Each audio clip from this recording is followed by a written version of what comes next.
And every man who knows a thing knows he knows not a damn thing at all. And every man who knows a thing knows he knows not a damn thing at all.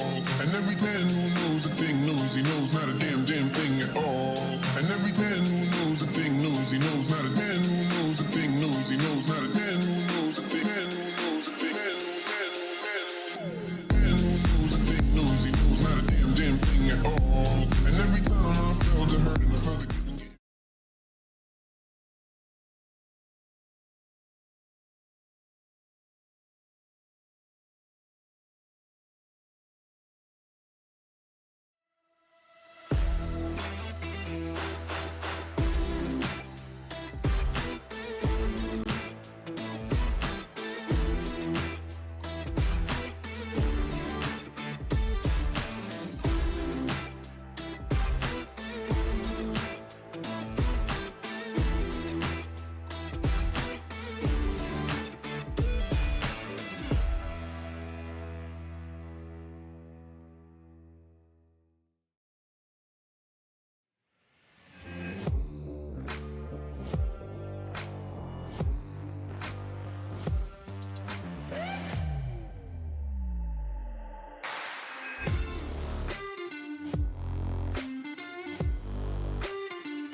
To prove it, I'm ready to do it, I can't be afraid now. Put me on the stage now, I'm ready to rage now. I feel like an animal stuck in a cage and I'm ready to break out. My time, none of you people can tell me to stop. This time, like the last time, you better get ready to race to the top. I'm ready to do this, show you what the truth is. I step on the field, it's time to get real, I'm feeling so ruthless. My time, none of you people can tell me to stop.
And every man who knows a thing knows he knows not a damn thing at all.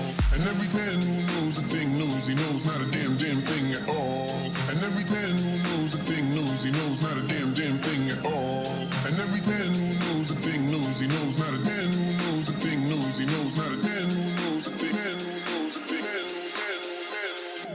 man who knows a thing knows he knows not a damn thing at all. And every time I felt the hurt and I felt the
damn thing at all. And every man who knows a thing knows he knows not a damn thing at all.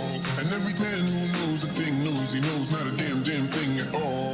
And every man who knows a thing knows he knows not a man who knows a thing knows he knows not a man who knows a thing man who knows a thing man who knows a thing knows he knows not a damn thing at all. And every time I felt the hurt and I felt the giving. Hello everyone and welcome to the Legacy European Tour here down in Barcelona. I'm here MTG, this is Filipa, Carola, and we're here to start a big day of Magic the Gathering. Now, what tournament are we going to be watching today, Filipa? So, as Ari said, we are in the Grand Open Qualifier in Barcelona, and today the format is modern. We have over 500 players here to enjoy the format and have 2 days full of Magic. Today we have a cut to 6-3 makes day 2, so 9 rounds of Magic. Tomorrow we have 6 rounds and then a cut to the top 8. And the prizes are really good. Can we have a look at our prizes, please? Yeah, we're going to get the prize screen up right now. Yeah, so we have a prize structure here. As you can see that they are really, really good for this weekend. And we also have a trophy here for the winner of the Grand Open Qualifier. The player that after 15 rounds of Modern gets undefeated, or at least gets to win this tournament. Yeah, it is a big, big field today. Over 500, I believe more than Paris. I think Paris we are just under 500. So yeah, it's going to be a difficult day. And the matchups that we're going to be watching for round 1 are pretty interesting. So in our main feature match, we're going to be having Murktide versus Mono White Hammer, a classic matchup in the Modern format. And then on the backup feature match, we're going to be having Living End versus Hardened Scales, matchup that you don't really see nowadays in Modern. So yeah, that's also going to be interesting as well. We're going to be jumping into looking at the deck list here as we do have access. Oh, and it looks like we have our price structure going up now soon. So hopefully you guys can see it really, really soon. And yeah, so for our top 8, you actually get free flight and hotel to the Naples event. What you qualify for if you make top 32 of this event. All these players are aiming for top 32. That gets them qualification for the next one.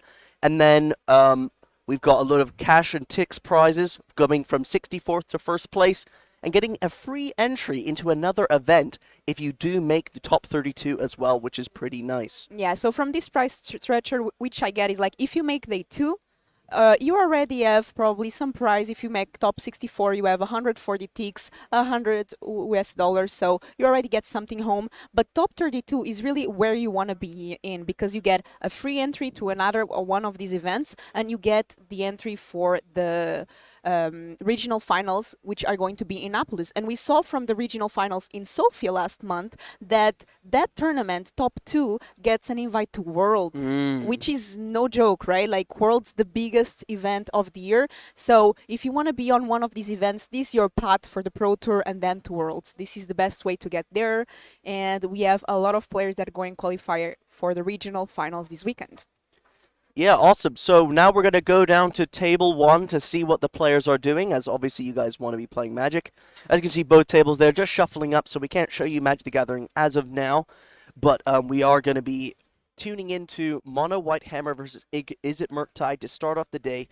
I'm actually very familiar with this matchup. Murktide is a deck that's very popular in Modern, and obviously I decided to take that route for a long time of my Modern days. And yeah, it's an interesting one because both players play so much disruption. You've got things like Esper Sentinel, Blacksmith Skill coming from the hammer side, which really disrupt non-creature spells, removal spells. And then on the Murktide side, obviously you have all the removal spells, you have all the counter spells, potentially even Archmage's Charm if we get their list up right now. So let's look at Izzet Murktide first and see how equipped they are to actually fight the Hammer Time player. My page just resets. And in previous events this year, we have seen a lot of this matchup, Murktide versus Hammer, and we already see it go both ways. We saw Hammer just completely destroy Murktide. We saw Murktide being able to disrupt what Hammer was doing and being able to win as well. So it's definitely going to be an interesting matchup that we are going to watch. Oh yeah? Okay. Okay, so we just have confirmation that the Hammer Time player actually is missing a card in their deck, so they have run to the vendor to buy the extra card. So we're going to be looking at table 2 while that player does that. So we're going to get Yeah. table 2 up on the screen right now so that we can watch Yeah. Hardened Scales versus Living End as they sort out their deck list. It's a case to say that it's not hammer time because the player had to go and finish the deck, but we are ready to see another matchup. What do you think of this one? Ardent Skills versus Living End. As you said, not a matchup we see every day in Modern, but definitely an interesting one. Living End being super popular lately in Modern. What do you think of this? So, Hardened Scales is a deck that wants to put a load of +1/+1 counters on their creatures, stack them up on one thing, and bash in. Now, they use protection spells like Welding Jar and things like the Ozolith and Arcbound Ravager to play around removal spells because you can either put the counters on the Ozolith, sack things to the Ravager, or use Welding Jar to protect. Now, the problem is Living End. Well, I'm pretty sure that it wrecks all of those except the Ozolith.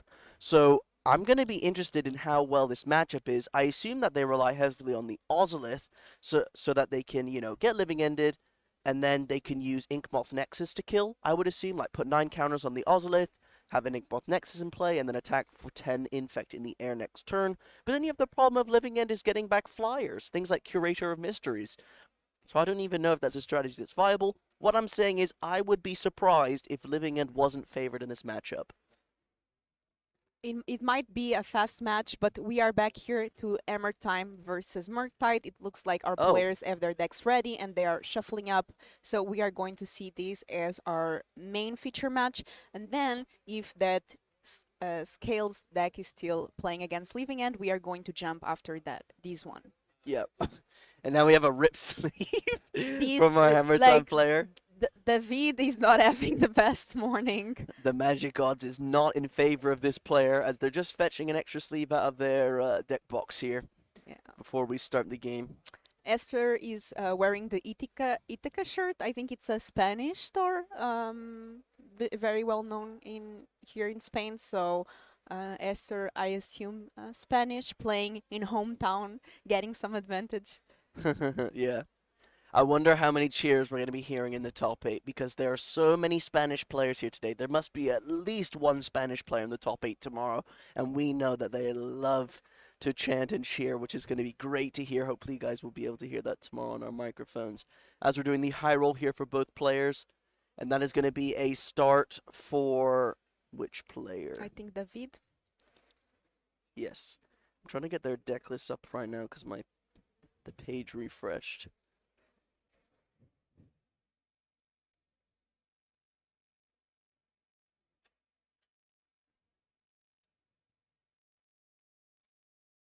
So there's over 500 players today here in Barcelona. We have a lot of people interested in playing Modern. And let me tell you, the city is lovely. And we have Hammer Time starting here. With a Giver of Runes. Not a bad turn 1. Yeah, pretty good against Is It Murktide, and that's because, don't forget, Giver of Runes has to eat a removal spell. If not, next turn, David could play something like Urza Saga Stoneforge Mystic, and then you can't kill the Stoneforge Mystic, and then he can get a Caltra complete, so it makes things very awkward for him. And look, the Giver of Runes survived. So if you have something like a Stoneforge Mystic here, or... No way. I was going to say, you're going to attack with it? But yeah, you want something like a premium 2-drop. Maybe even you could be risky and play something like a Pure Steel Paladin. Yeah, I love that. You've got the Giver of Runes in play.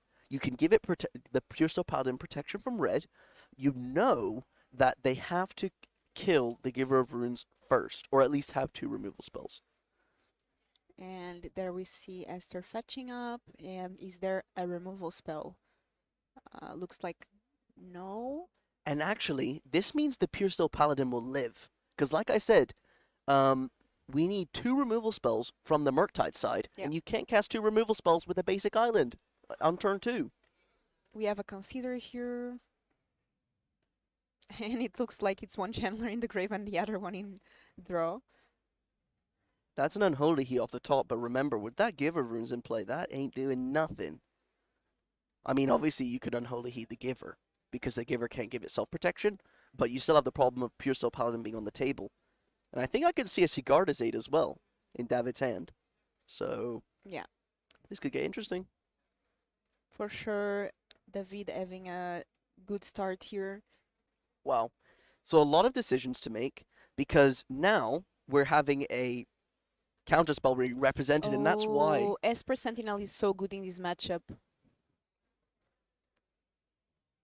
Yeah. Now you have like 3 big threats that you want to deal with because all these creatures are doing something or going to do something, and there's just not enough removal to deal with them all. Yeah, and the fact that the Sentinel resolved makes life so rough. Because look, do you want to counter the Sigarda's Aid? The Pure Steel Paladin's already on the table. And we only have 1 artifact. You have technically 2 because of the Inkmoth Nexus. Oh, but with the Spell Pierce, that will counter it. Nice. For those just tuning in, though, we remind you that there are just over 500 players, exactly 533 to be exact, here in the hall right now playing Modern Magic the Gathering. As we see this Merc-type player having a big problem. Not only is there Esper Sentinel on the table, meaning that you have to pay 1 extra if you want to prevent the Hammer Time player from drawing a card. Also got Giver of Runes.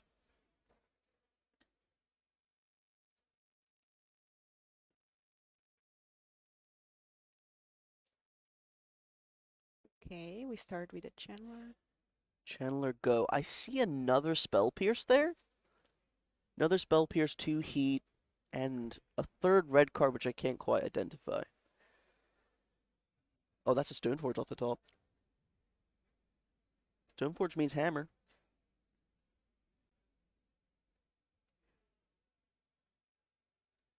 Okay, so as the Hammer Time player, you've got to identify that there's most likely a counterspell. Now, when this Stoneforge Mystic resolves, you've got to be thinking, what is in Murktide's hand? It's down to, do you cast the hammer now, or do you wait until you can activate Stoneforge Mystic to put it into play without using the stack? And this is going to be a test of, does the Hammer Time player have the read of the Spell Pierce? I think David is really considering it here. Oh, I think that's a Sword of Fire and Ice. If David goes for the Sword of Fire and Ice, he literally can't cast it this turn, which means he's planning to use Stoneforge Mystic. That would be pretty good. Getting Sword of Fire and Ice here would be pretty good. Ah, it just goes for the hammer. It's hammer time. Let's see if Esther can do anything. I think we're going to watch a lot of this. Hammer, we don't have the meta game yet, but as soon as we have the meta game breakdown, we'll run it over with you, chat, and we can see what decks are playing here. I know there's a lot of variety. A lot of people brought their pet decks. I saw some merfolks on the field, a lot of scum as well, but nonetheless, I think Hammer and Merc type is always one of those decks. Wait. Sorry to interrupt. I think this is a massive mistake. We have David giving Esper Sentinel protection from red, I assume? I'm very surprised by this. Because I wonder what the plan is. Are we planning to cast the hammer after this? Okay. And I'll eat Sentinel. Wait. Paying 1 or no for the... Okay. I'm really surprised that the Giver of Runes was activated, especially when you have Stoneforge Mystic on the table. I guess it means that he's gonna be casting the hammer, I would assume. Because you can cast the hammer, activate the Inkmoth Nexus, that means you have 3 artifacts, and then you can equip. Assuming that they don't pay for the Esper Sentinel to hold up the Spell Pierce. Right now they're asking what triggers first, the Esper Sentinel or the Channeler. The Channeler, yeah. Now, because it's in David's turn, it means that the Murktide player's triggers will go first, I believe. Meaning that the Esper Sentinel is going to be Looks like Judge is beneath investigating. the Channeler. I think the Channeler Surveil is first. Yeah, so there we go. Surveil. Okay. A bubble on the grave. But I guess the Unholy Heat is going towards the Sentinel, so... Oh, yeah, the Spell Pierce is still... This screams Spell Pierce. This screams Spell Pierce. Yeah, because here Esther decided not to pay the one for the Sentinel, so they withdraw an extra card. Esther really wanted to keep that one for Spell Pierce. Yeah. Now, don't forget, you have Stoneforge Mystic on the table. And you know that there has to... I would assume there's a Spell Pierce. Let's be real. And the problem is, okay, David has barely any cards in hand. And you cannot risk this Hammer Time being Spell Pierced, right? You cannot risk it. And this is where I believe you somewhat get punished for activating the Giver. Because now you have nothing. I think it was a Cigar to say drawn by the Sentinel as well. So, we're going to have to wait and see. Obviously, I'm not a Hammer Time expert. Maybe I'm missing something, but yeah. Also, like, a lot of pressure. These players, both of them, this is round 1, feature match. It's not easy to be on their spot. Does he have Blacksmith skill in hand, maybe? I think that's a... Oh, no, it's Blacksmith skill. It's Blacksmith skill. Wait, what? How is he doing that? You can't do that. Is there a Cigar to on the table? Yeah. Okay. So, okay. I think some nerves getting onto David at this point. Do not... Okay. I would not cast the hammer here. It's very risky. I would cast the Cigar to and say go. Yeah. Yeah. And if this gets Spell Pierce, you slam... No way. Okay, slam the hammer. Slam that hammer. Get that thing down on the table and draw a card. You know that there's nothing going on left in your hand. You've removed 2 Cigar to you have the Pure Steel Paladin, but the problem is now you can't even make an effort to protect it. So you gotta make some cantrips, draw a card. Here we go. Okay, now the Hammer Time player could be insanely blown out here. All the creatures not protected. And if there's a board wipe, let me see what Esther is in her 75 here. Doesn't look like she has a main deck, just sideboard, yeah. Yeah. Brother's Hand sideboard, but... So this must be Delirium, meaning that the Dragon Rage Channeler has to attack. Another... Wait, what? Oh, because the Pure Steel Paladin was killed as we were looking at the deck list. Sorry. Missed that there. As we have a land drop. I think that there's nothing really left in hand, though, for the Merc. Yeah, just a land. Okay. That's a hammer off the top. But there's no Pure Steel Paladin. No Pure Steel Paladin. So you gotta draw a card, gotta find something. Was that Cigar to No way. There's no way that was Cigar to right? I couldn't see. The hand was slammed on the table too quick. What is it? I see a white... Maybe it's Blacksmith skill? I think Blacksmith skill. And Esther really needs a good top deck here. Not fetching on the end step, by the way, which is interesting. That's a dress down. So, okay.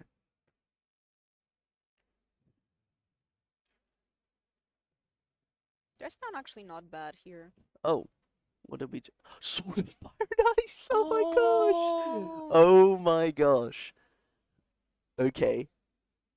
That is a hit and a half. Now, the way Dress Down interacts with Sword of Fire and Ice on a creature is Sword of Fire and Ice gives the ability to the creature, but then Dress Down removes it. So it's down to when does the player equip and the Dress Down on the table, but obviously it will be stacked correctly. So we're going to put the sword onto the Stoneforge because you have the Giver of Runes. And then now you can fog 1 turn with the Dress Down, I believe. I may be incorrect here, though. Let's see, though. I mean, also, maybe you don't even want to use it. Because imagine if you go Dress Down here, and David just goes, okay, Urza Saga, go. You know, so it's a tough spot. Because you can either just let him... Here, we're asking about Dress Down and Sword of Fire and Ice to the judge. Does she have Delirium? Yeah, definitely. I would assume. Yeah. Because the Chandler's He attacked attacks, into yeah. untapped creatures, right? David is at 11 for that reason. Yeah, yeah. He took some damage from them.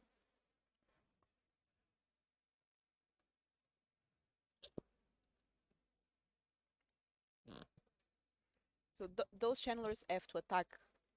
It's not even an option as long as they have delirium.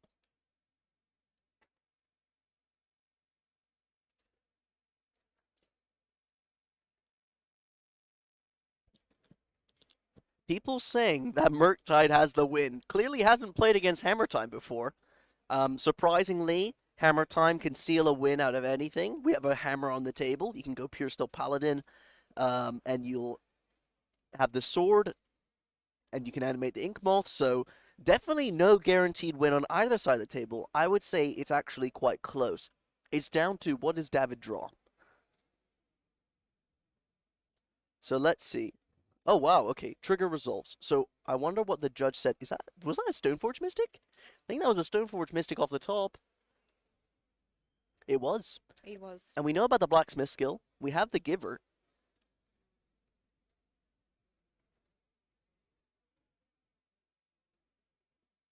So I think that you want to hold up Blacksmith skill here.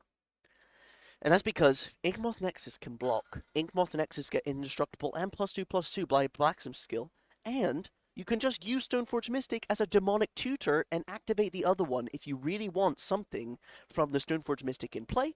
And David just says go, clearly identifying there's no point in casting that Stoneforge Mystic this turn when you can hold up a blocker and use Blacksmith skill to block the Dragon Rage Channeler.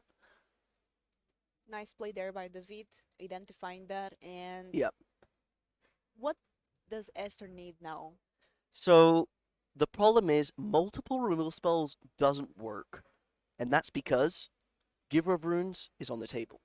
Now, because... Looks like Ravagan. Ooh, Ragavan. Yeah. Okay. The little monkey. Modern's favorite monkey. Now, Dress Down does work against Ink Moth to remove the Hexproof Indestructible. It's going to be a really interesting block, actually, because we know about the Dress Down. I'm interested to see what happens here. I'm not going to make any predictions. So the monkey is dashed. An attack is made. As you said, Yeah. David doing exactly. Okay. Oh. Giving protection to the Ink Moth. Okay. From red, I would assume. Oh, this could bait out a Dress Down. And then if you Blacksmith skill after the Dress Down's on the... Oh. Okay. Oh. Okay. So we're trying to save the Giver of Runes by giving it Hexproof and Indestructible. Don't forget, its target permanent gets Hexproof and Indestructible. If it's an artifact creature, it gets +2/+2. So this will give the Giver Hexproof and Indestructible, but then we have the Dress Down. So It's really crucial here when Esther is going to play that Dress Down. She's just analyzing the card.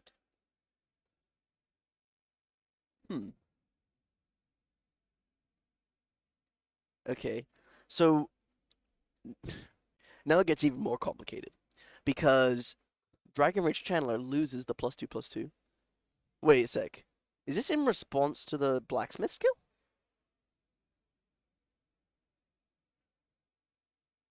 When was this cast? Because if you did it in response to the Blacksmith skill, I swear this doesn't work. What's happening? Okay. I would assume that they just didn't put the Blacksmith skill in the graveyard. I'm going to assume that this player didn't put the Blacksmith skill in the graveyard because... Judge is investigating, it looks like. Yeah, the Blacksmith skill wasn't put in the graveyard, that's Okay. why. Okay. Unfortunately, Esther got land after land, so...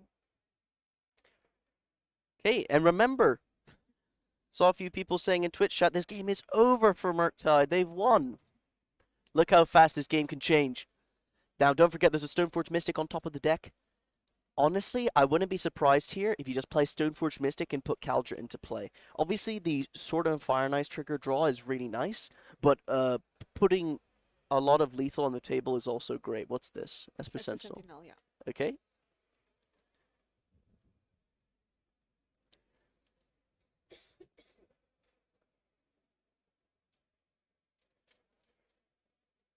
Draw.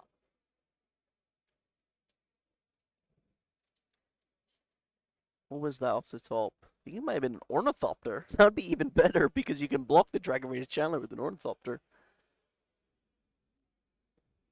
And looks like Esther goes down to 7 here, 6 here.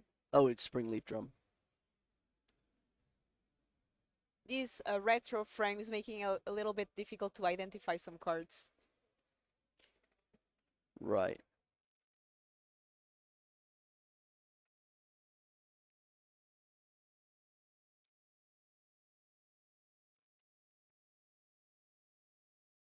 So I think we actually got things wrong about Dress Down versus Sword of Fire and Ice, because Sword and Fire and Ice triggers when the creature hits. It's not put onto the creature, Yeah.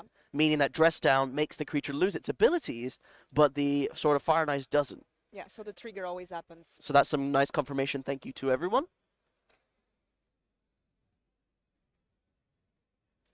And I would assume you just get Caldra here. I mean, you got 2 Stoneforge Mystics in play.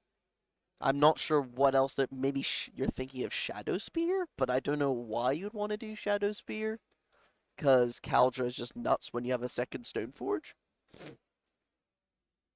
So I would just slam a Caldra.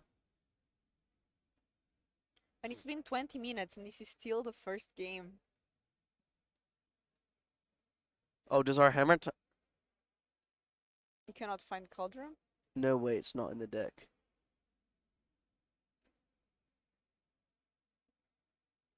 Uh-oh. What's happening? Oh, no. Our Hammer Time player cannot find Caldra Complete in their deck. Can we get an F in the chat for Caldra Complete? Can we get an F in the chat for our Caldra here? This is the second card that they're missing, by the way. They missed the first one. They arrived late because they missed the card and now... I feel bad for David because it looks like he came here in a rush. And imagine like when you're late for a tournament and the first thing they tell you is like, yeah, your feature match. Yeah. This is a problem because, as Chai is saying, that's a 59 card deck. So... If this is a deck check, it's...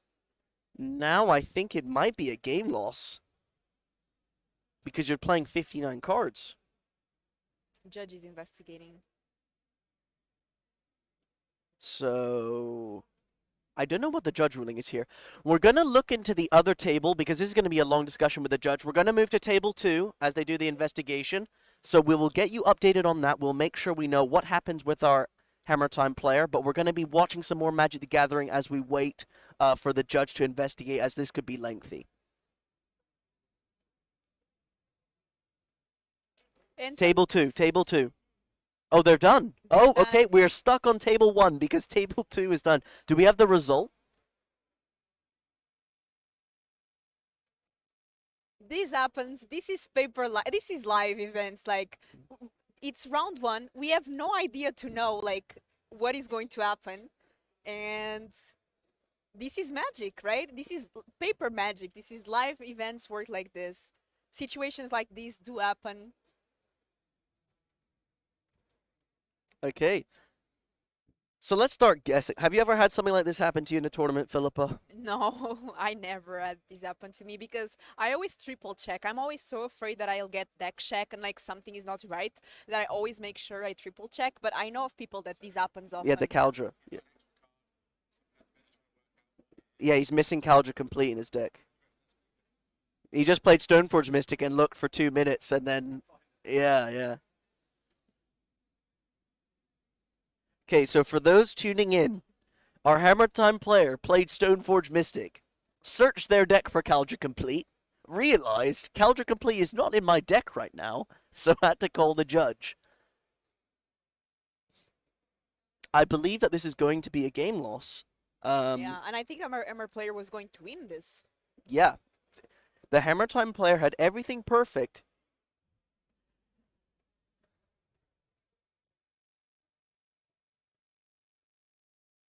It must feel really bad to be the Hammer player here. Yeah.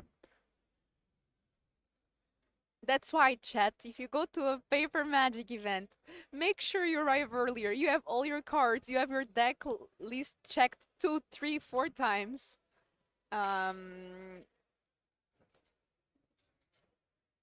Yeah.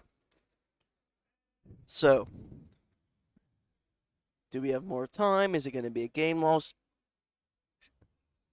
Shouldn't why- be a game loss? Oh, okay. I don't know. I don't know the judge ruling. So, whatever the judge rule is the right ruling. But The thing is that we have judges there looking at it, and yeah, it looks like there's a discussion there. They're like trying to figure it out. so apparently they get a warning and 10 minutes to find the missing card. Really? That's interesting. So you gotta leg it to the vendor, and the vendor's gonna be like, okay, that's gonna be 900 euros for that Calja complete. How much do you think they're gonna overcharge this Calja complete if they have to run and buy it? That will be rough. But we'll see. If our player has to run and buy the card, then this will be the second time this round this player has to go and buy a card, by the way. It's already happened that this player had to buy a card. It's the most expensive feature in history. Yeah, this player has already gone to the vendors to buy a card, and now they may have to go and buy it again. Wait, what's happening? Oh, was it a game loss? Wait, what's happening? I don't know, but Esther doesn't seem too happy. What's happening? What are they doing?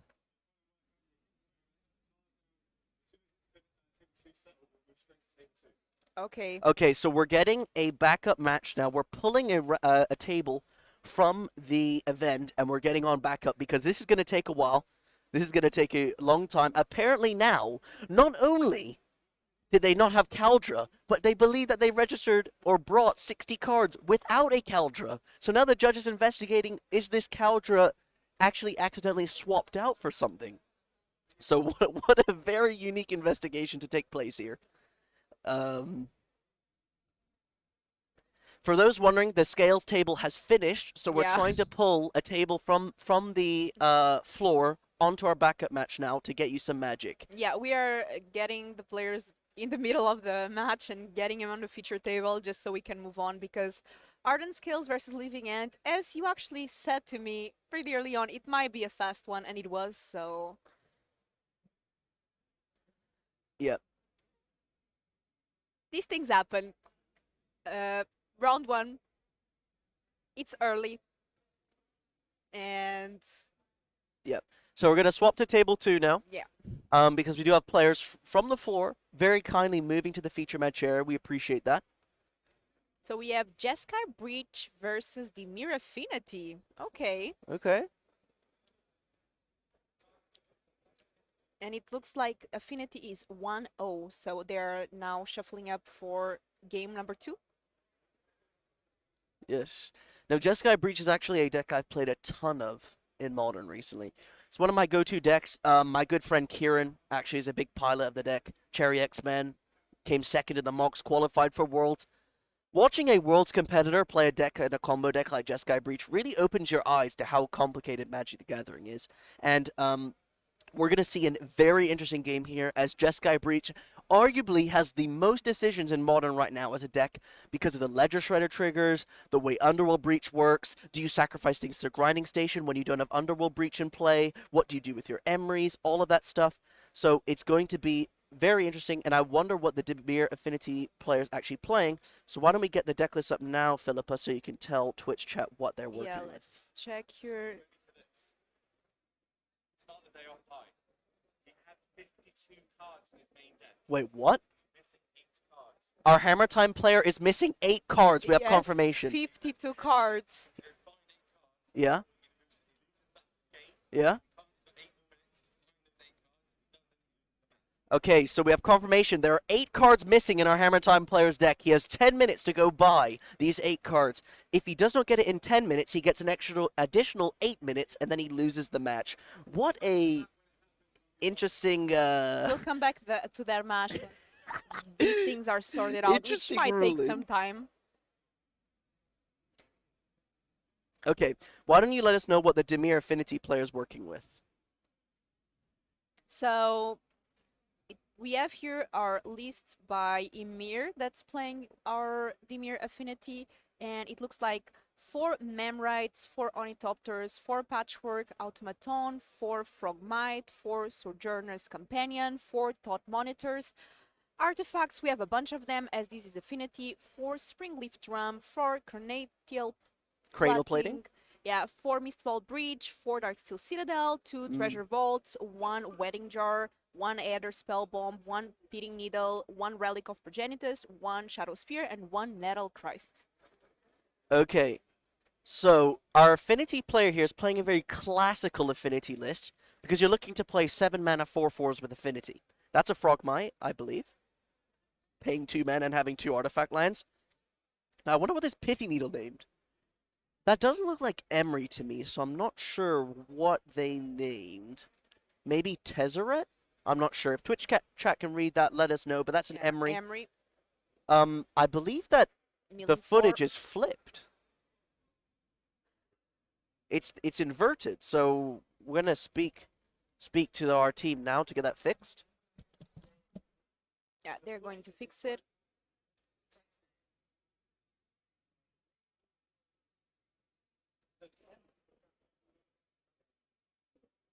So Ari just talked with our technical team, and they're going to fix the names. Ugh.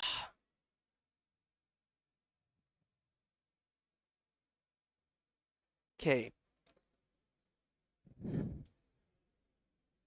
See a Thoughtcast. We have 3 artifacts on the table, so Thoughtcast costs 2. There we go. Now we can read. Sorry about that. There has been a flip, and that's because the camera was inverted. Now we got it the right way around. Hopefully that's useful for everybody.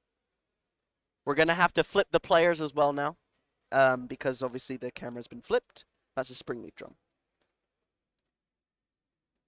For those wondering, I don't know why Twitch chat thinks this. Inverter of Truths was not banned in Modern. I don't know why people think that, but as we see our Emery player untapping, drawing a card. And Saga goes to 2. Okay, so with Grinding Station in the graveyard, and a Ragavan, and an Emery in play, and an Urza Saga, we're very close to a combo. We are literally just Underworld Breach away from the combo. The way the combo works, you get Grinding Station, Underworld Breach, and any 0-drop, and a legendary creature. It's 4 cards. Now, it might seem like a lot, but the deck is designed to put these 4 into play. Then, you use Grinding Station to sack the 0-drop to mill yourself for 3. Then, because Underworld Breach gives it escape to exile 3 cards, you recast the 0-drop, you untap the Grinding Station, you redo it, you mill your whole deck, then you cast a load of things from your graveyard, then cast a Grape Shot for lethal. I actually lost against this deck recently on MTGO, and it's not fun to lose against it. It can combo really fast, out of nowhere. Yeah, I think that Pithy Needle named Cranial Plating, by the way. That looks like Cranial to me. Yeah, it does look like Cranial. Yeah, it's Cranial.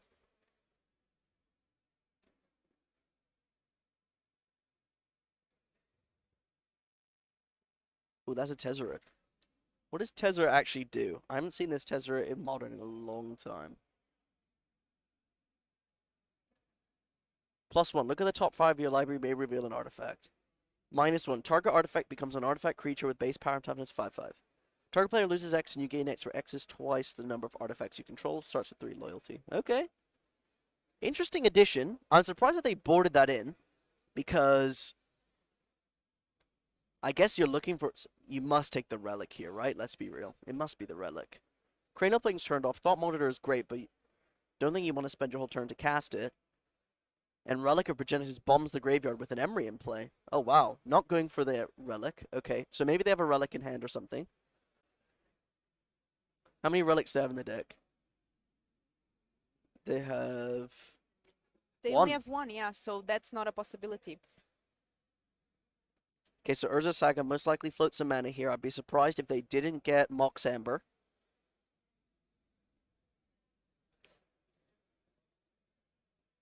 That it is, Mox Ember. And this is the piece of the combo that it was missing, or one of. Yeah, so now they need Underworld Breach. And after that, we are good to go. Wait, they have it in hand. So they have 1, 2. You can play Underworld Breach. You have 1 mana. You need an extra mana. There's no land. They're a land short of the kill. So, is there any shenanigans that they can do? No. I would assume that you're just going to cast the grinding station from the graveyard, as they do, because now you're setting up a turn for next, or you're setting up a kill for next turn. And then I assume you just cast the Ragavan, make sure you have multiple legends in play. Yep. Yeah, this is rough. No land drop. And no green to cast the Renin 6, by the way. Yeah. Okay, so we need... Wait, was that a Tormod script off the top? No, Pithing Needle. Okay. And that Ren would be so good because there's already a fetch in the grave.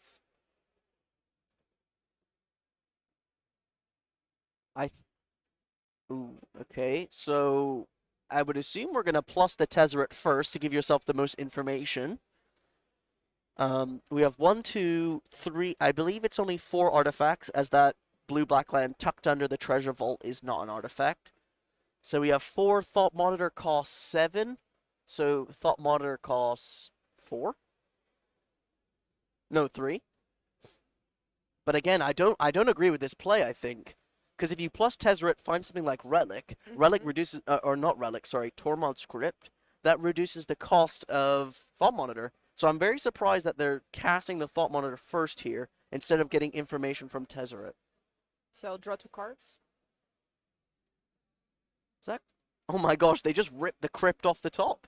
And this is actually a punish, I would say, because if you plus the Tezzeret, you would have saved a mana on the Thought Monitor to cast something. Wait, what happened? From the affinity, you would save 1 mana. It's Pithy Needle. So you name Emery. I would assume you name Emery.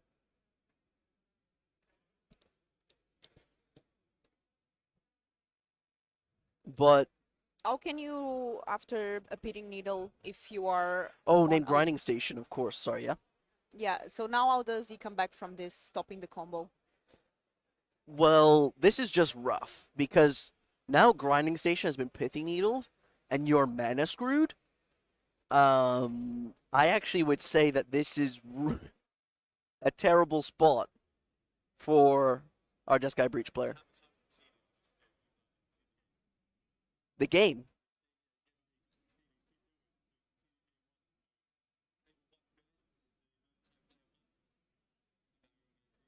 Oh, he conceded the match.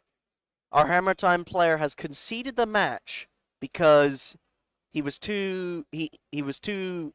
I don't know. Our Hammer Time player has conceded match 1 that we were watching, so there's no more backup feature matches. This is our only feature match left of the... Of the feature matches. That's a Thassa's... Wait, Thassa's Oracle? Oh, so we're not playing with Grape Shot. So... Okay. Or maybe we are. Let me try and get their deck list up. 1 Thassa's Oracle. No Grape Shot. Okay. The deck that I also played against MTGO, in MTGO, they also won with the Oracle. So that might be a popular way to win with Emery now. Yeah. Are they just going to cast the Thassa's Oracle?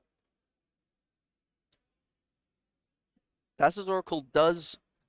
They do need the scry. land, yeah. They do need to find that land really much, very much.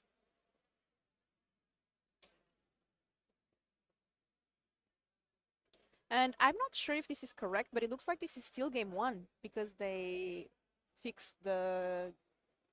No, it should be at least game 2. Game 2, yeah. Yeah. It should be at least game 2. We don't have confirmation on that because we pulled them from the floor. Okay, so legendary rule applies. The Emery that is tapped goes to the graveyard. Or there's a response, maybe? So there is 1 mana. They can't Metallic Rebuke, though. So I wonder what they were representing there, saying wait. Oh, oh no, they hit a bubble. Okay, good. And good morning, chat, everyone. We are here from Barcelona, and I hope you are enjoying the stream. We have a lot of rounds of Modern today to showcase. So hope everyone is having fun watching these matches today. Okay, we have our Urza Saga here.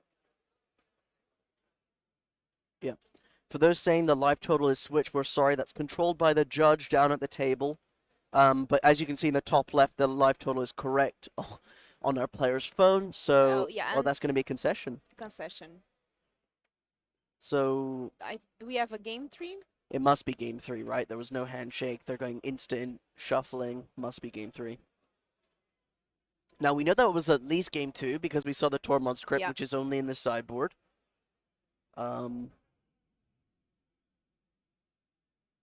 Yes, we're going to be moving on to game 3. Boarding this matchup, we saw the Tezzeret, which was really surprising but worked really well, and that's because of the 0-drop hate. You know, you've got the cheap Pithing Needle, you've got the cheap Relic of Progenitus, you've got the cheap Tormod script. I don't hate it. I actually don't hate it. 4 mana, dig for a hate spell. Not the end of the world. And as we saw now, 1 mana, draw 2 cards. Just at one point, this affinity deck just goes crazy. And here we have the deck list. Some of the cards are not appearing very well, but we can see the names. Okay, so we have it here for you to watch. What do you think it's different from this deck than the near affinities you've seen lately? I haven't seen any deck like this, Filipa. This, to me, if I had to say, I'm going to be honest, this looks like a bad Hammer Time deck.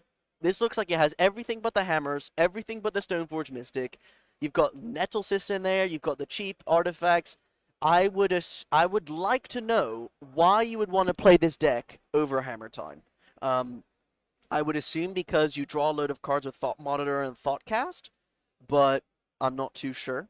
And we do apologize that there's some missing arts on the screen. This is something we'll work on, but I believe we can't fix it as of now. And I guess your Urza Saga tokens are huge, though. They are. And I like Affinity. It's a fun deck. I haven't seen it play too much lately, but doing some job here. It did win 1 game already. And we are going to game number 3 now. Who do you think has the advantage here in your experience playing also Jeskai Breach?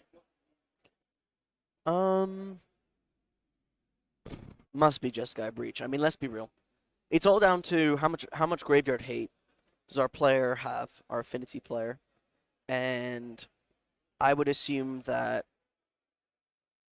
Oh wow, I would assume that it's easy to navigate around it. I'm gonna guess, but we'll see. So Shadow Spear turn 1. Oh my gosh. Am I about to be disproven? Maybe this is just the better hammer deck. Maybe Wait, Ymir is going to... Did he say go? no land? No, but I saw Darksteel Citadel in hand. Oh no, there's no land! They kept a no-lander! Wait, what? What? What is happening in the feature match today? Our Affinity player kept no lands on the draw. What the heck? I mean, 3 free cards seem like a good deal to me. Yeah, I guess so. I mean, you've got a 1-1 and 0-2 and a 0-2. Oh, we're going to ping the Memnite. Oh my gosh, this is a nightmare scenario for our Affinity player here. Absolute nightmare. And that's a Tormod script. It's not bad. Okay. You can play it.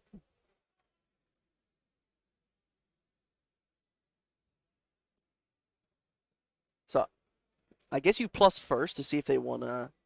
Okay, they let it go through. It's a risk. Sometimes it pays off, sometimes it doesn't, but an Emery...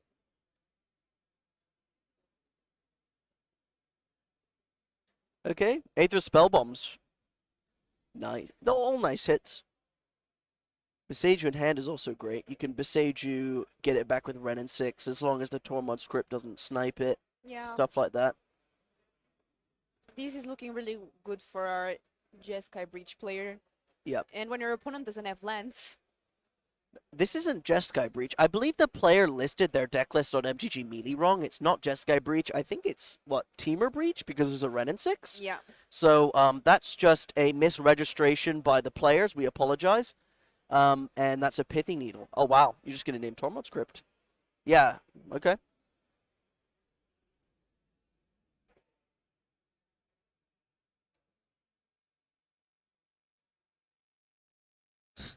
Was it a land? Dude, that must feel so nice to bobble your opponent and know if they're going to hit a land or not.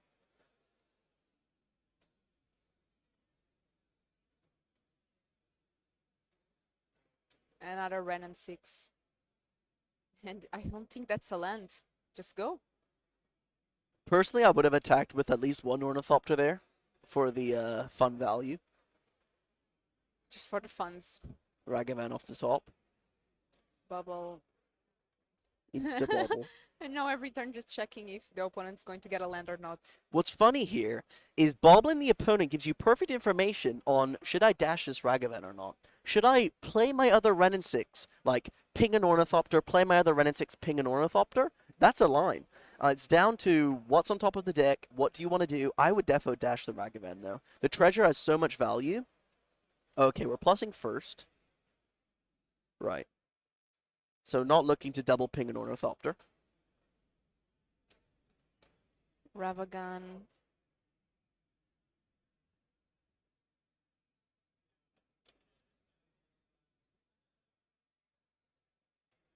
Shadow Spear, go. Oh, wow. Oh, because... Oh, we missed the bubble trigger. Missed the bubble draw. Yeah. Being so far ahead that you're just like, oops, I forgot. But sometimes that's how you lose games, because you think you're so far ahead Yeah. that you start making mistakes. Okay.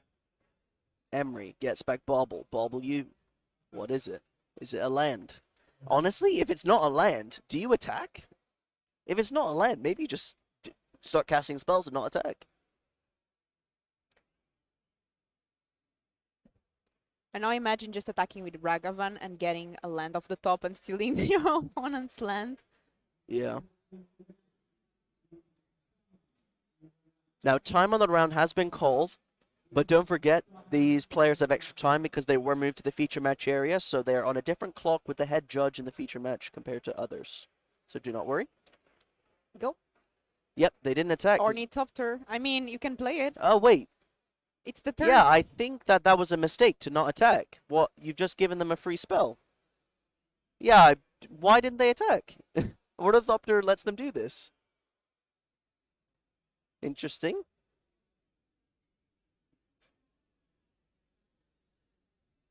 So now you could Beseiju a Frogmite, but that gives them a land.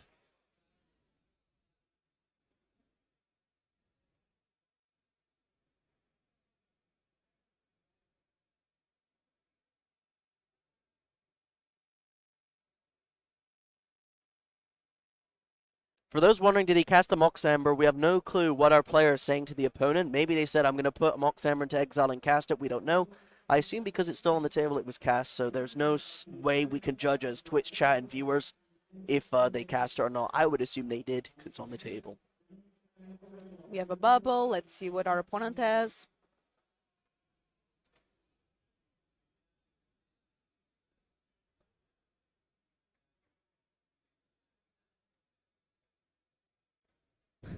So you can Prismatic Ending for 4, a Frogmite if you want. Ooh, gonna And attack. now the monkey is attacking, so Fogmite blocks. Oh, they should have double blocked.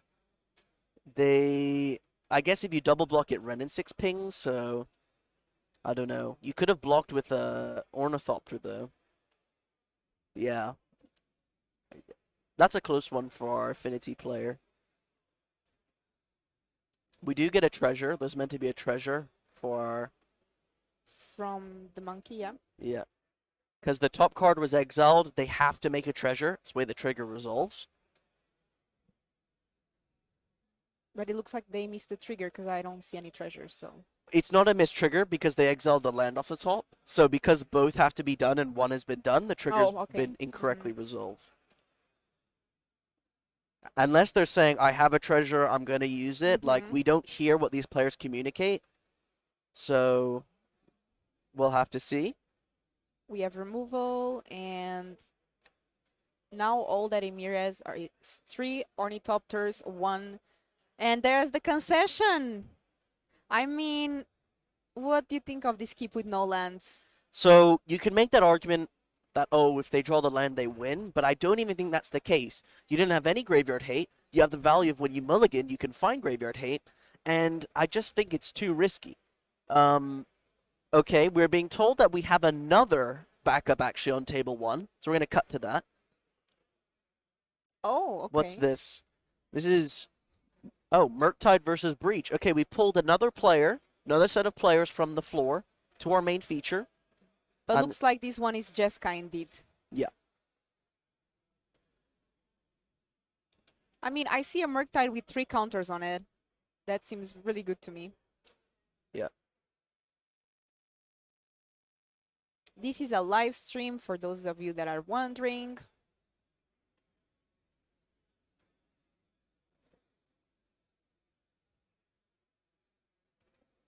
So we're going to try and get our life totals here, because I would assume that a tapped Dragon Rage Channeler means our Jeskai Breach player isn't on 20. Yeah, for sure it's not. They are going to update now the lives. Just saying go. Oh, I see a Blood Moon. Is that it? Yeah, that is a Blood Moon. So, no Delirium from that Dragon Rage Channeler, by the way. And there's an Engineer Explosives on 0. So a lot of decisions to be made.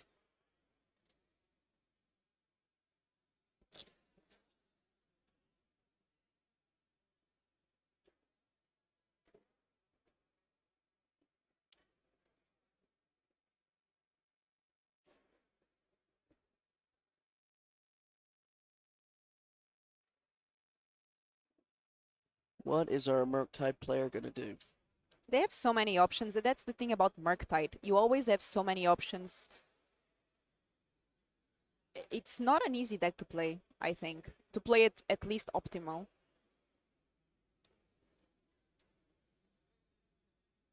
Okay. Wait. So they played a... Okay, they played a Fire Islet. And they're going to cast a Blood Moon. Get a Surveil trigger from the Dragon Rage Channeler. Thinking in response to the trigger.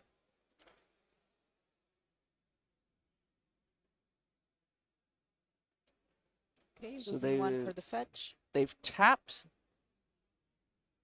Saga for mana? So I assume that this Blood Moon's going to resolve, but I'm surprised they're not making a token. So I wonder what they have in hand to let the Blood Moon resolve and not make a token. Oh, and they're shocking. Oh, so they are down to 8? Yeah, but I wonder what...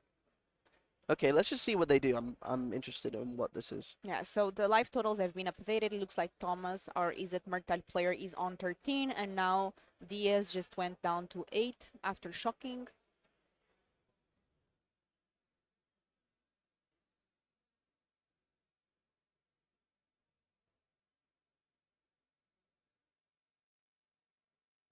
So they... Why is Saga tapped? Oh, they floated a mana. So they're spell piercing in response to the Dragon Rage Channeler Surveil.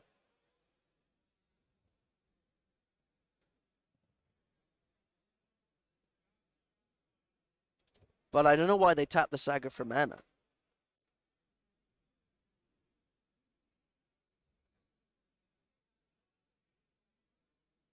And a lot of considerations here for Thomas if he pays the 2 or not. I think he's explaining now why he used the Sarga. For those wondering, the Blood Moon is on the stack. It's not on the table. Saga does not need to be sacrificed until Blood Moon hits the table. There is a Dragon Rage Channeler Surveil trigger on the stack, and also a Spell Pierce targeting the Blood Moon. And the Blood Moon gets countered by the Spell Pierce, deciding they don't want to pay. And this insanely punishes, by the way, the Saga being tapped. Yeah. I'm really surprised they tapped the Saga. Because now look at the punish. They're just like, okay, that resolves. You don't get a token. My Blood Moon just casting it destroyed one of your tokens. Yeah, I think they just assumed Thomas would pay the 2 there. Yeah. And also, don't forget there's that engineered explosives on 0. So I guess their logic is that the token is getting destroyed anyways. But still, having that option is still great because you want to be able to... Oh, okay. Ooh, Ooh. Altawara on the Murktide. Okay. That is 4 mana with the Springleaf Drum and the floated mana from Saga. So Murktide gets bounced. So now we get some sense of why Diaz did use the mana from Saga. Yes.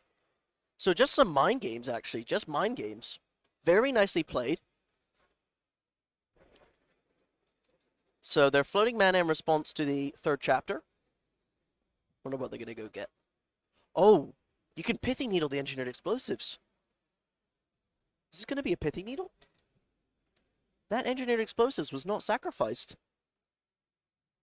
They must have a Pithy Needle in the deck, right? I guess no, it's game 2 or 3. You're not going to have Pithy Needle against Murktide. And Diaz really considering here what are his options. And looks like it's a Shadow Spear. I think Shadow Spear is the most looked out card with Urza Saga.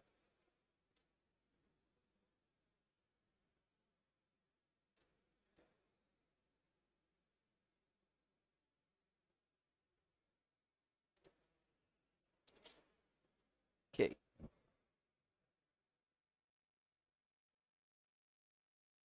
Looks like we're fetching something. A mountain. So Diaz should go down to 7. Yeah, and we do have 1 mana floating from the Urza Saga still in the pool.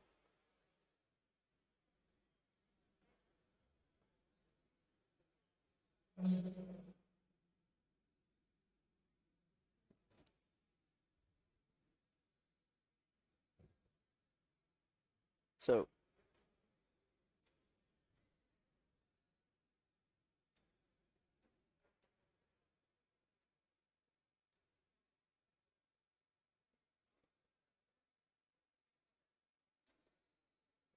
Diaz really considering his options here. He does have 1 month of floating, as you said. oh, that's the 2-1 that makes 1 It's once. the new one from Brother Wars. Yeah, makes soldiers. Oh my gosh. Breach. Breach, make a 1/1. I can't quite see what's in the graveyard because there's so many lands on top. I see Urza, Lance. Ooh, Aether Spellbomb. Wait, they have to exile 3 cards from the graveyard first. We need to exile 3 cards from the graveyard. We must exile 3 cards from the graveyard, so if not, we're going to send someone down to sell them.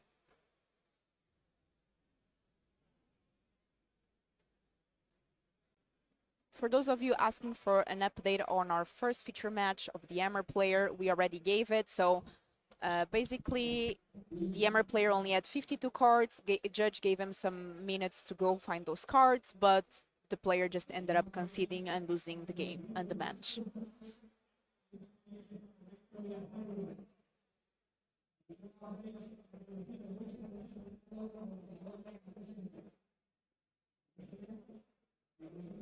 So Ari went to confirm. I think he already has an answer. Okay, I've spoken with the judge just to check if they exiled 3 cards.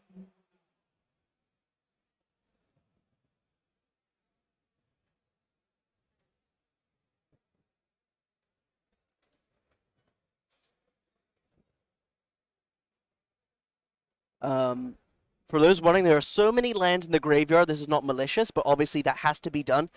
Cards in the graveyard is very important for the breach deck, right? Every card matters, which is why this has to be done. And it's a cost, so it has to be paid for. Yes. I did speak to the judge. They're just fixing that now. It'll be done. But yeah, it's not a big deal. And it looks like they're in turns, right? Because I see a die there that went to 3. Yeah. So I'm not sure if this is turns, but I think so. I would assume this is turns because we pulled the players in.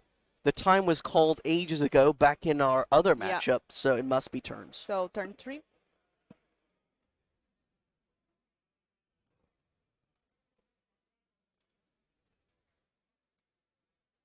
Yep.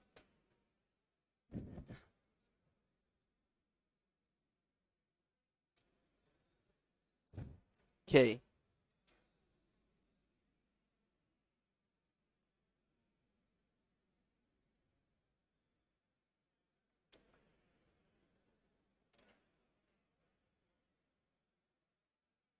Consider. We have So the trigger from the Chandler. we're looking for bolts.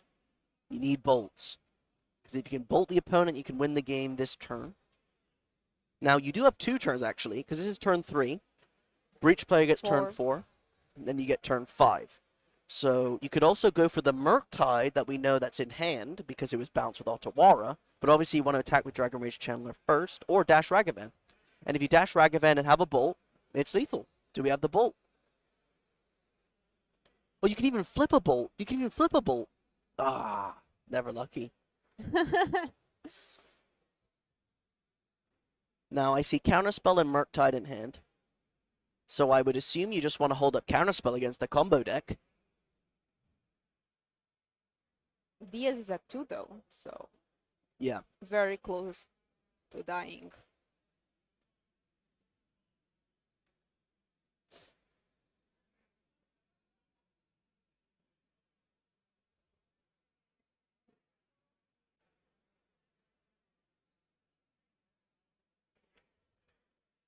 So for those wondering, this is turn 3.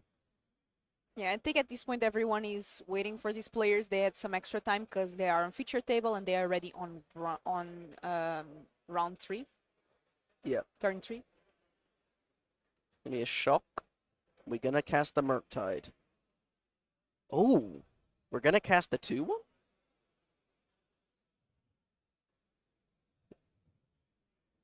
Okay. Oh, okay. Wow. And that's because Dragon Rage Chandler Delirium. If you cast the Murktide, it turns your Chandler into a 1-1, essentially turning one threat into another. So actually not going for the Murktide does make some sense because you kill the Dragon Rage Chandler essentially. It's an Emery. 4 cards. And we Are have the mills. Spell Bomb. So Shadow Spear on the Emery. That lifelink is important. But now you're kind of screwed because the lifelink you have to draw. That's an unlicensed hearse. I think you should have just held up the counter. I personally would have held up the counterspell. I don't know if I'm a bit crazy, but you can draw a card here with the Fiery Islet in play. And this is turn 4, extra turn 4. So Thomas needs to find a way to kill the opponent this turn. Oh yeah, for those saying, casting the Pyromancer lets Diaz bounce it to their own hand and cast it. That's a really good point. So I think this is just a draw. If you dash the Ragavan, they block the 2-1, they gain 2. Yeah, just a draw. But the...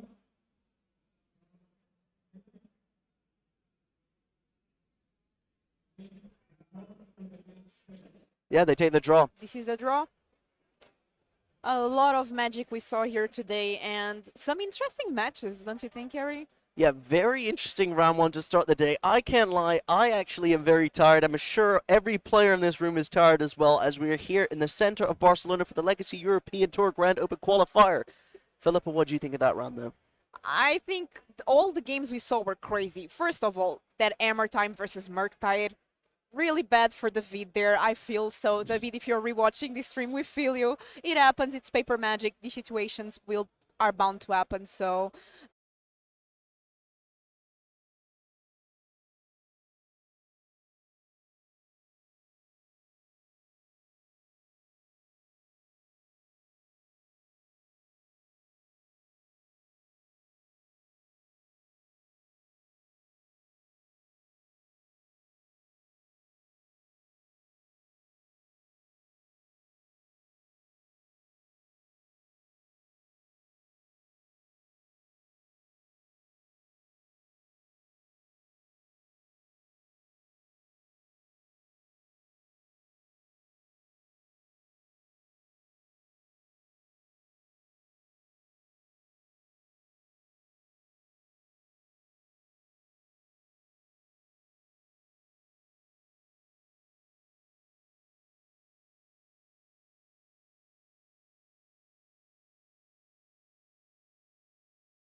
entry, boosters, money, ticks. There's a lot of like extra value that goes to that, but realistically, you want to get to the finals. We just had Sophia a couple weekends ago that you were playing in yourself. Good event, if you don't mind me asking. I feel like it was a good event. It went very well, so they're all now trying to get to the second finals in Napoli, which will be standard. But enough of standard talk. This is a modern weekend. We are playing modern. What 2 decks are we going to see this round? I believe we have the Merfolk player battling against the most popular deck in Modern, Wizardtron. Against so we've got Merfolk versus Tron. Okay, cool. So on paper, I feel like it's a spreading seas in the 75. I feel like that kind of can justify the matchup. Can we start turning Tron lands into islands? Yeah, there's a couple of spreading seas, and I think there are cards like Force of Negation that are going to be able to deal with Karn and stuff like that. So on paper, who are we edging up on? Who do you think is favored here? I think I'm just favoring the player who wins the die roll. It's Okay, just like okay. The rule of thumb in Modern, whoever wins Sure, the die roll. sure, okay. But like right now, previously, I would say that if the Tron player just gets a really good draw and they have like the turn 3 card Turn plus 3 maybe nuts. the Oblivion Stone, they had a big advantage. But these days, with Force of Negation and like these new free cards for Modern Horizons, it gets a lot different because now you can just fight against that with a free counter spell. Sure. Some people would argue that like if you don't have turn 3 Tron, you're doing it wrong, right? You should be mulliganing hands if you're not keeping it. As it looks like we see there a mulligan down to 5 for our Tron player on the right-hand side of the screen, and they did win the dice roll, but they're leading off on a forest. Yeah, you don't want that. But that is true. This is one of those decks that you want to mulligan aggressively, because if you have 7 mana on turn 3, that is a lot different than starting on a forest. Let me see here. Turn 1 Merfolk on the play is actually what they want. I believe that's the one that you can pay 2 mana and you get to like a +1/+1 count and you draw a card or something. I think that's Rishadon Doghand. That's it. Dockhand, thank you. As we see a instant stirrings on the other side. Gonna look at top 5. I remember when people were calling for banner this card of how powerful it was. 1 mana, look at your top 5, draw a card. You know what I mean? It's so powerful. Yeah, like the green, like demonic tutor, basically. And they're going to find an Urza's Tower off that. I imagine that's going to be the land we play for turn. That is the land we're going to play for the turn. Oh, main deck relics. Maybe a hedge this weekend towards like the Rakdos scam decks that we see floating around. A lot of the graveyard decks. Yeah, it's probably also decent against like Morktide and other decks using the graveyard. Wow, we have a fully foiled. This could be. This could be. Cool. That'd be pretty cool. I can hear Nikachu in the winds being excited that there's a fully foiled Merfolk deck currently in the battlefield. As it does look like we're turning that Urza's Tower into an island. So we, and this is the sort of the key things I think they need to be doing, right? Keeping them off Tron and just going in underneath them. Yeah, this is actually maybe in favor for the Merfolk player, because now with Doghand just acting as a creature, Rishadon Port, plus Tideshaper, turning lands into islands, plus spreading seas, plus Force of Negation. If you're the Tron player, you're not going to have a lot of fun. You're not going to be resolving many spells. You're not going to have Tron. Me, for one, I'm kind of happy seeing that.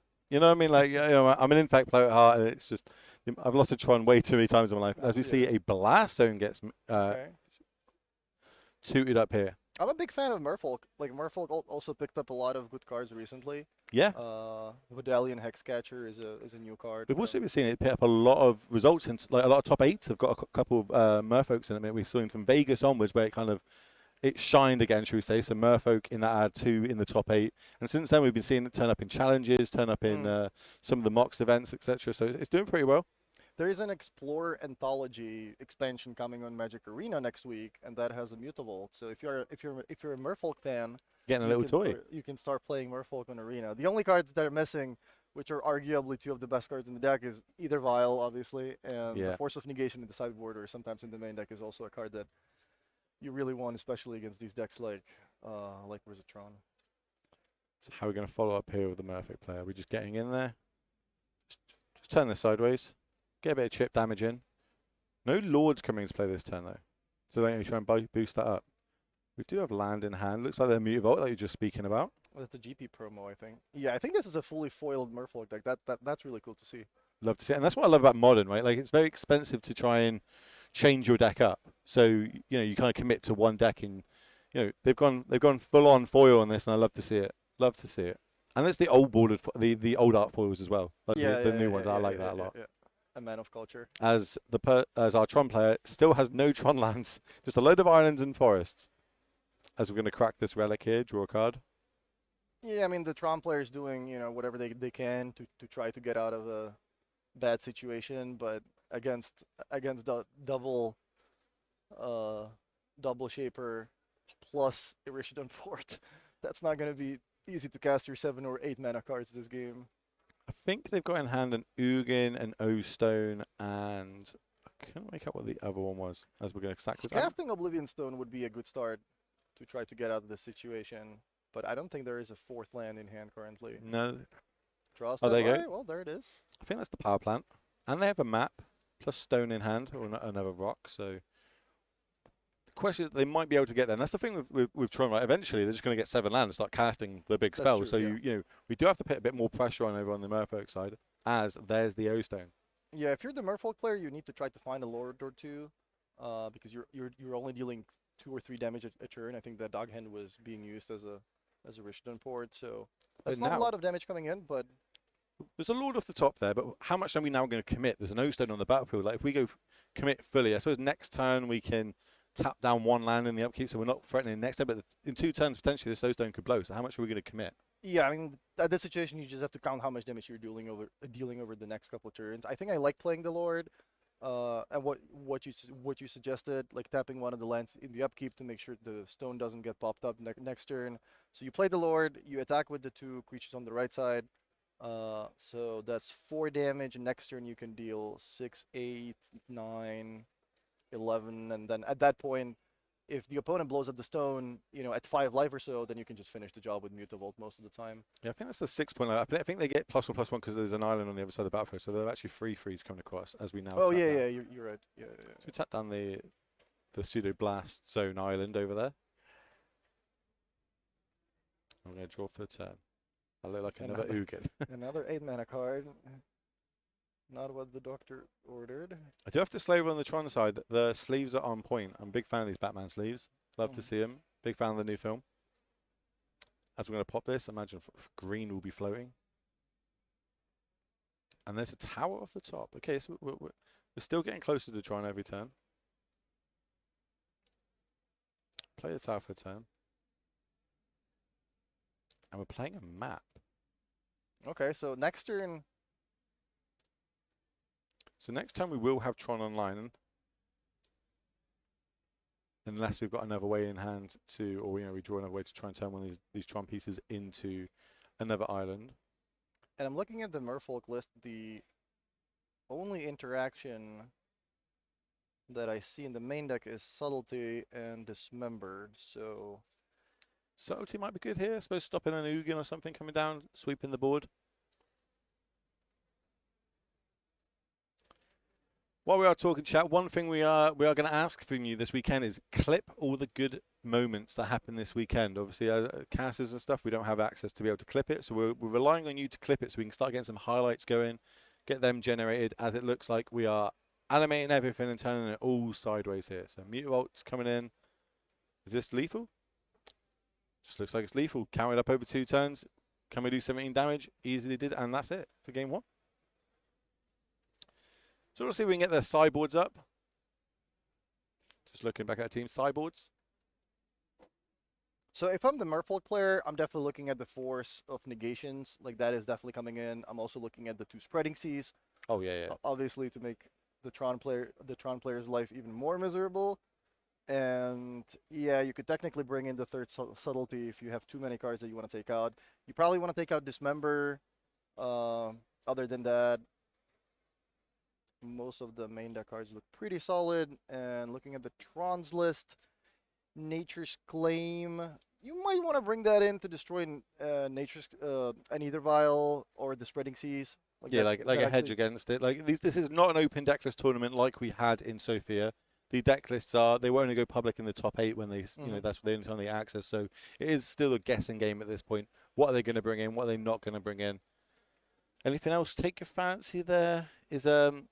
Yeah, most of the sideboard is just colorless one-offs. It's like can't for tutor Karn. targets Yeah, basically. Okay. It's a tool board. So we've only really got Nature's Claims or Veil of Summers if we want to. So Veil maybe could stop like a Spread Seas target in one of our lands. Here we go. So here's the Merfolk side list up on the screen for us all.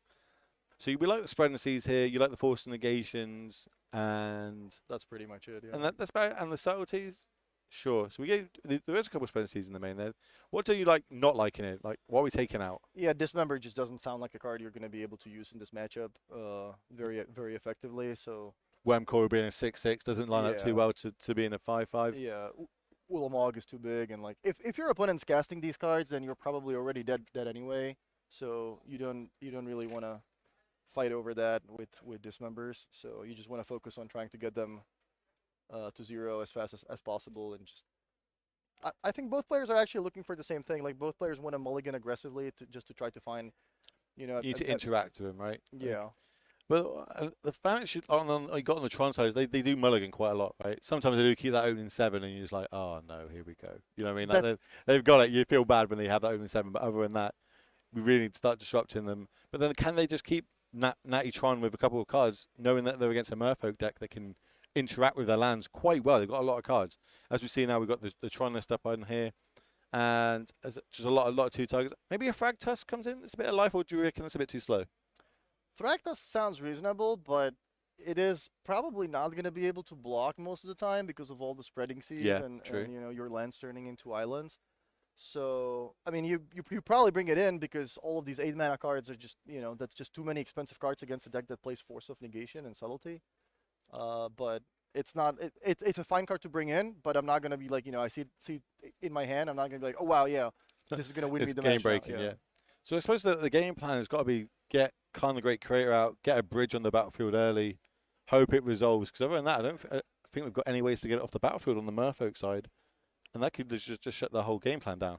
Yeah, being on the draw, I mean, you can play a turn 3 card and hope they don't have a Force of Negation start eating their creatures. Maybe you just find your Tron quickly and play a big Walking Ballista, start shooting their creatures. But other than that, like this has to be one of the worst matchups for the Tron player. Yeah, it does feel pretty rough for them to be able to go across. Cool. We'll see if how they're getting on with shuffling up. Remind people just tuning in, welcome. We are at Barcelona. We are giving you some live modern action this weekend. 533 players turned up this weekend to battle it out to see who can take down the trophy. Top 8, get the flights, get the accommodation, and just win all the bragging rights that come across with them. Looks like Tron's going to be taking a mulligan here. No surprise there. But over on the other side, I think we've got a keep from the Merfolk player. I can't see much interaction. I can see a Mutavault, a Lord, and a Basic. But wow, I'm seeing a white-bordered Lord of Atlantis. So as excited as I was about the deck being, all foil and it's partially foil. Okay, cool. These really cool cards, white-bordered cards. Not something I'm a fan of. But I was about to say, where do you sit on the fence with whiteboard? Some people love a whiteboarded. I'm on the fence. True. I'm not a fan of whiteboarded. What about you, chat? Let us know. Do you like whiteboarded cards or are you anti-whiteboarded? What do you decide? I know some people like them as basics, so it's easy to find when you're fetching up, but I'll just take the extra hit and just, look for my deck that extra couple of seconds just to get the nice basics out. Yeah, I know some people like Canister, for example, he just likes to play like all the different versions of every card he can find. Yep. So he's gonna have a Thoughtseize. He's gonna have 4 different. Like he's gonna have the 4 different arts. Yeah, he's gonna have 4 different arts, and one's gonna be full art, one's gonna be. Yeah. So it looks like we kept there. So that's we kept to 6. We go mine into a mana rock and then straight into a dock hand over on the opposite side. This is a much better start than in the previous game. You're starting on a Tron land. That's always good. You have an extra card from the star. I think I do see a Nature's Claim in hand as well. I think that looks like that managed to come in. As we're going to do strings, look at our top 5. Super powerful in this deck, right? Like, you know what I mean? Yeah, like you can find either the lands that you're missing or the big payoff cards. If you already have a Tron, you can find your Ugin, you can find a Workmill Engine, you can find all the... Find your Urza's Tower by the looks of it. As I imagine that might be our land drop for the turn. Play this for a turn, pass turn back. All right, so that's already a great start. We're only missing the 3rd land, and I think I see an Urza's Power Plant in hand, so... Oh, it might be a Blast Zone, right? Or is it power? Oh, no, you're right. It is a power plant. Towards the front, we could have Natty Tron on turn 3. Yeah, so this is a situation where if the Merfolk player taps out for something like a Lord of Atlantis, there might be a Karn coming right next turn, but here comes a Tideshaper. I said there on the key turn, we managed to turn that tower into an island just to stop the Tron on turn 3. Ooh, okay. So that's a little bit of interaction. We can get rid of a we can exile. Is it a 1 mana permanent? I believe. I think it exiles a creature with power or toughness 1 or less. And it also counters a sorcery, and it puts a 1/1 Eldrazi spawn into play that you can use as a treasure token, basically. That's awkward because I believe that is a 2/2 now on the battlefield because there's on the other side that we have an island. Try and play. Yeah, I think just in general, Warping Whale doesn't sound that great in the matchup. Like, most of the creatures are going to be bigger than 1/1s. You can use it to get 1 extra mana, like that's true. You can certainly, in some situations, your opponent's going to be thinking, okay, well, if I tap this land in the upkeep, my opponent's not going to be able to, blow up the Oblivion Stone next turn. You can surprise them with an. And we saw a spreading seas get drawn off the top there for the Merfolk player. Are we deploying it this turn just in case another tower comes down next turn? And then maybe leaving up a Dockhand, or are we just going to try and deploy to the battlefield? Yeah, I think I like stopping the opponent from Playing Magic? the possibility of just having Tron next turn. So using the spreading seas here seems quite reasonable. You're not really putting up a lot of pressure on the opponent, but as long as they don't cast any cards, you're gonna be fine. Considering Tron's like a big mana deck, it doesn't actually play many lands, right? It's like normally like 17, 18 land in the main that these decks kind of play. So being able to take them off the land early, like, yeah, we've got 3 land, but that's what, a fifth of the land in their deck that I've already managed to deal with. Yeah, that's true. But at the same time, they have all these, cantrips, the Ways chromatic to find it, stars. yeah. They can use the ancient stirrings to find more lands. So how are we going to go about this? We've got 3 lands, still got a land drop for the turn.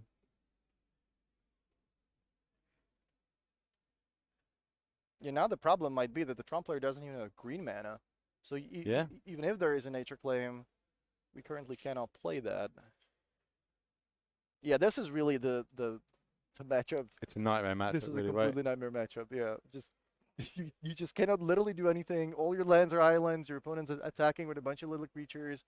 All you have is like an Oblivion Stone to defend yourself, but your opponent has 4 Force of Negations. It doesn't really get much worse than that. So we're going to turn these sideways. We're going to get in there now for 3 points damage. And this is interesting. Like the Merfolk player is demonstrating that, okay, this turn I'm not going to be tapping one of your lands. I'm going to be using the mana to cast something else. Mm-hmm. So either there was a slight pause there from the over on the Tron side, so they're making them think like maybe they've got Dismember. Obviously, we know it's a Warping Whale, but like they're making them think they didn't directly just take the damage when they turned them sideways and took 3. They were kind of thinking about what are we going to do here. Ooh, a Blast Zone for 1. That's cool. That deals with it. That gets rid of everything off the battlefield, and that brings a. We don't get Tron back because the Spreading Seas is still on the battlefield, but that does clear up the battlefield nicely for him. Yeah, and with that Tide Shaper leaving play, the land turns back into the original Urza land. So yeah, that one of Blast Zone did a lot of work. Yeah, and they set it up nicely, right? They had it. They kept it in hand, ready for turn 4, so they can play it and blow it in the same turn, so they don't actually. It doesn't get affected by some sort of Spreading Seas effect. This looks like one of the lords. It looks like it's one of the promo lords, I believe. It looks like a promo Lord of Atlantis, probably, but I'm not quite sure. And there's another Tron land, but not the one we're missing. So still only got 4 mana for the turn. But we could play something like a Khan Great Creator here. It is a Lord of Atlantis promo. Yeah. Judge Foil looks pretty nice. What do you think is like the fan favorite creature type? Is it elves or is it merfolk? Or is it squirrel? Obviously it's Stormcrow, right? But Okay. I imagine if we have to go creature type, Goblins is probably in the mix there. I like Slivers myself. Slivers is one of my favorite. Let us know in chat. We all got, there you go, Slivers, humans. As coming across here for this is a lot. This is a big swing, right? So this is 7 points of damage? That is 7, yeah. And you know that if you have a Force of Negation or something in hand that like your opponent can't even really do much, they can play a Wormcoil Engine next turn, but since one of those lands is an island, Lord of Atlantis is going to stop the opponent from... So here's the Warping Whale. What are we going to make? Are we making a 1/1? think we're making a Scion here because it doesn't really. We could get rid of the eighth. Can we get rid of the eighth of here, or is it creature? That's one. I think it's creature, It's only right? creature, yeah. So if we make a 1/1 here, that gives us 1, 2, 3, 4, 5 mana next turn. 6 with a land. Potentially we get a worm coil down, but it doesn't do much because the island walks on the battlefield. So you basically make a 1/1 treasure. So I think we're in the realms of we're hoping to rip Natty Tron here, right, and do something crazy. Maybe sweep the board. We're looking for a power plant. Didn't get there. We've got a mana rock. That is a redraw. Yeah, you need to find a third Tron land and play an Ugin. Get rid of the lords, and then you would be only looking at a mutable +1 card in hand. So So we you know you would at least have 1 or 2 turns to. So we're getting rid of our Siren instead of tapping our land here. Oh, we've got a map. I don't think that's going to. We've got 1 floating. And using the Scion there definitely makes sense because you want to keep the Urza lands untapped in case you do hit your Tron. Then you want to have the lands that produce more mana untapped. So they've got 1 green floating currently in the pool, I believe. They got a map, but that's going to be too slow. Sylvan Scrying. Okay, Sylvan Scrying does it. So then now we're going to have 7 mana. That's not the 8 that we need. So what have we got? We need to stop at least one of these lords and hope another lord isn't in hand. But then we know there's a Lord of Atlantis in hand. I think that's it. Unless we've got even Karn into bridge won't stop. Will it stop it? Evan's got +2/+2. We can get him for free. How many cards we've got in hand? Too many. No, I think Yeah, it it's might be 1 game. mana short of Ugin. You can play Karn. You can exile one of the lords, and then you're looking at only 5 damage. And coming on the in, but battlefield, we this is know the there's best thing that can another happen, lord. right? Yeah. Like at the minute, okay, we're safe. I can go to 1 next turn, but we have Godview. We know that there is another lord in hand. I would have probably just showed it by now. I would be like, "Look, I got a lord," just so you know. But 1 camera, Yeah, and you know the opponent stepped out. You know they don't have any spells Have they a can lord, cast for free. elevate You this. yeah. swing for 6 points damage because the mutable is going to get +2/+2.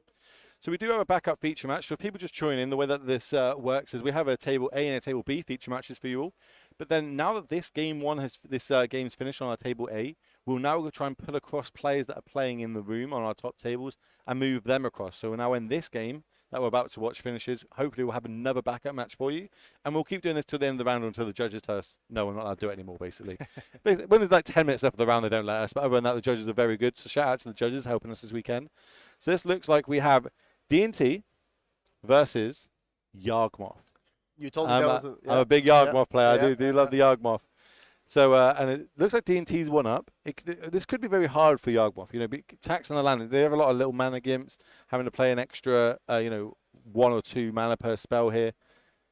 And now, Wait. I think, yeah. I was just gonna say that's probably a good matchup for Yawgmoth if that is Death and Taxes.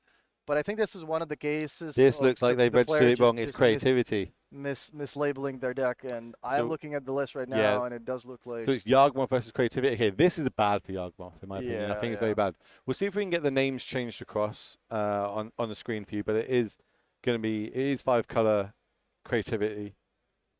Yeah, we're looking at Renan 6, obviously four copies of Archon. There is Fable of the Mirror Breaker, Spell Pierce, Lightning Bolt, Fire Ice. So it's these little things like Fire and Ice, Red and 6. These like little they can ping all our mana dorks really early, so I can't advance my board. That's the problem we have here. And then turn 0, Leyline of the Void. That will turn off our combo straight away. So now all our Undying creatures will not be coming back, as we do lead off on a turn 1 Ignoble Hierarch there. And this is exactly why it's such a bad matchup for us. Say us like I'm the Yawgmoth player. I feel the pain. I feel Max's pain here. Yeah, plus you don't really have a lot of interaction. No. Grist is about the only interaction they normally have, that and Yawgmoth. But we've got to get there, right? And normally keeping our mana dorks alive in the early turns is when. But then there's a Besage off the top.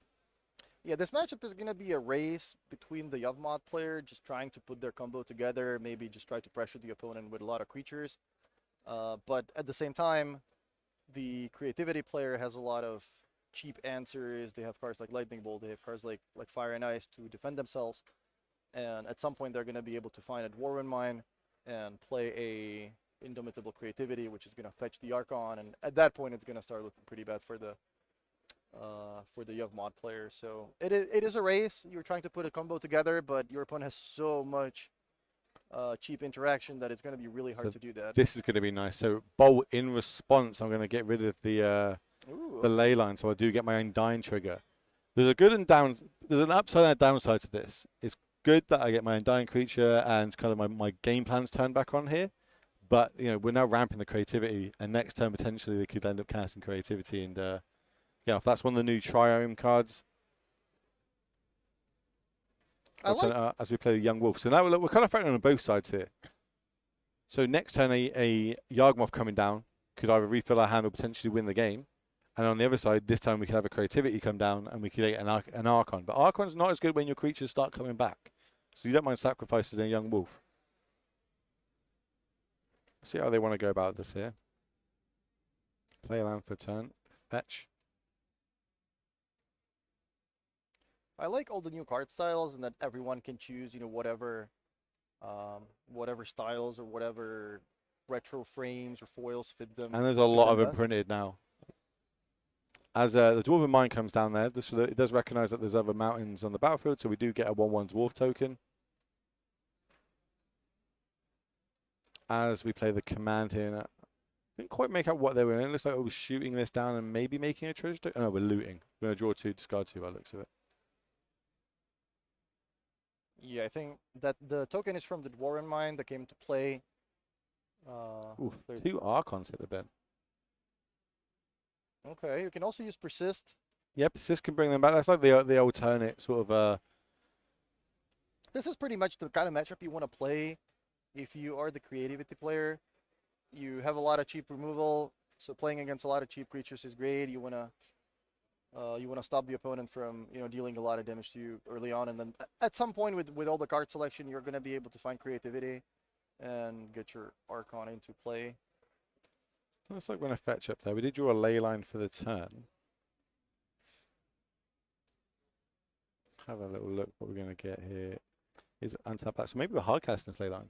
One thing I appreciate is that the players are playing pretty fast. I was walking around the tables in round 1, and I think that's probably also because there's a lot of new cards. We didn't really play Paper Magic for 3 years, so we're not really used to doing all the shuffling. Now everything happens on Arena. But I think it might be a good idea to consider just having paper rounds in Paper Magic be 60 minutes now, because there's just so much stuff happening. Double face cards, and you just spend so much extra time and energy every round. Looking at new cards and doing extra things. We did just get another companion band recently, a couple months back now, so stop the 80 card shuffles. Right. And now it doesn't look like anyone's still playing the 80. It looks like most players have still dropped back down now to the 60. Well, the creativity player is down to 11 life. There is a Dryad Arbor. Yeah, you know we're on plan like Z when we start fetching up a Dryad Arbor here and start turning sideways. 3 points come across as we're playing another young one. And this is kind of, you think of Yawgmoth, you think this creature combo deck and powerful creature stuff, but it can just get there by playing these little creatures and turn them sideways. As we've seen on the other side of the battlefield, all they've got is they're playing lands and turning through the deck, but they're not actually doing their game plan yet. Yeah, this is a perfectly valid game plan. Like, if you can put your combo together and you know you're playing a matchup where, the opponent's going to most likely be able to stop you from comboing off, you can just play the cheap creatures and just turn them sideways every turn, and then just hope that your opponent doesn't find the combo pieces from their own deck. As we see here, Fable the Mirror Breaker off the top. This card is we've seen this all the way up to Legacy so far, this card turn up. So, I talk about it every time. If you told me when this was playing, there's a 3-mana enchantment that's going to see Modern Legacy play, I'd be like, nah. But it does so much work. We've now got a token. Next time we can loot through our decks, which again, try and find a creativity or something along these lines. It's also now a blocker on this battlefield. Stem the bleeding a little bit as we see a Hearst off the top. Yeah, I think at this point, the idea is that, whatever deck you put Fable into, you're just going to make the deck better. It doesn't matter if it's a standard deck, if it's a legacy deck. Fable just makes every deck better. Just one red as well, so it's splashable. You know what I mean? Splashable deck to the game plan. It's so good. And we've seen these creativity decks go anything from 2 color up to 5 color. I think sort of 5 color with binding is kind of the way forward people want to be playing it at the minute. Okay, so there's an unlicensed Hearse that takes out Persist as Yeah. a possible card to top deck here. Ooh, Oh, and that is actually a Persist. no. As the Persist comes off the top, maybe that one's getting looted away. Maybe that's getting looted away now. But then we've got a way to destroy the Hearse.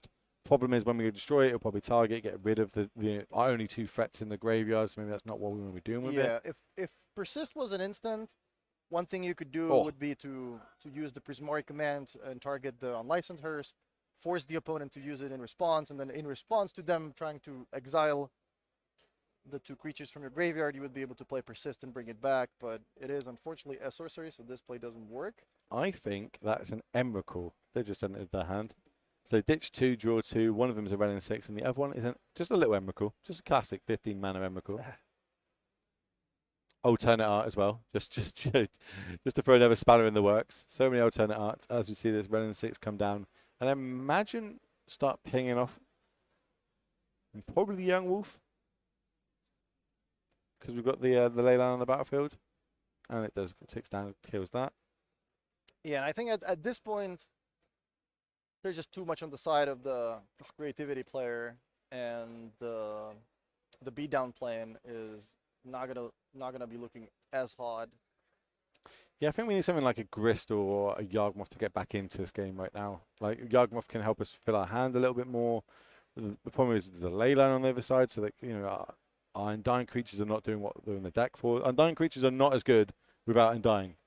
As another one comes and hits the battlefield, you're just playing a 2-1 haster and a 1-1 as they both go towards the Ren and 6. We're just going to see. I like this. Just throw both under. Get 2 more creatures off the battlefield. I can then use the Ren and 6 next turn, kill the Dryad Arbor that's left, and I'm just leaving them on the other side of the battlefield with nothing, and then License Hearst. I think the creatures should get exiled. I don't know if they They should. Yeah. They haven't done it yet, but And I think the players are aware because that's why the Strangleroot guys didn't come back, but the cards should still get exiled from the graveyard. There's 2 piles there, and they just haven't moved them across.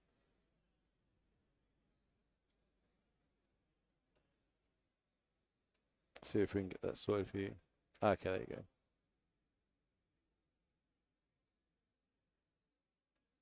Maybe this Hearst gets there. Maybe it just gets so big Yeah, I guess you can. that we can crew it. Yeah, you can just make a really big creature out of it, and force the opponent to chump block with the goblin token, or with the goblin from Fable. There's a cord off the top.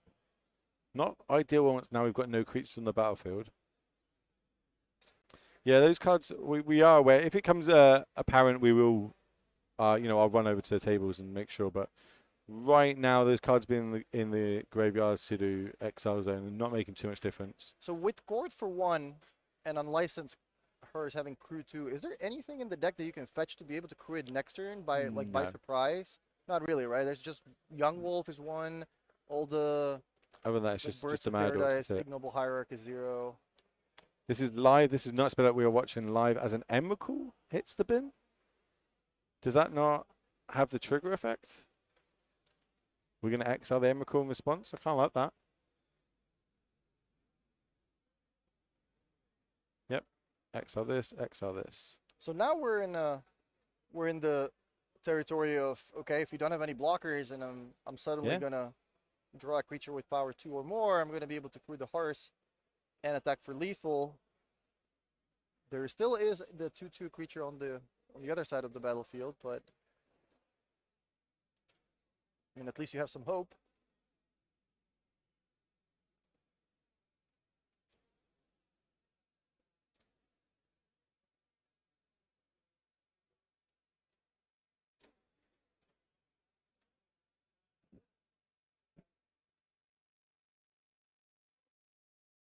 As we draw a new drip of cards, but this is not exactly what we want to be doing. Now we've just shuffled our graveyard away. 2 mana, what are we going to cast in here for another 2?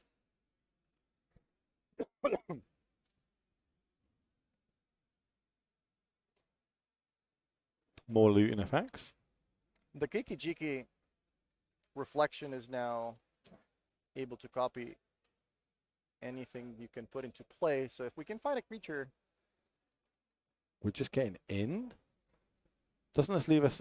Have we got a blocker? Hold on, if we just... if a creature off the top here, we could just... In the game, then Wall of Roots is not the creature they want. Does survive the bolt. And does block. that is an aggressive attack. I'm about to say, that's, I'm sort of thinking, like, what else? Am I missing something here? There might be 2 bolts in hand. Like you might be able to just take down the hearse. Any creature with a... Well, look, they got away with it. They're drawn for turn. Now they've got an answer for the hearse now. It's okay. They're back on track now. There is a creativity in hand. They could target the Kiki-Jiki and try and roll it. I think they've got 2 more Archons left in the deck. They're having a little think how they want to tap their mana. You can use the Bitter Reunion to even give the Archon haste. So that would be quite a swing turn. 4 mana. Yep, we're going to target the Kiki-Jiki here.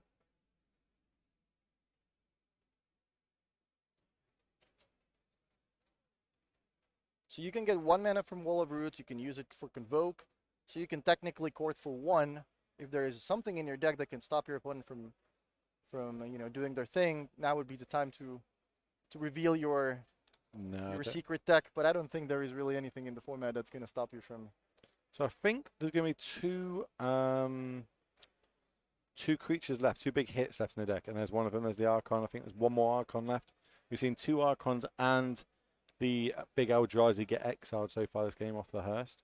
As it enters the battlefield, so in response to the triggers of them discarding a card, they're going to cord for 1. Now, I'm not entirely sure what we get here. I don't know what's good, especially with a bolt in hand. We don't know about it. Maybe we're going to go for a bird here. We've got all our manas online. Young Wolf doesn't do much because of the leyline in the battlefield. It's like a rock and a hard place here. None of it really matters. We're kind of dawdling. It's like the end is kind of inevitable here. We're kind of pseudo locks. Yeah, I'm not even sure if you can really draw anything as the Golgari player, because with the Archon's trigger, you're going to gain 3 life. You're going to go to 9. You're going to be able to give it haste, so it's going to attack again. That puts you to 12, and at that point, you're surviving the Hearth attack. I suppose if we can keep a creature on the battlefield and play we top deck a Grist, we could then get rid of the Archon. But with the bolt in hand, that's not going to be possible. But obviously, you got to play to your outs, right? Obviously, we've got God View, but they don't.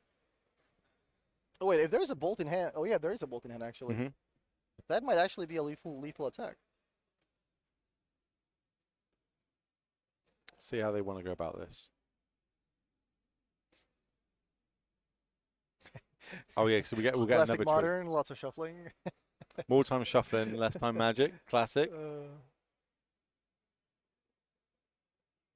So now the triggers are going to start happening. Drain you for free. I'm going to gain 3. You're going to discard a card. I'm going to draw a card. You're going to sacrifice a creature. This card just does a lot. It's like when it hits the battlefield, you're like, okay, now we're in trouble. So it looks like we're going to sacrifice the Hierarch here. There might be a life total discrepancy. That's why we have judges down on the floor, doing a great job. I will have a word with the Marathons and say that they missed there's still creatures in the graveyard that need to be put into exile, but we'll get them. They've got a lot going on. But while this is happening, chat, let me know if you were here this weekend. What deck would you be playing? What about yourself, Martin? What would you be bringing this weekend? Well, that's the one cool thing about Modern is that there's probably 40 different decks that you can play and just do well with them on any given day. Mm-hmm. And I like that about Modern also, that it's a non-rotating format, right? So you can build one deck and then just play it for a really long time. Unlike Standard, you can have a deck and then it's going to rotate out. You're going to have to build something new. In Modern, you can just pick one deck that you really like. Some players like Merfolk. Yep. You said you like the like Golgari combo. Some people are combo players. Everyone can play something different. And Modern is a format that really rewards like the deck specialists. Like I often see the same players doing well over and over with the same deck, and it really rewards players that You learn the deck that- through and yeah through. yeah you learn the deck inside out. You know all the matchups, you know how to sideboard, and you know how to approach basically every game of every match. So it is a good idea in Modern to just stick to one deck and just learn how to play it, rather than just switch a deck. Yeah, learning what your role is in each matchup. Are you control matchup? Are you the aggro matchup? Yeah. Do you need to prioritize your combo here or whatever? But as we see, there the creativity player takes this game down. An Archon coming down, triggers, attack, triggers, and then finishing off with the bolt at the end of the turn there. We'll see if we do have another backup feature match for you. Do we have another table? I think it Looks like we do have another backup for you all. is the matchup over, or is it? Yeah, that was it. 1-1? There was 2-0. So we're going to go across Oh to... yeah, right. I see. Yeah. So we do have another table. We're just going to try and bring that up for you all. And we'll try and tell you what they're playing. But if you're just tuning in, welcome. Where have you been all morning? We are playing 9 rounds of Modern today with another 6 tomorrow with a cut to top 8. There are 533 players turned up in Barcelona this weekend to battle it out to see who can take away the championship, the prizes, the bragging rights, and just get feature matches. Obviously, a man like yourself has been on many feature matches. Is it still like a novelty to you, or do you just go, it's just another day in the office? I think you get excited, the first couple times because I still do. I'm still in that area. You really want to, you want to get your name out there, and maybe, for me, my mom would be watching all the first tournaments that I was playing, so she was always excited to see me on camera. So it's pretty much, always cool, but obviously, if you've been playing for 15 or 20 years, it doesn't get as it excited. wears off a little bit. Yeah. So I'm going to go on a limb here and say this is not the Merfolk versus Tron player matchup that it says on the camera. It looks to me, straight off the bat, that is going to be a blue-white control going by the Mystic Gate? no, well, yeah, the Mystic Gates helps, but I was going about the companion. And Kahira, yeah. it looks like Living End as we're starting to cycle things at the end of the turn. Architect of Will, I believe. Yep, that was an Architect end of turn cycle. I'm a big fan of this Living End deck. I really do enjoy the interaction with it. It's got a lot of, obviously, the elementals from the Modern Horizon sets that we see.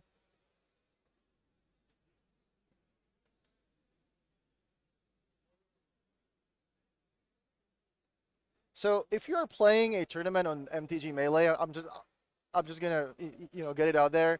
Please make sure to label your deck Correctly. the correct way, because I'm looking at these two players. I'm trying to find the deck list, and I'm seeing Merfolk, and I'm pretty sure neither of these players are actually playing Merfolk. I think these are players from last round and their names, so we're just trying to get the names changed and the deck names for you all. As we see a Living End get cycled in here, and in response, a Hallowed Moonlight. This card is brutal for these sort of matchups. So any creature that ends the battlefield this turn will be exiled instead. This is rough. And you get to draw a card too, right? Oh yeah, and it replaces For itself. good measure, yeah. Which blue-white love to draw cards. This is huge for them. This is exactly the sort of card they need in this. So that's basically a counter spell for Living End, plus you get to draw a card.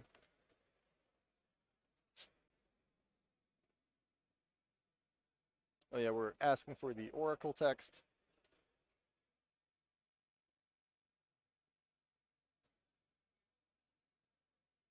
Yeah, it's like, I would like to know what this card does, because I'm pretty sure it's not good for me. And this is, we are in Europe. There's a lot of people who speak a lot of different languages in at these tournaments, and a lot of cards have a lot of different language text on them. So myself personally, I am an English speaker and an English reader. That is it. And I can barely do that. So when we start getting foreign cards in and I don't know, obviously I know quite a lot of the cards, but if there's some I don't know, I will start putting it in and asking. As it looks like that resolves. The agent does come into the battlefield though, because it was cast. It's not got any, it's not getting cheated in. We did pay 3 mana for that agent to come in. As we draw for the turn.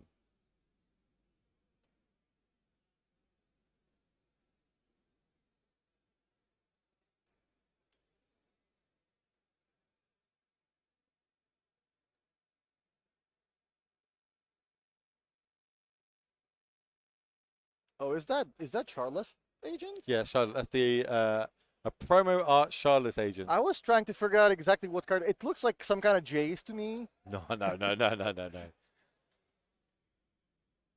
Yeah, there's a lot, as we spoke about this before. The amount of alternate arts there are now, all the secret layers that get pumped out. It's hard as a caster to keep on top of it, but the Yeah. good thing that we have, the advantage we have over everything, is we have Twitch chat. It's yeah. Twitch chat will be able to tell you exactly what a card is before you can even type it in. No, Shard's Legend shouldn't be dead because it was hard cast. So Hello Moonlight is if any creature enters the battlefield that wasn't cast, and because Shard's Legend was actually cast with 3 mana. You know, the traditional way of playing Magic, it gets to resolve. But paying 3 mana for a 2/2 in Modern is not exactly where you want to be. There you go. Thank you very much, chat. So there is an Archmage's Charm being cast off of a Plains, but keep in mind that there is the Mystigate in play. So before we get the Twitch chat, you can't do Did we that. cast it off that? No, we're good. I remember stopping a feature match once when I started playing Magic. You know, two top pros playing a feature match. One of them is trying to cast whatever a Thoughtseize off of the forest. I'm just like, hey, stop! You can do that. There was an Urborg on the battlefield, and it's like, Urborg in play, obviously. And since then, I just never do that stuff again. I always have a judge. I just tell a judge, I'm like, Judge, I think this happened. I'd like you to try and sort this out. As we see the fetch end of the turn, we're going to go get a breeding pool. OG breeding pools. Big fan of that. What sort of shocks do you rock? I like the original versions of cards too. Plus, I like the retro frames. So Yeah, I'm a big fan of I like that the Wizards really started doing this, lately with all the sets and all the retro frame cards. And I just always have to buy them for my cube and just really enjoy playing with the original versions.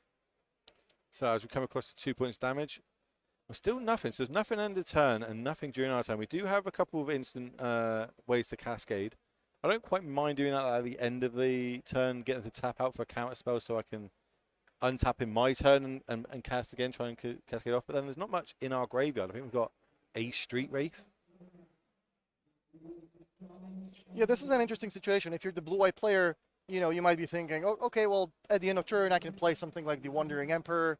But if you do that, your opponent might respond, with an instant speed Living End. They might put a bunch of creatures into play. But at the same time, you might want to try to lure your opponent into doing that, because if you have something like a Supreme Verdict in play, in hand, you can just sweep the creatures away. Well, that's what we just got drawn off the top as well. They just drew the Wrath off the top. Yeah, it is kind of, I suppose, a full color control more than blue-white, but it just splashes the extra colors for the leyline binding. So that's why it's labeled up as blue-white control, chat, for people wondering. As we're going to fetch here. So Leyline Binding, one of the new cards that are obviously now standard legal, very powerful. Potentially, it's a 6-drop, but realistically, we only cast it for 1 or 2 mana, and it can exile any permanent. It's found its way into Modern quite well, especially these. It's made these 2-color decks turn up to 4. So this is an alternate art Teferi, the Time Raveler.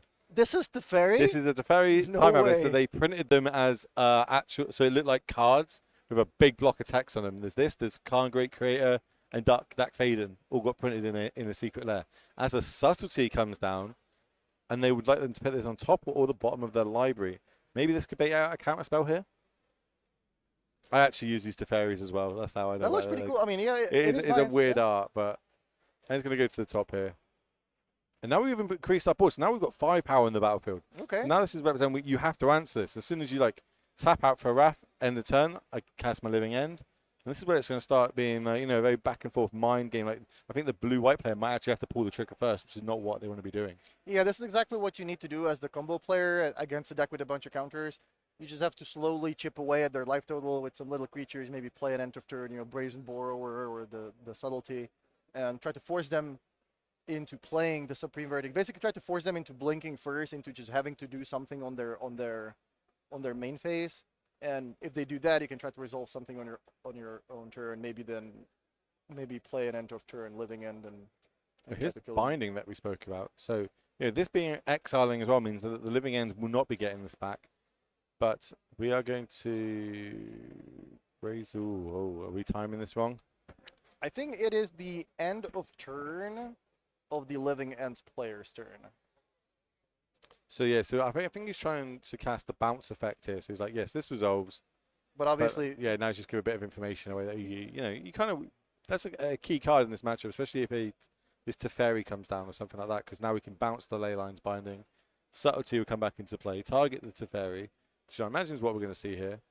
So now with the Teferi on the stack, if you want to play something on your opponent's turn, you want to use it right. You want to do it right now because otherwise you're not going to be able to do it. So that Brazen Borrower is probably going to be used, I'm assuming, to bounce the Leyline and probably played on board just so you can have some pressure in play, and then you can see what your opponent does.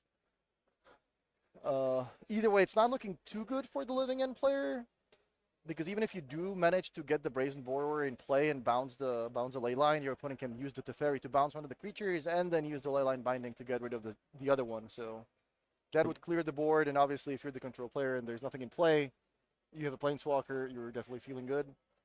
So this is going to bounce the binding if it resolves. There is a counter spell in hand. But then if we use counter spell and tap out, we can then cascade. But then we're only getting back one creature. Maybe we have to. Maybe we're in that position now. Maybe we've chipped him down to 9 life. Or maybe we cast the. Because then the Teferi is going to get to bounce one of his creatures back. Jeez, this is a.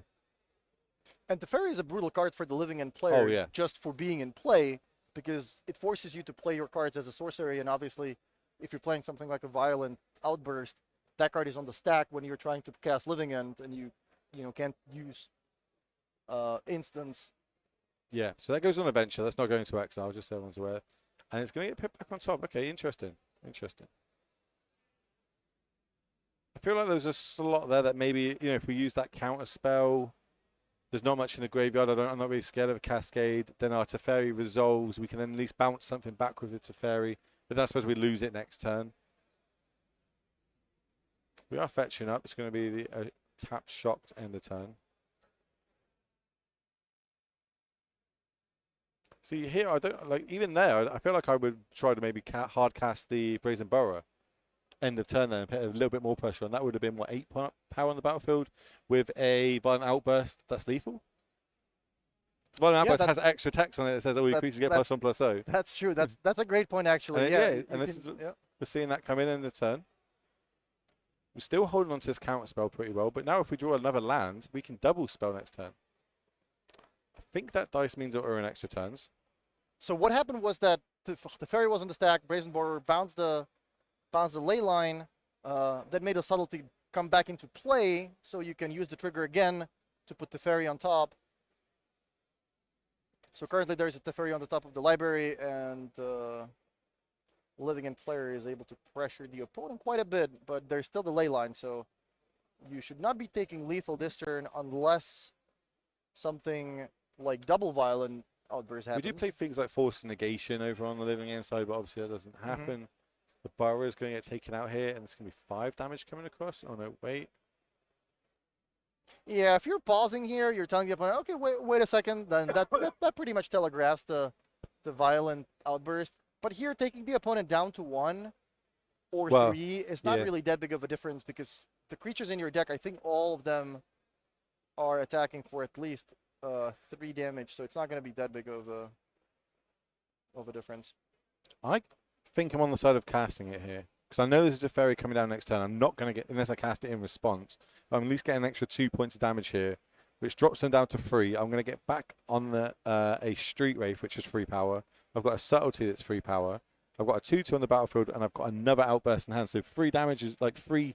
My opponent being at 3 is kind of like a nice sweet spot where I should be able to potentially push across lethal, and we are going into extra turns. So we are going to cascade through. So keep in mind, this is going to be the second Living End, right? You can choose not to play it. Can choose not to play it. I feel like I want to play it though. Like, I'm not going to get any much more chance to bring back this Street Wraith. But if you're doing it in combat, you probably want to deal the damage, first. If you're choosing to use the Living End here, then you're dealing 0 damage because your creatures are going to die. Oh yeah, true. I got you. Yeah, I got you. Yeah, I'm stupid. That's why we've got you here. That's why we got you here. I'm like tunnel visioned into getting it. Yep, got you. So yeah, so we get across and we do drop them to 3. Got you. So that's 5, 6, 7 damage. Oh, let's drop them to 2, right? 5 damage plus 2. But this is an interesting situation. Using the Violent Outburst means that you're taking the opponent. You're attacking for 5, so you're taking them. Instead of 4, they go to 2. So now you have 2 lethal creatures. But at the same time, if you kept the Outburst in hand, you kind of have like this end of turn, I win card because you're gonna get enough creatures in play to attack the opponent for lethal. So now if your opponent just plays a Supreme Verdict, you can't really, follow that up with the end of turn. I'm gonna bring my creatures back. How about a Teferi tick up into an instant speed Supreme Verdict? How's that for you? That is quite okay. Bear in mind, we do need a basic left in our decks. We don't have a basic, we are in trouble.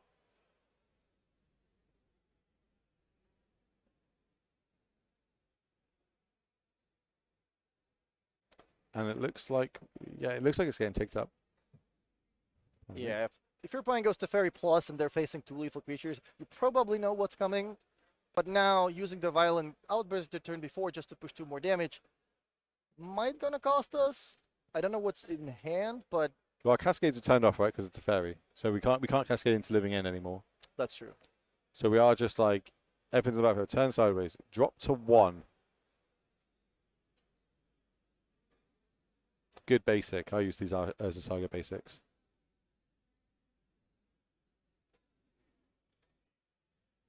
Instant speed Supreme Verdict. I like the old school counterspell in hand too.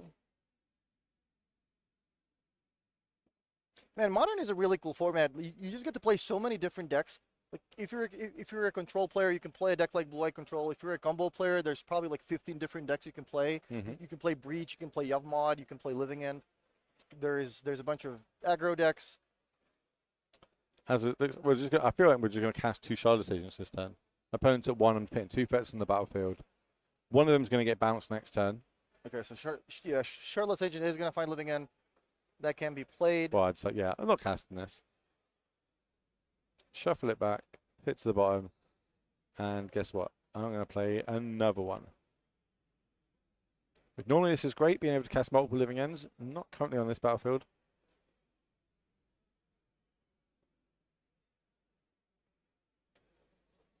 Yeah, have a look at how they sideboard. It looks like there's a couple of breakers came in. Yeah, with the opponent on 1 life, now putting two creatures in play, that's good enough sometimes to get the job done. So what have we got? We've got, well, we can bounce one with Teferi. We can also put our companion in our hand and cast our companion as a blocker, right? Okay, yeah. So there is enough to survive. Yeah, on the battlefield, we can see there's going to be enough to probably take this to a draw because this is turn 4 and extra turns. I don't think the blue-white player is able to do 11 damage this turn. I'm just going to pass. Oh, there's a Shark Typhoon in hand as well. Turn 5. Yeah, if you're playing a paper event anytime soon, after not having played paper Magic for a while, try to play as fast as possible. I had the same problem in Sophia. It looked like we were playing reasonably fast, and then like every round basically came to time, and you don't want to get a draw early in the tournament where maybe X and 2 makes a cut. That's basically the same as a loss. So try to play as fast as possible. If you feel like your opponent's playing slow, try to politely ask them a few times to maybe speed up a little bit. And if you feel like one of you is playing way too slow, just call a judge. And I think they're talking about it now. They're like, do you want to concede? Do you not want to concede? Do you want to block? Are we going to go to a draw? What's going on here? So for people that are watching this weekend, obviously 533 players did turn up this weekend. And they are battling out to try and make day 2. 21 points or more should get you to day 2. So we're going to take 64 players or 21 points or more. They're going to make it across to day 2, and they're going to be battling out tomorrow for 6 rounds of Modern Action plus a cut to top 8. That's going to be it for the end of the round for me and Martin. We're going to be back with Filipa and Harry straight after this, so stick around, and we'll see you all for round 3 very shortly.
Top 64 gets a cash prize, but what these players really want is a qualification for the regional championship in Naples, and that is for top 32. This regional championship that you qualify for in this event, the top 2 gets a world's invite, so that's like the biggest tournament of the year. So right now these players really want to lock in top 32. Top 8 gets a flight and accommodation for this regional championship in Naples as well, which is really important because we know for these players sometimes the hard part is to get to places and pay for the flight, so top 8 is taken care of. Right now we have a very fun match to watch, and I think you know one of these players, right, Harry? Yeah, so in our main feature match, Yedrick, the streamer TSP Yedrick, came up to me and said, Harry, I'm 2-0. Is it Murktide? And I said, do you want to be the main feature match? He said, yes. As you can see, he's started off with a Spirebluff Canal as our opponent on 4 color Rhinos is fetching with the Windswept Teeth. Now, this is actually another classic matchup in Modern. You know, we've seen Murktide, Hammer, Cascade being a very popular archetype alongside 4 color control. So obviously Murktide versus Rhinos, very popular. And we're going to be seeing 4 color Rhinos. What are they playing 4 colors for?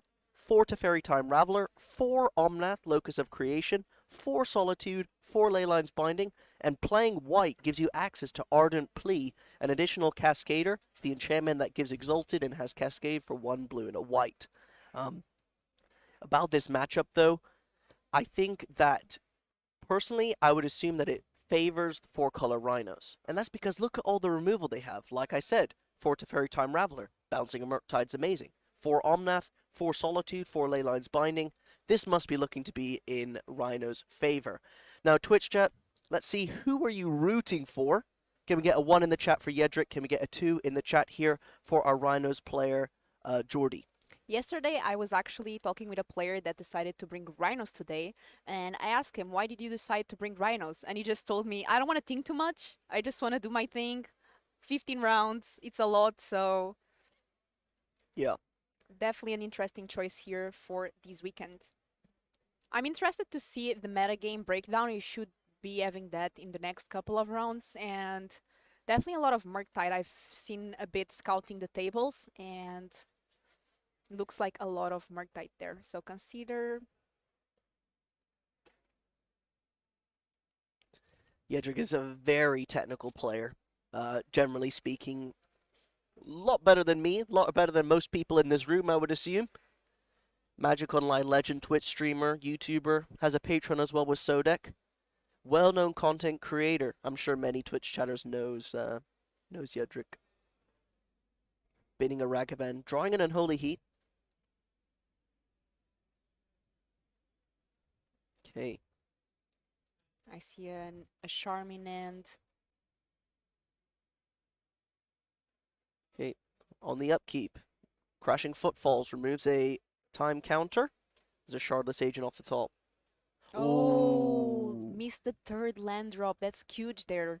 Yes. Now, Rhinos is a deck typically that wants to hit the 3rd land drop, and that's because to play a Cascade spell at 3 mana, you can't really play spells cheaper than 3. Yep. And obviously you have things like Solitude, and that to be able to, you know, cast on the early turns, but with no Leylines Binding, no Solitude I can see, and all Cascaders, that's a Fury. I mean, Yeah. it's okay. A 3rd mana is needed for that Violent Outburst. Yep. Okay, Omnath gets exiled for the Fury. At least able to deal with Shredder, because we know that Shredder can get big fast in these Murktide decks, so Definitely. and really help get some cards in the graveyard. And something to note, though, is that when an opponent misses a land drop, that means that every card in their hand is a spell. Now, the Rhino's deck starts at 3 mana, so as soon as they hit that 3rd land drop, Yedrick knows that he's going to have bombs upon bombs upon bombs, as we see a Snapcaster Mage flashed in the NSIP here, targeting a Consider. Ooh, I'm sure Twitch chat is going to like that Snapcaster Mage. I How many really like. Snapcasters are we playing? I haven't seen Snapcaster in a bit, so one only Snapcaster Mage. Okay. Getting in for 2. Ooh. The monkey is back. not dashing that Yeah, I Ragavan. was exactly going to say that. Why not dashing? But it looks like I see that there's an Archmage in end. And a Spell Maybe, Pierce. yeah, maybe he wants to keep mana for that. So, yeah, I think it's because Yedric's identified. Look, you used Fury, and I don't want to pay 2 mana every turn to dash this Ragavan. I'm gonna let this one turn have 4 mana up, Charm and Spell Pierce to protect it, and then I never have to worry about dashing it again. Make a load of treasures, hit a load of spells off the top of the opponent's deck. So there's a good reason to dash. There's a good reason to cast. Yedric obviously going with the cast. Oh, and we just have a counter spell. Okay, so that actually amplifies why you would not want to dash the Ragavan. Exactly. Give you more options. Oh, that's a Force of Negation off the top. No land. Oh, he seems frustrated. I would be frustrated in this situation. A lot of times you keep 2 land ends thinking, okay, I just need the third one. And the odds that it doesn't arrive turn after turn get lower, but Yeah. it's magic. Okay. Now this is actually a treasure token on the table is actually from one of our artists from Legacy Paris, the regional qualifier in Paris, because Yedric messaged me to buy them for him, but sadly the artist did not have them in stock, so clearly he picked it up online. But shout out to the artists that come to every Legacy European tour. Always try to get some good artists in there for you. Yeah, we have amazing artists. I was watching the artist booth, and it's always very interesting to go by. And it's another part of the magic that I love, the lore, the art, and part of why these events are so magical. Not just the tournament itself, but all that is around it. Okay. Yeah, they're just letting that resolve. Now we did know about that Archmage's charm. Deciding not to counter it though. Ooh. Iteration. That's 3 spells. Nice. This is what Yedric needs to see. Like, again, all of the cards in the Rhinos player's hand are spells. You need to load up on spells now so that you can combat their mana screw, and when they draw lands, you'll have equally as many spells as them. And don't forget, if you are in the Barcelona area, you can also be competing. Tomorrow we have a classic qualifier that qualifies top 8 to the regional finals in Naples. So also you can enter the venue for free. If you don't want to play, you can just say hello to us, see the artists, see the games, and have some fun. I actually played a draft yesterday. Oh, you did? Brothers War draft. Pack one, pick one. Wormcoil Engine. Ugh, I have you know I won that draft. that's It surprising. was a fun draft. Great community, great players. Love Magic the Gathering. Limited is my favorite format, but I'm enjoying Modern more and more with these events. We found the 3rd land. That's a Temple Garden being shocked in, going down to low life total though. So now you got to think, okay, the first spell that I cast is going to be countered. So I would assume you're going to wait for upkeep, because we do know about that Force of Negation, remember? Exactly. Cast things on the upkeep. If there's a counter spell, you can force. But then I guess that's using 3 cards out of your hand. I'm not sure how many cards we have in hand. But once again, 6 life, as you mentioned, it's very low. And the good thing about Snapcaster Mage is that it's a creature. It hits for 2. Filipa, the Spell Pierce. The Spell Pierce. Oh, The treasure token sitting there on the side. I assume this is going to snipe a Crashing Footfalls.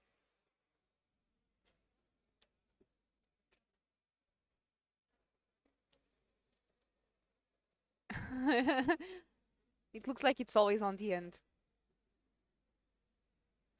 For those wondering, I see a message in chat. What's the best way to support this organization? It's simple. Click that follow button. The followers metrics really helps Legacy to improve the stream, and every time we do the stream, we get more followers, more viewers, and we grow. All Legacy wants to do right now is grow. Please click that follow button on Twitch, on Twitter. It's free for you and supports Legacy a ton. You don't even realize how much these numbers ticking up really supports us to be here as casters, and also for the stream to be here for you on the weekend to be free to watch. That Brazen Borrower hits the table as Yedric untaps the Snapcaster and a Borrower, finding a bauble. Another thing that also really helps is, for example, on Twitter, just giving feedback saying you enjoy the stream. That makes the organizers see that you are actually watching, enjoying, and keep wanting to make this for you. because I believe it's a big part of the tournament. For those of you that cannot be here physically, you can still enjoy paper Magic. Okay.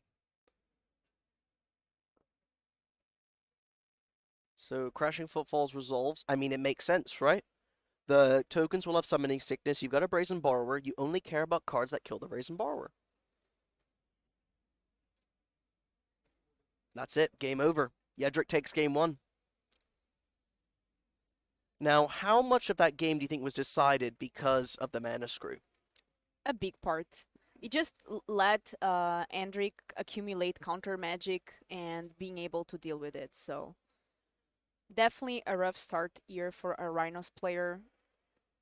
Because 3 mana actually it's all that he needed, right, in the beginning, and not getting access to that third land was just crucial. Yeah, definitely. I think that, oh, nice Cyborg Guide. Look at that beautifully cut Cyborg Guide by Yedrick. Definitely prepared for this event. Let's try and predict what he's going to be doing. So, against a 4-color deck, I would assume you want Blood Moon.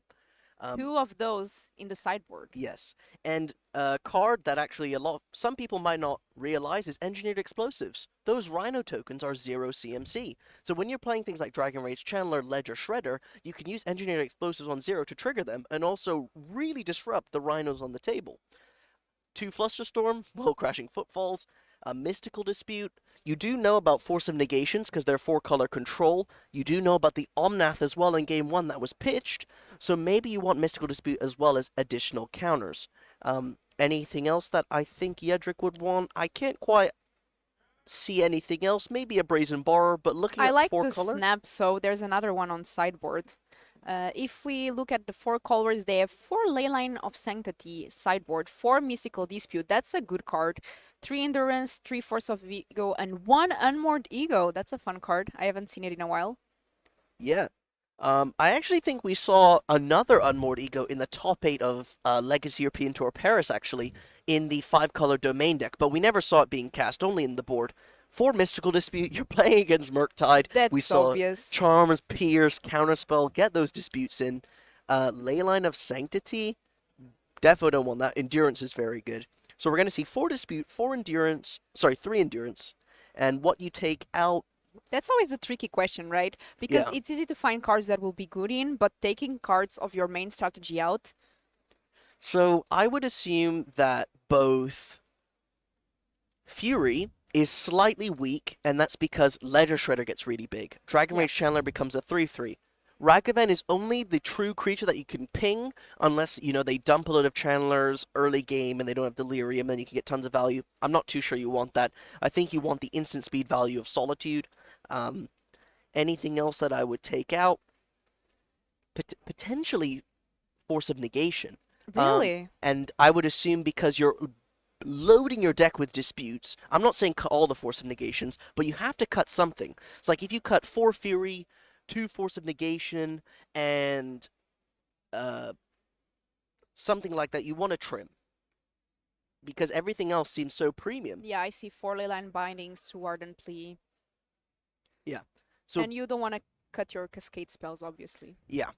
I think both players have a ton of cyber cards to bring in here, and a big decision to make. Like, maybe Teferi Time Raveler isn't great in the matchup as well as a 4 of, because you saw the Spell Pierce, and it's really hard to get down. You'd rather cast Violent Outburst on their turn with 3 mana than spend 3 mana Sorcery with the Teferi, and also Teferi gets attacked by Ledger Shredder and Dragon Rage Channeler. So maybe actually that's the line you want to go with, get rid of the Teferis and a couple Furies, and bring in the Endurance and the Mystical Disputes. That probably makes more sense than my logic. But the Fairy is just so good in some matchups, just the passive, not allowing your opponent to play counter magic. Yeah. And players are now shuffling in and choosing the first 7. We have a start now for our Rhinos player. Ooh. Instant mulligan by Murktide. And after sideboard, who do you think it's favored in this matchup? So, with 4 Mystical Dispute and 3 Endurance, it makes the dynamic shift a ton. And you're playing as Murktide. From the Murktide perspective, you're playing a deck with 4 Solitude, 4 Leylines Binding, Potentially Terrafairy, Time Ravelers, 4 Dispute and 3 Endurance. I think it's even more favored now for Rhinos, I would assume. But then maybe the Engineered Explosives change thing a lot, and also you have the Blood Moons. The Blood Moons are amazing. So I assume that Yedrick is aggressively mulliganing because he knows my deck is full of premium Cyborg cards that can steal wins. What is the way to deal with these Blood Moons? Is there any... We have Besages. Besages, yeah. Is there any... Otawara. Otawara is a way, yeah. And no Brazen Borrowers. Yeah, but don't forget with Blood Moon you can like hardcast Fury. Yep. Or you can like float white mana. No, you can't Leylines Binding Blood Moon actually because they lose all the land types. So because the lands all become mountains. So you can't Leylines Binding in response.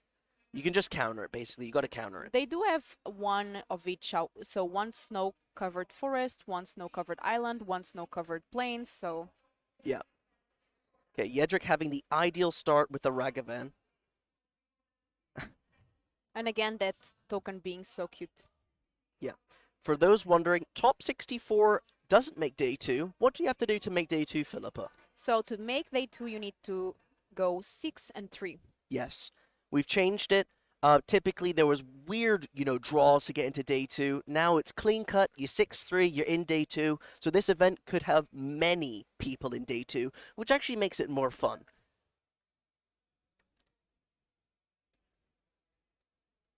And a cut here.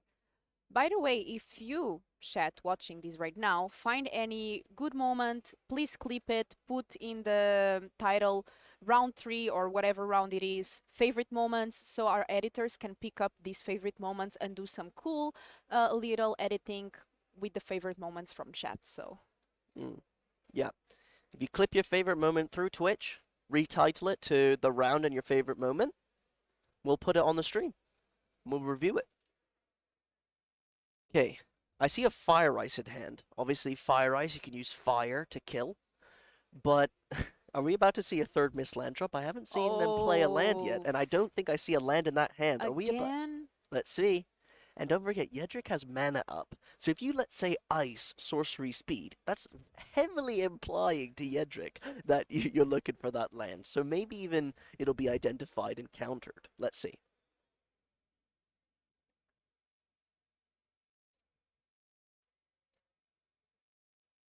okay, we have a Temple Garden.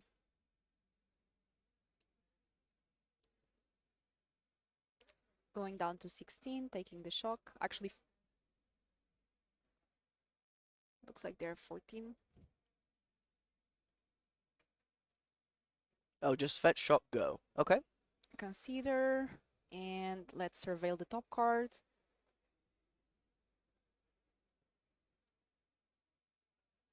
I think I see a Snapcaster Mage in hand. When your opponent puts expressive iteration into the graveyard, you know you're in a good Blood Moon. spot. Blood Moon off the top. Blood Moon off the top. Oh no. And look at all those non-basics. Wait, beginning of combat, fire? He's tapped out. Does he have a Force of Negation? If not, this Blood Moon's going to be slammed by Yedrick. Let's see, maybe... No, because he even has another basic island, so you can get... He iced it! He iced it! Oh, wait, what? We're not playing the Blood Moon?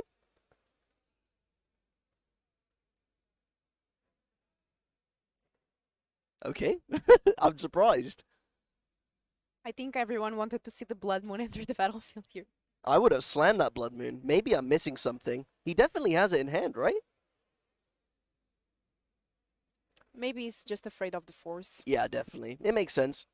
But I think that when your opponent ices your Ragavan and doesn't fire it, feels like they don't have lands, right? So, you have an idea that maybe they don't have a land. They iced it. You can slam the Blood Moon and then they have to hit their third land to Rhinos you. Yeah, maybe it's too risky to go with my line, because now you can Snapcaster Mage Consider. Is there a Force in hand, though? And we have a dispute here, disputing the Snapcaster Mage. Oh yes, there's a Force of Negation in the Rhinos player's hand. Okay, Yedrick clearly being better than me at Magic the Gathering as he attacks with the Ragavan. There's a reason why I'm doing commentary. He's and playing. there it is, the third land.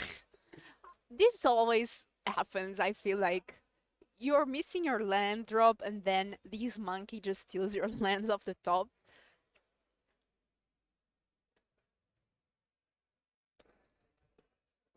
What's this? Iteration? Yeah, Okay. so we have expressive iteration. No way. And What? Really? we are force of negation. So slam Blood exiling. Moon. Yeah. I'm very surprised by that. I guess you could assume that they have Leylines binding, but they didn't binding the Ragavan because it hit. And they... Yeah, iteration should be exiled. Good point by Twitch chat. We're going to go down to the main feature now and tell them. Yes, Eri went and tell the judges that that iteration should be exiled, so it will be exiled really soon. Okay, so they exiled it now.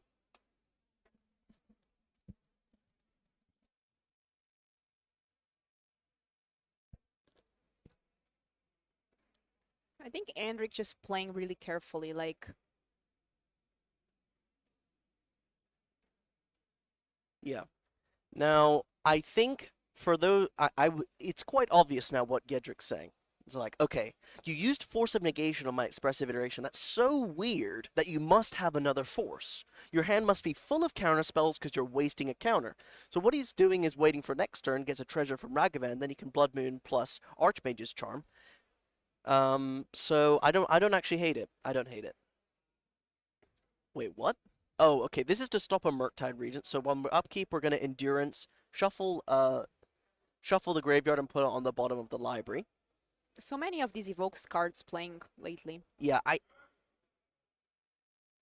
think it makes sense because you're so weak to a Murktide here because you pitch the Mystical Dispute and they have so much mana. I guess that's why they pitched the Dispute, right? Oh, and stealing at the Teferi. Oh my gosh. So now you can Teferi. I would play it. Yeah, because it prevents Cascade. Exactly. And then if it resolves, you can play the Blood Moon.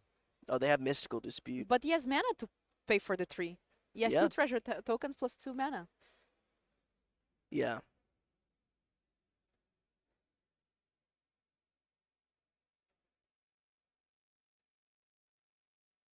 So... It looks like it's going to be a clean 2-0 for this Murktide, but maybe things will change. Oh, it resolved. It resolved. Blood Moon. Yeah. Do we have a Beseiju in hand? Don't forget, there's a Beseiju in... How many Besejus do we play? 2. 2. 2 Besejus. Nope. Yeah, this is GG. Yeah, game over. Good game. Unfortunately, the Rhinos player getting mana screwed both games, which you never would like to see. And I think we are going to our second table now. And looks like our players have Mono White Hammer on one side, Simon Nielsen, a very well-known player in the community, versus Rakdos Dead Shadow by Jozo Cortada.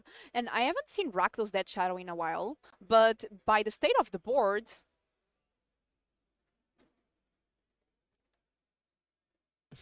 Yeah, this is looking rough. But this deck seems a bit Wait, this is different. not Rakdos This Dead is not Shadow? Rakdos Dead Yeah, Shadow. yeah. This is creativity. This is creativity. So again, our players have misregistered the name of their deck on MTG Melee. We apologize. That is a deck registration error. We're going to have it changed on the overlay now. Our Rakdos Death Shadow player is on creativity. For a Oh, second there I doesn't got matter. excited, but a lot of people choosing to go with creativity now. I've played against the deck and it can be really, really strong, especially if you're not prepared for it.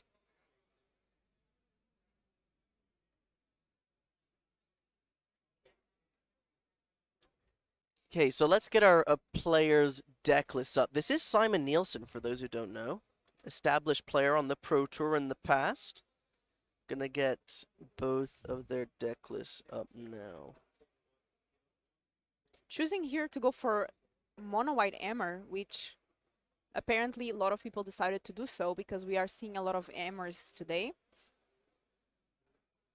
But I do like this creativity deck a lot. I've played against it and it just wins out of nowhere. Yeah. We're trying to get the overlay changed right now because it is wrong. You know what I see on Simon Nielsen's hand that I really like sideboard? I see an Ushbringer. It's not Rakdos Death Shadow, it's creativity. 5 colors creativity. What do you think of Ushbringer sideboard?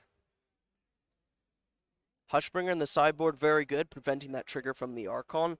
Typically, the Hammer player can attempt to make the Archon chump, which is why you would want something like the Hushbringer. But, yeah, I would say that this matchup is very close. I've played it in the past. The biggest thing is Blacksmith skill. Now, the way Blacksmith skill is worded is it says target permanent gains hexproof and indestructible until end of turn. If it's an artifact creature, it gets +2/+2. Now, how is creativity worded? It says if it is destroyed, flip the top card of your library until you hit a So creature. you can give indestructible to their... Yes. Oh, And it's nice. permanent, so you can give the treasure token indestructible, you can give the goblin 2/2 indestructible, you can give the dwarf indestructible, and if the creativity is targeting it, then it won't be destroyed and they won't get an Archon. So this is a very important interaction in this matchup, and it's why 2 Blacksmith skill in the main for Simon Nielsen is very important, because it can actually be a 1-mana counterspell for creativity, and I can see 2 Blacksmith skill in the sideboard. So you're going to be bringing those in, trying to counter that creativity. But what happens when the creativity targets more than one artifact or creature? So, okay, because they're individual targets, if you, let's say, target 2 dwarves and only one gets indestructible, the other one will become an Archon and you keep the dwarf. So it doesn't fizzle, but still better to have 1 Archon than 2 Archons. Yeah. Another card in Simon Nielsen's deck, though, new card, Haywire Might. It's a 1-mana 1/1. When it dies, you gain 2 life, and you can pay green to exile target artifact, a non-creature artifact or a non-creature enchantment. Meaning you can exile things like Urza Saga, Fable of the Mirrorbreaker, maybe a treasure token. You can target so many things in the format, which is why it's in the main. Obviously, splashing with just a Temple Garden, and obviously Springleaf Drum. Yeah. And that new card that you were talking about from Brothers War, it also started playing in Pioneer mono green sideboard. So overall, a good sideboard card. So let's look at our creativity players deck list. Not rack those, as it's written here. So obviously, what you want to do is get your creativity as fast as you can. And you have a lot of ways to create artifact and also dwarfs. I see that they are playing with 4 Ren and 6, 3 Teferi's Time Raveler, 4 Archon. Obviously, Archon is the only creature that you have. So what happens is with creativity, you always go get this Archon. Archon is a 6/6 flying, and whenever this enters the battlefield or attacks, target opponent sacrifices a creature or planeswalker, discards a card and loses 3 life. You draw a card and gain 3 life. So this usually ends the game pretty fast. And what ways do we have to make dwarfs fast? We have the land that makes a dwarf when it enters. Just Dwarf in mind, you can use Fable of the Mirrorbreaker to make a 2/2 and also make a treasure when the goblin attacks. Do we have Prismari Command? We do have Prismari Command. That's, loot, deal 2 damage to any target, make a treasure token, destroy target artifact. So that's also a good card in the matchup as we see our creativity player mulliganing here. One card that I like that I see on sideboard is Mana Leak. So an interesting choice there. We also have 3 Spell Pierce. Yes. Now, we also see Iona in the sideboard. Iona, it's 7/7 flying. When it enters the battlefield, choose a color. Your opponents can't cast spells of the chosen color. So that's not a card that you want in this matchup because colorless isn't a color. And also you have things like Stoneforge Mystic. If it's on the table, you can violin equipments. Maybe you want it in the matchup. I don't think you would. It is so expensive though, right? Yeah, well, you get it with the creativity, but you probably want Archons instead. Okay, players both keeping. We're seeing Simon fetching here.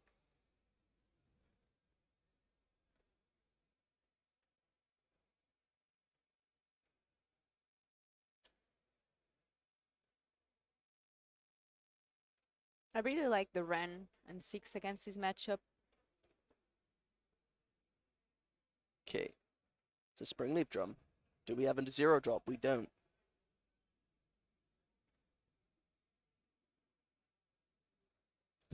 Second Urza Saga off the top. Not a second Haywire Mine in hand? What's in hand? It's a Haywire Mine, something else. And that it is the new card.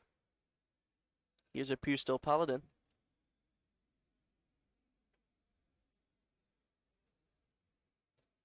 Okay, so this Paladin needs to die.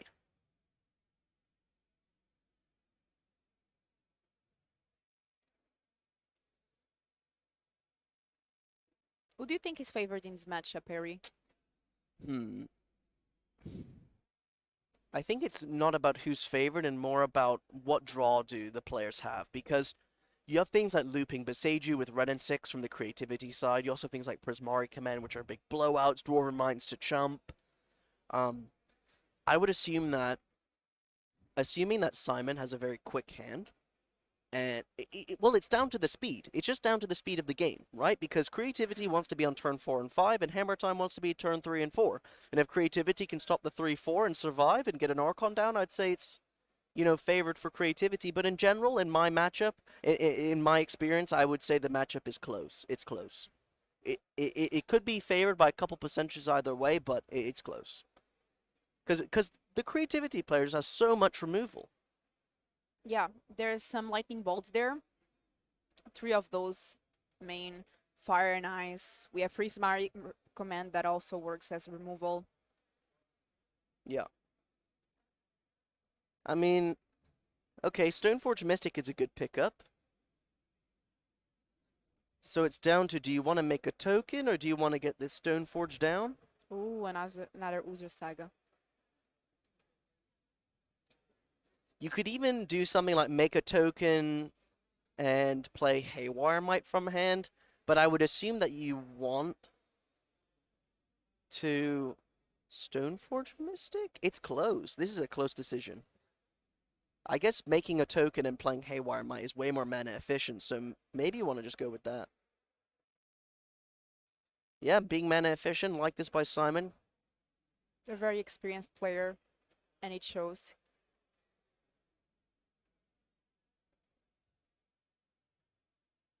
For those asking about any quality issues, we're relying on the hall's Wi-Fi, so we're trying to stream at 1080p. If the Wi-Fi is letting us down here in the hall, we apologize. We'll make one of our team members is most likely working on it behind the scenes right now. Yeah, we're trying to get the quality as up as we can, and here Cortada just passing the turn, maybe a Prismatic.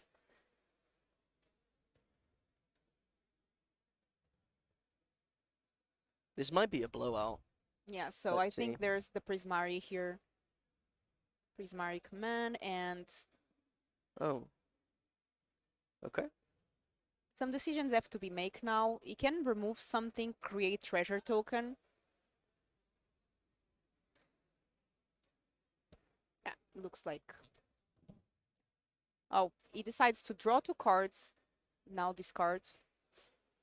Is this on their own end step? Is Simon... This isn't Simon's end step, because he made a token, right? Yeah, I thought he said pass the turn.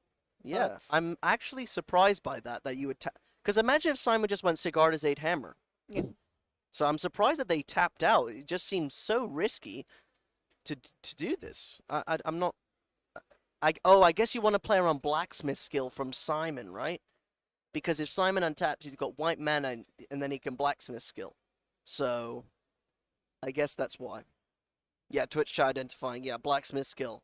Okay, it makes sense. Respecting that card, so. And as you said, Blacksmith skill being just so versatile, right? Being able to act like almost as a counter for the creativity, also being able to protect your creatures. Really good in this matchup, as you said. So Now- good to play around it. You know what beats Blacksmith skill? Is Transmogrify, a 1 of in the deck, because Transmogrify says exile, and Indestructible doesn't care about exile. So, if our creativity player just goes untap Dwarven Mine Transmogrify, there aren't too many ways that Simon can interact with that. Really interesting that he decided to bring 1 off. And let's see if it ends up paying off. The And there's the hexproof does hexproof. not work. the hexproof does not work because he's targeting his own creature, and hexproof says your opponent can't target it, and the hexproof is not owned by Simon, it's owned by the Exactly. creativity player. Because it's not Shroud, it's X-proof. Yeah, if it was Shroud, of course that would work.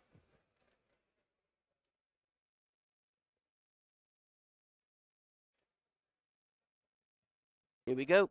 What have we got?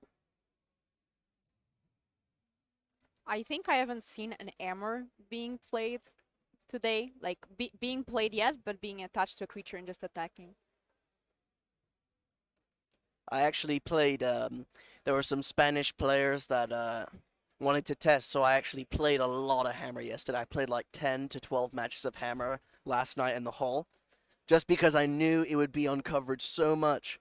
But this deck, every game it feels like you have a new decision, unless obviously you have the nut draw with the Cigar de Zade, which I had sometimes. Okay, on the end step here. This must be another command, right? Yep. Nice. That it is. 2 damage to the Stoneforge, destroy the construct. Big draw step here for Simon.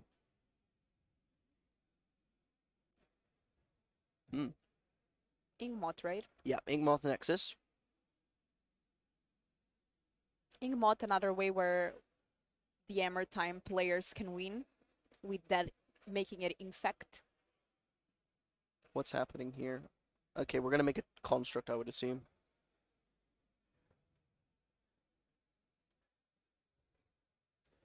Ari, did you ever get 10 damage by Inkmoth? I had a turn 2 kill. I had turn 1 Inkmoth, Springleaf Drum, Memnite, then use the Springleaf Drum and the Memnite to cast Cigar de Zade. Then turn 2, put a hammer on that Inkmoth. Feels good. Yes.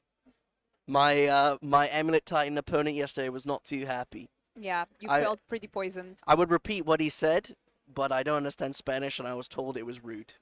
I can translate if you want, but maybe it's better not. Yeah. Obviously, it was good and fun spirit of the game, as my opponent is a friend of a friend. And friend of a friend is a friend of mine, right? Exactly. Okay, Simon's thinking, what should I fetch? Now, you're at 13.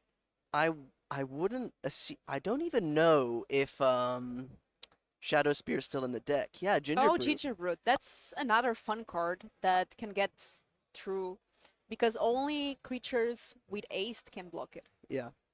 For those wondering about my final record, it was just for fun, just testing. But I have you know that my Yawgmoth opponent decided to leave and go home because I beat them too much, and then the Amulet player actually got the best of me because Amulet is a really bad matchup for Hammer because Hammer is a lot slower than them. In general, obviously there are nut draws in Hammer, but after I literally played like Hammer Amulet like 6-7 times. I only won like 2 or 3.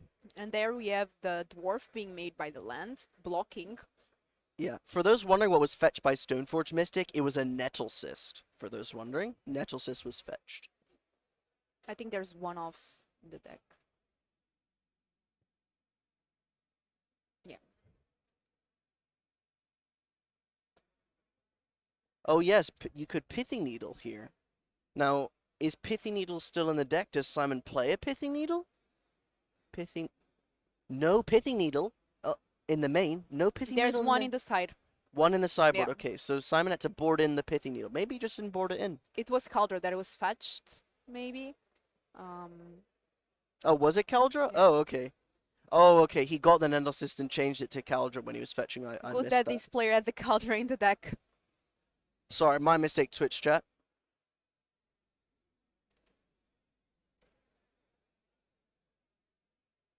Fetch. That was drawing with Horizon Canopy. Now we have And draw 5 artifacts. Potentially 6 if you animate the Inkmoth or cast something from hand.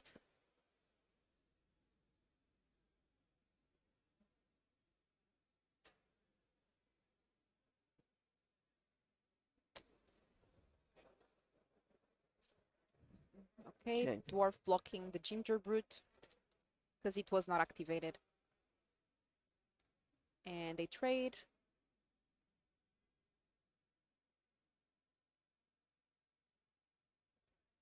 Okay. Cycling a Triumph.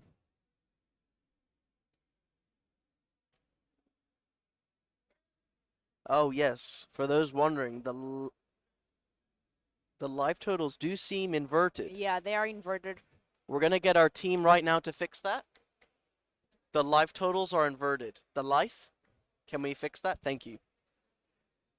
Good observation there by Twitch chat. Thank you very much for pointing that out. Yeah, we sometimes do these things just to make sure you're paying attention. Thank you everyone for the support.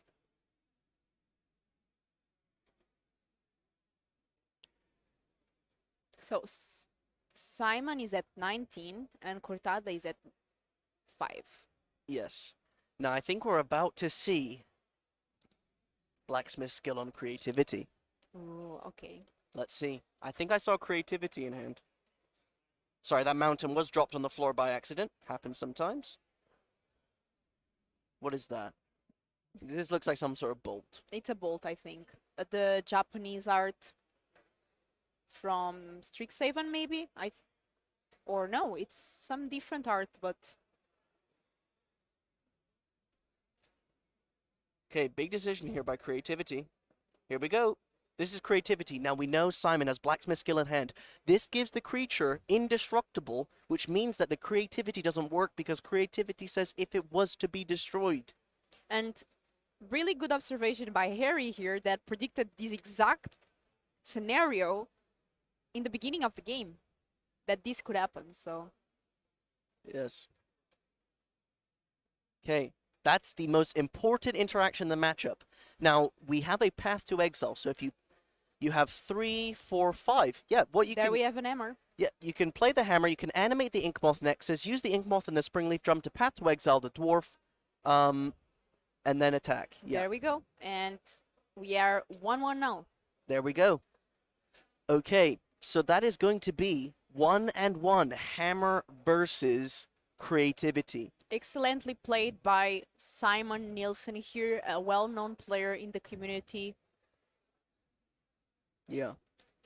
Now, what do you think about this matchup? Do you think hammer's favored or creativity? Do you think it's close? I think creativity on the play might be favored, but we saw how that Blacksmith did so much work, so now I'm not so sure, unless Cortada manages to find not only one creature or artifact to sacrifice, but several of them.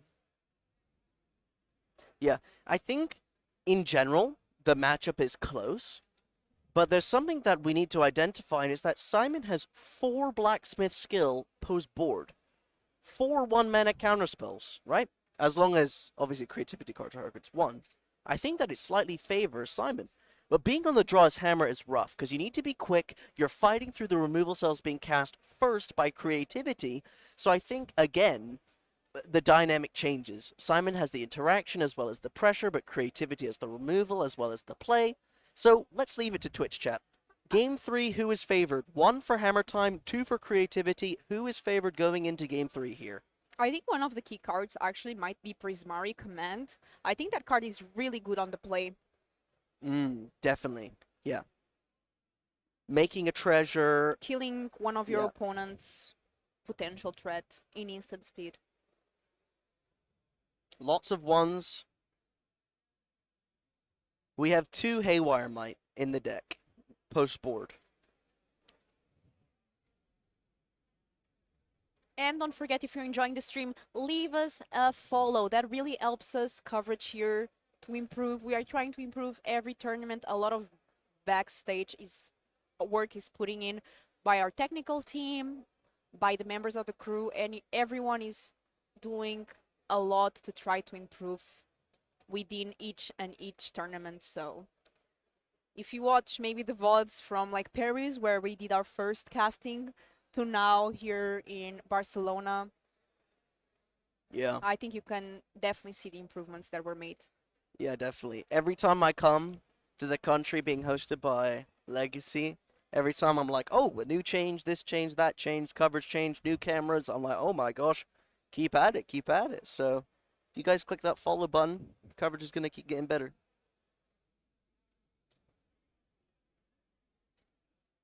Okay, that's going to be a mulligan for our creativity player. Now, don't forget, they mulligan game 2 and lost. So, being on the play as well, down a card matters because every removal spell counts. Yeah, but I think the creativity player maybe needs to be a bit aggressive on his mulligans here. It needs to keep a relevant hand because hammer time can just get down fast, so you cannot keep a average hand against it. Yeah. Okay, oh, the Pithy Needle off the top. Do you just Pithy Needle Ren in 6? I don't hate it. This might be a Ren in 6. Let's see what Simon names.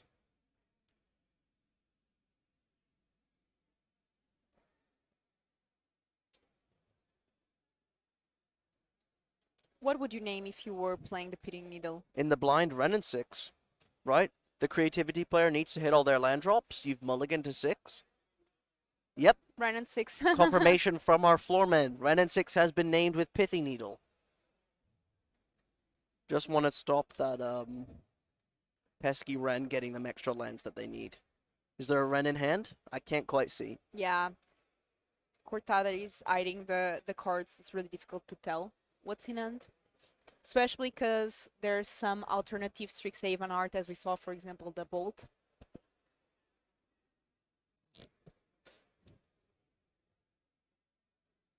Oh, interesting. Oh, because I see a second hammer in hand. So Simon's setting up here for a Pure Steel Paladin kill next turn. That's going to be a Spell Pierce on the hammer. Kind of putting his hand face up. He's got something like a Pure Steel Paladin.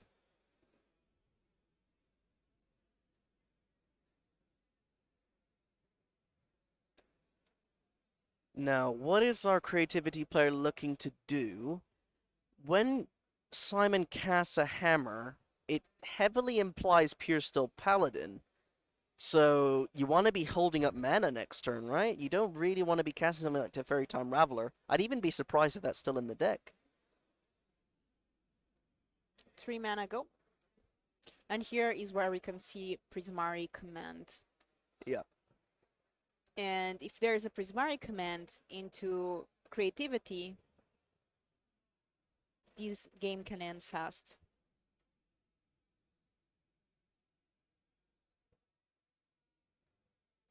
A lot of decisions by our mono-white hammer player. As Simon is aware, the combo can happen really fast. I see hammer in hand. Okay, Yeah. so it looks like Inkmoth Nexus is the land of the turn. Oh, I see Blacksmith skill. Yeah, there it is. So, okay, so time has been called for players on the floor, but as our feature match has extra time because they did have to walk over and set up, they have 7 minutes from now. We have 7 minutes for this game. Yeah. And Simon being aware that creativity can be played next turn and just passing the turn. Now, we want to see a Transmogrify. If you're rooting for creativity here, they need a Transmogrify because that plays around Blacksmith's skill. But then, Simon showed Path to Exile in game 2, so maybe that's also makes it risky as well. So I don't even know if you'd go for it if you had a Transmog. All depends on what our creativity player has in hand, and we don't really have any idea because they're being held so close to the chest. Okay, land of the turn and go. So I think something relevant here that you may not catch is that our creativity player fetched on the end step. And now they don't have a fetch land in play, meaning they don't have a Dwarven Mine available to them. So I don't know if they have fetches left in hand, but not having access to Dwarven Mine could be a big deal.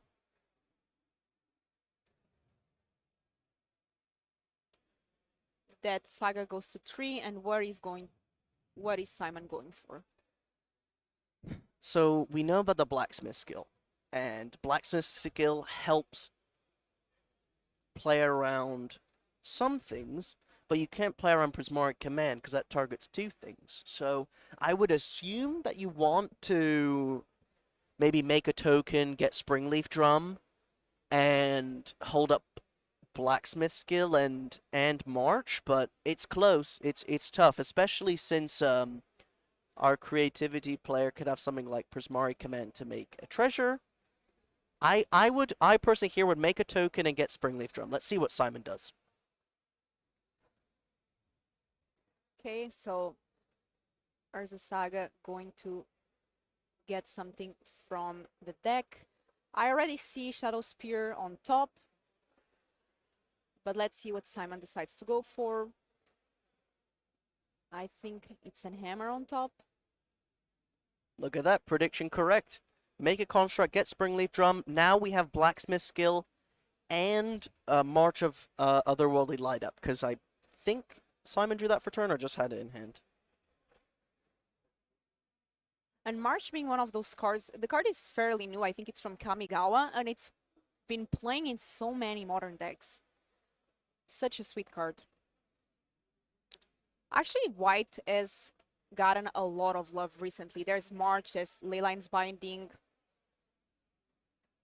Solitude. Yeah, for a long time, I think White was seen as like the more underdog color that didn't have a lot of card draw, ways to really win the games, but now getting a lot of love, and I like that.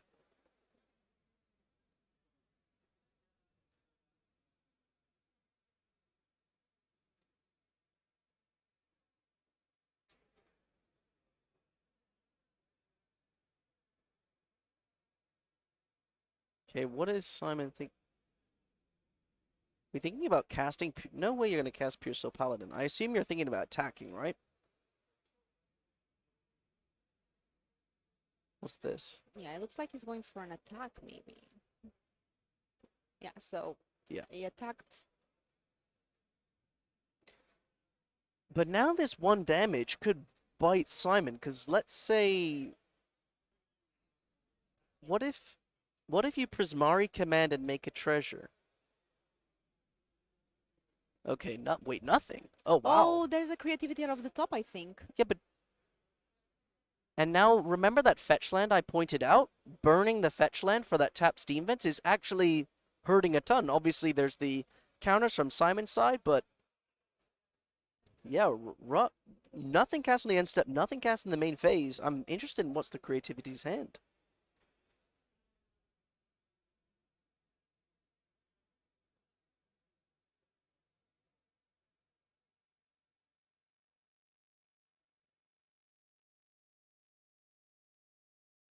It's really tricky because Kurtale is not allowing us to see what cards he has in hand, so really making it difficult to predict what might be happening in his head.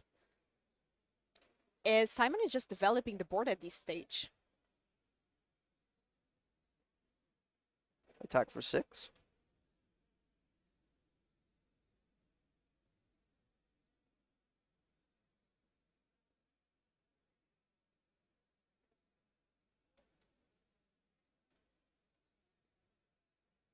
Yeah, I like it. Hammers on the table. You can... Oh, there's a fetch. So, the problem is that if you Dwarven Mine Creativity and have Spell Pierce, Simon can still pay for Pierce, so that's not going to work.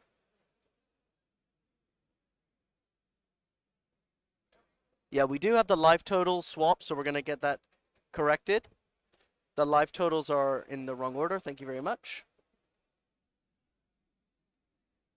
That's going to be... Ooh, creativity both. So turning the construct into a random creature for Simon as he marches the token. Oh, that's Caldra. Don't forget, Caldra! creativity hits an Oh! artifact. Creativity hits an artifact. That is a Caldra off the top. Creativity. Oh And my at this point, I think gosh. Simon is just thank you. Oh my gosh.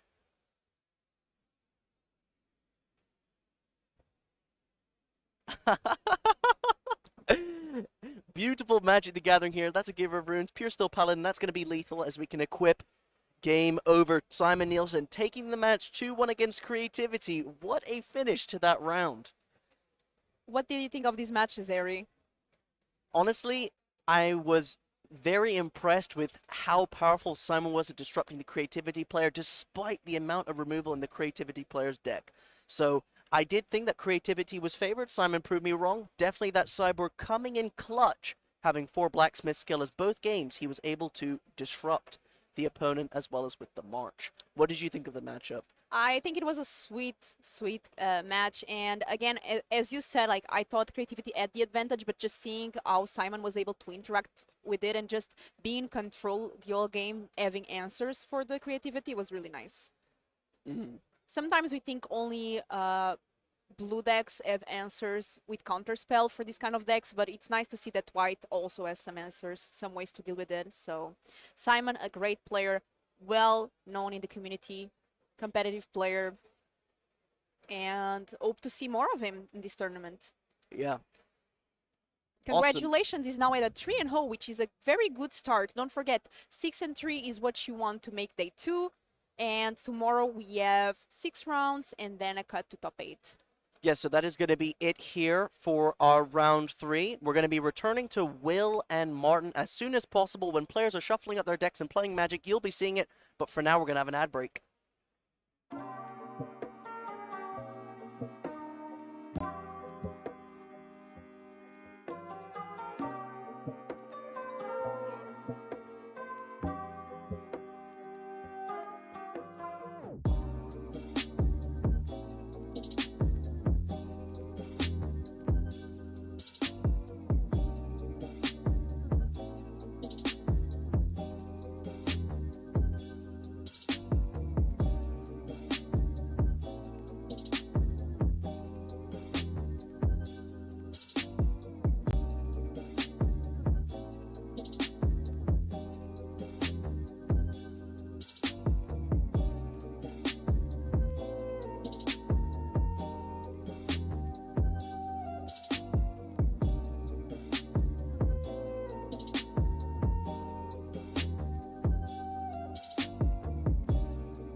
Welcome back, ladies and gentlemen, to round 4 of the Legacy European Tour. My name is Will. I am joined by Martin, and we are going to be taking you through some more modern action.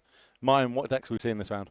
I think we got Hardened Scales playing against Scapeshift, and the second match. So a lot of math going on there. Okay, sure.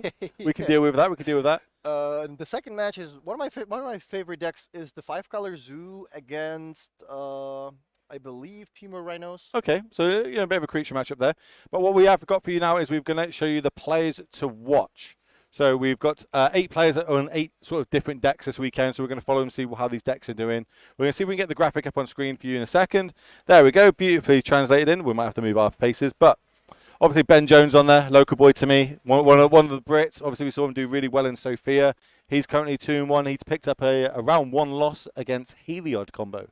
Hammer's very good, but it can't deal infinite life. It'll deal with infinite life, unfortunately. Yeah. What have we got? They've got Thomas Hendrick on Is It Murktide? 1 and 2 draws. That's not where you want to be. Yeah, Thomas is a friend of mine, and he hasn't played Paper Magic in a while, I guess, which is probably the case for most people. Yep, sure. But yeah, like what we talked about, like these days, all the cards are getting, a lot more complicated. There's a lot of triggers, so. That's the thing. The last couple of years, everyone's relied on triggers to be done for them on Modo, to be done on Arena. Now we've got to remember them. We do have a couple. Who else is there? So Simon was our last round. He was 3-0.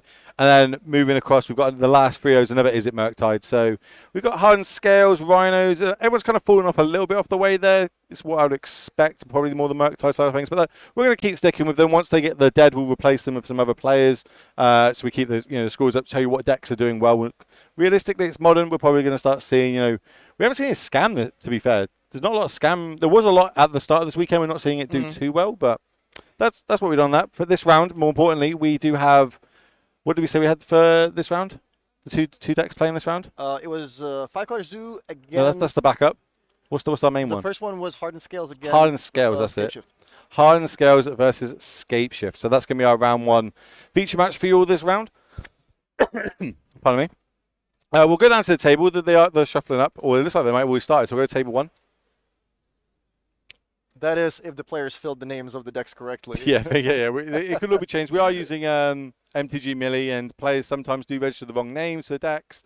So we'll see. We'll try and adapt as we go on the play. It does look it's very Scapeshifty as we start on the Hardened Scale side with. Oh, now you're testing me.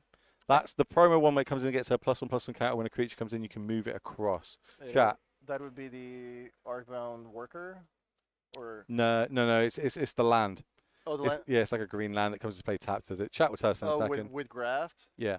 Yeah. I also know the card, but I don't remember the name exactly. But I'm pulling the deck list as we speak. Chat was sorted out for us. So just so everyone's aware, there were 533 players turned up this weekend in Barcelona to play modern action and give you guys these beautiful interactions that you're seeing now. So now we've got another reader. This is one of the new cards out there. I believe it's the one with Ward. I also did see you all talking in chat about the Hammer play round 1 and what happened to them. Obviously, they were missing cards. They were allowed to go buy the cards again. They were allowed to keep playing in the tournament. They just obviously took a game loss, and what they ended up doing was conceding the match to their opponent. So then they managed to get the other 8 cards, and they are still playing. They didn't get disqualified from the whole tournament or anything like that. They were able to play, so I hope that answers your questions. As the Lightning Bolt comes down, and we do pay the 2 for Ward as we pass the turn back over to our Hardened Scales player. So the land is Llanowar Reborn. Yeah, chat's on that as well. Chat's all over that. Yeah. And the creature was Patchwork Automaton. And this looks like a Boseiju. Yep, that's the alternate art. Full art Boseiju. Love to see it. Now what are we going to follow this up with? Does look like we've got Hardened Scales in hand. And a Walking Blister. Yeah, this deck looks very unassuming if you don't really know it. You look at the deck, you see a lot of 1/1 creatures, like a lot of small artifact, low to the ground creatures. But with Hardened Scales, when you start doing all these modular triggers and you start growing your creatures, they grow pretty quickly, and the game can be over in 3 or 4 4 turns with this deck, especially when you combine the counters with Inkmoth Nexus, which can also attack from the poison angle. Which we've seen in the past through like old school Affinity, right? That was like one of their things. They sack everything, put it on the Inkmoth, get the one-shot win that way. See? And this deck's capable of doing it. That's how you deal with the Heliod Million Life. You just big Nexus and go. I was just going to pass the turn back over to our Scapeshift player. Good basics from them. That's Ben Make Stuff's basic secret layers. I use these as well. Wow, this is an island? That's an island, and I believe he's also got the mountain in hand as well. They're very futuristically, like neon-y type. Shout out to Ben. So this draw from the hardened scale side is not very fast. This is like No. the draw with the cards that are like the support. This is hardened scales. This is Throne of Geth. But you need the creatures. You need the cards like Arcbound Ravager. You need the cards like Arcbound Worker or Hangerback Walker. I believe there's a walking ballista in hand, but obviously this isn't an open decklist tournament, so people don't know what they're against. Maybe they just think they're against some sort of 4-color creativity or 4-color sort of control. They don't know that actually the clock's on, and in a minute Escape Shift's going to resolve, and they're going to end up taking probably 18 to 21 points of damage to the face. But Scales, once they know what's going on, they can just, as we said, explode and win out of nowhere. Seeing expressive iteration in Escape Shift is interesting because it's a card you normally see in decks that play a lot of cheap cards. A deck like Blue-Red Murktide with all the one-drop creatures, Unholy Heat, Consider. You basically are almost always guaranteed to play 2 cards off of it. With Scape Shift, revealing something like double Scape Shift or looking at Scape Shift plus something more expensive, it's not really gonna work all that well. But I guess if Scape Shift is the only card that's expensive in the deck, if it's the most expensive card and you're not playing cards like Primeval Titan, then that can be okay, because I guess these days every deck needs to play a lot of cheap interaction to deal with all the. It can help you find what you need, right? It can help you also filter your lands out. Yeah. The card itself, the power level of it's so high anyway. And then we see it turn up, and if you can cast it, 9 times out of 10, the people will cast it anyway. Apologies for that. That's me clearing my throat. So now this is where the math comes in. Everyone get your calculators out. There isn't not all that math to be done so far, though. This is what I normally think, and then I'm normally proven so wrong. So I think what's happened is basically creatures come into the battlefield, and the trigger, they're looking, do we want to move this counter across? Obviously, if we move it across, the thing gets triggered from the Hun scale, so it would get 2 counters. But then is there a bolt on the other side or something to kill it in response? I think that's what we're going through now. We're having a reader. Yeah, Lattimore Reborn can only move the counters on creatures that enter the battlefield. So you do have an Inkmoth Nexus in play. You would like to be able to start putting counters on it, but that is unfortunately not how it works. You can move the counter on the... Okay, so here's a Walking Ballista. So we're going to see it on this. So Walking Ballistas for 1. Hun Scales will make it 2. Once that counter comes in, it'll be another one, so that'll make it to a 4/4 Ballista if it resolves. And we're going to bolt here. There's a promo Lightning Bolt here. A lot of foils going on between both these 2 players and promos.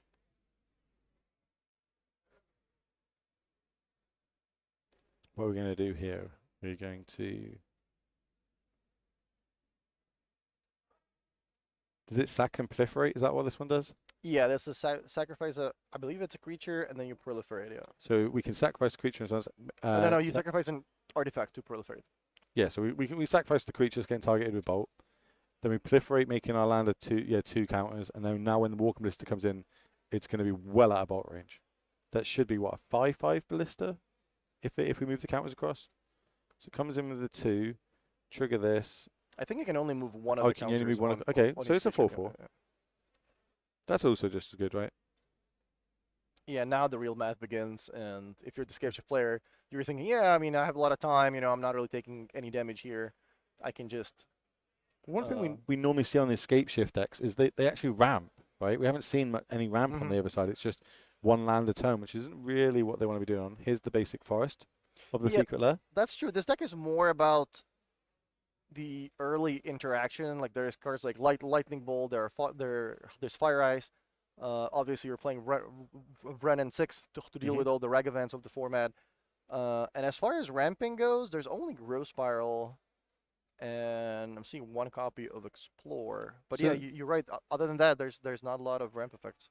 So okay, so no, that's not an Barons. That is a Walking Ballista. That's the alternate art. I believe it's like a Transformer Secret Lair. Hi, Frank Carsten. Welcome to the stream. And how do I know all these? Because I am a pseudo professional and I try to learn all these cards best I can. When it comes to standard, it might be a bit different. It's a lot more cards to try and learn there. But modern gives you that little bit of an edge, as most of these cards don't rotate. As it looks like we've got an iteration coming down. We're going to hit land to exile, land to hand, and then card to the bottom. And now the jig's up, right? Like now we know we're against the Escape Shift deck.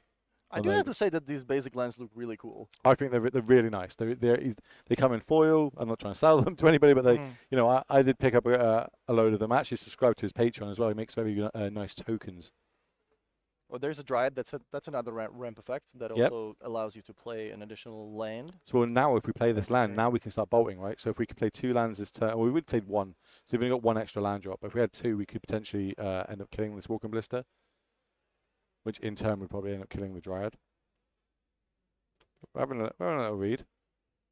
It's free to read your cards. There's nothing worse than when you think you know what a card does, and you say yes and let the trigger or something happen, and then it blows you out, and you're like, oh, hold on a minute. And then you read the card and realize, oh, I could have done something in response to that, but I didn't bother to read the card. Which, it happens. We are back to paper magic. Triggers do get missed. And that's part of the reason why I love paper magic so much. It's so much is happening. Everything you can play to out of your opponent missing the trigger or not seeing the line, etc. As we've got math going on both sides here. We're playing the keyboard. Do you do the keyboard or do you do the mouse? Do you do the one finger where you play the mouse, or do you do the keyboard when you're trying to work out math? I tried to do it in my head so that my opponent doesn't pick up on exactly what I'm counting. Okay. There's a pro move. Try and do all your math. And see, I'm not big brain enough to do it in my head. I'm like, I get out the calculator. 1 plus the 7 plus the. Yeah, that's called the pro gamer move. Well, one day I'll get there. One day.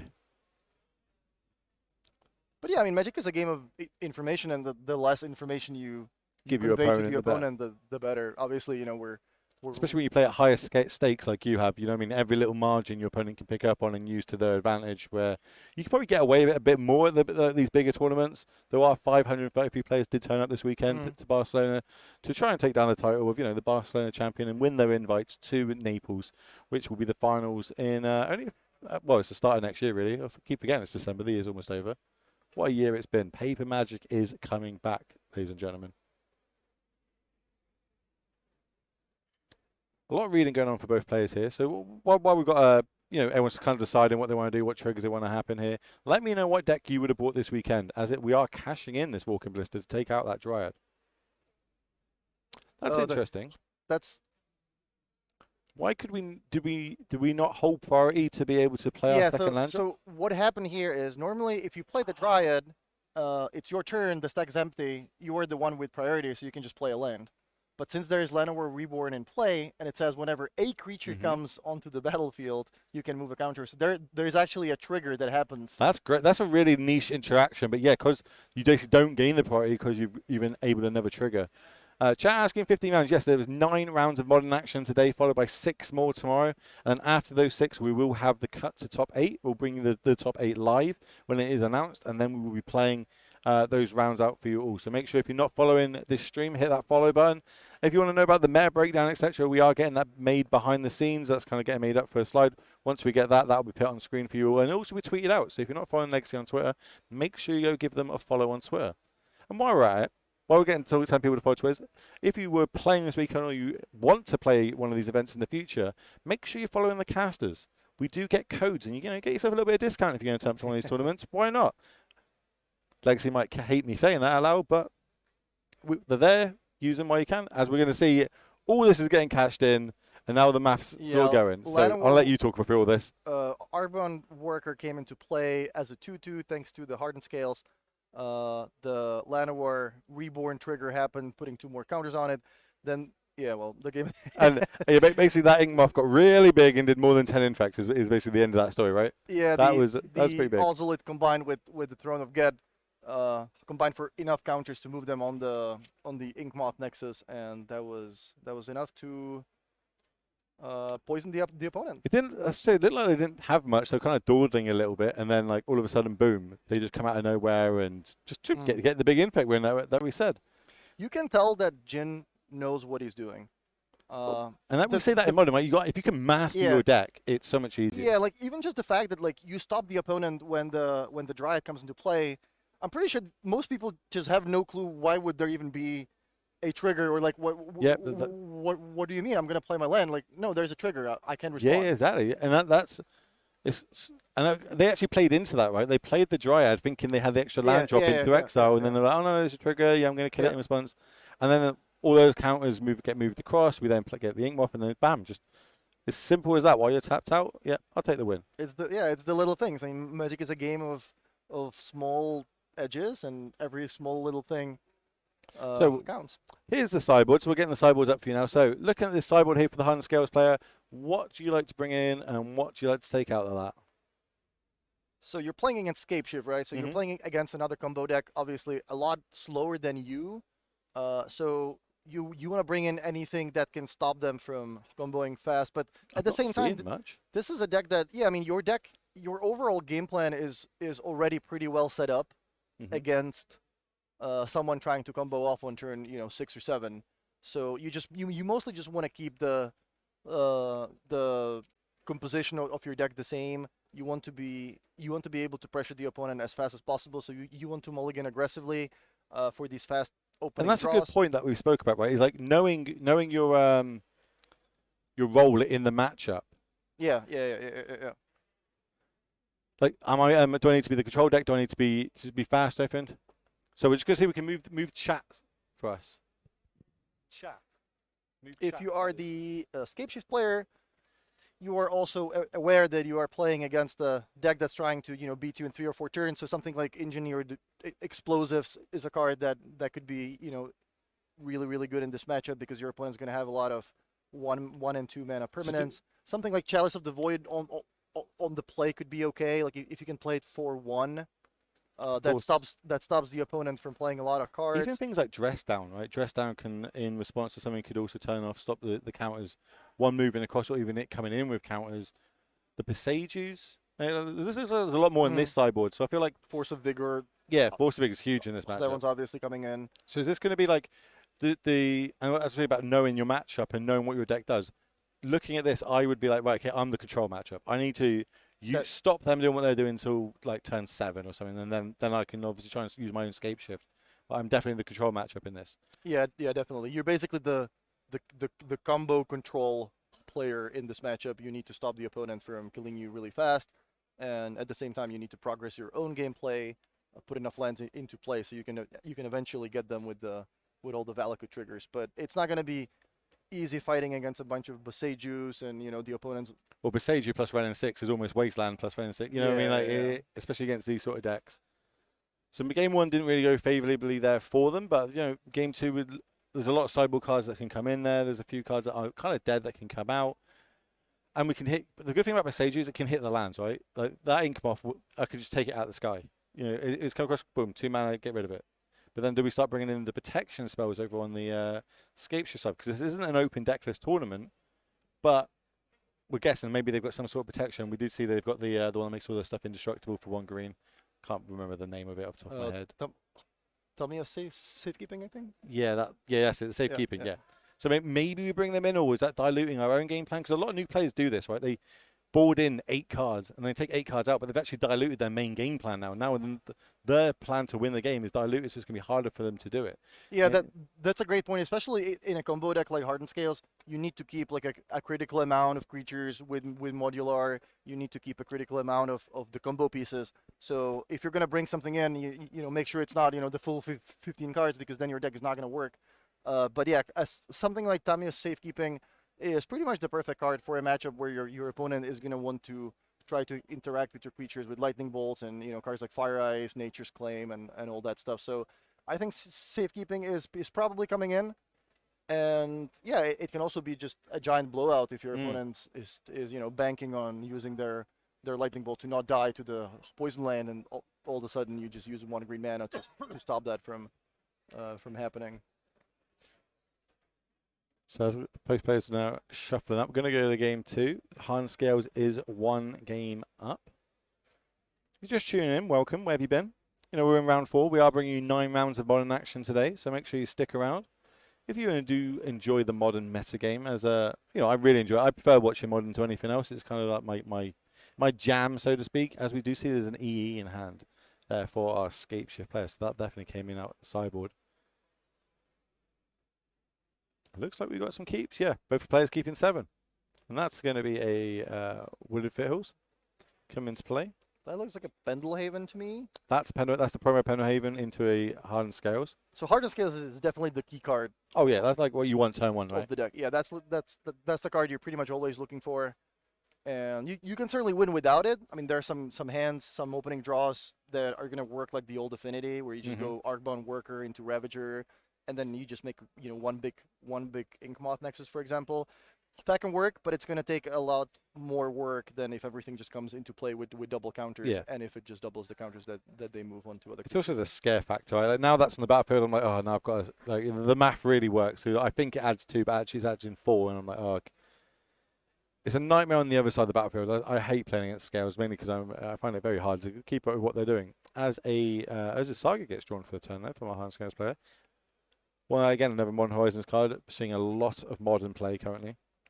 Very good. I underestimated this card when it first came out. I was like, there's Saga, and it goes. But you sacrifice it, so it's just like a land. It's a land for like 2 turns. That's not very good. Whoa, was I wrong? As we see the promo of the Inkmoth Nexus come down there. And we do play this is the 1-drop that grows. Oh, the 2-drop that grows, right? It's a 1/1 with 2 wood. Automaton, yeah. Yeah. As we're going to fetch up end of turn. And we're getting a basic. Okay, it's a basic island.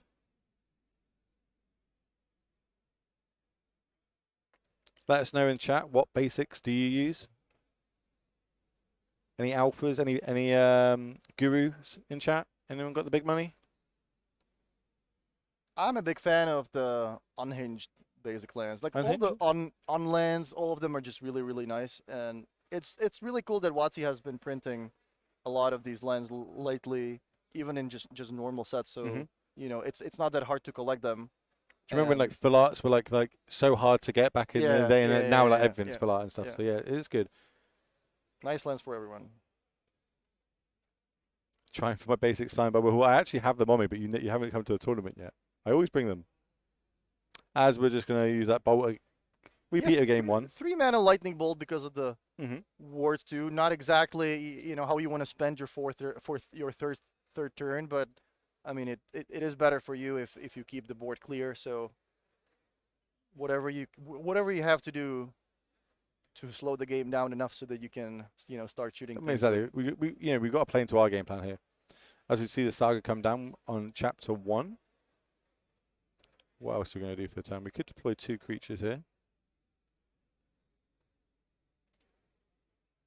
What do I see on the other side? I see a Dryad Arbor, a Basic Forest, an EE. That's Engineered Explosives for all you at home. Can't make out what that other card is at the front. It might be a Force of Vigor.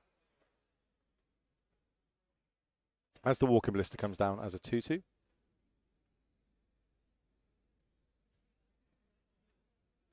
Unmatched white bordered basic lands. Yeah, that's just a tilt factor. Me and Martin would be twitching playing against that. Speaking of basic lands, I wonder if you're supposed to just play snow-covered lands, snow-covered basic, so that like if you're playing Ragavan and you steal someone's you could cast like if they potentially got Oracle and you want to draw an extra card. So we're just passing the turn back. But it looks like in upkeep. So yeah, it looks like it is going to be a Force of Vigor. Yep, that's the old boarded. I think that's foil etched. And they're going to go after the Walking Ballista and the Saga here before the Saga trigger happens. I like that Marcel is keeping the Engineered Explosives in hand as a surprise. It might be tempting to just play it out, maybe play it for 1 so that you can later destroy the Hardened Scales for just 2 mana. But keeping in hand makes it a pretty big surprise for the opponent who can just get. See, this is interesting what's going on here, right? But I've got an EE. So sure, they can make construct tokens. I'm going to deal with my EE. This Walking Ballista, EE is going to deal with it. Is maybe I'm meant to maybe end of turn or maybe in a turn or 2 use this, or maybe I'm just trying to keep the battlefield clear now because I'm going to escape shift in a turn or 2 anyway. So as long as the battlefield's clear, I can't die. In a couple of turns, I'll be able to escape shift, and then I'll end up winning the game that way. But we'll see. We'll see how it plays out. See what both players want to do and how they want to go about this. We have put a card to the side here. What are we thinking of here? I imagine 2 damage going face if it does resolve, but maybe we've got a way to protect it. Yeah, maybe there's a safekeeping in hand that can protect the hanger back, and that would start potentially busted turn. We're thinking. We're definitely in the tank, so we're thinking of something's about to happen. It's gotta Well, be great- safe. yeah, It's that's gotta it. be safekeeping though, right? Like there's not Yeah. a lot of instance in the There it deck. is. Yeah. So we gain 2 life and everything gains indestructible and hexproof, is it? Yeah, I believe It so. does a lot. Yeah. Hold on a minute. Did I miss something? So why would the Walking Ballista die there? Well, I'm I guessing we shot them for 2, but why? Is it not all your permanents? No, it's just it. I believe it's just one permanent, but Oh, if it's one permanent, that makes sense for the Saga then. Yeah, okay, that makes sense. oh, I thought the hangerback was. Yeah, we both thought the hangerback was getting protected, but it protected the Saga.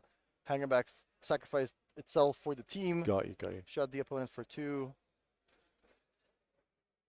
Yeah, that's I'm thinking of Heroic Intervention, which protects everything. That's why I'm thinking. Thank you very much, chat. See, chat's always big brain. Even when they're wrong, they're still right. That's how good chat is. Did I say hangerback or did I say ballista? I'm guessing I said hangerback if chat's telling me I said hangerback, but you're correct. I meant walking hangerback. ballista. Yeah. So now This is my first time watching a modern tournament in like with paper cards in like the last couple months. oh and yeah, years. well there hasn't been many. That's why. Yeah, exactly. And you can clearly tell that the secret lair cards are really taking over Magic. I thought it was just like a collector thing, and maybe you would put it into a cube and maybe some commander decks. But these cards are very popular. I've been walking around the hall, and there is a lot of people using secret lair cards. We see there at the end of turn a construct's made from the Saga. We draw for the turn now. The trigger's going to go on the stack for that Urza Saga. Are we going to make a construct before we end up sacking it, or are we just going to float the mana? We've got what? E in hand plus it looks like fire and ice. This construct is a 1/1. Yeah. Ability to grow obviously really quickly. So let's see. It looks like we're floating. So the way sagas work is that you get the extra chapter counter on it in your main phase. So even though there's a saga is going away this turn, you can still use the mana from it because it is going to be your main phase. So you can float the mana or you can make another construct. So it looks like we're choosing to float the mana here.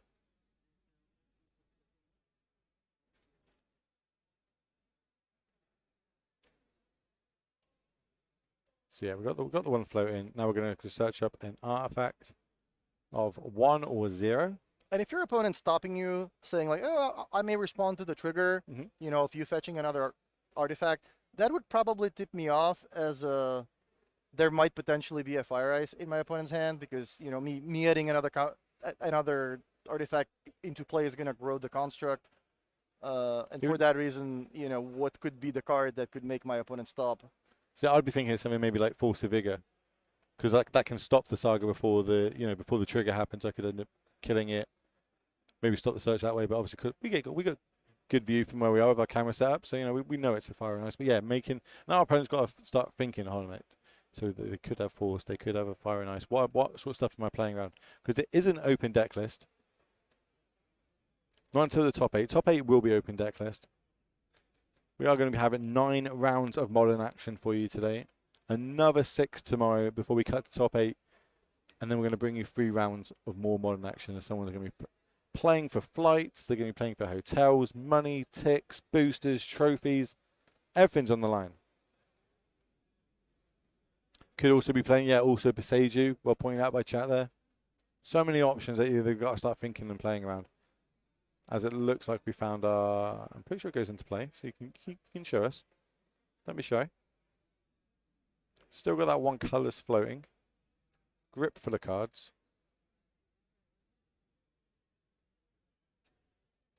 But then on the other side, I suppose over on Hun Scales, we've got to think maybe if there's a land into Escape Shift next turn, it could just be GG's for ourselves. Ooh, Welding Jar. When I say Welding Jar, was that time we saw one of them? That comes into play. We still got the one colours floating, even though the dice have moved across.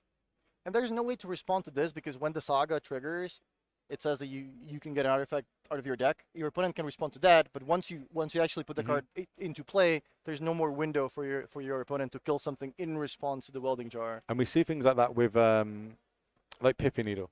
I think Pithing Needle was naming Boseiju, if I saw correctly. It makes sense. They did tap. But that's another one with Saga, right? If Saga goes and fetches a Piffy Needle, you can't respond to the Piffy Needle naming something, so you're going to use your fetches in response. Yeah. As it looks like a worker's going to come down, 2 counters on that, and then here's the Arcbound. Wow, so we have a power depot coming into play with 1 counter. There's a lot going on right now. Followed up by the Arcbound Worker with 2 counters and an Arcbound Ravager. Can we? I'm about to say, I'm going to let you work out if this could be a lethal kill or not. Cause can we make lethal? So this is 2, 4, 6, 7, 8, 9, 10, 11, 12, 13. Ugh, I think it's around 13 to 14. Yeah, I learned not to do the math myself. I'm gonna let Jin do the math. I'm gonna let Twitch do the math. Well, every time we sacrifice an artifact to Arcbound Ravager, it's 2 counters, right? So Piffy Needle, Welding Jar, then the Worker, and itself. So now Jin is asking, Marcel, do you want to block? Now Marcel has to do the math because, well, if I don't block and it's 16, then I'm gonna feel so this is silly for not 2, 4, 6, 8, 9, 10, 11, 12, 13, 14. It's an artifact itself, so that's 15. I think we might be 1 short. Yeah, let's go with it's a lot of damage. Yeah, it's a lot. But this is, do I pull the trigger here and potentially get blown out by, I don't know what we could get blown out by, but we could get blown out by maybe a Force of Vigor or something. So do I need to keep the Welding Jar on the battlefield? Do I just 5 points of damage just good enough here? And this is why this deck is so good, because if you look at the board, this doesn't really look like a board that screams like, oh yeah, you're just dead to my attack. It just seems like, oh yeah, you have a couple 2/2s, some artifact stuff going on. It doesn't look that threatening. Oh, hold on. That's an artifact land. We might have actually had lethal there, but decided not to do it. Because this is an artifact land that also has a counter. So the artifact itself counts as 2, then the counter counts as another 2. So that was lethal, but we decided not to against it. So we're obviously playing around potential ways to interact. 3 mana, 4 mana, 5, 6 mana. Scape Shift for... Okay, Scape Shift for 6. I suppose we got a Dryad in the battlefield, so maybe this is a way to clean the board up. I'm going to let them do it. So 6 lands. I think 6 lands is... Well, this plus like a multiple Valakuts, because everything counts as a mountain, because the... with the Dryad, it counts play. as a mountain, yeah. This so might be lethal. So... Oh, you can just get... 6, you can just get 2 Valakuts and... Yeah, 6, 12, 18. Next one's going to be... and that's it. Jeez, these are pretty quick games. You just have to show your opponent that you actually have the mountains left in your deck. Got Valakuts and the lands in your deck. Yeah, I do believe that was a top deck. You know what I mean? That happens. In Magic, that is a thing that can happen. You play 2 out. So maybe we were meant to go for it last time. Maybe we were meant to go all in and go for lethal. But I understand both reasons why they did it. Because in that scenario, you're like, okay, well, they've got to have land, plus they've got to have escape shift. They had to have a lot of cards that went right. Turns out it was just escape shift is all they needed. And we're going to get a game 3 out of both these players. Looks like no one's sideboarding. We're looking at going back to the sideboard here, so we don't need to go back to that. We'll just let them shuffle up. Of course, as soon as I say that, they pick up their sideboard. Having a little think, like the dress down's been pulled to the front. There. They haven't brought the dress down in, and I think that's quite. I feel like I'd be bringing dress down in this matchup. It can neutralize things for a turn. It can stop like Walking Blister when it comes into play. With no counters, etc. I mean, maybe it's a matter of like on the play versus on the draw. Like maybe on the play, you can do that in response to a turn 2 Ballista or Hangerback Walker, but on the draw, it's going to be too late. So maybe you're thinking like it's going to be too slow. It can definitely change the. Chat's asking it. So would still the construct will still get smaller because the artifacts get sacrificed, but every artifact that got sacrificed counts as 2 counters. Because the one counter for the sacrifice and an extra one from the hardened scales. Because we had the artifact land as well, which also adds a modular counter. So the land itself was an extra 4 on top of everything. So the creature itself would have grown over I believe it was 16 points of life that they had. But it looked like it was lethal, and it looked like Jin was going for it. Even playing the needle, naming Boseiju. Mm-hmm. just to try to limit the number of outs on Marcel's side to as low as possible. But then it was either not lethal or Jin changed his mind, and then Marcel top decked the escape. So shift, that and then yeah, so sure. Now we get a game 3. Get to look at these awesome sleeves as we're shuffling up. So now Hard and Scales is going to be on the play. This is where it gets scary, right? Especially when you're sat on opposite it. Is if they can lead off with a turn 1 Scales again and potentially explode out, I'm not sure Escape Shift will be able to keep up. It's going to have some of these Force of Vigors, Lightning Bolts, etc. And what we saw there, it was the control deck. And it almost lost until it obviously managed to most of it. But they were still in a really bad position. I think they actually were going to die next turn no matter what if they didn't end up having a way there to interact. But at the same time, Marcel did everything correctly in that game. Just, you have to play all the cheap interaction early on to make sure you don't die.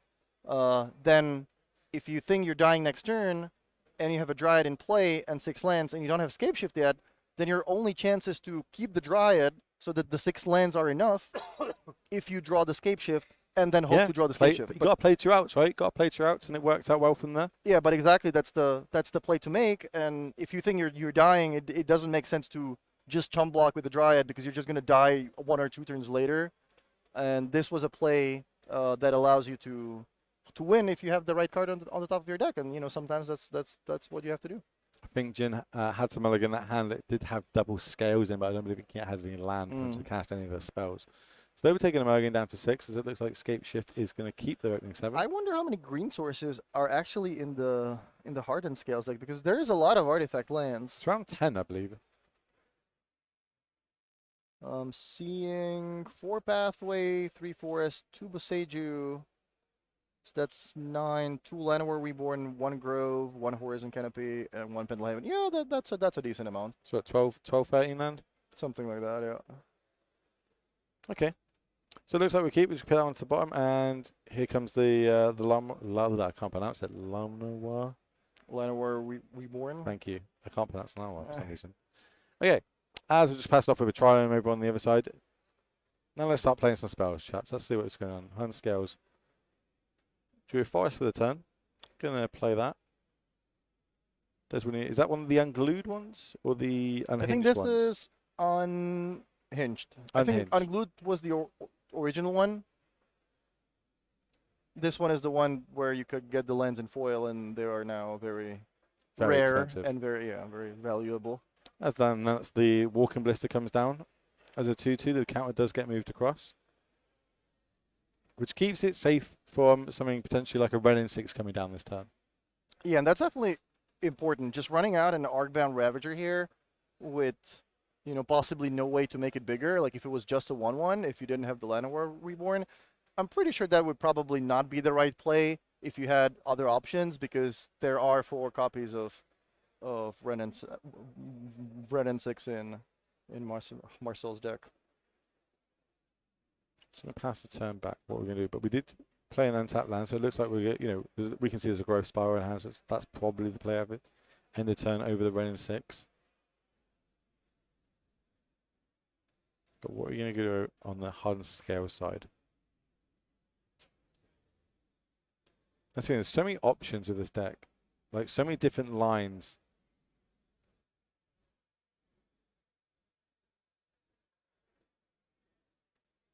One green.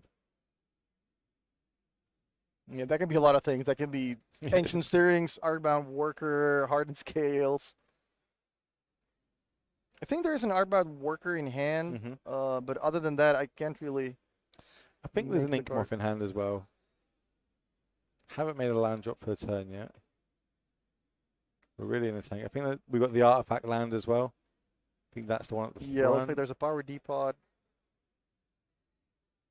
Meanwhile, the Escape Shift player is pretty well set up to play something like a Growth Spiral. If nothing, terrible happens this turn, you can just ramp up a little bit, draw some cards. And all this just seems kind of fair, right? There's no Hardened Scales on the battlefield. I'm not there's no super explosiveness happening here. As at the end of the turn, we do see the Growth Spiral come down, so we'll draw a card. We have a land drop if we want to use it. I imagine we do. That was a Renin 6 drawn off it. we have a walking ballista or a hangerback walker in play. We have a walker, right? I thought it was a walking ballista, but chat's telling me it might be a hangerback. Yeah, like not attacking here makes only sense. Yeah, I think, if you want to make it another if it is a counter. hangerback walker, so. Got that one wrong. Frank will tell me off for that.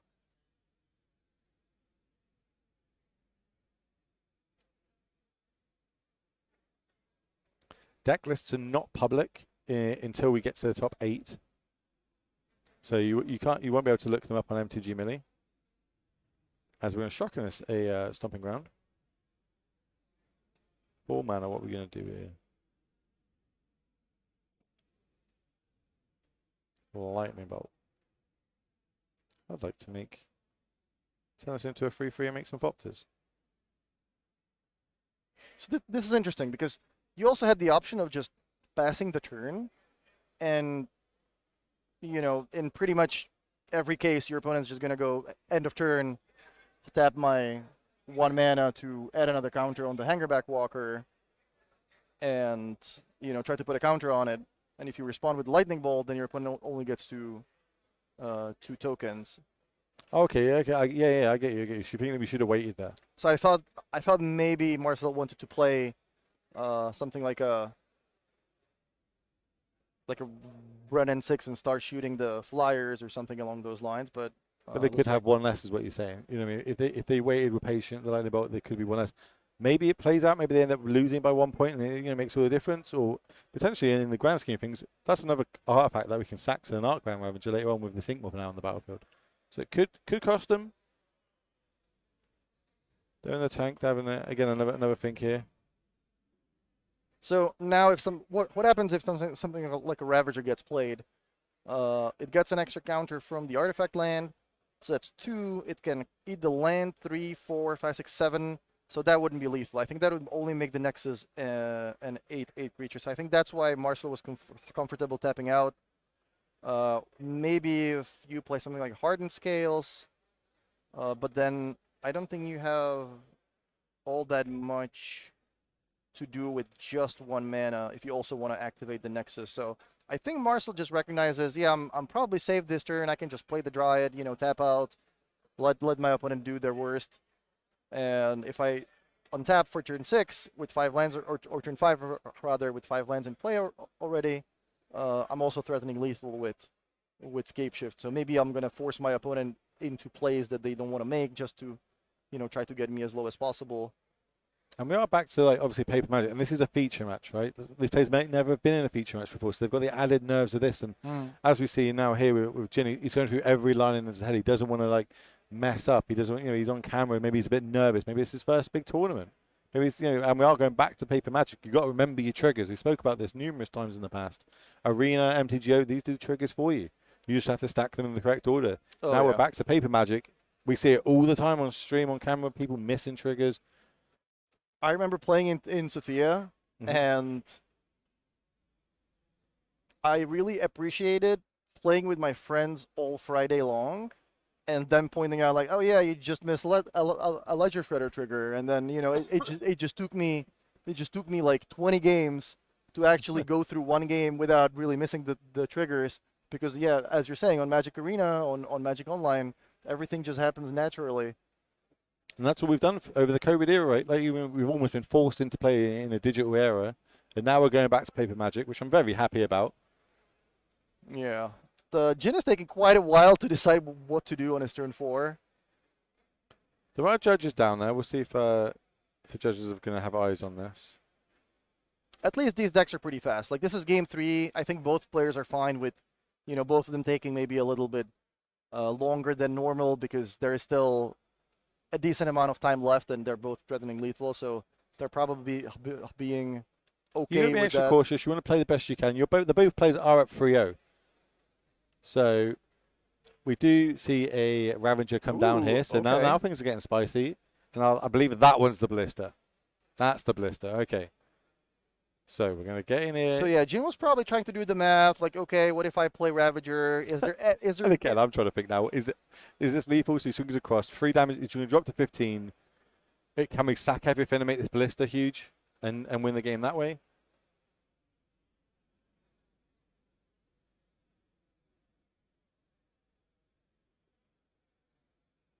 So the players, when they accept to play in the feature match area, they have the acceptance that their deck list will be shown, the side will be shown. They're happy and aware of it. If they're not happy with that, then so they turn down the feature match and don't play. For people wondering in chat there, that's how that works. That's how you get around it. Is no one goes into the feature match area not knowing or being aware of it.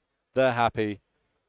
Yeah, that's the thing with open deck lists. Like, obviously, coverage wants to give you the best experience for the viewers at home. If you never see deck lists, that's probably why a lot of people are tuning in. They want to see what's new. They want to see some new tech. And if you just never showed a deck list for the first 2 days and only started doing that when the top 8 rolls around, maybe less people would tune in. As a result, Wizards decided that the bigger tournaments are going to have open deck lists to prevent people maybe scouting or just some to disincentivize people from doing that. And perhaps it is a thing that could be implemented in every tournament. I think that's a great discussion to have. There are obviously some advantages and disadvantages, but that's just how it is. Yeah, I mean, no one's forced to play in a feature match, right? They're invited to play in the feature match area. And 9 out of 10 times people say, yes, I would like to play in the feature match area. This is great. You get to watch it back. You get to tweet your friends. Tell them, I'll watch it. I'm on stream. Go watch coverage. Also, you get to watch it back. Premier League football players or, top football players, they watch every game back afterwards. As a lot of artifacts kind of got sacrificed there for this. So Jin did a bunch of damage with the Flyers. After that, decided, well, that Dryad looks very threatening. I don't want my opponent to untap, possibly play 2 lands and then scapeshift me. So I'm just going to go ahead and kill the Dryad. It did cost me a lot of resources, but, I mean, at least I'm not dying next turn.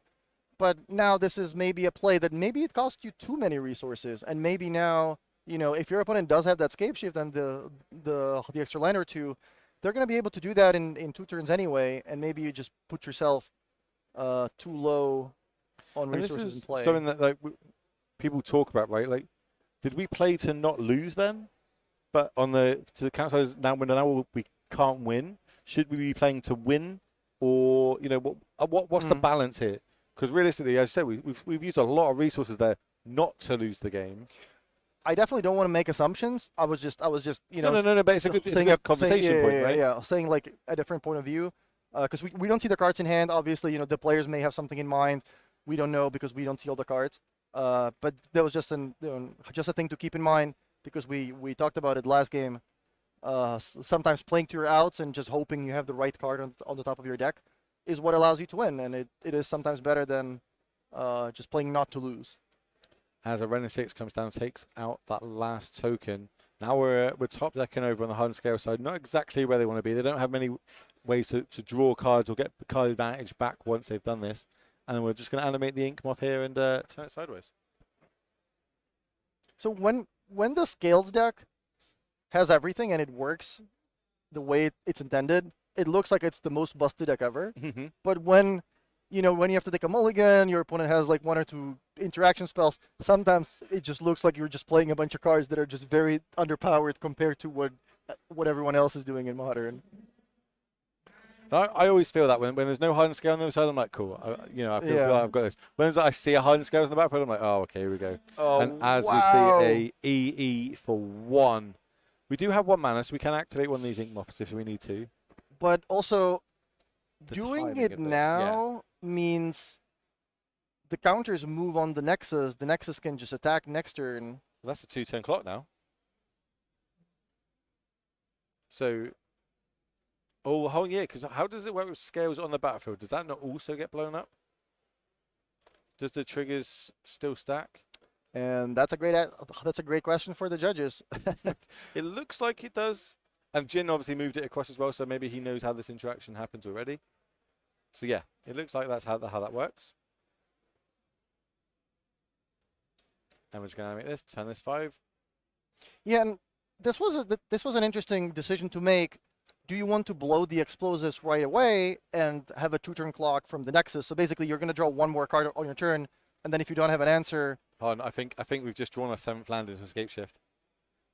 Bolt drop you below 18, cast Escape Shift. I think we're missing the land there, and they ripped the land they needed.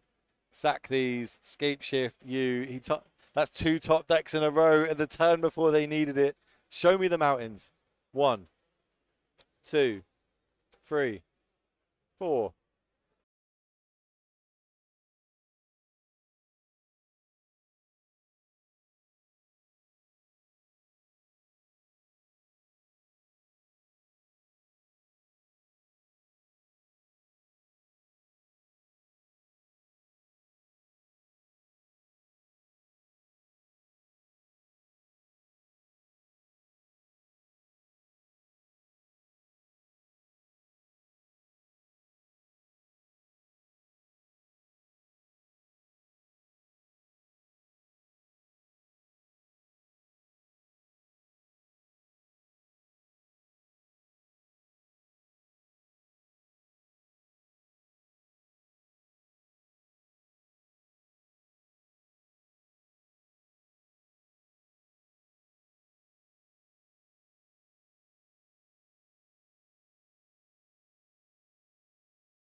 Welcome back to the Legacy European Tour here in Barcelona. We are in round 5 of the Modern Grand Open. And Ari, what matches do we have right now? Yes, we have some interesting matches down in the feature match. Our main feature match is going to be 5-color Domain Zoo. A deck you don't typically see in Modern, but actually made the top 8 of our Paris Legacy event back in during this year. And also they're going to be playing against 4-color Rhinos, a deck that we already saw today, but we're going to see it paired against another creature deck.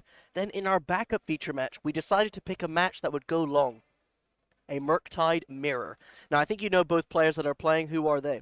So we have Esther. Esther actually was the player that we had on round number 1 that won because the opponent didn't have the enough cards on the hammer time, and she has managed to do great after that because she's now at 4 now. And who is the opponent against Esther?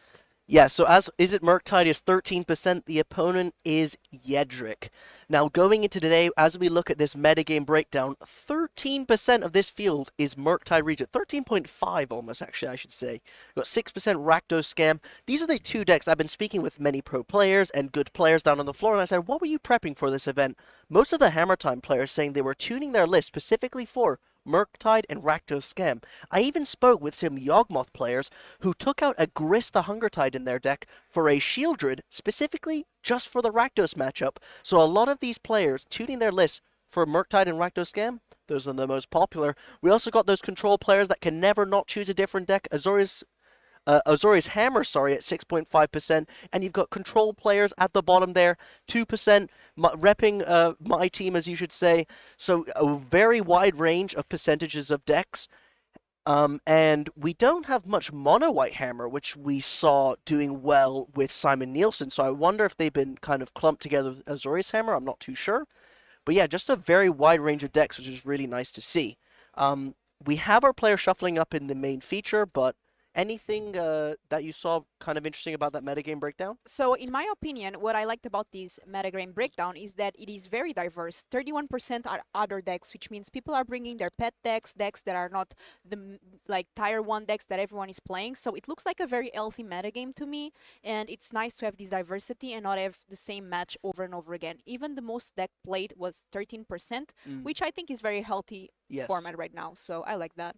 Now, something interesting, I think we were misinformed about the deck list of the players in our main feature. It seems like it's mono white hammer versus 5-color Zoo. I apologize, I said it was 4-color Rhinos. Our mistake, we are getting the deck list up right now on screen, as obviously we didn't have pairings before. And this is...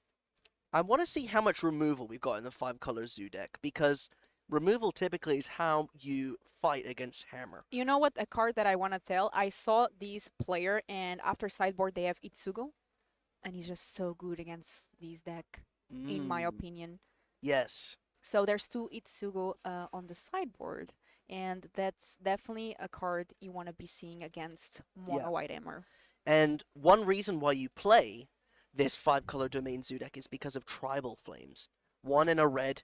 It's a sorcery and it deals X damage to target creature or player, where X is the number of basic land types among lands that you control.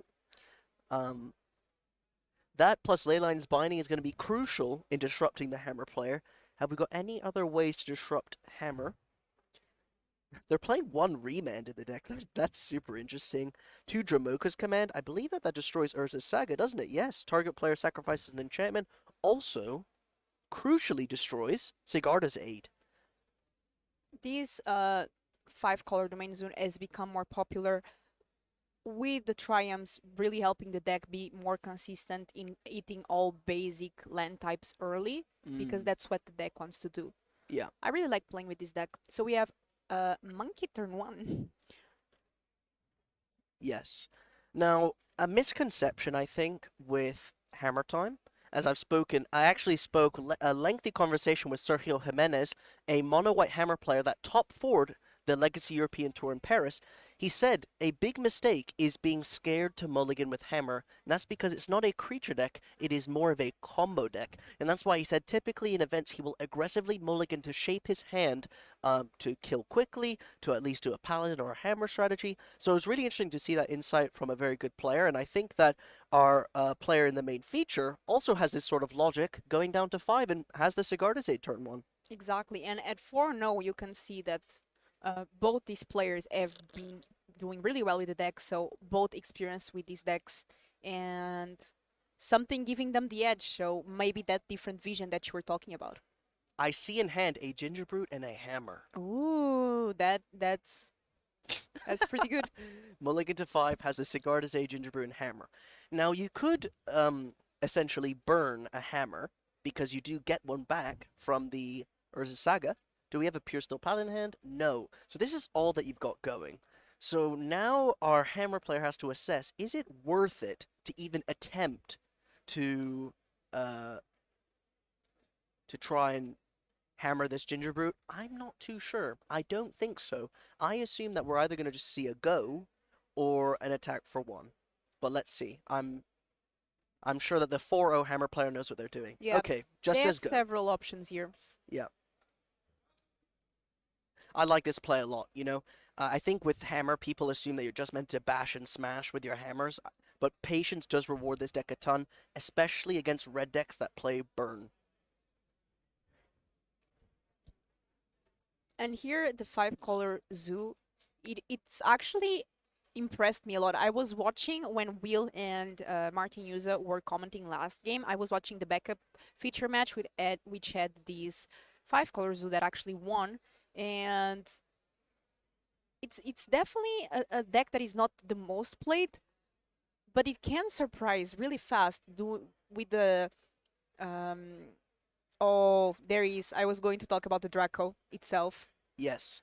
And the Sign of Draco has a very interesting wording because it says each creature you control has Vigilance if it's white, Hexproof if it's blue, Lifelink if it's black, and First Strike if it's red. So this Ragavan actually now has First Strike because of the wording of Sign of Draco, an interaction that I think a lot of people miss because Sign of Draco isn't, you know, heavily played.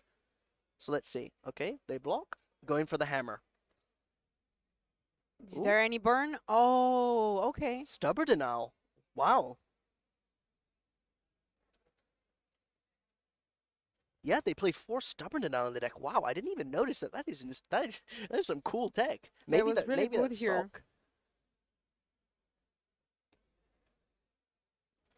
stock. Okay, now here's the problem. Although they've got pressure, the Hammer Time player still has an Urza Saga to fetch a hammer, and now has an Inkmoth Nexus. Obviously, the Sign of Draco can block the Inkmoth, but this is going to present a problem. Yeah. This is 6 damage. And that monkey creating all the treasures. Twitch chat missing an interaction that I said. Please read Sign of Draco. The Ragavan has First Strike. Exactly. So Draco gives different abilities to creatures depending on their color. Oh yeah, wait, how For did they red, have a it's First second Strike. treasure? Did they do it before blocks, Yeah. maybe? They attacked before, but I think they forgot to put the token and they put it after. Right. Okay, sure. Oh, yes, they got the treasure from before and then they got a treasure now. Yeah, okay, that's fine.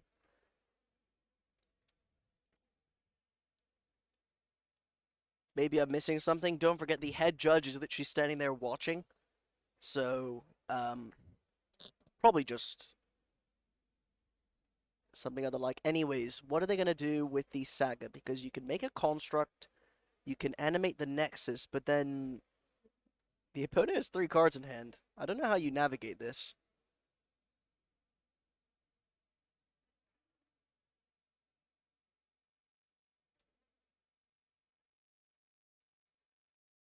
Twitch chat, please clip it. Clip it if you think something wrong has happened, as sometimes we can miss this, as obviously we have to talk over the game and whatnot. So clip it if you think something wrong happened.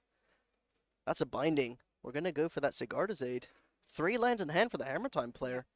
Somebody saying Draco gives trample, but Draco only gives trample to green creatures. It's First Strike to red, trample to green. Yep. What do you fetch here? I mean, it's almost lights out, right? This Ragavan has First Strike. The construct is tiny. You've got a land in hand. Do you get Springleaf Drum and try to... Because I know that they have the Channel land in hand.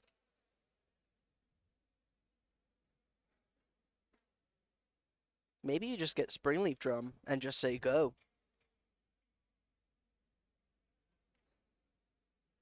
Getting Shadow Spear, okay. So trying to pump through damage. A lot of players end up choosing Shadow Spear, but one great thing about Urza Saga is giving you that flexibility. Oh, of course, you can just play your land for turn. Yeah, you don't need the Springleaf Drum.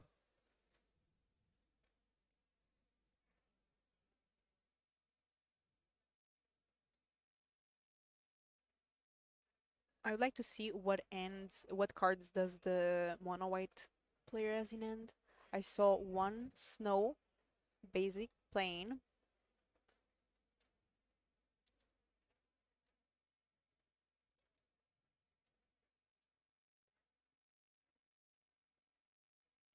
So let's get their deck list up right now. I see a Ganju, as you said, the channel land that deals 4 damage to attacking or blocking creature. Which actually is relevant because Draco is exactly 4. So a Ganju can take care of it. Okay, so now you can Aganjo the Sign of Draco.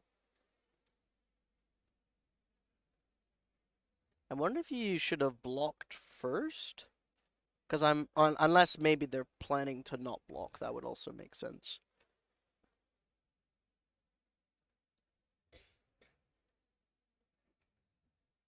Leyline's binding. Okay. Okay, getting rid of the token. Still again, Monkey doing his job. Already dealt a bunch of damage, created a bunch of tokens. Exiled some cards. Putting Gigantha to hand. Yeah, 3 mana for the companion to be in hand. I think they drew another land. That is really unfortunate. Oh, they drew Urza Saga. Okay. Okay, that's a good one. Okay. 2 Infect in the air, also gaining 2 life. Not the worst in the world.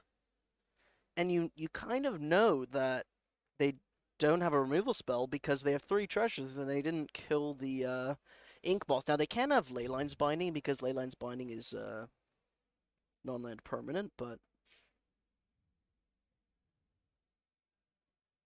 I see so many cards from the 5-color zoo player, but it looks like they have a lot of lands. do they have any equipment? No, no chance. That'd be funny. Wonder if you just cast it for if you really Okay, have nothing, but they you have want to Gigantha. fetch. Yeah, 5/5.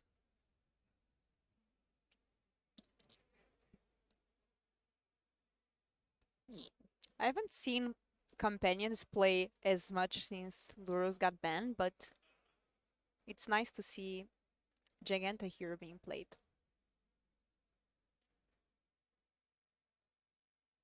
So there it is, Giganta. Yeah, I like it. Just put power on the board.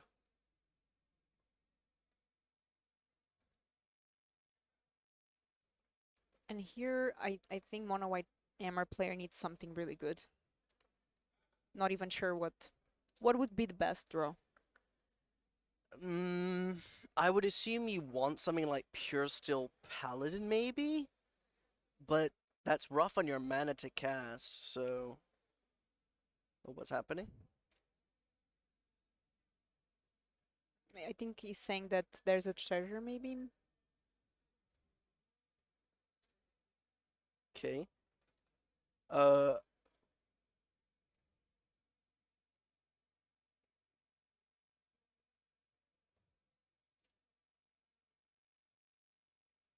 Hmm. The question is, do you attack with the Ink Moth? There's 2 points of infect already dealt, right? Yeah. Not quite the 10 you need, but Make a construct and equip the construct like it. yeah. Lifelink can buy him some time.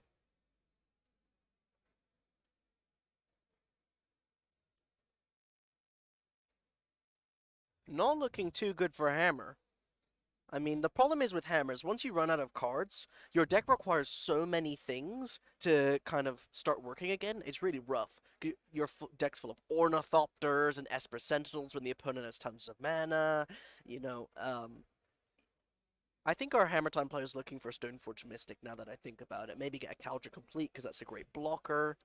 Something along the lines of this. You just need to start getting card advantage, drawing cards and stuff. The Urza Sagas are good, but maybe they're a bit too slow here. Yeah, next turn, one of the Urza Saga is going to 3, the other to 2, but still. Oh, This is a bunch of damage. more lands off the top. Yeah, and this is... I think he's at 1 now. Yeah.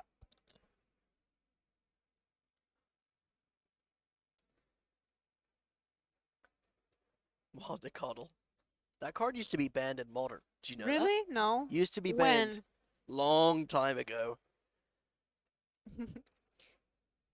To think that Wild Nakotal was banned in Ragavan as in a Ragavan format is hilarious to me. The power of Modern has changed a lot over the years. Since all the Modern Horizons and all these Modern sets.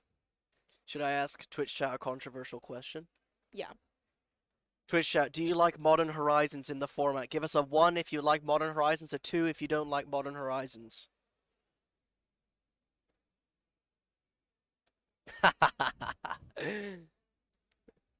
I like to draft it. That's Like a lot of numbers. drafting Modern Horizons, it's one of the best experiences. It's really, really fun. If you ever done that.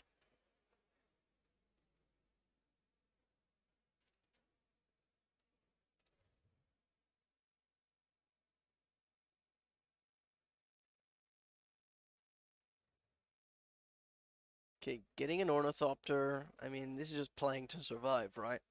Wondering how they can... I mean, if you survive to find a hammer and a pure steel paladin, you could potentially steal a kill, but I feel like you're most likely dead here. Especially with the fact that your 5-color zoo players drawing cards every turn for their Yeah, draw at step. this point, Sentinel is not bad. And now we have another token. I mean, the thing is that... You know what Guerrero needs? What? Their card that deals 5 damage. So they need Tribal Tribal Flames? Flames. Yeah, yeah. 2 mana, easy kill. So the construct is a 4/4. Yeah. Technically a 5/5 because you can animate Inkmoth Nexus. Yep. There it is. Now it's a 5/5. Okay. Oh, I actually love this. Ornithopter bounces off of Stoneforge. Sentinel trades for Ragavan. Construct eats the Wild Nakotal. Wait a second, are we about to see this game flip? Because you can make a construct and then attack with the lifelink. If you get a Springleaf Drum or something. This might... But there's... The advantage might flip. Oh, does the construct die? Why does the construct die? Is it not a 5/5? Wait, what did I miss? Cause it oh, I'm stupid. Yeah, of course the construct shrinks. I'm stupid. Yeah, of course, of course. Cause the Esper Sentinel... Yeah, so many of the artifacts died.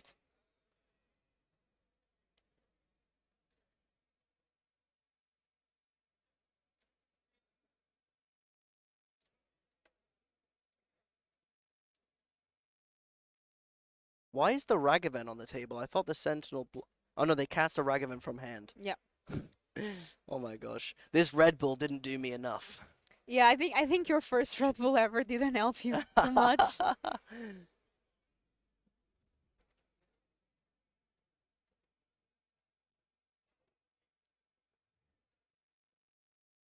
Next time you have to do that British one you told me about. Mm.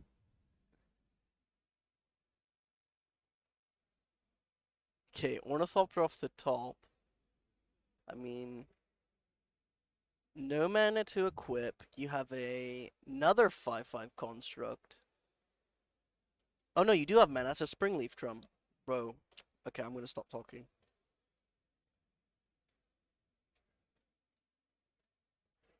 Tribal Flames off the top. Come on. Bolt. Bolt. That does the job. Let's go to another game.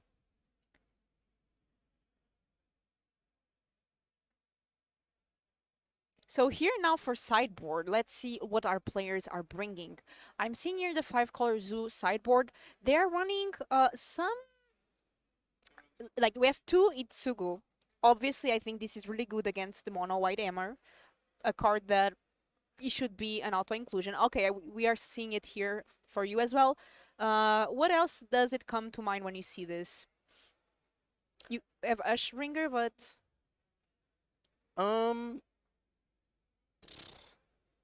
As Hammer against this deck, you're looking to execute your game plan as fast as possible because they don't have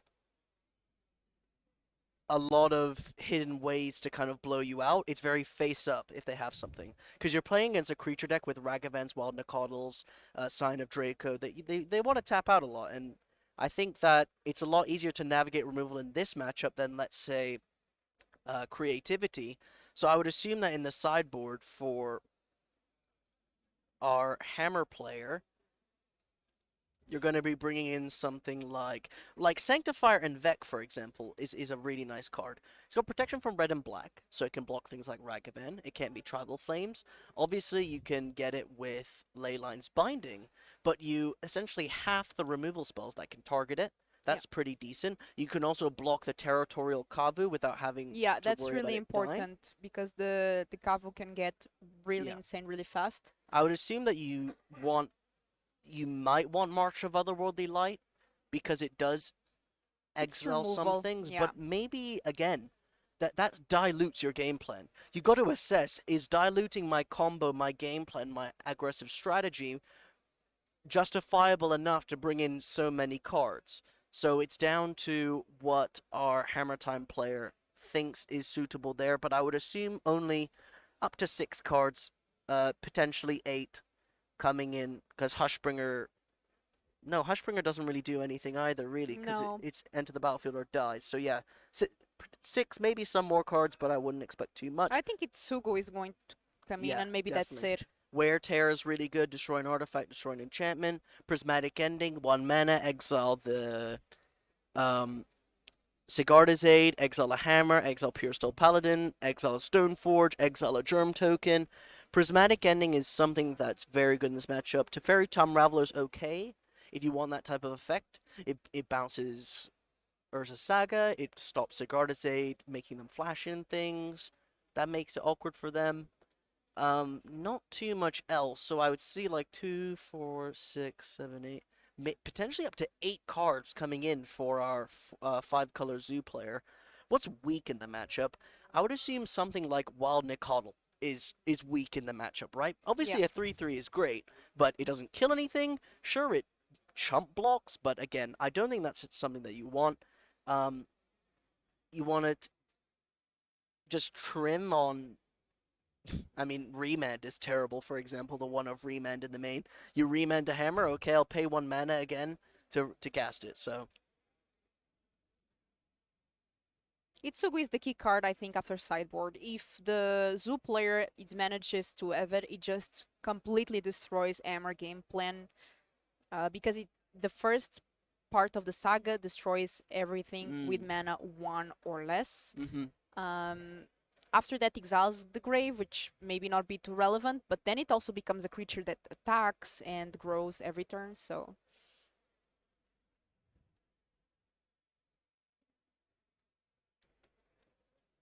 Yeah, I honestly think that this is probably not looking too good for the Mono White Hammer player. Although on the play, we saw that Hammer has some Busted draws. Yeah, and if that happens, not sure 5-color zoo can do too much about it. Because the thing about 5-color zoo is that you pay something to have 5 colors, right? You have all these triumphs that enter tapped, and it's a slower deck. It takes some time to start getting off. So for you to be able to disrupt the Hammer on the play, it's really difficult.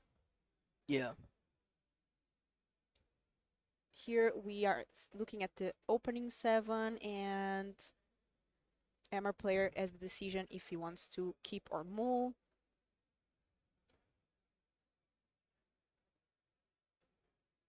This first game took 25 minutes, which is surprising to me.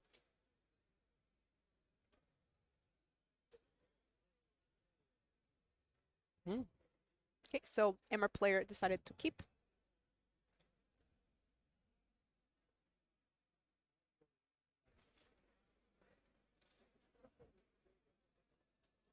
So I think that this is one of the starts that Hammer Time is, happy to have. Yeah, turn 1 Cigar's Aid, pretty good. It's leaning towards the top end of openers because you got Sigarda's Aid, then you got turn 2 Stoneforge Mystic, then you're looking at doing things on turn 3. Pretty decent start. This is exactly what the Emmer player wants to be doing. Because if this 5-color zoo starts, is able to even see Itsugo.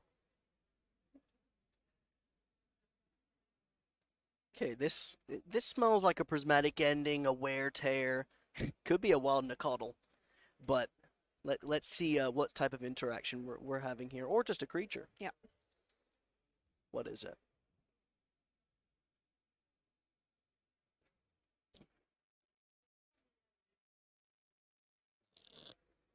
Oh, it's a wild Nakotl. Okay, staying in post board. I was incorrect. Let's see. I mean, yeah, get that hammer.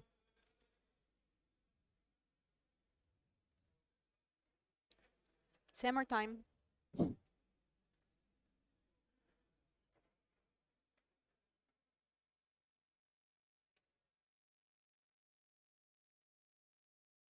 Okay, these next 2 turns are very game defining. What type of interaction do we have from the zoo player? And what tools do the Hammer Time player have to play around that interaction? It's going to be interesting to see how their hands play out. Because that Ink Moth threatens a lot of damage.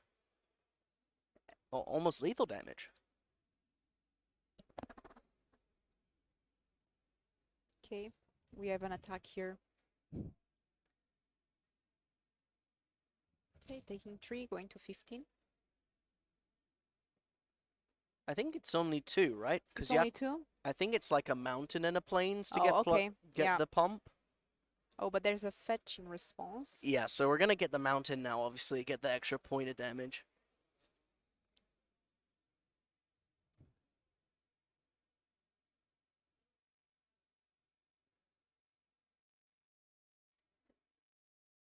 Okay, It chucks. getting a steam vent.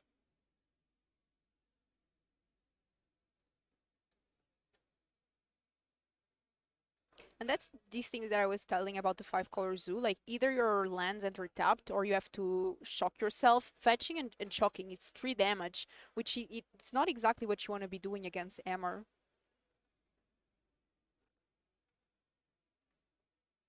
Is that? Oh, this is tribal. Wait, if you tribal flames the you can't tribal flames the Stoneforge, but I see you a tribal flames in hand, which is obviously useful. Okay.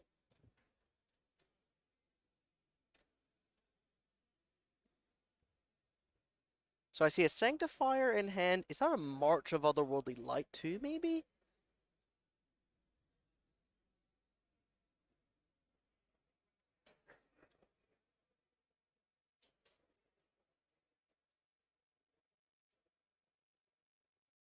Ooh.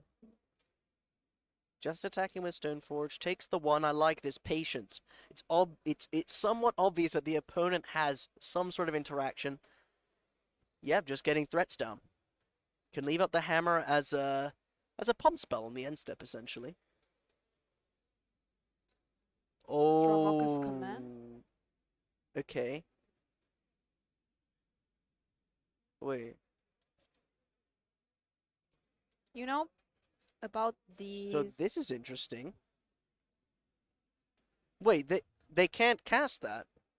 Okay, we gotta go down to the... Yeah, they don't have enough mana. They don't have mana for Dromoka's Command because it's green and a white. Yeah, so Eri went to the judge. Okay. Don't worry, chat. Ari, paying attention.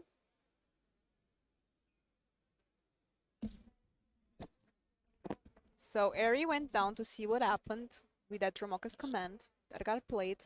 Yes.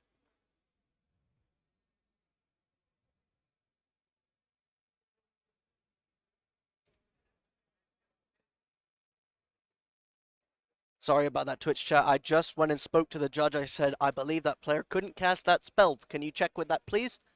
And the judge is fixing it for us now. Don't forget, the judge was actually working on the other backup feature match, so I had to bring this attention here. It's being fixed right now. We apologize for this. Sometimes the judges, has to pay their attention to other things. It's their job to manage any player who has a question. And this is the thing again with the 5-color deck. Sometimes making it difficult to cast spells like Dromoka's command that require you such specific mana early on. Yeah.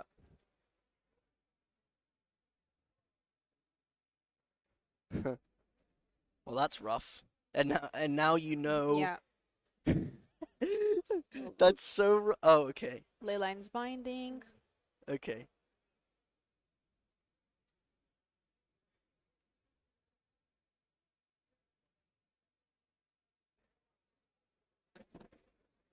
Yeah, when we see something, usually judges are willing to help us and fix things, so we are really close to the match. Yeah. It's definitely frustrating seeing something happen on coverage and not being able to fix it. So whenever we see something, we try so hard to make sure that we can tell the judge there. But yeah, it's rough. It's rough now because the player has information on the hammer. It feels really bad, but Magic the Gathering. Oh yeah, wait, no, yeah, the opponent knows about the hammer from Silver to Mystic. It doesn't matter.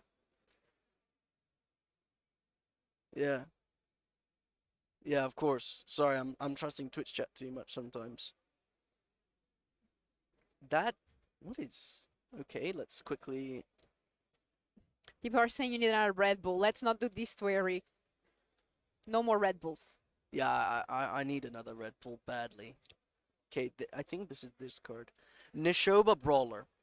Its power is equal to the number of basic land types among lands you control. So it's like a little Tarmogoyf almost. Max of 5/3. That's a really interesting card to see in Modern.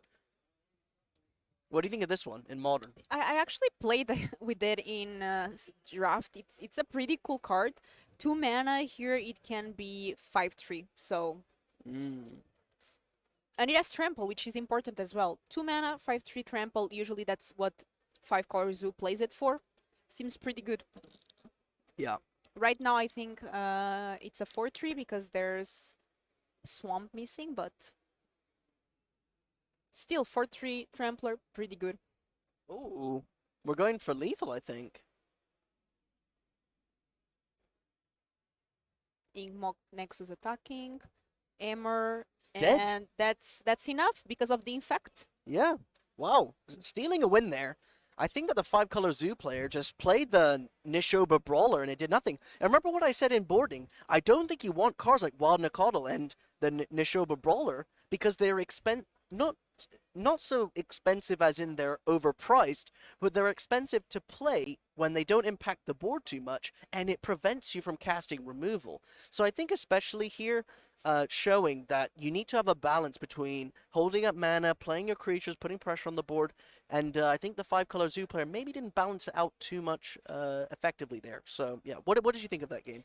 I really like the game. It goes to show, obviously there was a bit of a mistake there, but it happens. Good thing you were able to fix it. And now I think the strategy is going to change a bit on the match 3, on game number 3, because the thing that we saw was that Hammer was doing Hammer things. And there's not a lot of things that the main zoo can do if it doesn't get the Tsugo. So you need something to react. And now, being on the play, the 5-color zoo can play it in a different way. So, I think this now it's going to be favored for the main zoo on the play. What about you, Ari? Yeah, I think it's going to be It's going to be a rough one for Hammer, but we're going to have to see. As you can see on here, we've got the players to watch. After round 4, these were their records. Ben Jones 2-1-1, Thomas Hendricks 103. There are a ton of draws today. I'm actually surprised at how many draws we've had, despite the fact that Yorion has been banned, Ren and 6 and stuff isn't really played in the top decks. We have Is It Murktide and Rakdos Scam as our 2 top decks. Both don't play Ren and 6, but we still have a ton of draws. So yeah, it's been a really interesting event so far, and these players, we're going to be keeping up with them. We're going to be getting more names on here that are doing well to help you follow your friends, but yeah, interesting. You know, one thing that I'm liking about today, Harry, is that in previous meta games, we had a deck that was dominating, and we were trying not to get that deck all the time on features. So it's like, okay, let's try to see a different deck too. And now we don't need, because there's so much diversity that it feels like naturally we are getting different decks every round, which is really interesting here. And a lot of people enjoying your suit, Harry, complimenting you. Thank you. I think people know me as, like, I don't know, kind of sloppy, baggy teen or whatever they like to say. Even though I'm 22, I thought it's time to sharpen up, got a suit. Yeah, Even though you're 22, like, that's really old. yeah, I'm so old. I'm sure there are multiple people in Twitch chat double or triple my age right now, so. Yeah. But yeah, why don't we go back to table 1 and see what the players are doing? Sorry, team. Can we go to table 1?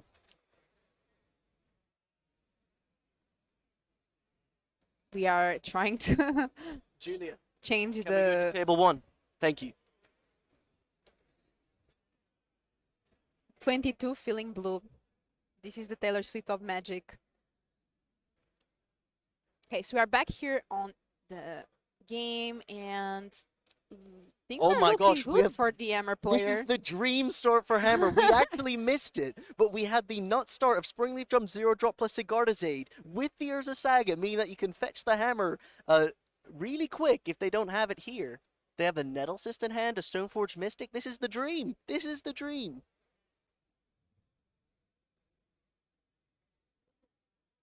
The Hammer player literally living the dream. These all the Have I woken up yet to do coverage for this event? you know what 5 color zoo needs? What? Itsugo. Ooh, or Wear Tear. Oh, okay. Multiple. Oh, no, they need more because that is a Hammer coming down because of the Stoneforge Mystic and the Springleaf Drum though. Let's see. But Itsuku does work.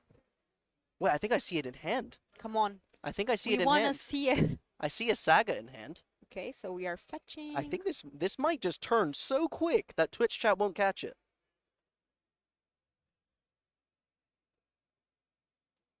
Somebody making fun of the way that I said Haitsugu. Aitsugo. I'm really sorry. I I don't don't know even why I pronounced it wrong. I don't even know. Haitsugu. Aitsugo. These cards, some have so, like, the names are so difficult to pronounce. Let's see. Here we go.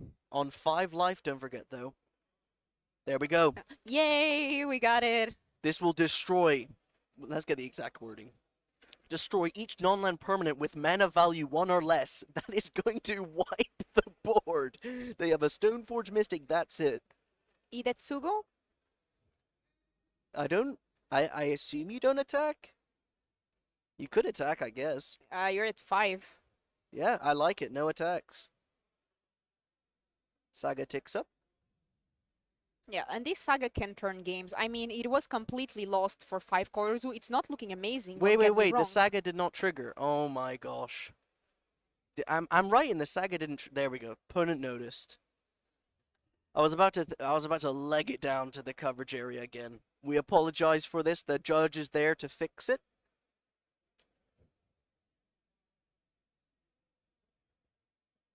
We have to know one thing. Being on coverage, it's not easy. Yeah. These players being on the feature match, Yeah. like, it's a lot of pressure. This is 5th round, so players start being a bit tired, and Yeah. So for those who don't know, our player forgot to take up the Urza Saga. Happens, like you said. And you know what's interesting is when I speak to some players at the top tails, I'm like, "Hey, would you like to be our main feature next round?" They say no. They're like, "No, I don't want to be. Please don't make me main feature because it's actually so much pressure. Think about it. Imagine playing a GP but the whole room is looking over your shoulder. That is the essential number of people watching these players right now.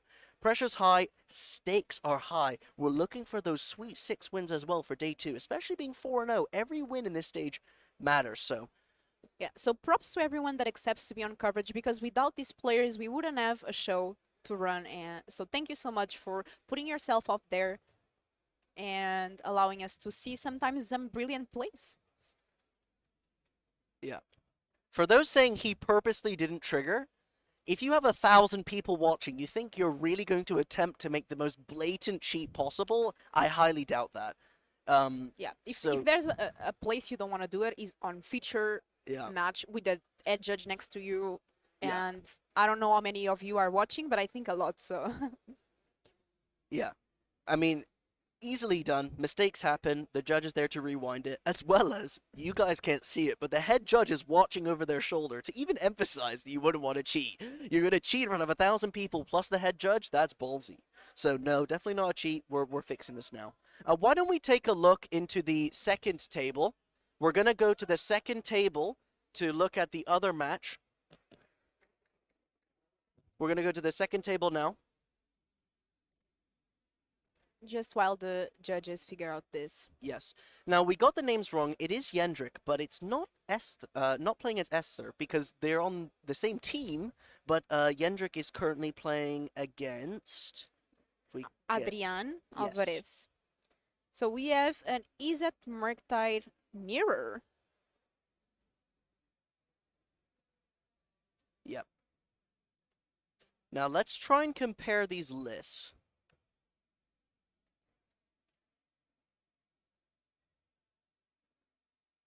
So, Yedric's main deck. 4 Shredder, 4 Ragavan, 2 Channelers, 2 Murktides, 1 Brazen Borrow, 1 Snapcaster. Yeah, we'll move on back to the other table for those of you asking. We are just waiting for the judge decision, so... Okay, so interestingly, these players' decks vary by a lot. Our player on the right is playing 4 Dragon Rage Channeler, 3 Murktide, 3 Shredder, 1 Borrower, 4 Ragavan. Our player on the left is playing 4 Ledger Shredder, 4 Ragavan, 2 Channeler, 2 Murktide, 1 Brazen Borrow, and a Snapcaster Mage. Now, while these numbers seem, not that different, when you're playing a deck with 4 Expressive Iteration, 4 Consider, and multiple ways to draw cards, it means a lot, these numbers, especially when you're going to draw through your whole deck. Yeah. And I think we'll come back to this match later on as well, right? After our Yeah. Amory finish. So maybe we'll change now for table 1. Yeah, so we're going to go back to table 1 to see if the Yeah, judge I call think has the been judge resolved. already made a call and the players are... Yeah, so they're back to playing.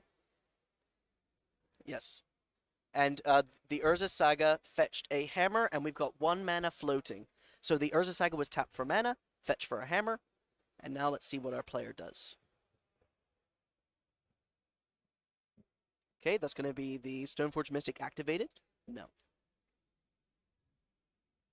So he's looking at the mana. There's 5 types, I believe. So it's a 5/5. For those speaking about advantage, don't forget the other player accidentally cast a spell they couldn't cast. These players are not doing this on purpose. It's easy to make mistakes on coverage. Is the last time we'll mention it. But we do have a Memnite and a Stoneforge Mystic, and our player did think about activating the Stoneforge, and I think that our Hammer player might have a Nettle Cyst in hand, but don't quote me on that, because I only potentially saw it earlier on in the game. Yeah, these players shuffle so fast, it's really difficult to detect what they have in hand. This is where casting arena events is so much easier than casting paper magic Yeah. events. I think people sometimes don't realize how tricky it is with all these new alternative arts. And so here we have...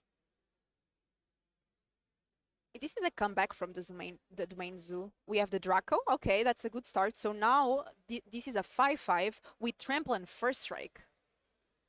When it attacks, you can discard draw, or you can exile a card from your opponent's graveyard. You're discarding, drawing.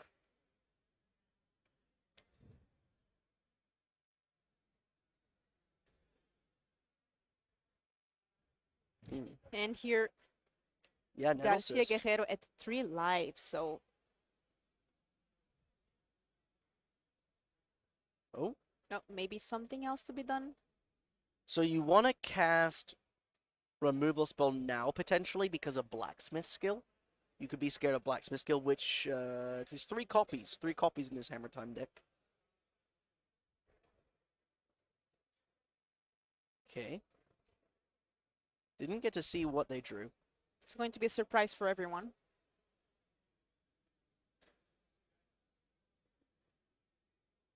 Paladin! Oh my gosh! Paladin! Okay, does the opponent have any interaction now?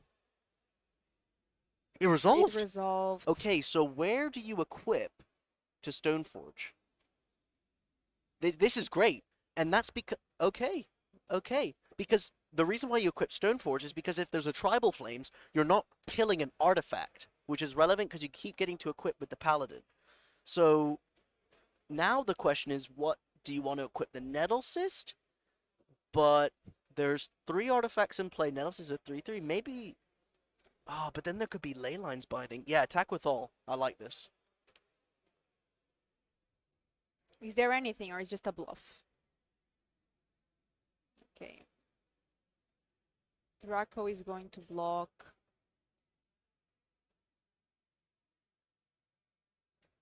The Living Weapon. Okay, have to have a removal spell.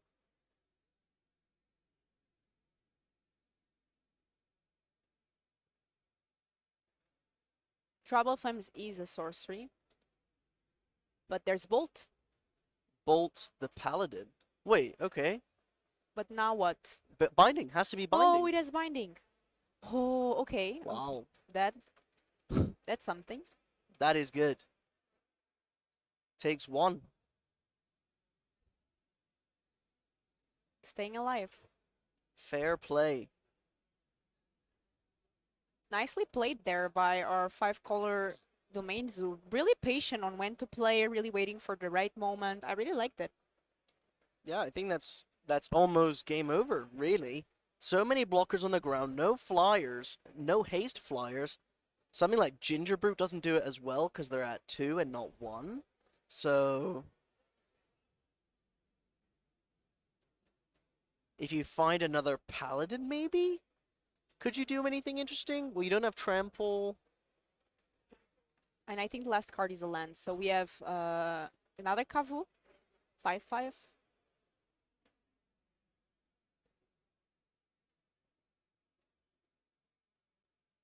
Wow. What a swing. It went from, he has Paladin to, they have the removal. But I like these kind of games, right? Yeah, yeah. This is why I like Magic so much. Things turn around. Like, again, that Saga for me was MVP. I was predicting this because I've played 5-color Domain Zoo myself a lot. It's one of the 2 decks that I play in Modern, in paper, and I always am happy to see it against Hammer. Now, the Hammer Time player must have drawn something, because they wouldn't be tanking this long if it was a brick. So I'm wondering what it is, because it's just been face down on the table.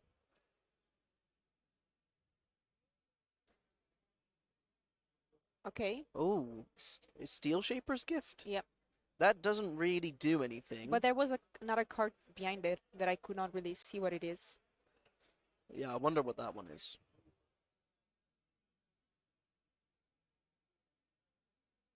It's an Ink Moth Nexus. Oh, okay. It looked like a Urza Saga. Yeah, it's an Inkbot Nexus.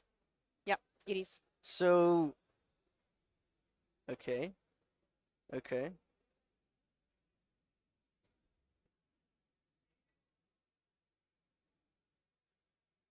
I think it's just trying to Yeah. bluff something at this point. Yeah. That's going to be the win for the 5-color Zoo player. Clearly being really good at interacting with the opponent. What do you think of that match? I really like this match. It was really interactive, which I really like. None of the players were really like screwed or couldn't do anything. I think Hammer Time had the perfect start, but again, the Saga from the 5-color Domain Zoo is just amazing against Mono White Hammer, and we've seen this. So let's take a look at the meta breakdown here on the Grand Open Qualifier in Barcelona Day 1. Again, most played deck, Mark-Tide, not a surprise. What is the deck that you're more impressed to see here on the list? I think that what I'm impressed with the most is 2% Is It Prowess. This is a deck that came about on Magic Online only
this year.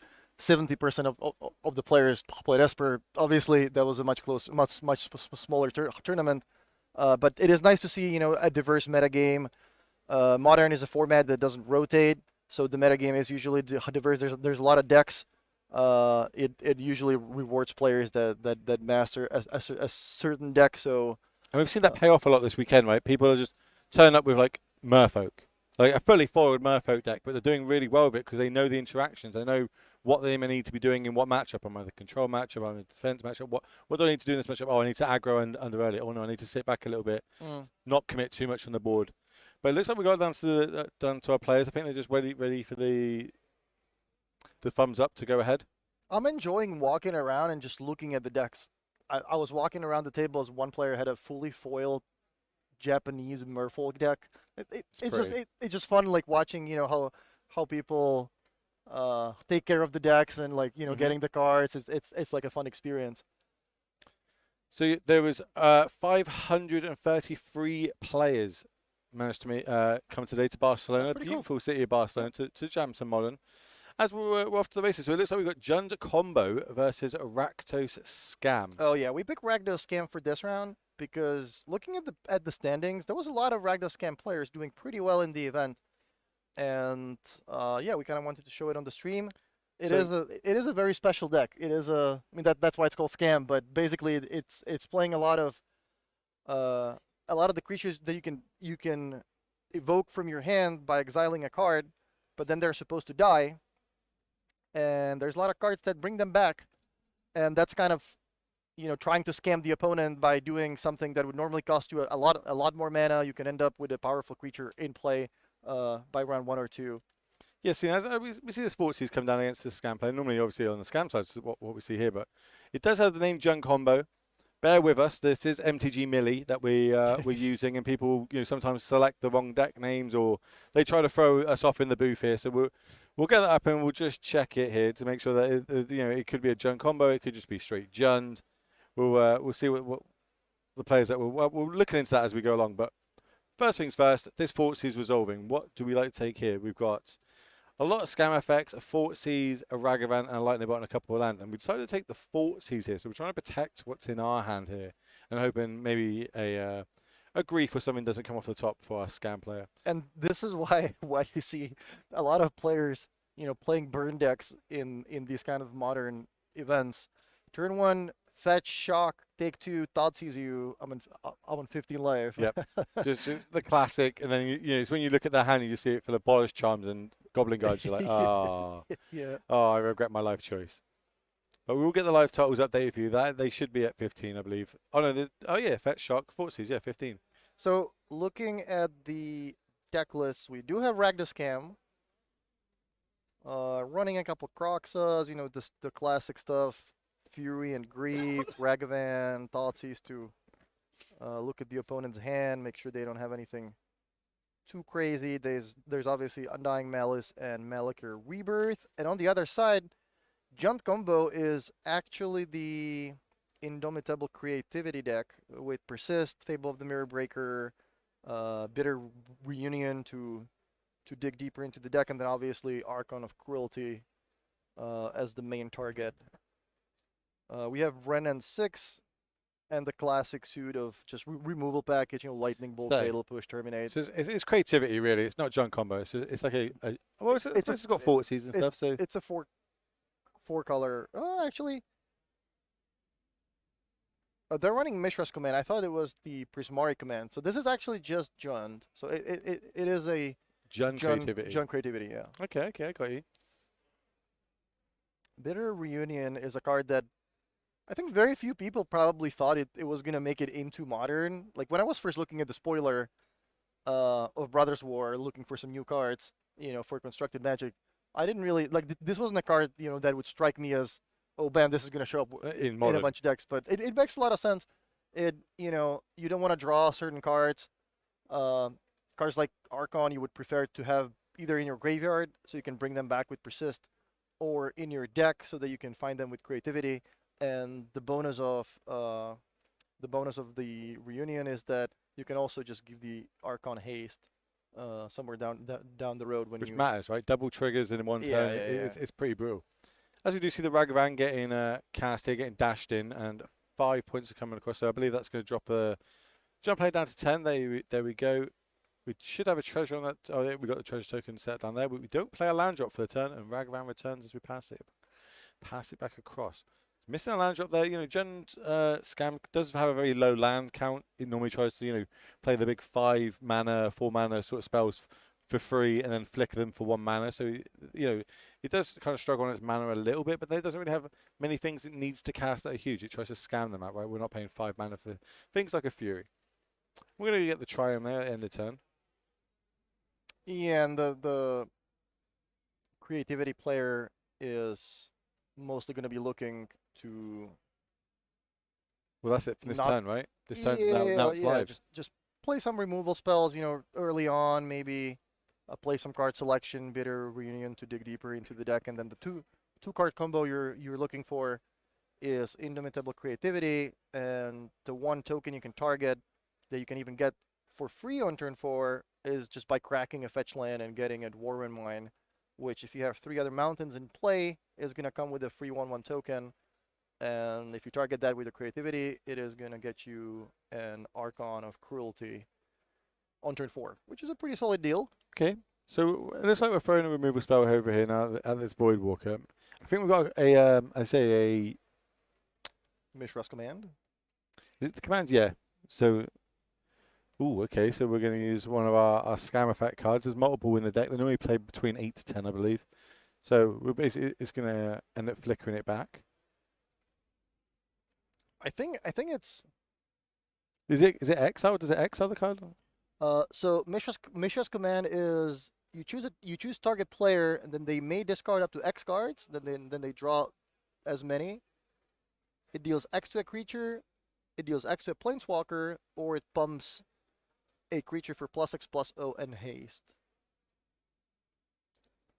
It's a spicy one in this list. You don't normally see it in most lists, but I suppose with Jund, because our mana base is slightly more bare, we can get away with playing extra cards like this. So I wonder what the call is here. They're maybe asking, does it get exiled first? Can they then cast it? Yeah, it doesn't say anything about exiling, so So yeah, it so just comes back into play. With Scan the, effect's going to come back. It's going to come back with a +1/+1 counter on it, making it a 4/3. But we still do need to exile some cards from our hand. So we're going to exile, it looks like a persist and another one of these commands. Mistress Command. Okay, so the modes were target a creature for 2 damage, and I'm gonna discard 2 and draw 2. There's the Dwarven Mine. Comes with a free token. In some situations, it might be better to wait with the land for your turn, because if your opponent doesn't know that it's coming, they might not play around it. If you play something like Fable of the Mirror Breaker, make a token, then the opponent starts thinking, well, yeah, next turn now you can play creativity, so I'm just gonna kill your Fable token.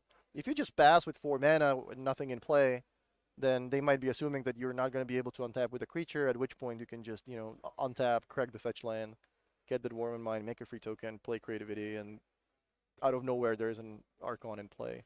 Yeah, leaving the Dwarf out here now, it does leave it open to a lot of removal, which I do play a lot of. Like, we've got Lightning Bolts, we've got Furies, we've got Terminates. All these, all the good removal spells tend to be in black and red. Who would have thought? We're just going to turn that size, dropping down to 6 points of life, I believe. There you go, 6 points. I wonder what the benefits are of just staying in the Jund colors. If you're playing with blue, like, you do get some nice cards like Prismari Command, for example, which is another way to get a free token at the end of turn by making a treasure. Gives you things like Spell Pierce, which is good in some matchups, etc. I suppose Jund, they don't normally run Fortseas, right? So this Jund builds, we've seen it play Fortseas, so maybe that's the sort of build again. They're going for a bit of a more grindy way. Yeah, that's true. I guess Thoughtseize is a nice one. It makes sense. Maybe if you're expecting a lot of other blue decks, or perhaps you're expecting a lot of combo players, having Thoughtseize is a nice way to be able to interact with the opponent and disrupt them. As we see the Fury come down here, Ragavan getting exiled for it, and then the scam effect happening, killing that token on the other side of the battlefield. I feel like now we need to sort of like another fetch land. We need to go find another token. We need to creativity that. get that on the battlefield, get a bit haste to trying to get back in. We're at 5 life. This is really low. And this is the huge downside of playing Warwind Mine on your previous turn. Now the opponent can just interact with the token. They can kill it, and all of a sudden, you can't really play creativity. And you're kind of dying. So that is a Yeah, that is a pretty big deal. doesn't help, does it? You know what I mean? But like, so okay, so we're gonna start drawing some more cards.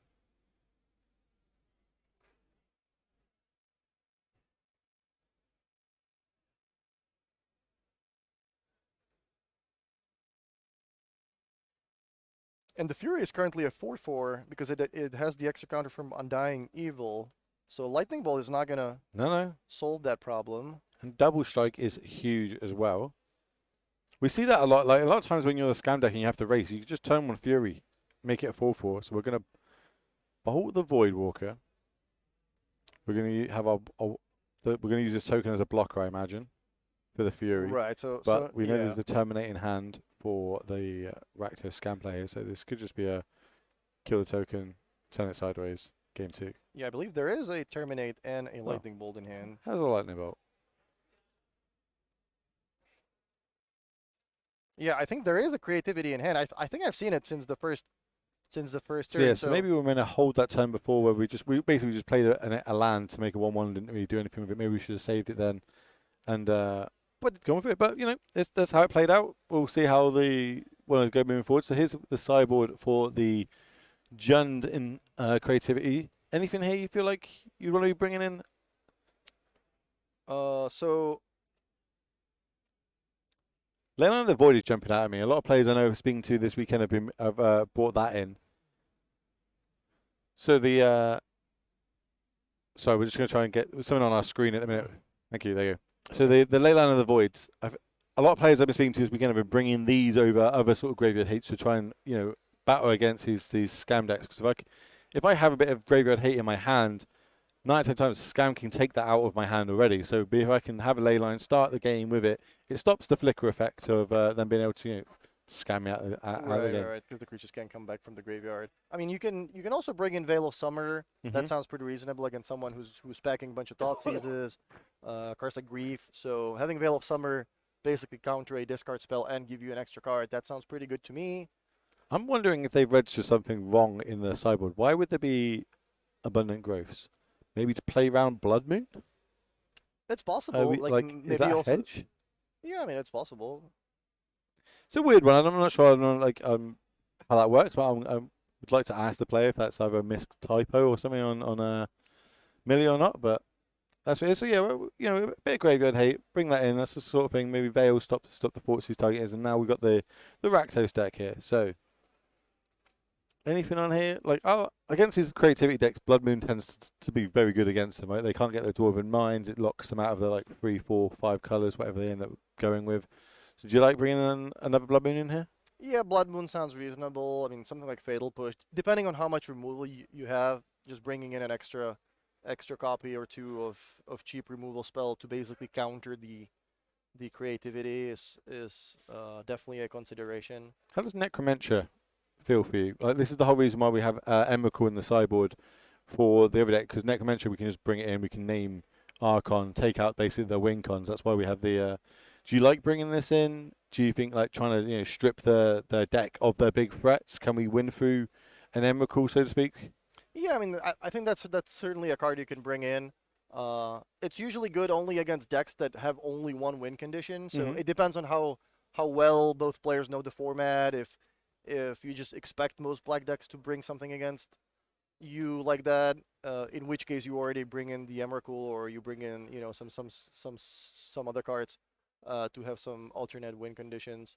But yeah, I can definitely see it in this matchup. I mean, it is a combo deck, and taking 4 Archons doesn't really leave the other player with a whole lot to do. Obviously, you can still win with Fable of the Mirror Breaker, for example.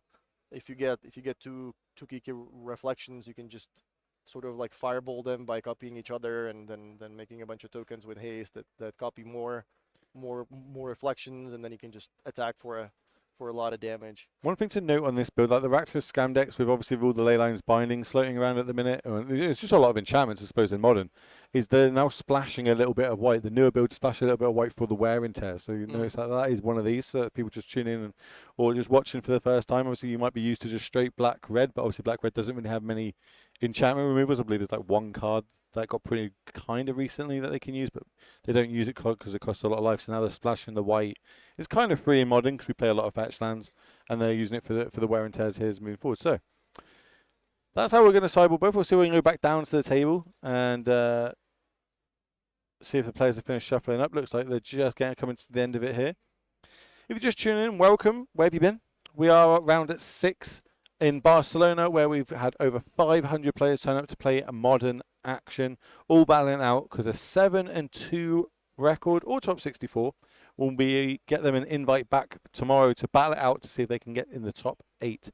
Obviously, they're battling out for things like flights to Naples, which the finals is going to happen, accommodation in Naples, plus all the money, the boosters, the ticks, the trophy is the main one that you want to try and get, the bragging rights that go along with that.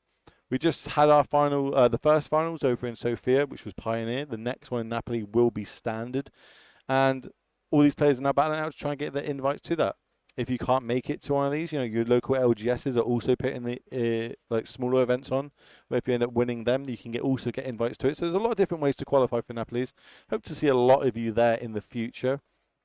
But moving forward, let's see how these two players battle out. See if they can improve their records from a 5-0 to a 6-0. One of them will, I imagine, lose. I don't want to say that no one will lose here, and the record won't, because there'll be a draw or something crazy like that. It always happens on stream when it does.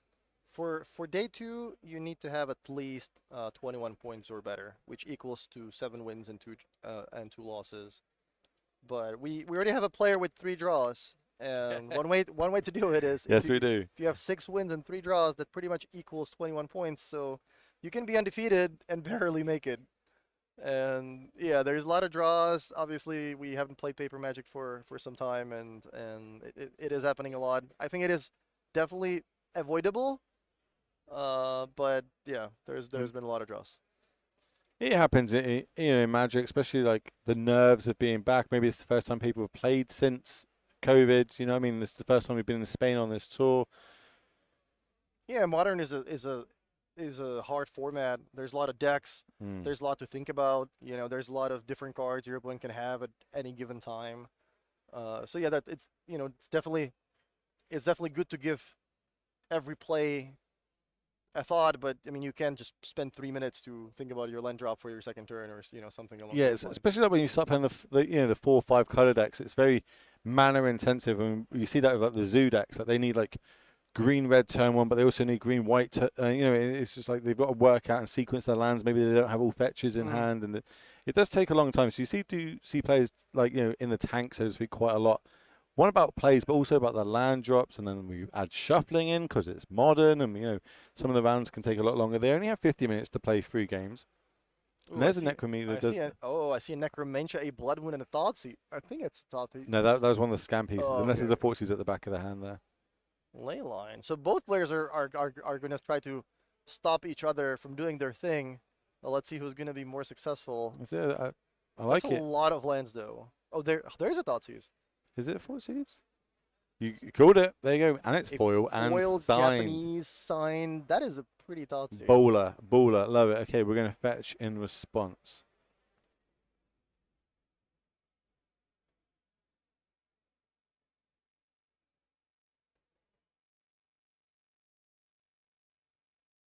We're going to fetch up. Okay, so we're fetching an untapped green sources.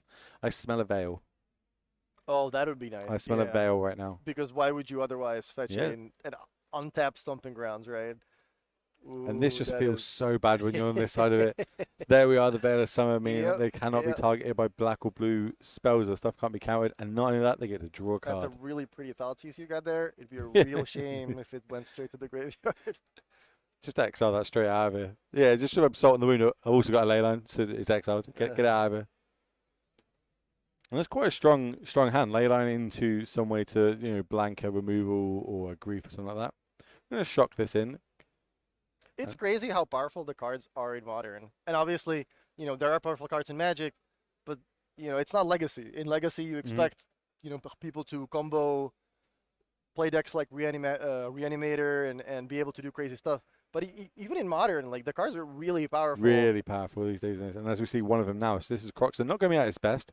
We have a ley line on the battlefield. This is more of a, get it in the graveyard early, bring it back late. And that's almost the perfect card to discard to it. And Emrakul there, so they get to shuffle it back into their deck in the graveyard. Okay. While the Croxer gets exiled. And we also don't take the 3 points of damage. It's kind of like 2 mana, I'll discard a card, you shuffle your deck. Because they don't really want it in their hand. So now we see that clearly both players expected Necromancer to come in. The sideboard shenanigans. The Jund player is aware that something like this can happen. I can avoid losing to one Necromancer if I just bring in one Emrakul, and it's not really even going to be that terrible if I draw it, because the deck has a bunch of cards like Fable of the Mirror Breaker and Bitter Reunion, so you can just discard it back into your deck and not really worry about having an uncastable card in your hand. So we see the Stomping Ground come into play tap neck, and now we've seen the Blood Crypt coming in. We're getting this basic swamp. I feel like a Blood Moon's about to come down. Especially the critical turn before turn 4 where creativity can go off. I wonder what would happen to Modern if fetch lands got banned. Just to speed up the games, because there's a lot of shuffling going on. Okay, I was completely wrong here, and we're going to fire off this Necromancer first before the Blood Moon. And that's interesting, since you just saw the Emrakul, right? So you know it's not like a game-winning card on the spot, and maybe Blood Moon would give like a creativity your still opponent gets a little bit more trouble. Yeah. We know that there's more than one threat in their deck still. You can choose creativity and then leave your opponent with a bunch of expensive cards, but for this deck, it's not really that hard to cast the Archon. So I've seen that quite a lot. Yeah. Where they name creativity over one of the threats that creativity can find, and then eventually they end up drawing the 7 land they need and start hard casting them. Yeah. I've seen a lot of games. That happens actually a lot more online than you'd think, especially with me playing it. Start asking. So I think maybe there's a language barrier here, or you can explain what the card does if you don't know the name of the card. You describe what it does. Yeah, I'm very good at that side of things. I'm very good at telling you what a card can do. Names, I'm a little bit on the slow side of them, so sometimes I do have to say, it's the card that does this, that, and that, and the judge will be like, okay, wait, it's this one.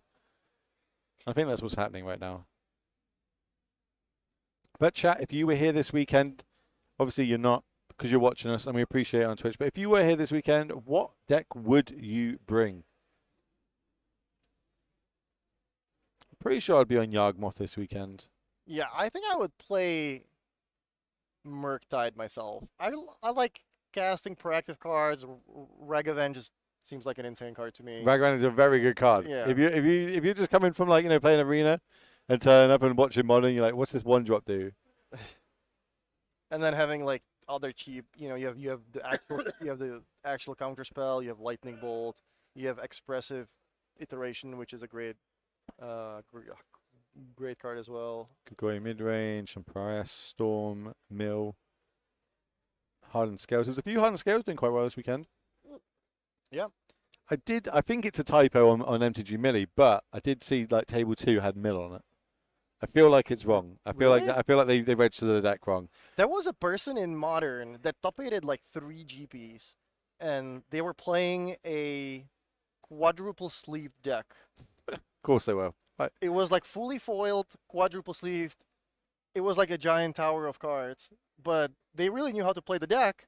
And that person actually top-aided 3 Modern GPs, which is super impressive if you ask me. Yeah, it's crazy. And that's look, we actually see this here. So where I feel like I'd pick the Archon. They actually pick the creativity, like you said. So they if we look at their deck, they might have Transmogrify still in their deck. Sometimes you play the 5th copy of one of them. Maybe the idea is you go Necromantia for creativity, and then you play Blood Moon, and you're hoping that the opponent's not going to have an answer, and they just have all mountains. But even then, the opponent can play Fable of the Mirror Breaker, and then the Goblin token starts making treasures. It's still possible to do it. So that was a Woodfield was off the top there. Oh, the turns player? Yeah, I'm not sure if it was turns or mill. I remember there was a turns player. Yeah, I remember that can. You might be right. I think GP Vegas was one of the GPs they top-aided, and it was fun to watch. It's cool that, and that's exactly what we were talking about. It's cool that some players can just master a certain deck, and there's so many different decks. And even if you pick mill, even if you pick, a turns deck, you can still be the person that top aids like every modern Grand Prix. Okay, I'm gonna go LM now. I've said it like once before and got it wrong, but this time I feel like there's a blood moon coming down. If it's not, I apologize, chat. Elementals, that's a nice one that I haven't seen. I've seen it actually floating around the tables, kind of like the old Yorion list without Yorions, as we do see a foil blood moon. Foil signed. A lot of signed cards going on in this deck.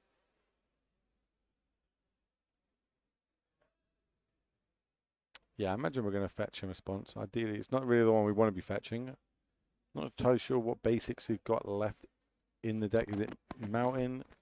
It's not really ideal. You can just get a Warren Mine just here. Warren Mine, just get the 1/1? Yeah, it's like the opponent's clearly, having some troubles mulliganing to 6.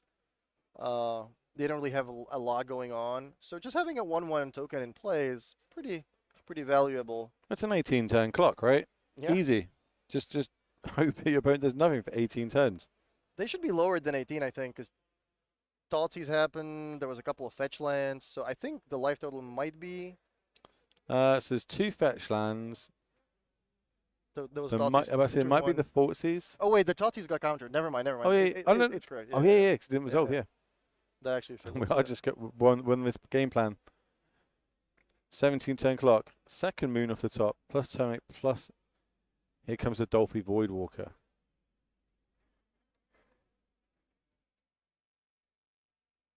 The turn, just draw another land. And that's what I mean. Like we're slowly getting to having enough land to be able to cast these Archons if we can get a double source of black mana going.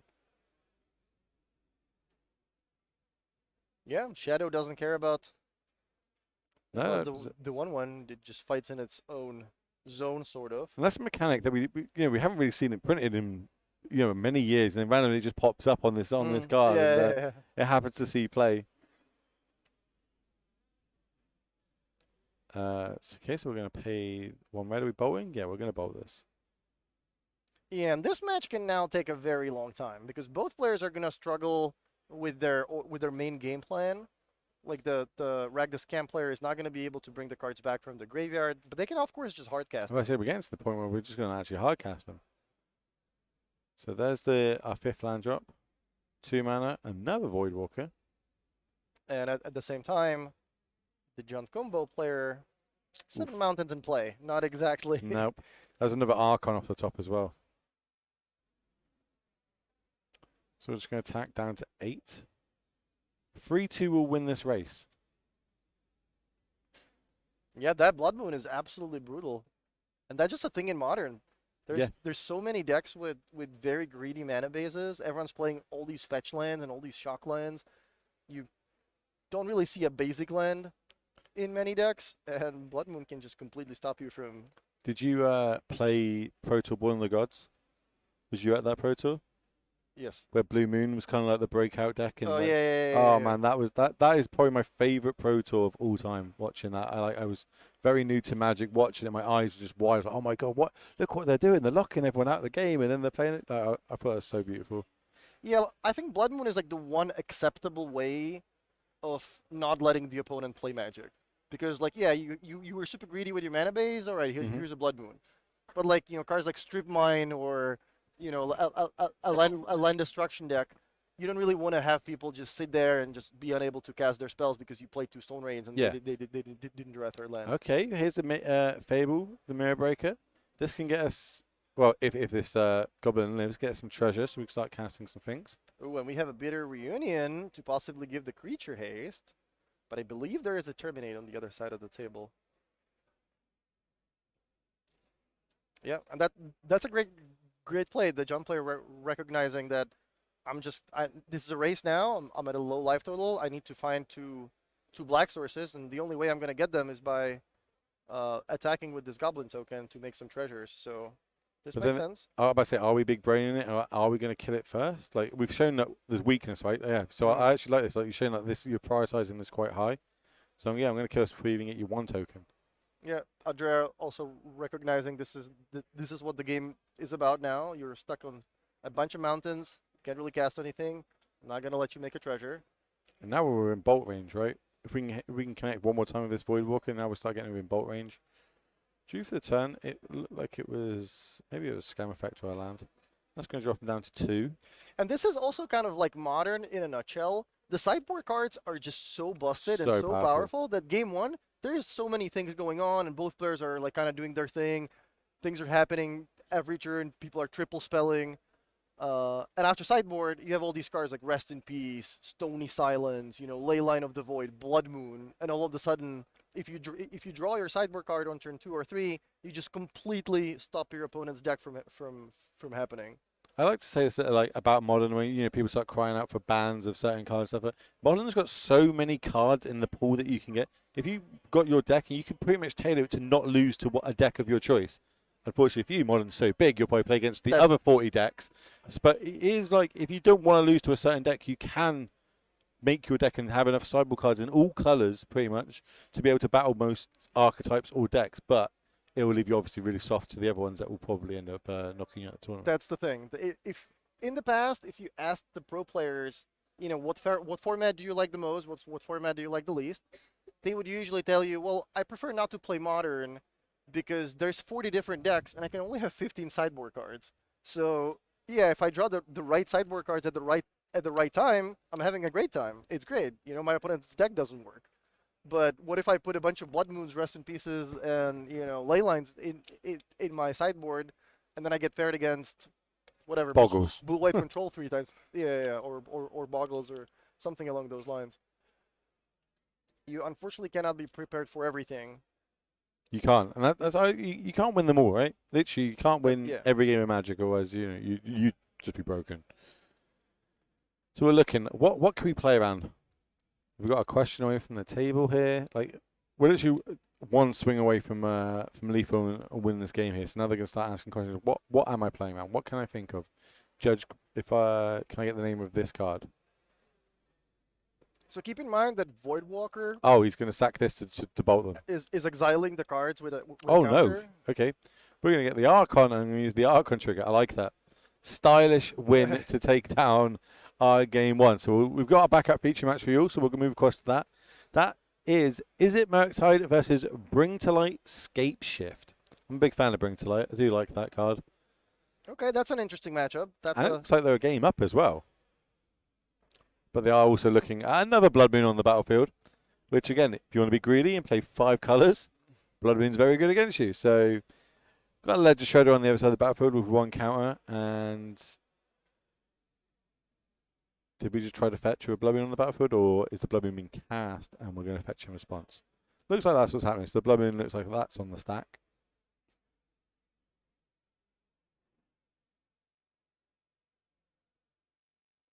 Yeah, and this is the matchup where I would generally think that the deck with cheap threats and counter spells would be favored.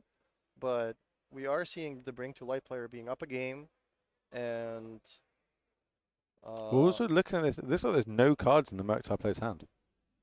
Looks like which is very unusual for the for the blue deck with 17 card selection spells and Ledger Shredders and all that. And then the Ledger is going to turn sideways. We're going to untap all our mountains. Yeah, I mean there could have been a couple mulligans involved, or I see a Veil of Summer in the graveyard. So how about a 0-3 blocker block? Yes, sometimes this is what you got to do. There's Supreme Verdict off the top. Block. I love it. And once again, we see Blood Moon in play. Yeah. And one player just unable to do literally anything. Who's going to find us? Are we going to find basics? What we need? There's a land, not a basic. This is Magic at its finest, ladies and gentlemen. Blood Moon in both games, doing loads of work. If you want to be greedy of your mana base, people will turn up to try and punish you. And we see I think there's an Otawara in the Izzet player's hand, which could bounce one of the ley lines, I believe. Oh yeah, there's a couple of ley lines bindings down there. Which would bring one of the threats back into play. Well, I can't tell that for sure. Do we want to ditch that land? We can if we keep that land in our hand, we can play Fury this turn. I suppose we've got. Oh, it looks like we've got multiple land in our hands, so we're good. Attack for 2. Oh, we're not playing the Fury. Okay. Oh, it's a Fury? Oh, okay. This is going to start opening up. Ooh, okay. Well, So we've got one turn, basically, before that Fury comes down. Let's start casting some spells.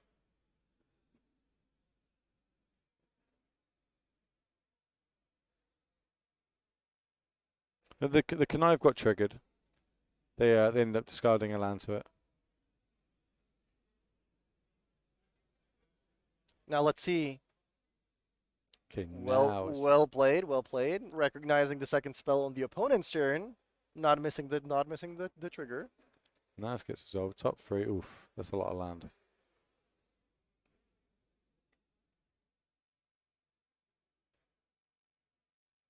I suppose removing 3 lands from the top of your deck is better than not.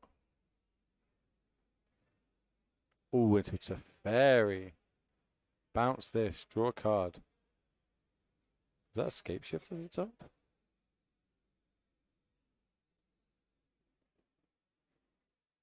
Did they play a second land for a turn? Oh my. I'm not sure they played a second land. They might not have had a second land to play. I think they've got one in their hand. As the Ledge Shredder comes back down into a hard cast Fury.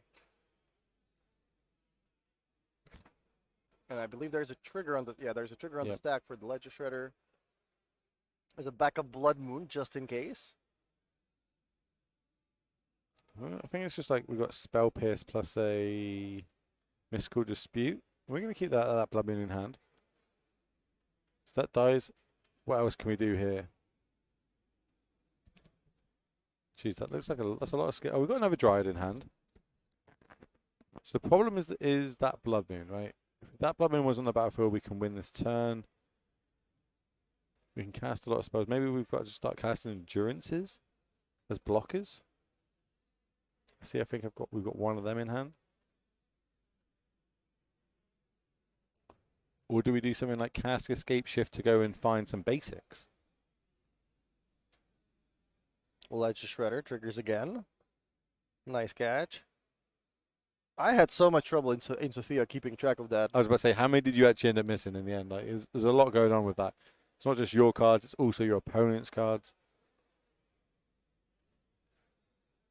Expressive Iteration, one of the better cards printed lately. Ooh, That I'm not sure that's allowed to happen. I'm not sure you're allowed to put a card in your hand and take the card back out of your hand. that is usually not how this. I'm not sure if should a work, judge yeah. picked that up on that. As long as the card touches your hand. Yeah, we know that was the top card was that. Yeah. But yeah, here we go. It can create confusion and. Yeah, I know this because I've also done this before when I first started playing Mm. Magic. You know, when I fell for this one, it's like, no, it's obviously the top card, isn't it? But you can't do that basically. For people just watching, as they say, we're getting back to paper Magic. This couldn't happen online. It can only happen in paper Magic, and this is one of the something that can happen is if a card touches your hand, it does need to stay there. You can't then just go, oh no, actually, I'm going to put that one back a minute. I'm not entirely. I don't know the ruling of this or how they're going to pick up on that. I'm not even sure if they're still thinking what to take, or if there's some confusion.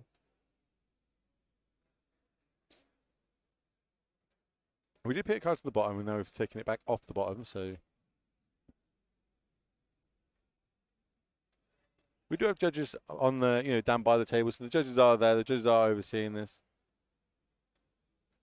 Yeah, we have the Dryad and Blood Moon in play, which is an interesting interaction. But we do have a Beseiju now, so potentially we could end up Beseijuing that Blood Moon away.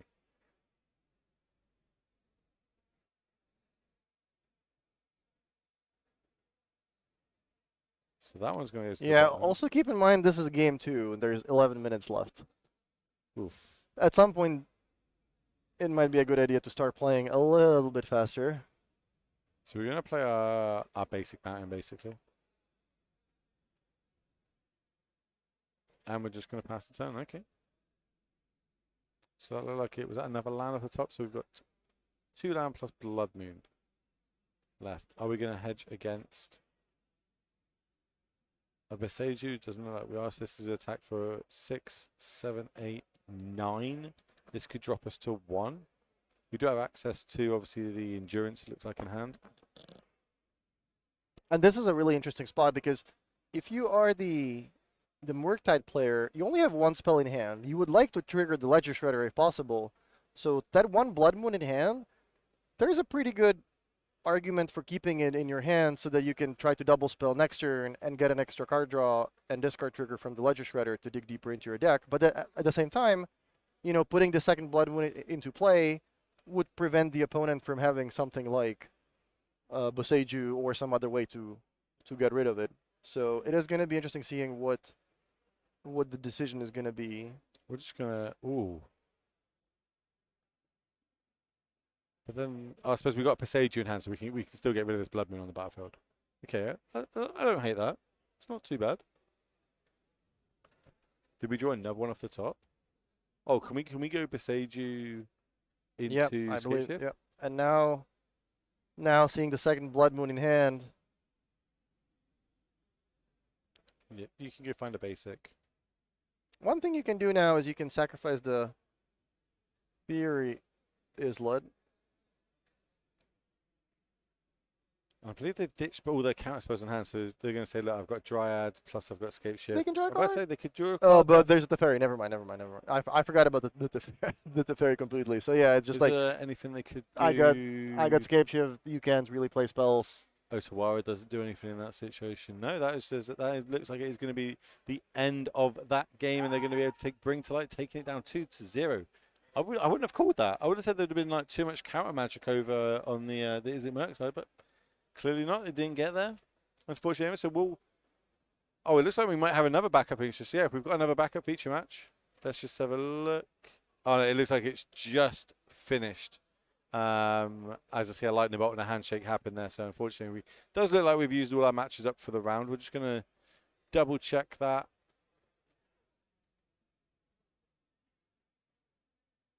Yeah, I think Veil of Summer is a card that allows these players to kind of fight through the counter magic.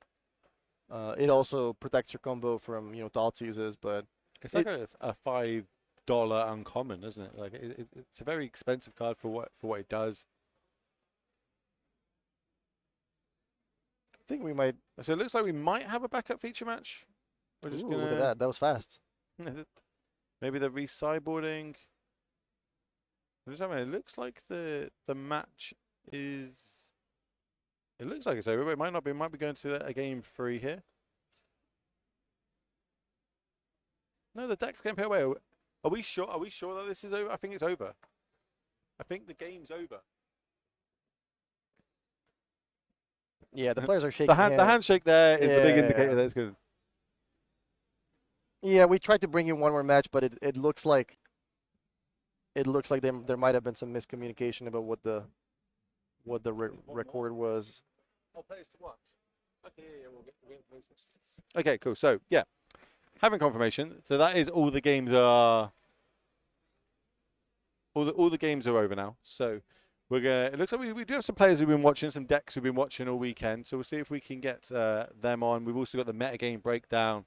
We've also got the prizes. So if you're thinking about coming to one of these, we can start talking through that. So we'll see. We'll get up on the stream. So these are the players who've been watching all weekend. See how they're getting on. But more importantly, what decks they've been bringing this weekend.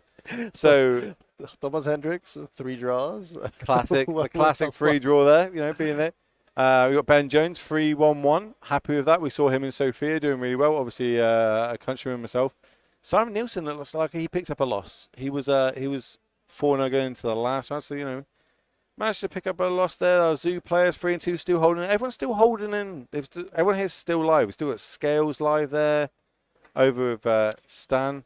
One thing I noticed was that a lot of the known players chose the 2 top decks in the format. There was a lot of Mono White Hammer and a lot of Izzet Murktide when we were going through the pairings round 1 and just looking at who some of the known names are. So as obviously you hang around in the pro scene for many years. Is this because the pro players just see the top decks and they just pick it up? Because they're like, well, I can't spend years testing modern because there's like 40 different decks. They just see what's doing well currently. They pick it up, play it for a week, couple of weeks, maybe a week, a couple of leagues or Modo, etc. Then come to these events where we see other players with like fully foiled Murpho decks. They've obviously played that deck through and through for years, so that obviously they're bringing that one. But with pro players, do you tend to gravitate towards the decks that are doing well currently, and you can get like the 5-0 dumps online, etc.? Is that? Yeah, if you ask most pro players or the professional players that used to play professionally, you will the answer you'll get most of the time is that they either want to play a busted deck, like oh there is some new combo that is crazy powerful, and KCI or something. yeah, exactly. They're gonna learn that inside out, and they wanna they will want to try to win the tournament with that deck because it's gonna feel more powerful than anything else. And if that's not possible, if it is a bunch of decks that are at the similar power level, then most of those players will want to play something interactive because you get to make a lot of decisions. You have ways to respond to what your opponent's doing. There's a lot of interesting game situations, and most of those experienced players are going to think that because of the experience they're going to make better decisions in those situations. So how does that sort of work? Because obviously modern's huge, so that makes sense in modern. But when you've got a pro tour coming up in Philly in like February, so that's Pioneer. Do you guys go about that the same way? But obviously it's a less powerful format, or is it no? We need to test every deck that's going. Yeah, as far as I'm concerned, right now Pioneer looks exactly this way. I can play something like a Lotus Field combo and just be like, yeah, this deck is really powerful. Do I think people are going to be prepared with cards like Talia or some other, Pithing Needles, whatever, to try to stop me? Or what I did in Sophia, I thought there was going to be a lot of creature decks. I thought I wanted some cheap interaction, and Izzet Phoenix was one of the decks that did this really well. There's Unholy Heat, there's Lightning Axe, a lot of card selection. You get to make a lot of decisions, and you have a lot of cheap answers. So for that reason, I played Izzet Phoenix. And that's still how I feel about the format. I mean, you can play something like, Ragdos midrange, perfectly reasonable deck, but that also has, Thoughtseize to disrupt the opponent and just ways to interact. But I would probably not be looking at playing, something like Mono Green Elves or like something along those lines, where it's fine to play a proactive linear deck, but you're going to have zero ways to or almost zero ways to interact, except for like a Boseiju or something, and So you're mostly just at the mercy of your draw steps because you have no card selection. So where does the meta game come into it? Like obviously, say mono greens. We're talking Pioneer. I know we were playing modern this weekend, but say we've got the most favored decks. Let's say mono green, or in this weekend Merkside. Do you go well? We're going to play the best deck, or do you go trying to play the deck that beats the best deck? That happens a lot. I think right now Pioneer is in a great place. The metagame in Sofia, in Atlanta, in most of the it's very diverse. Most of the regional championships that I looked at was very diverse. I think that's great for Magic. I think that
Welcome back to the round 7 of Legacy European Tour.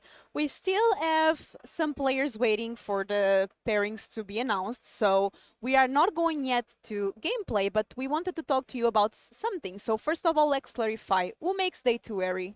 Yeah, so before earlier, we were told there were some problems with Chinese whispers. What's the record? What's the points? We thought that 6-3 was guaranteed to make day 2 despite top 64. We thought this event wasn't top 64.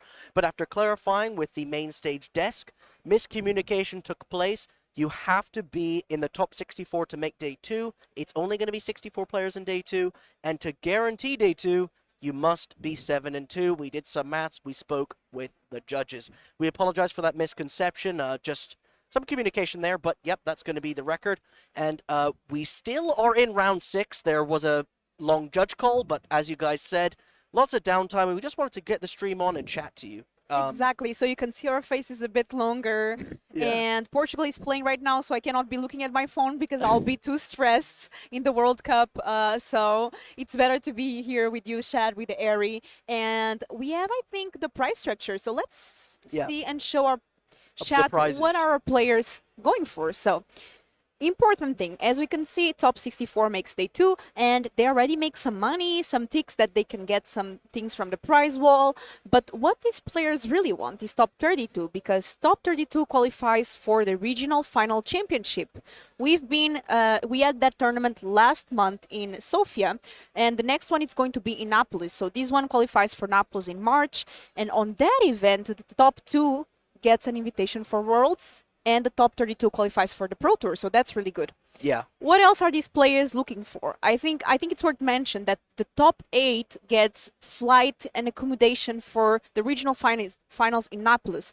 I know a lot of players have been talking that one of the struggles why they don't play these events is because they qualify for the finals, but then they have to pay a lot to go. So here, if you lock in a top 8 in these events, you get a free accommodation, a nice hotel, flight. So that's pretty cool, right? Yeah, definitely. A somewhat unique prize. We used to see free flights if you qualified for the Pro Tour. Obviously, Wizards discontinued that process, but Legacy wants to provide that for you guys. As every tournament, they attempt to make it better. And everyone's looking for this top 32 slot. I have been speaking endlessly with all the Spanish, Danish, all the players on the floor that are, chatting with me, and it seems like this tournament has been very difficult. A lot of people made their deck assuming the metagame would be differently than it is. We've got 13% Murktide, 6% Rakdos Scam. This event seems to be very difficult to top 64, and obviously it's going to be when 533 players showed up. But looking for that top 64 slot. Gameplay so far today has been great, and I guess who are we having in the feature match area? We're going to be taking Table 1 and Table 2. That's because all 4 of those players, Table 1 and Table 2, are going to be 6-0, meaning whoever wins these next 2 matches is guaranteeing that slot in day 2, which is where you want to be. Yeah, so that's really important there, and the regional finals have amazing prizes, and obviously with the World Championship in line for the first and second place on that tournament. And it's really nice because we are seeing all our favorite competitive players back in the game. We saw a lot of them last month in the regional finals in Sofia, so it's nice to have some competitive magic here in Europe, and more than 500 players chose to come here to Barcelona and play Modern all weekend, which is really impressive. Yeah. Now, I think we have some players to watch, as many of you want to follow people from your country or cool decks. As you can see here, many players X and 2. We have 151. Simon Nielsen had him on coverage before, actually one of our backup matches that we covered with Mono White Hammer. Now, I saw a few people in Twitch chat saying, oh, Mono White Hammer isn't as good as Azorius Hammer, or Mono White Hammer is better than Azorius Hammer. I tried to speak down with the players, why do you want to be playing Mono White Hammer over Blue White Hammer? And apparently, a big reason is because of Blood Moon. Most decks like Rakdos Scam have Blood Moon in the main, and when you play Fetch lands and Shock lands, those get hit by Blood Moon as well as your Urza's Saga. So many people were scared about the top decks having Blood Moon, and they chose to bring Mono White instead, also just because of the consistency in the mana base, taking less damage. A lot of these reasons are why they brought the Mono White strategy, and they just wanted to be more consistent. As well as, do you remember that play with Blacksmith skill? Yep. You can play a lot more Blacksmith skill when you don't have Spell Pierce in your deck. that works really well, especially when there's some creativities also in the field. A lot of Murktides we're seeing as well doing relatively well. We saw the 5-color domain zoo, it's now 4-2. That's a really interesting deck. So a lot of these players bringing different decks, showcasing a lot of rhinos as well. I saw a lot of rhinos Yes. these weekends. So it's really fun to see players bring their pet decks, tuning in for this tournament, and really nobody could predict this metagame because it's so diverse, so you can't really prepare for everything when 31% of the decks is others, Yeah. right? It's a tough field, and I've been, going deep into the depths of the main floor, and honestly, every matchup looks so interesting. It's completely different to if you went and played Magic Online, for example, modern Magic Online. What's kind of happening here? Hardened Scales 4-2, Murktide 4-2. I mean, these are all standard results. The problem is if you're rooting for any of these players that are X-2, most likely to make day 2, they need to win it out. There are 3 more rounds today. This was round 6. We're going into round 7. You have to win 7, 8, and 9 if you're X-2, and you want to lock up that slot for day 2. For those who watched our Copenhagen event, our Paris event, some people were X-2 and realized, oh wait, I can draw into day 2. So if you're just looking for that top 32, maybe you and your opponent just want to draw. I'm not too sure. To me personally, I don't think that's a great decision, but you may also see some 6-2 and 1s slipping in depending on how many natural draws there are. Because we've seen a lot of draws today, right? We definitely seen players are taking a long time, we have noticed, to play. I mean, we had COVID for a long time. Players got used to playing maybe Arena, which is much more intuitive and it has the auto player. So now, the auto tapper. So now, playing back in real life, we are seeing a big struggle with time. And also, cards are getting more complex and more complex with each set. Now, lands have abilities as well. It looks like players don't really get out of, unless they got mana screwed, they always can find something to do. So, the channel lands the same. So these days, games are taking much longer for sure. Yeah. What do you think your card of the day has been? The card that you remember the most, you thought that it did the most throughout the day. What do you think? What was your favorite card? My favorite card, I think it's Itsugo.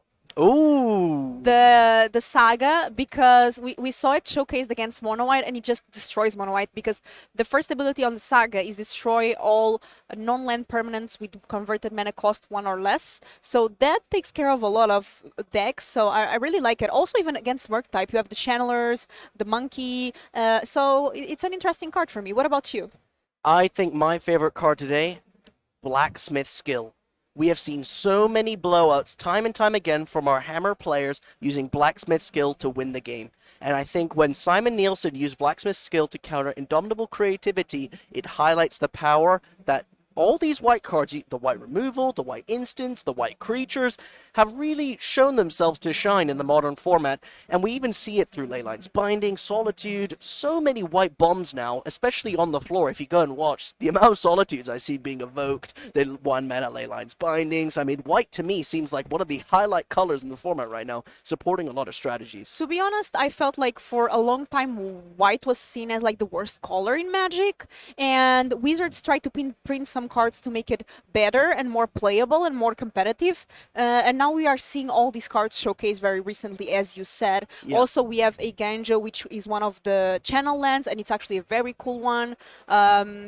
Really like to see Mono White getting some love and seeing it play a lot. We have some merfolks playing as well, so I think a bit of everything is on the field. A lot of Rakdos Scam as well, which is fun. What deck would you bring if you were playing this tournament here in Barcelona? Tell us, chat, because we are always curious to see what would you bring and what would you play with. We usually don't have really time to chat and hear your feedback because we are so focused on the matches, but now while we are waiting, it's the perfect time for you to say what are you thinking of this tournament, what deck would you bring, what's your favorite deck, and what was your favorite match so far? Yeah, honestly, I think the highlight match for me was the highlight match has to be round 1, the Hammer Time versus Murktide region. If you know, you know. Hammer versus Murktide round 1 for me. What about you? And actually, me too. For those of you who don't know, Esther here on Eastern Murktide she's one of the players to watch. On round number 1, she goes against, I think it's David.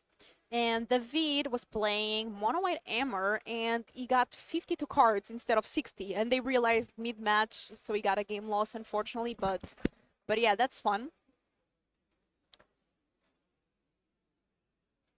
Okay, I'm just trying to read through all your comments. I know that the round is going to start in 5 minutes or so. Yeah. So what deck would you bring to this tournament if you were playing?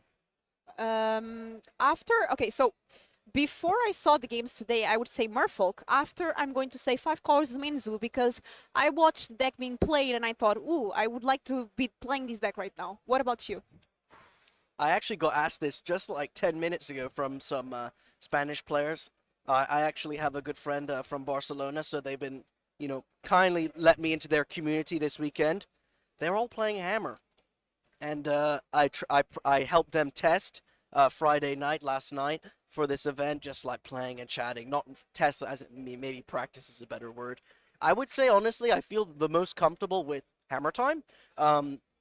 And also Underworld Breach. Any Underworld Breach deck, whether it's Teamer or Jeskai, I really like Underworld Breach 2. So if I had to come to this event, I had to pick a deck and be between one of those two, depending on how much thinking I wanted to do. I guess both decks require a lot of thinking, and I think that's a big factor when you come to one of these events. 9 rounds of Magic in one day is a lot of brain work. You're on your feet all day, you're thinking, so it's a tough one. I probably would go for Hammer, just because sometimes you get the nut draws.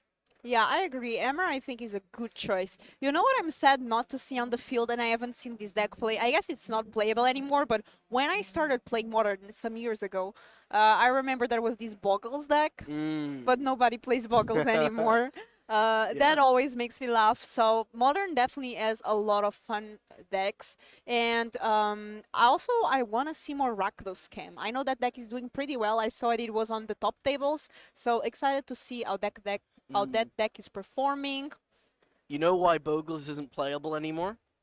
Shadow Spear. Oh, Shadow Spear, 1 mana, loses, permanent, yeah. indestructible, and hexproof for 1 mana. Yeah. And you have the Hammer Time decks playing Shadow Spear. You have the Jeskai Breach decks playing Shadow Spear. Everything with Wizard Saga plays Shadow Spear, right? Yep. Maybe only Amulet Titan doesn't play Shadow Spear, I would assume. They also don't really play removal.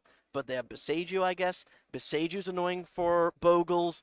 So yeah, it's a rough one for Bogles. I think if you play that in the format, you definitely have balls of steel. Yeah, for those wondering, though, we haven't got gameplay up on the screen because there was a long judge call last round. You Modern players love your judge calls in extra time, so I don't even think pairings are up yet. We're still waiting. We just said to the head judge who organizes the feature matches, please bring us table 1 and table 2, and when they're ready, we'll show you. But right now, we can see on our screens that the 2 tables are empty. I haven't heard that the rounds pairings have gone up, so yeah. Will told us that the last game that we're waiting for, that was on round 6, finished. So all round 6 is finished. Oh, okay. And I think we have players, because I see it end shake, so looks like our players are now sitting. I saw My Little Pony playmat, but unfortunately we don't allow playmats, so you guys can see better on your side. There's some Living Ends and Rhinos for sure. Death Shadow I haven't seen, but no, Death Shadow's so hard to play, especially with so many Solitudes in Modern right now. Yeah. But a lot of Death Shadows, not Death Shadows, sorry, a lot of Living End and Rhinos as well. So it seems like our 2 matchups, this is perfect. Our main feature is going to be 5-color Zoo versus Murktide, and our backup feature match is going to be Rakdos Scam versus 4-color Control. Love that. So maybe for color control will take some time. We have a chance to go to our second feature table, and as a 5-color Zoo fan deck that I play in Modern, or one of the decks that I play in Modern, I'm really excited for this matchup. What deck do you play usually when you go to your local game store, or you just play MTGOary? So I actually do play in a local game store in London called Darksphere, but I only go maybe once every 2 months. I've couple players are very kind to lend me a deck. So what's funny is I actually get lent Mono White Hammer a lot of the time. There's a couple players, you know those F&M warriors who are like legends. They own 50 decks and they lend them out to everyone. We've got like one of those players in the UK, and he always offers me hammer time, which I gladly accept. It's the same for me. I don't own any modern deck or any constructed deck, to be honest. So usually my local game store, they're just kind enough to lend me some decks. Usually five colors Zoo or Merfolk is what I go for, because I just try to do my own thing. And Do you go to your local game store a lot? I go more for pre-releases or draft, but yeah, I go sometimes for modern or pioneer. Okay, we see a Gigantha revealed. Do we have the correct matchup? We do. Okay, this is our table 1. For those just tuning in, the winner of this match is locked into day 2. 7-2 is locked for day 2. We said earlier today that all 6-3s would make day 2. It was a miscommunication. Only the top 64 players in the Swiss of day 1 will make day 2. We apologize for that wrong communication, but let's look again at this list, because I believe that this exact player is who we had in the feature match earlier. Yeah. And against, is it Murktide? What do you think? Who do you think is favored in this matchup? It's really difficult to predict. It depends on a lot of factors.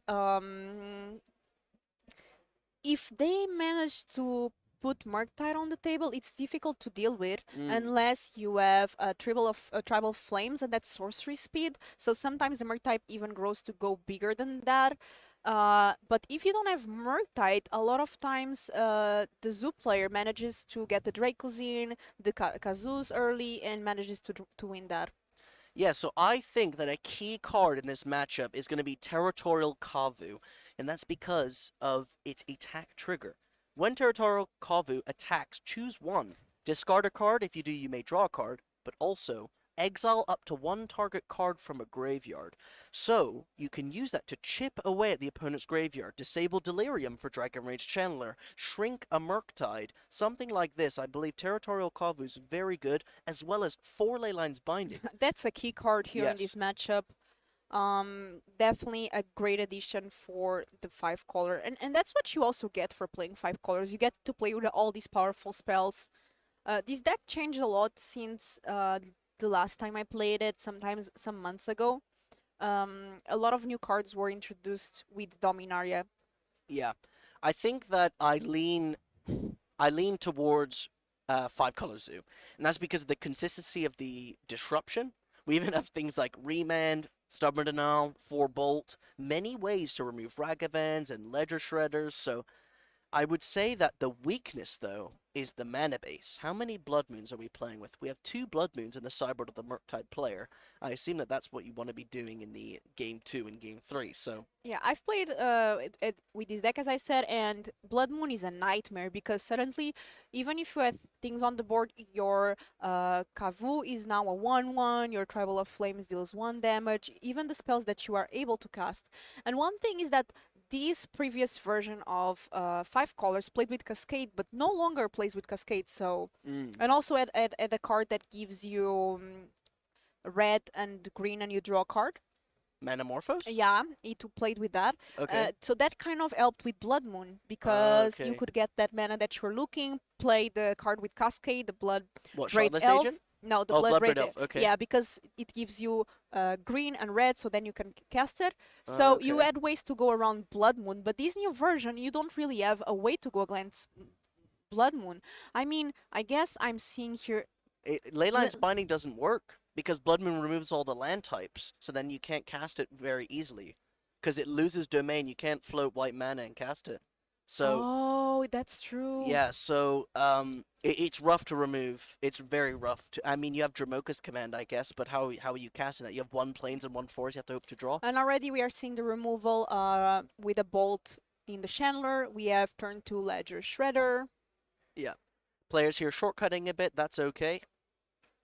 Let's see if there's any other way to remove this Shredder since one of the bolts was already used for the Chandler. Yeah.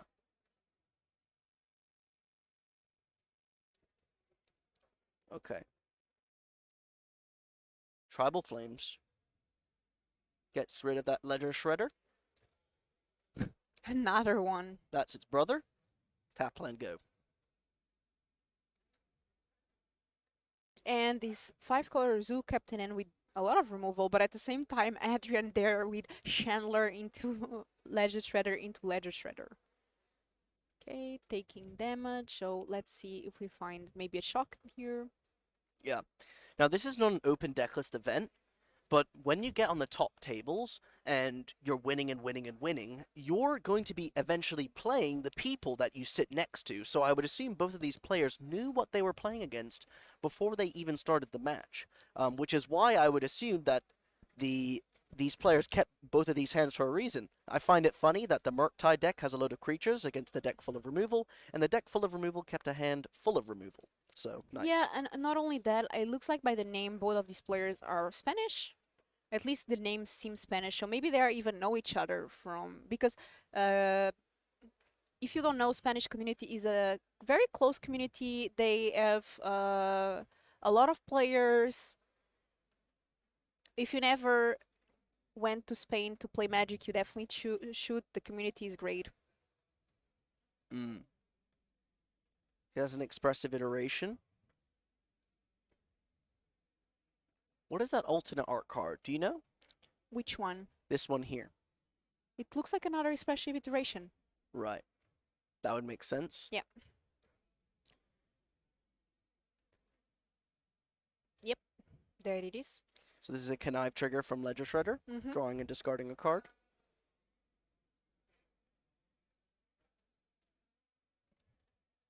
So I see a counterspell on Archmage's Charm, a Consider, and something else? Oh, a second counterspell. Yeah, but gets discarded for the connive. Okay, the Ledger Shredder should have a +1/+1 counter on it. I'm sure it's coming soon. There it is. Yeah.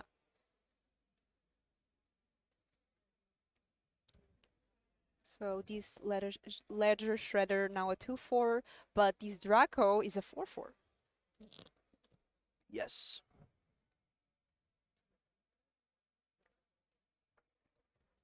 So our 5-color Zoo player wants to either remove this Ledger Shredder or put a lot of pressure on the Yeah, board. and Murktide has been taking a lot of damage from the land, so already at 12 after this attack. Don't forget that Tribal of Flames deals 5 damage.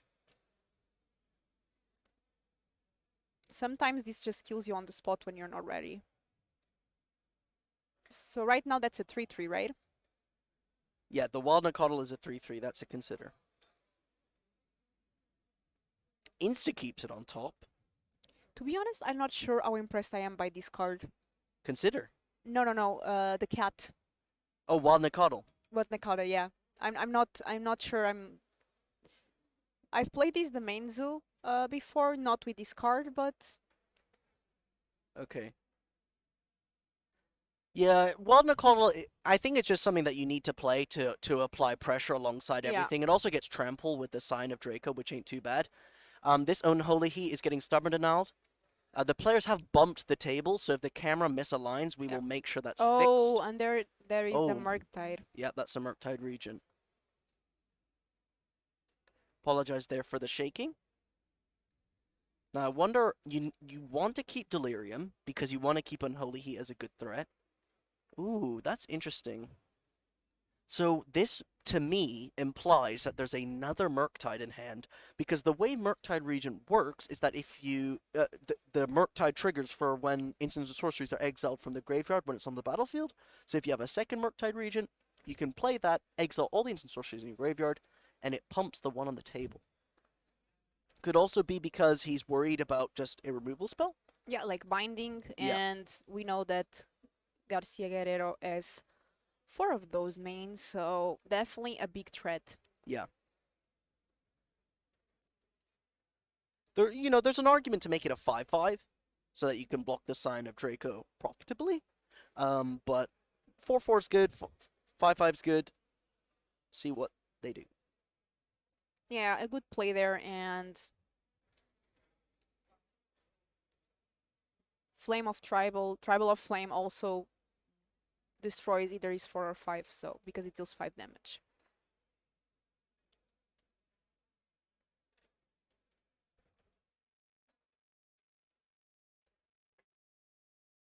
Okay, only attacking with the Draco there. No blocks. Going low. Oh, another one. Okay, so we have another Draco and pass. So now you're dead to a Tribal of Flames plus Lightning Bolt. Well, there's no blue mana up. So can't have Stubborn to know. Okay.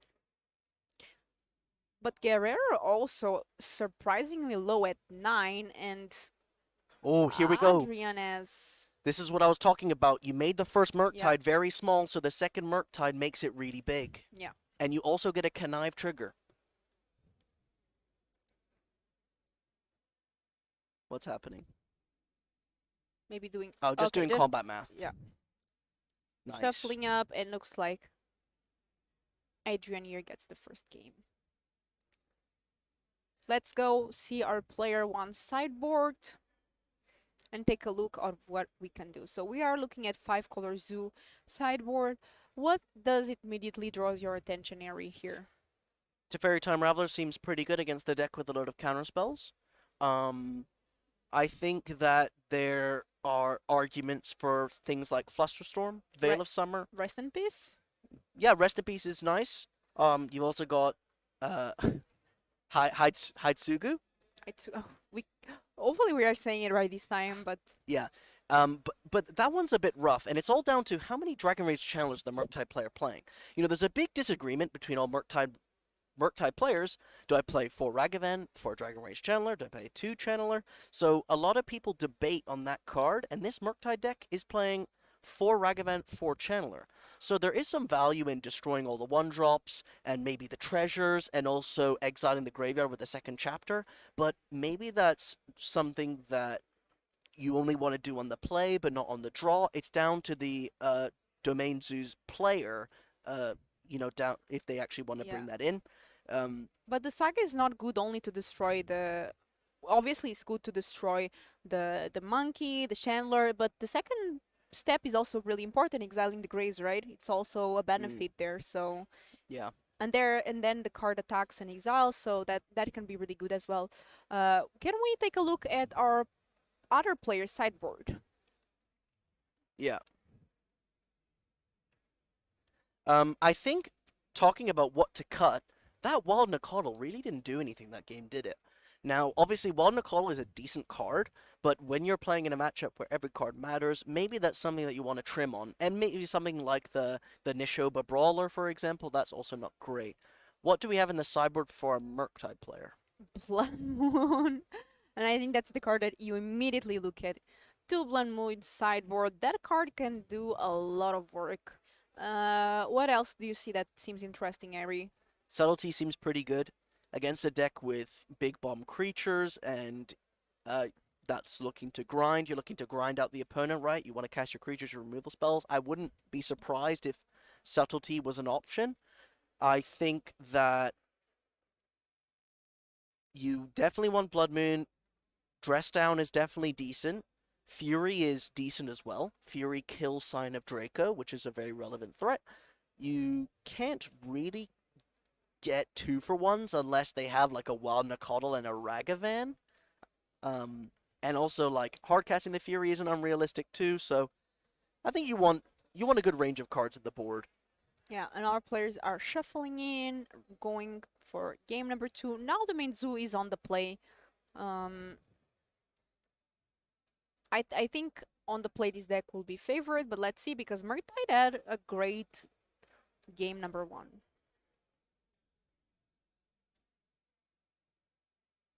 Okay. So it looks like Guerrero here is taking a move decision. Or no, just playing. Okay. So turn 1, land pass. Yeah, one difficult thing about this deck is the land drops, because with a 5-color mana base, it's so confusing, and you have to plan out 3 turns ahead which triumph you need.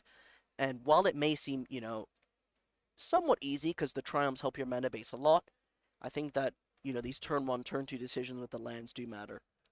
It's one of the things that matters the most with this deck. When I was learning how to play it, my friend that was playing it for longer than me, the first thing he said, it's all about the way you play the mana. This is really important. The deck plays itself, but you need to get the mana right.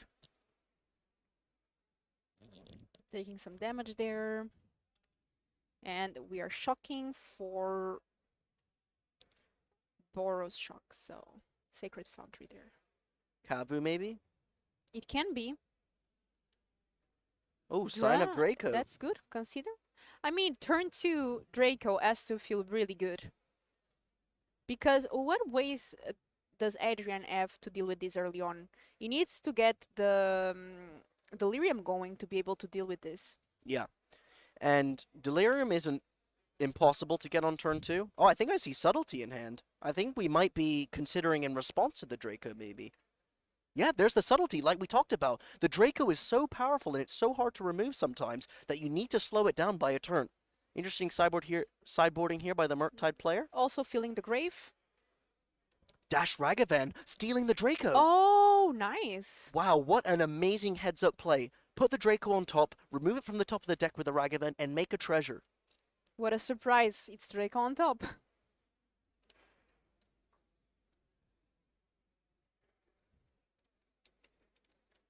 Let's create a treasure token. Okay, now what do we have left in hand? I see a bolt and a land. Couldn't see what else, because I'm wondering what counterspells we have access to.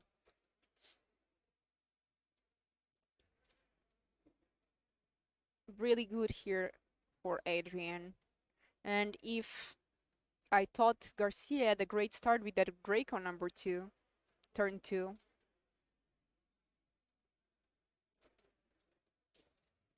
So expressive iteration. Wow, that is some value. Tell me about it. Murktide, Expressive Iteration, Ragavan. Now you have a Ragavan in hand, so I presume that just goes to the bottom. Wow, gonna pump out a Murktide? Murktide in exile? I don't hate it. Yeah, they There agree. it is. They agree. I love this as well, because you have some sort of idea that the opponent Oh, is but going to we be have a playing. buying, okay. Okay, Graveyard Hate, yeah. So let's see what our the main zoo player can do here. Such a heads-up play. Rest in peace off the top. Slamming that Murktide, rewarding our Is It Murktide player, taking advantage of every card in the yard.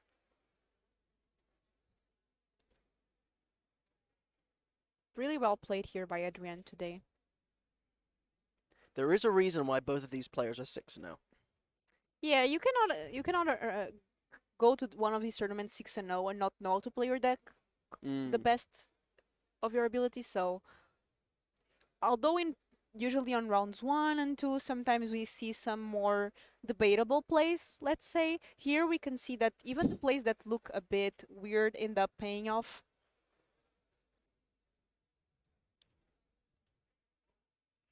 Tweet chat, let us know who do you think has the advantage here. 1 for 5-color zoo and 2 for Is It Murktide.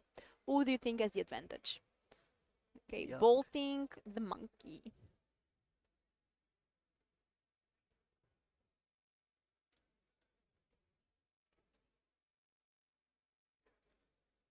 One thing that the 5-color zoo also has is Giganta, so worst case scenario, they can always bring the companion to end.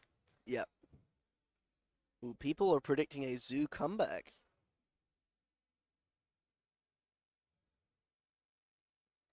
I think this game is definitely looking rough, because don't forget Ragavan was put on the bottom, and I feel like Ragavan would help you get out of this. Also, Blood Moon would help. That's a Okay. territorial Kavu. A 5/5. Yeah, that Unholy Heat in hand, not looking too And good. letting the do you see that they're letting the plane? They chose to tap shock instead of a plane. Maybe afraid of Blood Moon. Mm-hmm.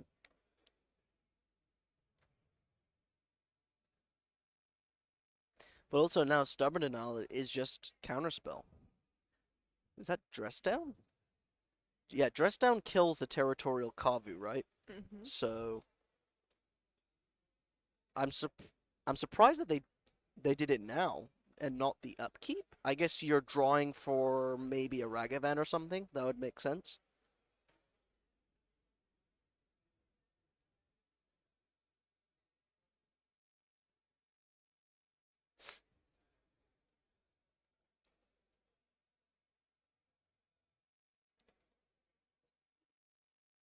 Okay, our player tanking on.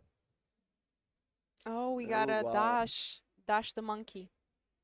Yeah, giving value to that Unholy Heat.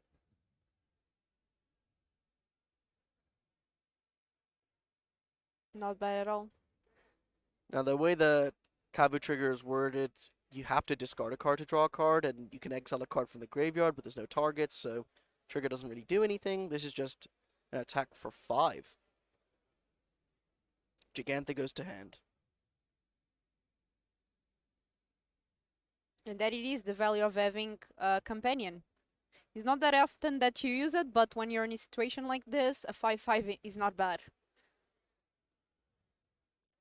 So, how do we win this game? You need to either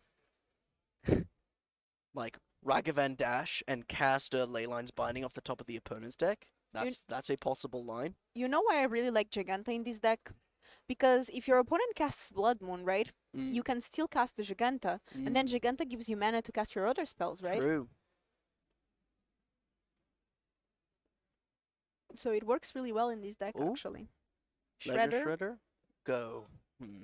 this Kazoo doing some Have to work. chump. Kavu for the win. I think it's land bolt in hand.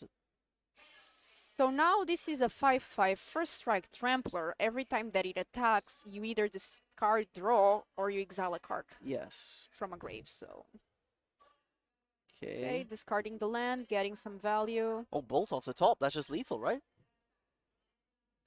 Depends. There's a block there.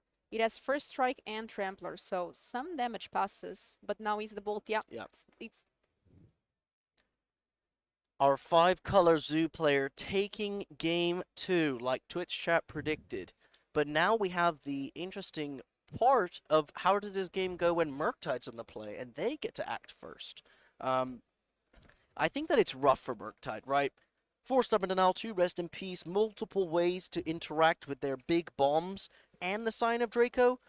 I think the reason why the game ultimately was lost is because of the subtlety play. And that's not because subtlety was bad there, it was a very good play, but because the Is It Murktide player had to use up so many cards, remember a counterspell was pitched to that subtlety, it made it really rough to advance onto the game because our Murktide player was just a bit short on a few cards there.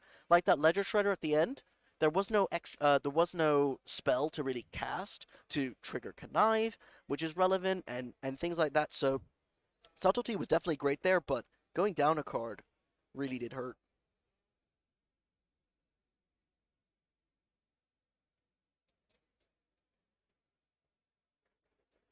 This is a live stream. It's definitely not a delayed stream. We are live here reading your comments and enjoying some Modern all day. Mm. And it's so warm in Barcelona compared to Sofia. Yesterday I bring so many jackets, gloves, because I came from Sofia and it was like -degrees. And I get to Barcelona, 17 degrees. The sun was shining. Yeah. We're having a sneak peek here into our backup feature match, which is 4-color control against against Rakdos Scam. So, as we can see, a Blood Moon being cast there. With a counterspell, putting it to the graveyard.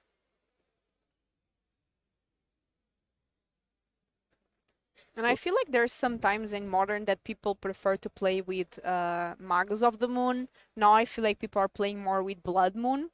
Definitely. That's because of all the free removal spells. Yeah. You got Fury, Solitude, many ways to kill a Magus of the Moon. While the 2/2 body is great, it attacks. Now in Modern, it's very easy to kill a 2/2 body. Yeah. Okay, both of our players presenting their decks. We are getting ready here for Game 3 of 5-color Zoo versus Murktide.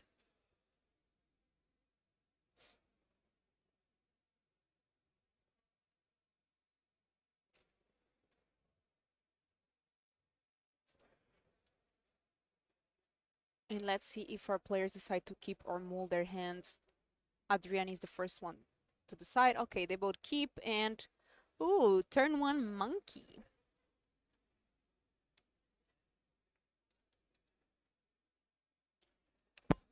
Prismatic ending. Not bad. A good turn 1 for both players. We might miss our second land drop here. Consider... Okay, I think that's a land. No. Yeah. Okay, we got there. Wait, is that...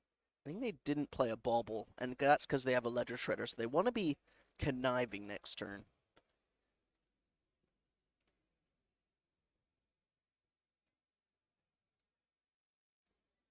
And these players must be so tired after 7 rounds of Magic.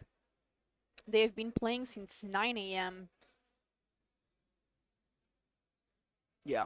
And these games go long, so I see that the players sometimes don't have even time to rest because modern these days, the rounds are just getting insane. Definitely.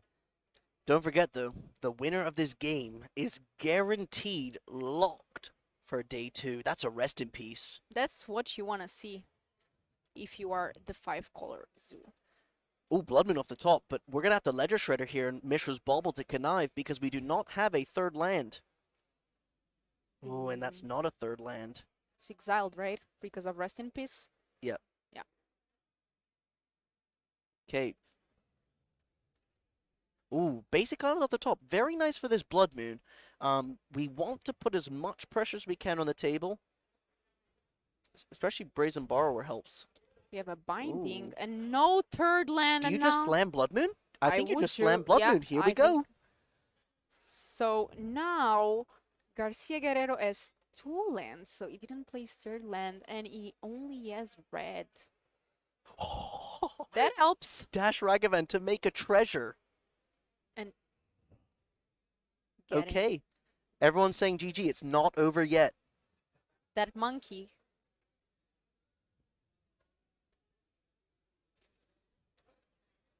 Okay. Expressive iteration. Find subtlety. Okay, subtlety is a way to interact with Ragavan, but then again, I don't know if you want to, like, waste it. Playing immediately the land and pass. Gonna be interesting to see how... Okay, looks like a bolt there.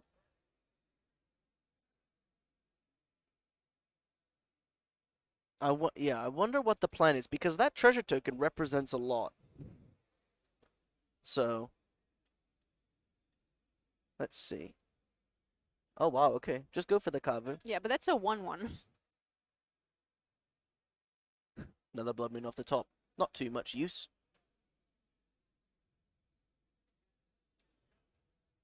That's an island. Very useful land to pick up. Definitely looks kind of... Not kind of. It looks really Oh. bad for our 5-color zoo player here. Engineered explosives. Put that on 2. That kills the Rest in Peace and the Territorial Kavu.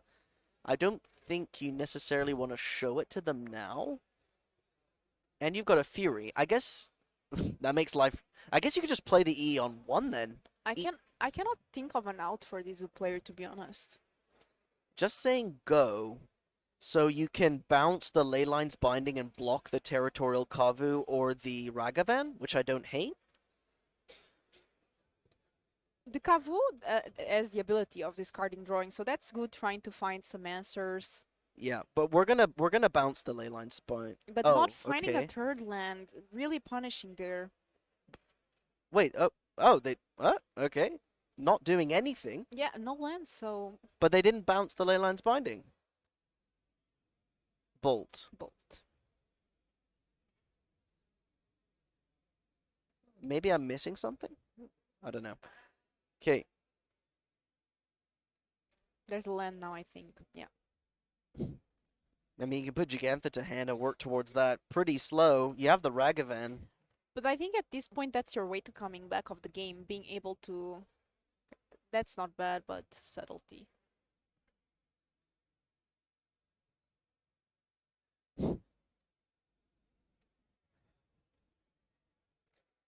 So, our Isn't Murktide player has infinitely many ways to win this game now. Now they're just having fun. Yeah. Expressive iteration, I think that's like the third of the game. I see a Leisure Shredder, I see a land, so Leisure Shredder goes Okay. play right now.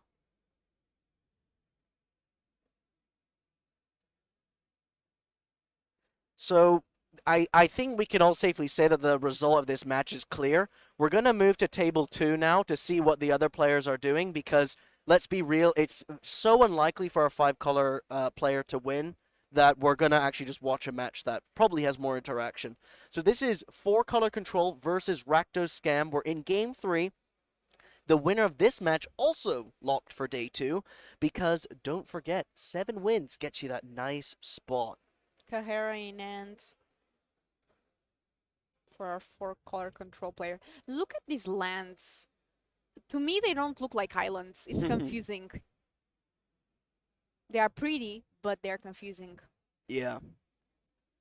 Maybe it's just me.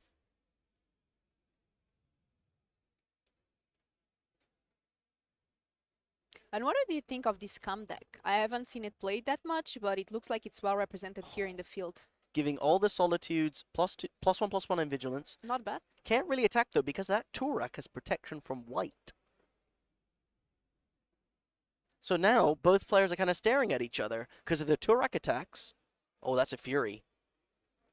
So the Solitudes are, yeah. Yep. Wow. Looking That's really rough. good for our Rakdos Scam player here. Yeah, no cards in hand for blue-eye control. And also, Andrea Zufa is already 1-0, so if he wins this game, this is the end of the match. Big draws, something like Supreme Verdict is needed. Oh, Supreme Verity would be really nice. Let's see. Or Omnath would be pretty good. No way. Supreme Verdict? Oh, Teferi Time Raveler maybe? I think you might be right. Yep. So, Ooh, cool art. being at 12, you can't bounce your own Solitude, really. That's a land off the top. Oh, it's 1-0 to Rakdos Scam. Sorry, we got the matches wrong. We've just corrected that. Okay.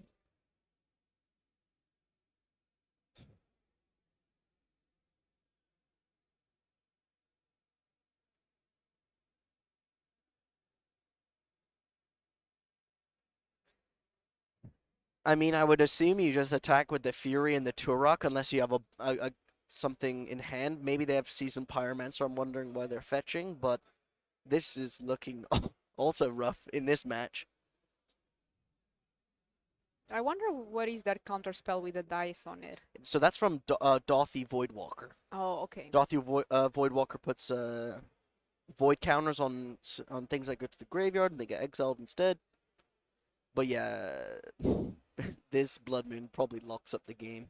You can get a basic planes, but you can't cast Supreme Verdict anymore because you don't have 2 white. You have 2 blue and a white and a red. So let's look. Are they playing Fury in their 4-color control deck? That would help.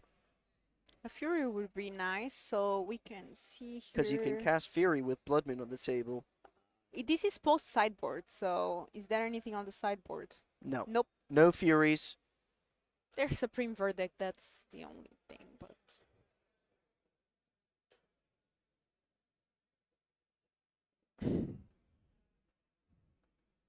Attacking the Teferi Time Raveler is surprising to me. I guess they're just valuing the fact that they think this game's going to go much longer than it looks. There's still 70 minutes on the clock.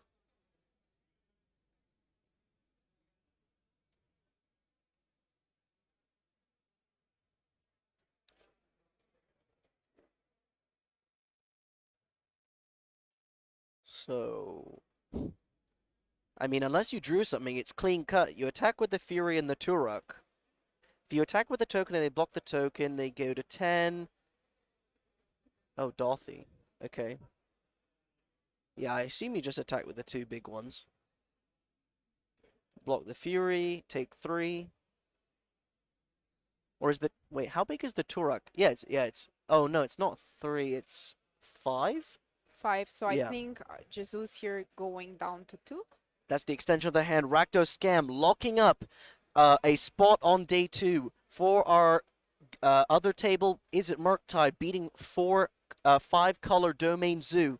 So our 2 decks locked for day 2 that we know of is going to be Blue-Red Murktide and Rakdos Scam. What's interesting is those are the 2 most popular decks brought to this tournament.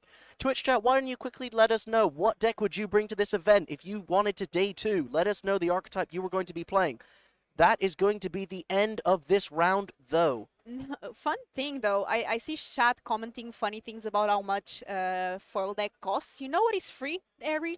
What? To hit that follow button right now. Ooh. Support the stream, support the coverage. If you like paper, I know like you may like it or not, but I mean you have to appreciate the fact that we are having these paper live events back. After COVID, we thought that these might not ever happen again. So really nice to be here in Barcelona and cast this modern event. So don't forget to hit the follow button. I don't know if we have any backup features or is this the end of the round? Okay, we are just having confirmation. We have another winning in coming to the feature match. We have more magic for you. It's not the end. Don't go away. We are pulling a match from the floor. Our head judge kindly has moved them to the feature match area, so we have more magic to watch.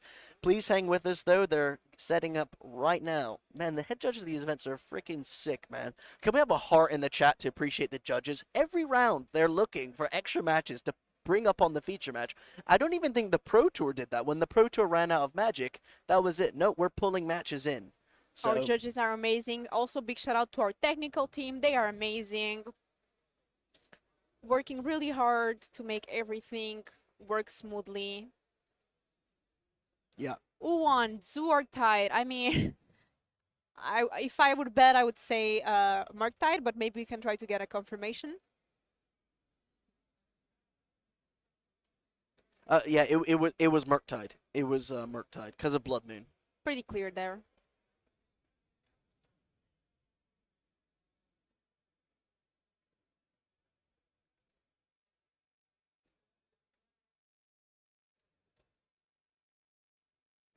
Okay, our players are setting up now. We're going to be going to table 1. And both of these players, as you said, are I think 6-1. Yeah, 6-0. 6-0. Oh, they're 4-2. 4-2. That doesn't seem correct. Maybe it. Maybe they it got is. us a win and in reversed. It's more like a lose you're out. Yeah, this is a lose your out, I guess. Teamer Yeah. aggro versus is it mid range. We're going to be getting the exact deck list here because sometimes people misregister their deck names on MGG Melee. So let's see what these players are actually working. Cool T-shirt by Marco. First thing I noticed. So what is actually Teamer aggro? Teamer aggro. Where is the Tron? I think nobody's running Tron. I didn't see many Trons. Teamer aggro is actually Teamer Rhinos. So we have Teamer Rhinos on the left here, and is it mid-range? Oh, who would be surprised? Is it Murktide? So our deck names are actually wrong. We'll try to Our fix deck it. names are wrong. Teamer aggro is Teamer Rhinos. And is it mid-range is actually is it Murktide. The names have been submitted incorrectly. We'll change those for you now as we see a Dragon Rage Channeler and a Gemstone Cavern. Plan to go. What do you think is favored in this matchup? Teamer Rhinos is different to 4-color Rhinos because their mana base is more consistent and their game plan is more streamlined for the Rhinos. With 4 Fury, 4 Brazen Borrower, and 3 Blood Moon in the main, I would assume that there are ways to make life very awkward for the Murktide player. What is this? I've never seen this card before. Arcane Proxy. When Arcane Proxy enters the battlefield, oh, this is the new prototype card. We have one Arcane Proxy here in the main for our Teamer Rhinos player. Hopefully we can see that being prototyped. Taking 2 damage. But these channelers are going to be dealing a ton of damage. Channeler, it's such a cool card, a nice addition. But it looks like they're struggling on mana, although there's a consider, so... Blood Moon against the Blood Moon deck. You love to see it. It's funny because both players are most likely playing Blood Moon, right? But you get to pick who casts the Blood Moon, which I find hilarious. We're going to be attempting to get Delirium here for these channelers. Not only should you be scared of Fury, but you want to pump out the damage. So I wouldn't be surprised if we see Marco leading with a Consider. Definitely, I think Marco is considering it. I think I'll go to jail for my bad puns. No, just attacking. Just dealing 2 damage. Better than nothing. I mean, I think there's so much value in considering too, because you're going to miss your land drop if you say go. I agree with you.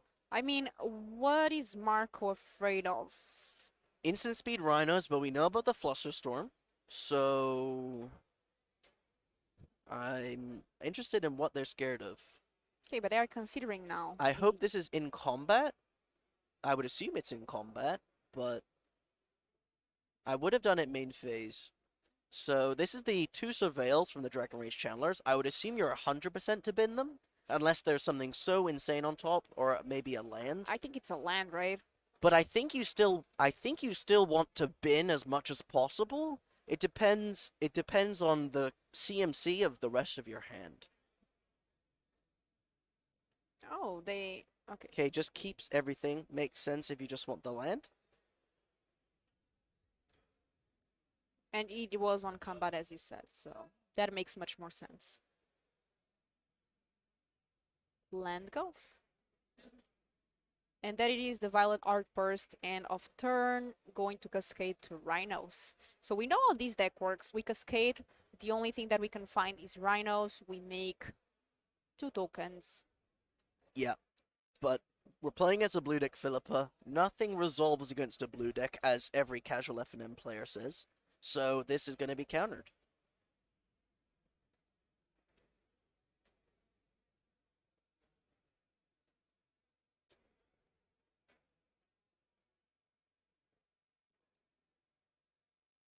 And let's see the counter.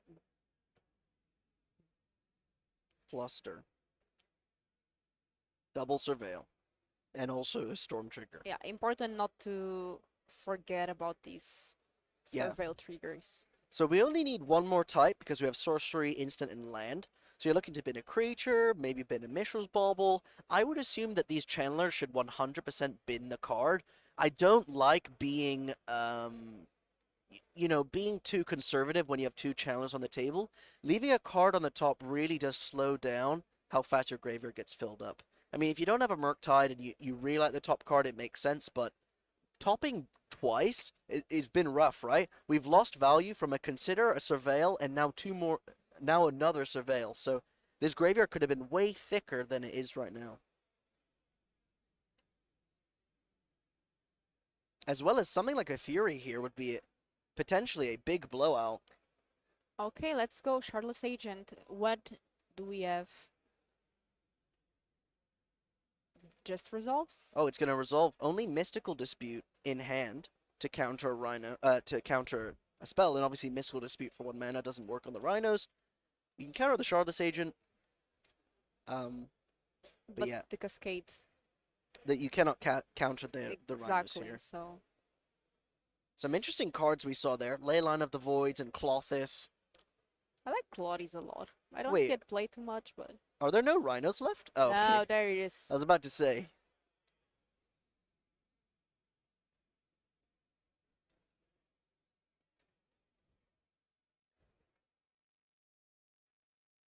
And Marco here taking advantage of being able to look at your opponent's deck.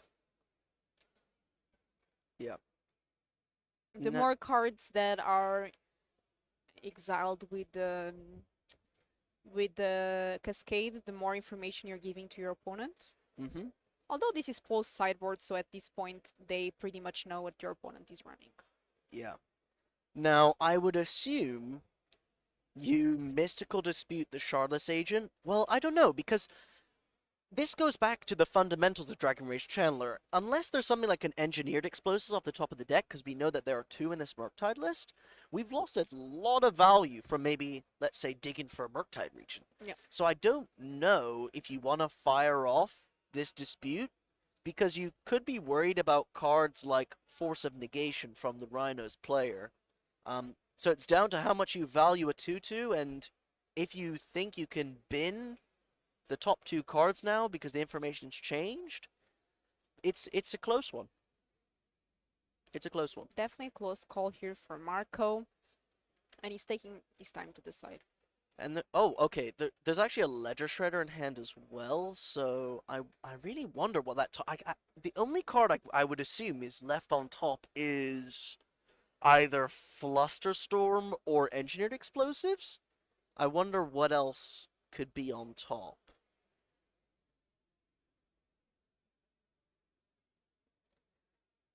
Okay, it looks like it lets it resolve. What was it? Oh, it was a Fury. Interesting. So valuing the fact that Blood Moon is, I don't know, that's surprising. So now you can play Ledger Shredder and Fury if you want to connive, and maybe swap the Mystical Dispute for something else.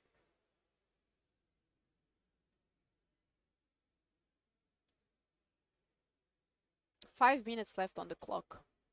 Yes. That might be incorrect actually, because the players have extra time. Oh, okay. We're going for the Fury now. Okay. And that gives Delirium. So now we're trying to outrace the opponent, but I guess you're not going to play the Ledger Shredder? You're just going to hold up Hardcast Mystical Dispute?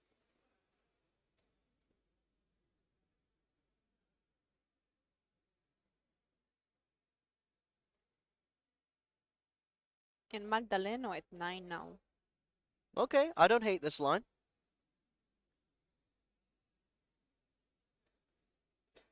I see another Violet Outburst, but do they have any more Rhinos in the deck? That's a good question. I would assume you do. Let's see how many Rhinos they play. Yeah, they play 4 Crashing Footfalls. Potentially they sideboarded out copies because we saw them go so deep into the deck, but I'd be surprised if you boarded out copies. Especially... yeah, interesting. I wonder what the Rhinos player is going to do. This Hardcast Dispute is definitely going to do a lot of work. And surveilling for something like Lightning Bolt. Not terrible. Not too shabby. That's the thing I like about Mystical Dispute, is that it gives you the ability to save some mana and use it as just a counter, unless your opponent pays 3 mana instead of just a 1 mana counter. Okay. That's a Shardless Agent. Yeah. So we know the hand is Ledger Shredder, Mystical Dispute. Okay, we do have another Footfalls in the deck. That makes sense. And there's a dispute we talked about. Love it. Looking for a Lightning Bolt or a way to deal 3 damage. Or maybe something like an Engineered Explosives. That doesn't seem too bad. So we got a lot of good hits from these Surveils. We got 2 Surveil triggers on the stack. And we know that the last card is a Shredder, right? Yeah.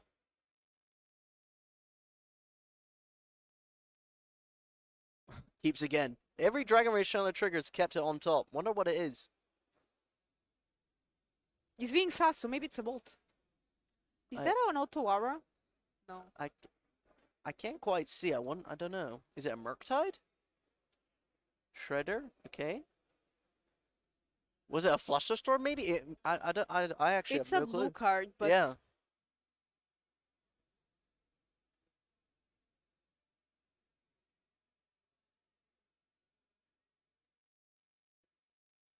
and Magdalena here needs to deal with both channelers. Well, I see a Crashing Footfalls and 2 Cascaders in hand and a draw land.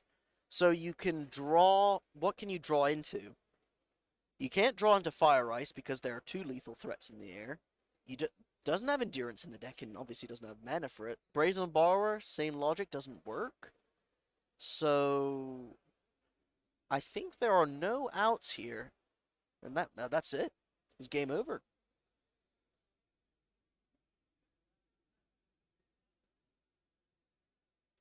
Got a block.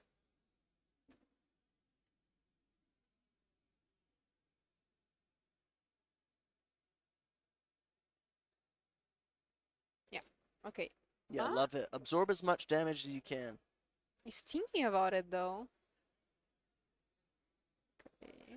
So if they had Fire Ice here, you take 6 and go to 5. Yeah. For those saying Endurance, there is no Endurance in this deck list. I have the deck list right in front of me. And that's game GG. over. Murktide taking it against Teamer Rhinos. Congratulations to Marco Yes. on winning this game and being one step closer to day 2. Okay, that is going to be the... End of round 7 here on the Legacy. Oh, no. We have Again, more. the judge has brought in more magic for us. Oh, They are updating the life total and also the deck lists. Is there a Gruul aggro? let me get the deck list up now. The judge keeps pulling in players without us realizing. That's very kind of the head judge. Shout out to them. What are these players playing with?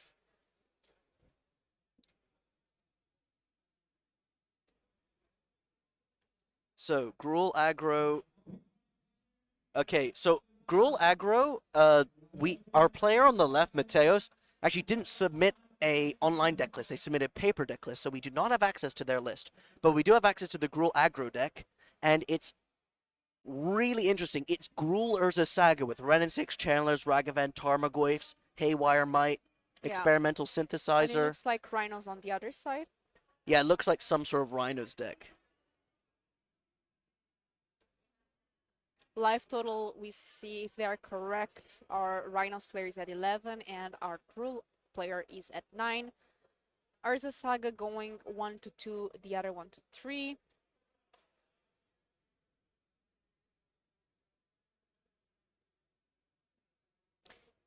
We don't have a list for Mateos Herrero, but because he didn't submit it, but it looks like some sort of Rhinos. Yeah, players are allowed to submit their decks via paper. So our player on the left submitted by paper. We don't have their deck list. We don't have their deck name. We assume it is Teamer Rhinos. So what are we going to do with this Urza Saga ticking up to 3? These 2 Saga triggers are on the stack right now. With being at 3 against 3 lethal attackers, and you don't have much on the board, I think it might just be game over.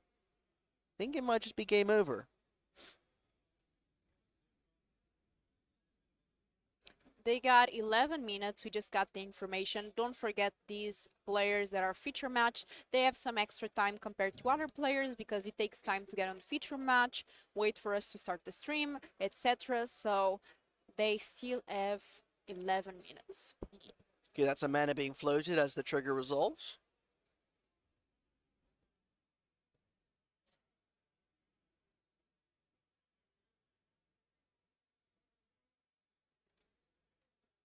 Nice tattoos by Matteo there.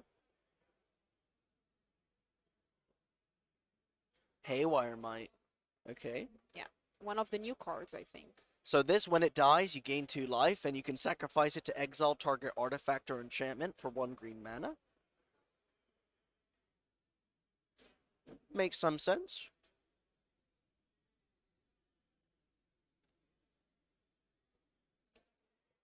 Just a blocker. Don't forget, though, Mateos, 3 open mana and a lot of cards in hand. I would assume you're playing cards like Brazen Borrower. You can see Endurance on the table. There could be another Endurance. I guess there's no double green. Those lands are quite hard to work out what they are, but I don't think they have double green. No, it doesn't look like it. So looking for something like a Brazen Borrower on the end step here.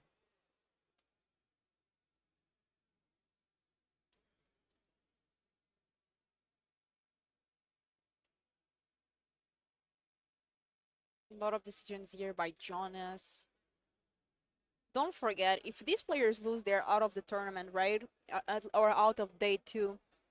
So this is really important. Yeah. Wanting to stay X and 2 is important in this event, definitely. Okay. So our construct here is 1, 2, 3, 4. It's a 5-5. So you can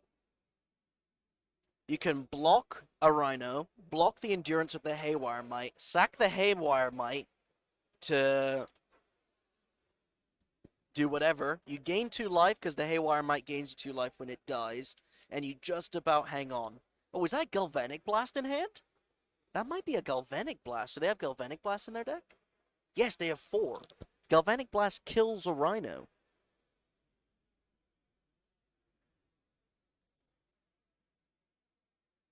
Galvanic Blast, Renin 6. Okay.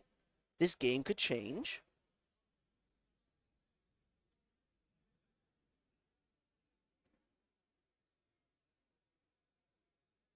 So maybe you could even do something like... I guess you got to be thoughtful of things like Force of Negation, so you probably don't want to make a risky block.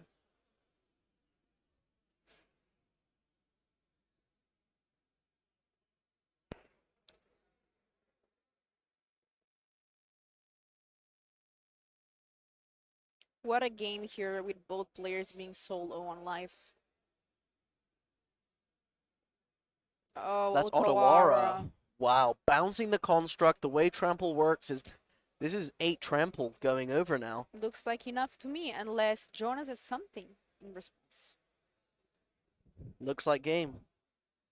You can Galvanic Blast a Rhino, and... Oh no, it's not game. Because you can Galvanic Blast a Rhino, use Springleaf Drum to sacrifice the Haywire Might, Okay, so and then you gain 2 life and go to 1. So actually, it's not game over. This is still winnable. Or you can still survive. it's not like, it's still not losable for Yeah. this turn. Because you can now use the Springleaf Drum. Yeah. Okay. And then whatever, you can exile the construct if you'd like. So actually... Yeah. I think there's a question with the judge. Something's happening. Maybe the ability asking. Oh yeah, non-creature. Good point. Non-creature. Oh, so it cannot be the construct. Cannot target itself. It can target one of the The synthesizer, yeah. the synthesizers. And they Okay. make a 2/2, right? When the no, they No, have to pay that's if 3 you for pay, it. Yeah, yeah. that's for the ability. Okay. So it gains 2 life and goes to 1. And that's the synthesizer trigger as it left the battlefield. Exactly. The construct dies from Otawara, and they take 4. Go to 1. Or go to 2. Maybe the life totals were wrong when we started the coverage. Looks like 7 for Mateus now, 2 for Jonas. So Urza's Saga should tick up. Oh no, they are at 1. Okay, cool. Okay, but now Mateus is at 7. Does Jonas have a way to deal 7 damage this turn?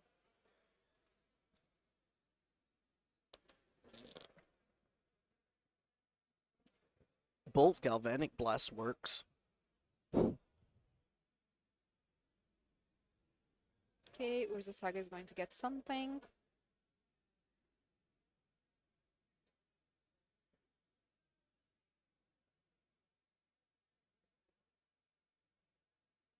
Jonas clearly looking at all his cards and thinking, what is the best thing I can get? Mishra's Bubble. So clearly identifying, I have to get lucky to win this game. I think there's only one Haywire Might in the deck, so you can't keep using it to chump and gain 2 life and whatnot. And with not that many lands. I gotta respect somebody that brings blue aggro, right? Yeah. part of the other decks. 31% of our metagame is other, which means that a lot of players brought their pet decks, decks that we don't see every day playing Modern. Which I think is one of the reasons why people love Modern so much, because we have so many different decks. Okay, with the 1 mana floating from Saga, we're casting a Shadow Spear. Tarmogoyf. Okay, so we're going to bauble the opponent, hope to top deck a Galvanic Blast or something. And we can use the Tarmogoyf and the Springleaf Drum to block a Rhino and then Galvanic Blast the Endurance. This is the line that makes them win. Big draw step here. Oh, or maybe they just have the Galvanic Blast in hand. Yeah, we cannot see right now what is in hand. Brazen Borrower? Oh, Ice. Ice, and that's the Fist Bump. GG, Mateo's winning here. Just saying that very well played by both players, and I like the end shake in the end. Sportsmanship is important. We are ending the round 7 now. Next round, we'll have Will and Martin Juza commentating round 8. And then we have the last round, which is round 9. That's me and Ari again. So hopefully you are enjoying the stream, and we'll see you shortly.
Welcome back, ladies and gentlemen, to the Legacy European Tour. I am Will, this is Martin, and we're going to be taking you through round 8 of Modern action here.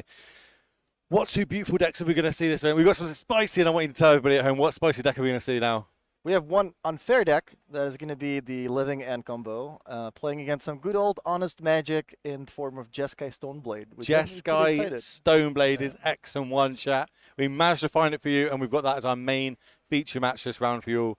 I'm quite excited about this. You know what I mean? We found this like old boom. We've got Snapcaster mages in there. You know, what was that time we saw Snapcaster cast in Modern? Like Lightning Bolt, Path to Exile, Stoneforge Mystic. It's gonna be good. It's gonna be good. So the players are gonna start shuffling up, and we're gonna get down to that game there. But that's a backup feature match. We're trying to work that out now. So when we get to that, we'll come to it. We might not. A lot of these games now are starting to go quite long in these rounds. So we'll see how quick this one goes.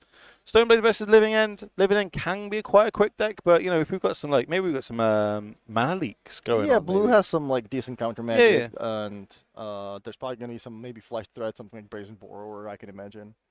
It's gonna be interesting. I'm buzzing to see it. I'm so happy we managed to find this one out of them all. Mind if you just tune in, there's 9 rounds of Modern today.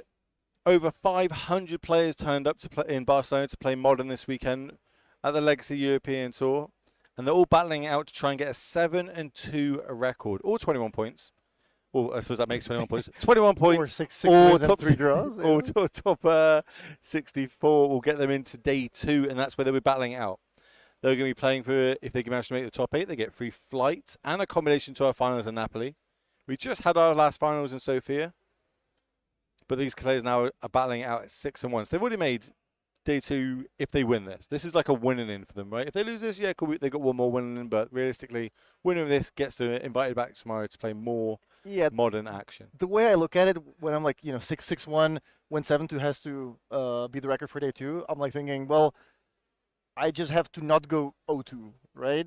That's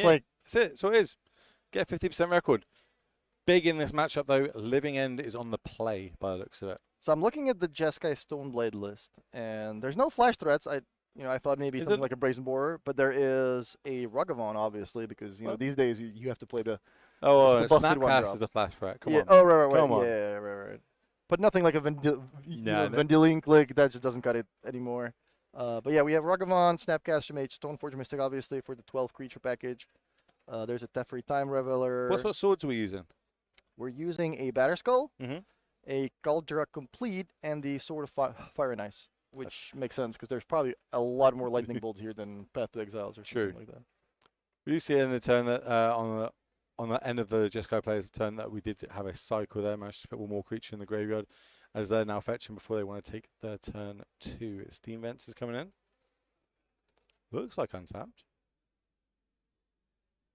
Yeah, looks like there's a Consider in the list and a Lightning Bolt that can be played off of the Steam Vents. There's also, as far as counter magic goes, looking at a couple of Spell Pierces There's a couple in the main. and a couple of counter spells. So there's actually a lot of counter magic plus the Snapcaster Mages. So this should be a fun matchup. Let's see this. So we're putting that Stoneforge in the bin. We don't want to be doing that. Stoneforge in the bin, interesting. Whereas now we're going to turn 2, right? We've got to start now holding up counter magic because now this is where Living End start going That's off. true. If you're the Stoneforge player, you probably don't want to tap out here on turn 2 because your opponent can just double cycle, cycle a Street Wraith and then untap, play Living End, and all of a sudden you're just looking at a board of 3 or 4 creatures and you have yourself a Stoneforge Mystic. So I think we might be Snapcaster flooded. Oh, yeah, well, we All ditched right. one because we've got another one here. We're just going to take the hit. But like, look, you got it, you got it. do your worst.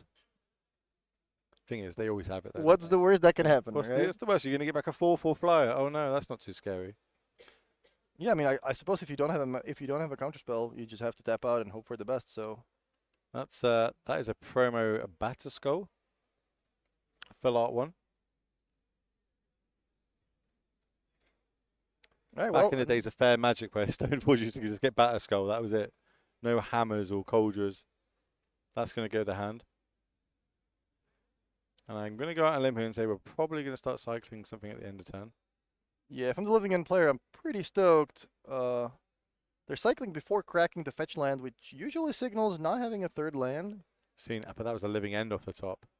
See a Street Wraith as well. Again, cycled before cracking the land, so we might be looking for the third land here. There's one for you. Question in chit chat. What does OGM, so that's own... Opponent's game win percentage, opponent's match win percentage, and TGW is something game win percentage. And that's basically how tiebreakers work out. That's so if I've got 5 wins and 3 losses, and you got 5 wins and 3 losses, this is where it starts calculating all your breakers, and which you hear a lot of players talk about, especially when it comes to near top 8. As another cycle happens here. So what's the power we've got in the graveyard now? 9, 12, 15 power in the graveyard? Yeah, if there's a living end, this game is definitely over. Well, I do see a third land in the hand, so... I see a land. Are we just slamming it here? It's not open deck list. We don't know if we're playing against some sort of crazy brew or for counter magic. Are we going to do it on our own turn? That's actually true, yeah. I keep thinking of this as if the deck lists were known to both players, but that is not the case. And, you know, maybe this is some blue-white control with Stoneforges. Who knows? But yeah, I mean, even if that is the case, like, what's the worst that can happen? Like, at 3 mana, your opponent's not going to be able to wrath the board, so at least you're going to get in one big attack. Not only that, you also get to like fate seal them almost. Like you get to look at the top 3 cards when one of these comes in. When what's the black blue one called? Architect of Thank Will. you. When the architect comes in, you can even look at the top 3 cards of those and kind of seal them a little bit. The nice thing about putting the Stoneforge in the graveyard with the Consider is that now if Living End gets to resolve, you're actually going to end up with the Stoneforge in play.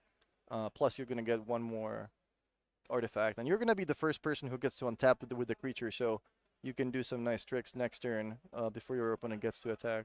I think they're agreeing here. I think they're going to fetch, and we're going to see a Living End cast this turn. An old school foil island, pretty cool. I do like the old foiling on it with the old ticks. Is this Onslaught? Or is it Masks or is it Onslaught? Chat will tell us. Chat knows everything. Difference between a Grand Open and a Regional. So Grand Opens qualify for Regionals. So this is what we're playing this weekend. And obviously the top 32 players from this weekend will get invited to play in Napoli in the finals. And that's what we're calling the Regionals. And the Regionals will qualify you for things like the Pro Tour and Worlds. As well as there's more money on the line, a lot more. You can only play that if you're invited to it by winning a event. yeah, and the Regionals is already a very prestigious event. I think the one in the US and the one in Europe, the first place was like $20,000, $15,000, which is a lot of money for playing Magic in one weekend. So it's a lot of money, and we see there really the very bottom card of the deck was a Living End. So that tells me that they must have at least 2 Living Ends in hand. So that's the last time this is resolving. Okay. Well, I mean that's a pretty good board on turn 3, right? Like you have yourself a 4/4 flyer that's gonna let you scry a little bit. His 15 power. The Architect is gonna resolve. You have a 5/5, so. And we swap over Stoneforge Mystics, which is nice because there was one in the graveyard that we ditched earlier. So now we could probably put this Battle Skull in. There's a chance we could we could survive here. So we are fate sealing. So that's 1 land, 2 land. What's that first? So it's just 3 land on top. Sorry.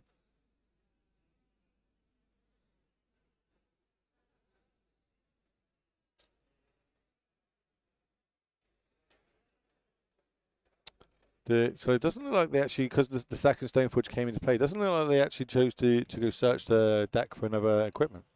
They might have them all in hand for all we know.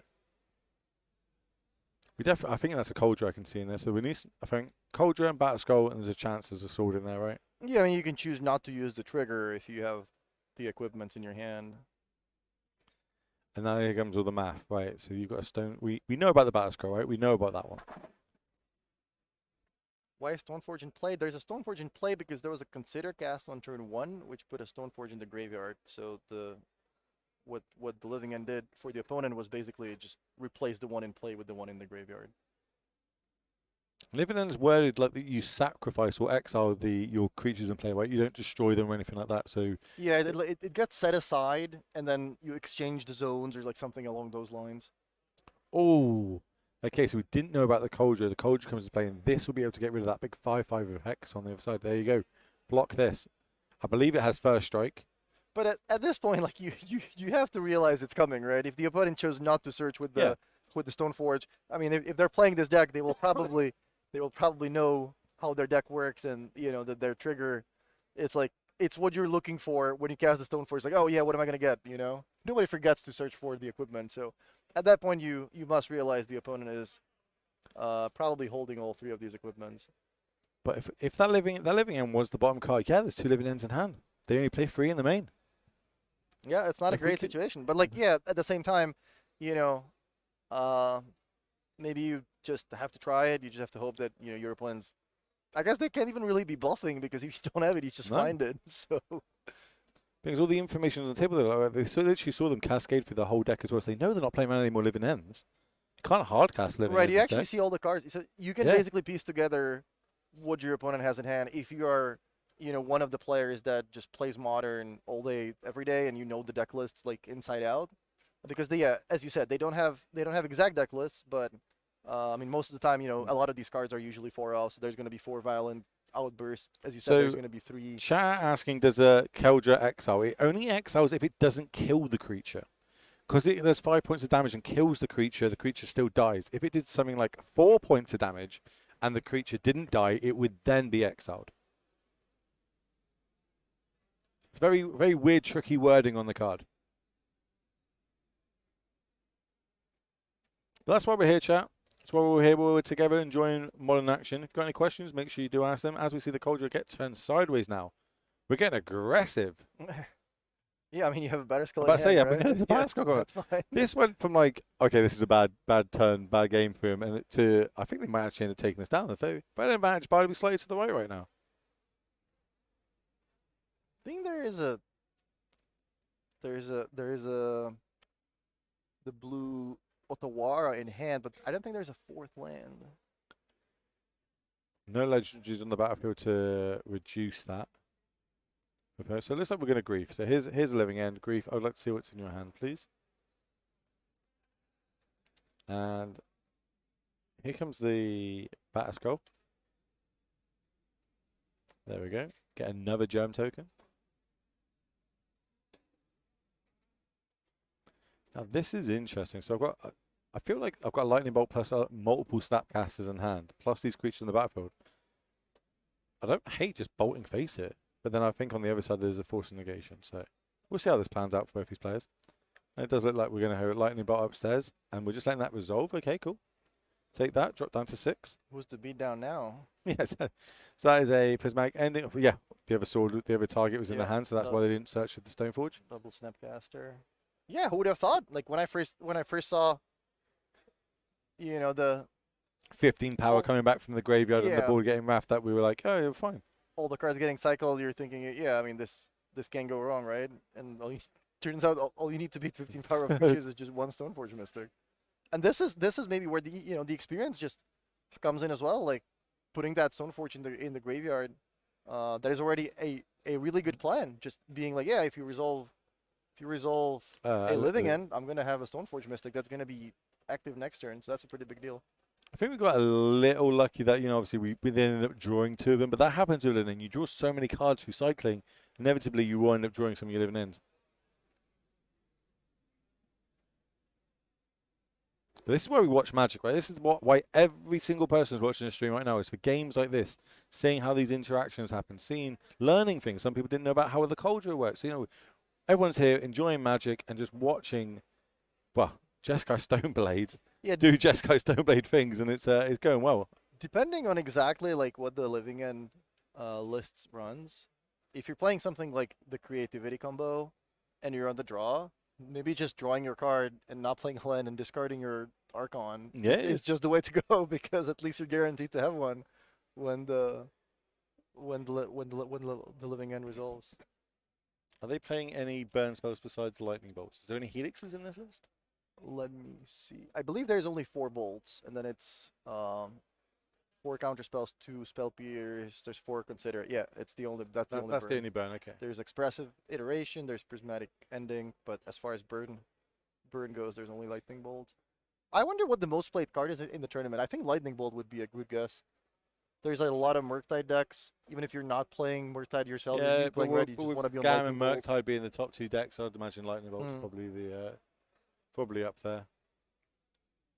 There's probably not a lot of decks that run red that don't run lightning bolt. So every creativity, scape shift, all these like Jeskai decks or whatever, probably everyone's just running lightning bolt.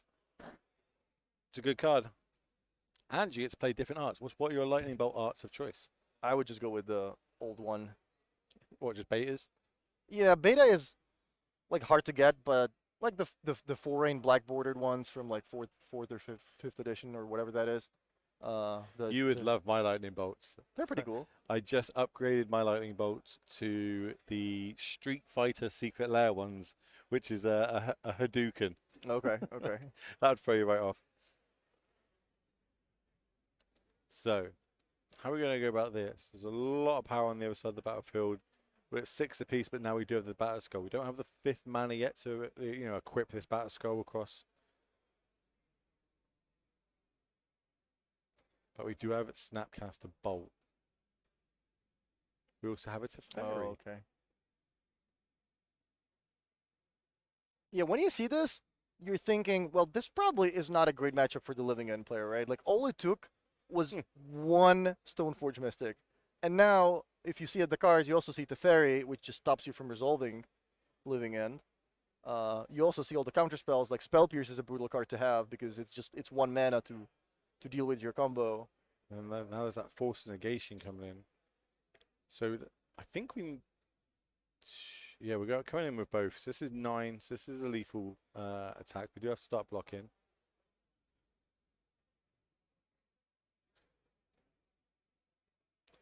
Battle Skull, for people, just to remind everybody, because we haven't seen this card in forever, is a 4/4 life blinker with Vigilance. Living weapon. And obviously Kojo, we're kind of au fait what that does. One of the Modern Horizons cards that we've seen printed in recent years. See it a lot in Hammer Time as like an alternate now that Lewis is gone. And looks like we might go for a double block.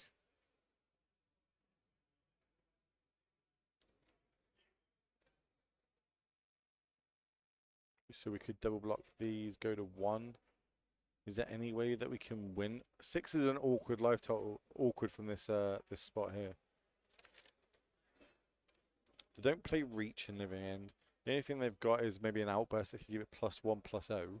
But that's not, 5 is definitely not 6.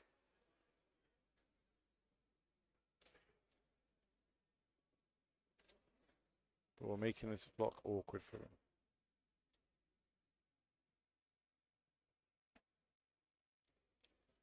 So if we block like this, we're going to end up taking 3, dropping to 3, but then we know about the Lightning Bolt and Snapcasters in hand. Yeah, and the opponent's gaining 4 more life, which is not going to make things any easier. I mean, you're doing your best. Like, it's still, it's good to...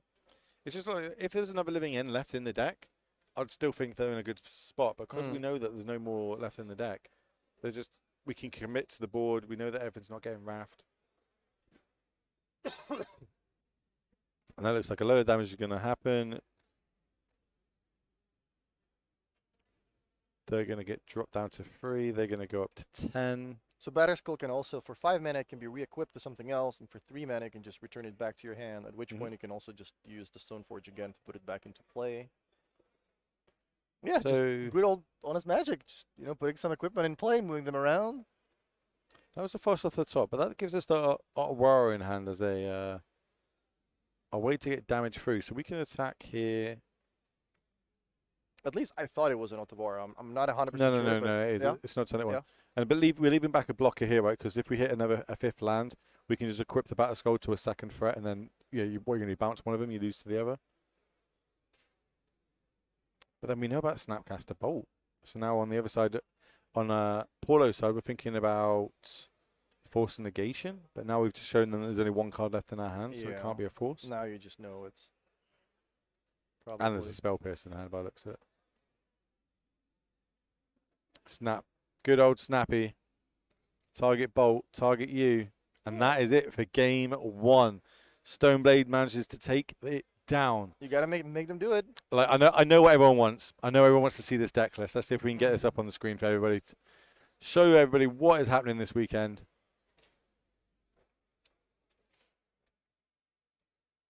It's just a collection of good Magic cards, like good nice Magic cards from back in the days. I guess that's like modern in a nutshell. It's like a collection of best decks and best strategies from the last 20 years of Magic. So looking at this sideboard, what do you like to bring in here? There's a lot of spicy ones we can So put use in. if I'm the Jeskai player, yeah, I have to focus on not letting Living End resolve. Bringing in something like Hallowed Moonlight makes a lot of sense because it's going to stop the creatures from coming into play. If I have anything like, Crypt, Leyline, anything like that, Rest in Peace, that would obviously come in. Flusterstorm? I see an Unlicensed Hearse. Yeah, and every card like Spell Pierce, Flusterstorm, all of that sounds really good because your opponent's still trying to resolve a 3-mana card that you can counter. So that's definitely coming in. Mystical Dispute. It's a bit. Not really sure. I mean, it could be like a 3-mana counter. Yeah. Like it could counter their Force of Negation when they're trying to force it through. So it just depends on like how many bad cards you have that you want to take out. Well, one thing we're looking at here is like you see sometimes one-offs in sideboards to try and get people, but in this deck we've got quite a lot of little one-offs and a couple of twos. Do you reckon this is because of the Snapcaster? We're kind of using the Snapcaster as the extra copies of these cards. Probably. Plus, like Modern is also just a format where you just want to have access to as many different cards as we as spoke about this. possible. You never know what you're going to play against, especially in the earlier rounds.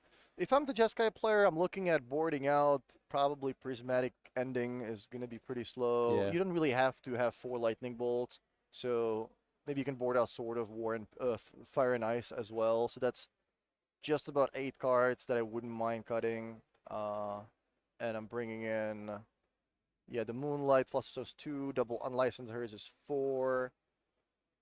Probably the Dispute's gonna be better than a Lightning Bolt, I think. Sure. Just to counter the forces.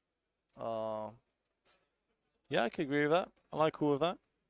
Jace is pretty slow. You don't really want to tap out for a 4-mana card, so that doesn't make too much sense. You just want to be sitting on flash threats, counter spells. Maybe play turn 1 Ragavan and then like ride it to victory with a bunch of counters in your hand. So we'll go back down to the players as they're just going to finish off sideboarding. Mind if you just tune in? Where have you been? This is round 8 of Modern Action. We forgive you 8 rounds of Modern. We've got one more after this round, and then we're going to be back tomorrow where we're going to invite 64 players with either 7-2 records or better, and they're going to be battling out to try and get into the top 8. So we've got 6 more rounds of Modern tomorrow before we have another 3 rounds going into the top 8. So that's another 9 rounds tomorrow. If you manage to miss today, it's a lot. It's a lot of Modern. A lot of paper Modern, and I'm so happy that it is back. If you feel like you look watching these players, you think you could do what they do, go for it. Go to your local game store, turn up to one of these events, turn up, start playing Magic. Paper Magic is back now. We don't have to play, as good as it is playing Arena on your phone. Very handy and convenient. Maybe having a sealed while you're at dinner, while you're watching the football, like somebody last night, not to name names. But, Paper Magic's back. I encourage you all, if you're just getting into Magic the Gathering, Paper Magic is great. Watching it, learn it, pick it up, play it. It's really, really good. It's also about the gathering, right? That's the part. That's it. That's like you hang out with your friends. You get to watch football, have fun together. Have dinner together. That's right. It's like a weekend away with your friends, and you just happen to play a game which maybe one of you is going to win bigger. And there's nothing better than watching your mate. I suppose besides winning yourself, watching your friends do really well. Yeah, like every now and then, there's also like a group of players from one city that just come with a deck. And I remember there was some GP in Japan where in the top 4 there were 3 friends from just 3 local friends that played. It was something like Kiki Chord, like the Naya combo deck with Chord of Calling and Restoration Angel Kiki Jiki, plus like the assorted Birds of Paradise, Wall of Roots and that kind of stuff. And I think 3 of them ended up making top 4, and none of them had a single buy. It was just players from like some local game store that just tuned their deck to perfection, and that just ended up completely crushing the Grand Prix, which was really sick. That could be all you at home. You know what I mean? You sit on your spicy deck, you're taking down F&M every week, and you think you want to step up a little bit. Start turning up to these events. Start trying to take them down. We do have the finals for this. The players, the top 32, will get invites to Napoli, which is where our finals will be. That will be standard. But we've got others coming up. We've also got like the Pioneer finals that will be in Athens. So if you haven't, give this channel a follow. Make sure you give it a follow if you want to go follow it on Twitter. That will keep you up to date on when all the events are going to be happening, when these go live, what the deck lists are going to be, the top 8 deck lists that will end up getting posted after this event. So if you're into all that sort of stuff, go give them a little follow. We are watching Jeskai Stoneblade though, which is if you ask me this weekend, would we see Jeskai Stoneblade X and 1 going into the last couple of rounds, I would have said no. I would have had a firm no on that. But that's the cool thing about Modern, right? If you go to MTG Melee and you find this tournament after the Swiss rounds are over, when all the deck lists are gonna get posted, you will find a list for pretty much just about any deck. Whatever you like playing, whether it's control combo, mid range, whatever deck you like, it is gonna be there. There's always someone who likes to play whatever you like to play. So someone's gonna like playing. There's always a Tron player. Someone loves playing Tron. There's always a Merfolk player.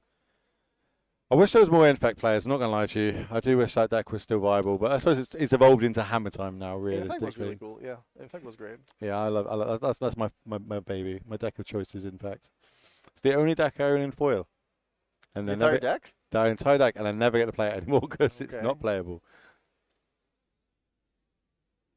So let's see. Both players finish shuffling up. They're going to draw the opening 7. Living End will be on the play. They're hoping that they don't have a repeat of game 1 and start drawing all. That is a lot of land. But there is an outburst. But I'm actually not as good in this deck like in Rhinos. You have to be able to fill your graveyard up for your Cascade spells to be good enough. You can't just Cascade and get 8 power tramp on the battlefield. And it looks like it's not going to be good enough over for the Jeskai player. So we're both going to be going down to 6 here.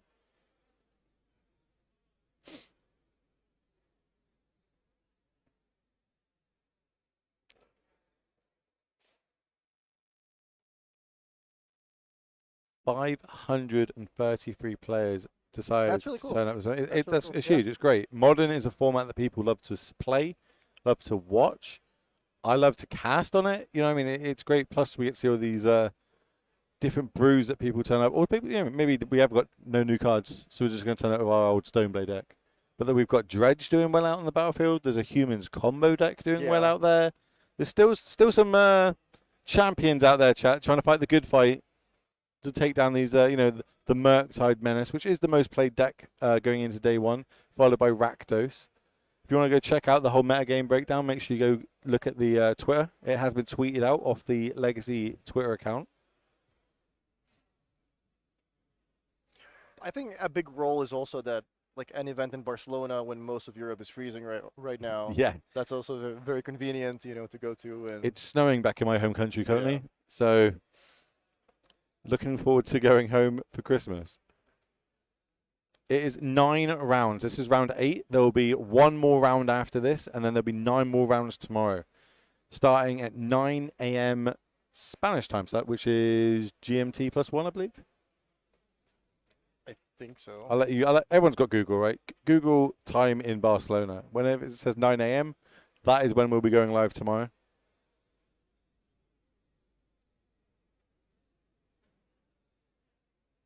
And we'll have 6 rounds left of the Swiss. And then from there, we'll have the cut to top 8, and then we'll be playing the... Looks like Living End is going to 5, by the way. And going to 5? I'm not sure how this actually works. I don't know if you're supposed to keep mulliganing, and then the other person decides if they mulligan, So or if you mulligan at the same time. Yeah, so if you both mulligan, I go, I'm going to mulligan my 7. They go, I'm going to mulligan their 7. We both go down to 6. I then say first, I'm going to mulligan. They go, I will keep, and then they can resolve their mulligan down to 6. Will we make a graphic? Yes, tomorrow there will be a metagame graphic made, and it will get tweeted out as well of all the decks that managed to make it to day 2. So we can see the conversion rate of, what managed to do well this weekend, what didn't. If you like stats, make sure to visit the WotC website, magic.gg. Frank Karsten does a load of work. Every Monday posts a metagame article, talking about Pioneer, talking about Modern. I think he has Modern and Standard scheduled for this Monday. So if you're interested in taking a look at which decks did the best, or what you should be playing at your local tournament in Modern or Standard, make sure to check that out. Frank Karsten also posts a lot of that stuff on Twitter, so follow Frank him there. is great for the game. Like, the information that he manages to push up for everybody, it's awesome. As we're going to see, land there, cycle, and a turn, play our second land for turn. Are there buys to these kind of tournaments? There are not buys currently, no. Back in the day where we used to have Planeswalker points, etc., and used to get buys for these, we don't have them for these, so you do get to play all 15 rounds if you enjoy that or not. But it's more paper Magic, right? You get to play more Magic. This can't be a bad thing. I do have to say, as someone coming off of playing most of my Magic tournaments with 3 buys, the Grand Prix, I have a lot of respect for the people that can like endure the wake up at 9 a.m. first round starts, and then you have to play 9 rounds. Where at the GPs, like sometimes the rounds would go to, plus 30 minutes at every round. So you would literally be playing Magic from 9 a.m. till midnight, day one every Grand Prix, and that's not easy to do. No, the endurance that's behind that, and the mental toughness as well to go through it. You really get tired, and then like it's not easy to play your deck and just play Magic perfectly for 12, 13 hours. As we see a living end got ripped off the top there. We miss our 3rd land drop. We have cycled. We do have 14 power in the graveyard, but we missed our 3rd land drop. We're also missing red, which is obviously a key piece. And we did see this is kind of different to last game. It looks like they must have held up counter Magic this time, going into the living end opponent's turn 3. Yeah, I think last game was the case of just, I don't have a counter. I'm just going to jam this Stoneforge Mystic. I know I have already 1 in the graveyard, so like worst case, I'll be able to untap with a Stoneforge. And like I'm not gonna just sit on, nothing, because if they have double living in, they're just gonna play one violent outburst at the end of turn. I'll counter that, and then they untap and just play it anyways. Besides, I think they were sitting on a blue-red land and a white-red land, so they couldn't even really represent counterspell anyway. So at that point, it just makes more sense to jam. But at the same time, we know the list, right? And you might be thinking... we know, and obviously the players do not. This is not an open decklist tournament. 3rd land pass. So it looks like we've got Counterspell, Flusterstorm, Teferi. Yeah, and this is exactly what you want to do, right? If you have a couple copies of Snapcaster Mage maybe, then you just want to jam Snapcaster, end of turn, flashback my Consider, get a little bit deeper into my deck, and then sit on these Flusterstorms, maybe resolve Teferi. Well, there's a good talking point there. Is we had 3 mana, we could have just slammed Teferi. Why didn't we? Exactly, but there is also Force of Negation on the other side, and you might be also sitting on, Spell Pierce or Mystical Dispute. So you don't really want to fight over Teferi if you can lose, and then have the opponent untap, drop their 3rd land, and resolve Living End, at which point you would just be dead on board. So just sitting on a couple more counters, there's nothing that can really happen to you outside of the opponent going for violent outburst and then having like double Force of Negation backup. It's just I like it. I really like this patience here. We had the chance to cast Teferi last turn. We decided against it. We want to play it now with some sort of counter magic up. I think there's a Flusterstorm in hand. Wow. But it just resolves. That is bad news. Jeez. But we don't have to worry about things like fire and ice here, so we can just tick down if we wanted to and just get a free card into our hand. We choose not to. We're going to tick it up. We managed to find our 3rd land drop there, it looks like, and it's a fetch land, so it's going to turn on, we'll be able to get our red source of mana, but it's a turn late. We can't be cascading into this Teferi. Well, we can, but it's just not going to work. Cracking main phase makes me wonder if we're just going to hard cast a Shardless Agent or something along those lines. I don't hate it. Getting a 2-2 on the battlefield, pressuring this Teferi. All right. Looks like that's what's going to happen. There's Living End. These are all going to get shuffled, go to the bottom. Choosing not to cast it. Smart. And the idea here is that the Teferi prevents you from playing spells other than at sorcery speed, so you're not going to be able to cast Living End here.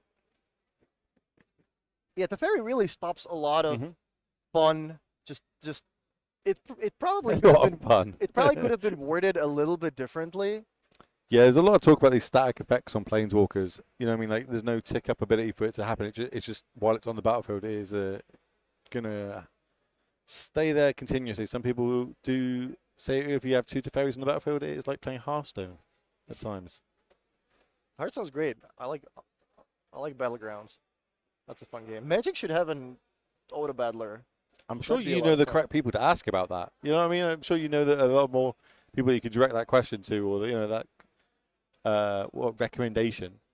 So we have fetched up. So we've got 5 mana. We're just hard casting a Batterskull. Jamming Batterskull. Just I don't care anymore. Boom. How's this? And this is also probably just a play based on like having a lot of modern experience. Like that. Yeah, I have a Teferi in play. If my opponent untaps and maybe plays like a Maelstorm Pulse, then at least that just takes their entire turn, and they still won't be able to play living end. So I'm just gonna jam my batter skull here because I know that I'm safe sitting behind the fairy, and it is very unlikely for the opponent to be able to remove it and play living end in the same turn. That was a forced negation off the top. Literally turns too late. As we're going to play another Shard's Agent.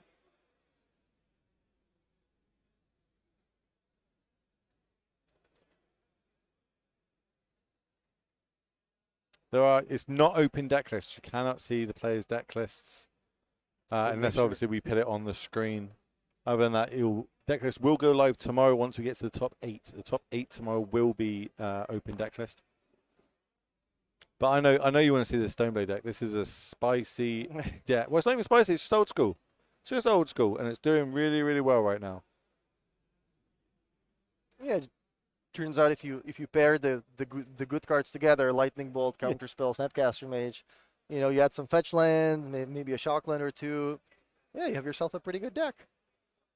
So it looks like there's going to be a Stoneforge there. Can move into exile. 1 card to a hand, 1 card to the bottom. I think we're missing a 6th land drop. Not that it might not matter too much as the Stoneforge comes into play.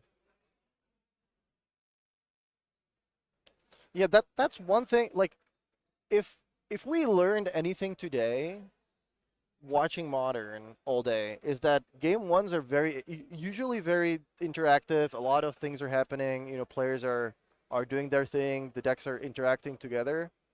But then after sideboard, all of these cards, Leyline of the Void, Teferi, Blood Moon, Rest in Peace, Stony Silence, whatever, that just completely stops certain decks from functioning, working and functioning. Walking around the top tables earlier, I saw a lot of Blood Moons on the battlefield. Yeah, a lot of players have bought that card this weekend to try and scam out their opponents. But I say a lot of people were trying to be greedy of their mana bases recently. Blood Moon's the perfect answer for it. Keeps them in check. I wonder if there is some kind of like mono red deck, like the one that people used to play in Legacy, where you just like like the Stompy deck. Yeah, with like Blood Moons and Magus of the Moon. Yeah, there are some mono red prison decks that float around. They're kind of niche, but it is very Khan sort of is the package they use, and they do use bridges, chalices. Right. You can play like turn 2, Pyretic Ritual and just play a Blood Moon on turn 2. There's probably a way to do it on turn 1.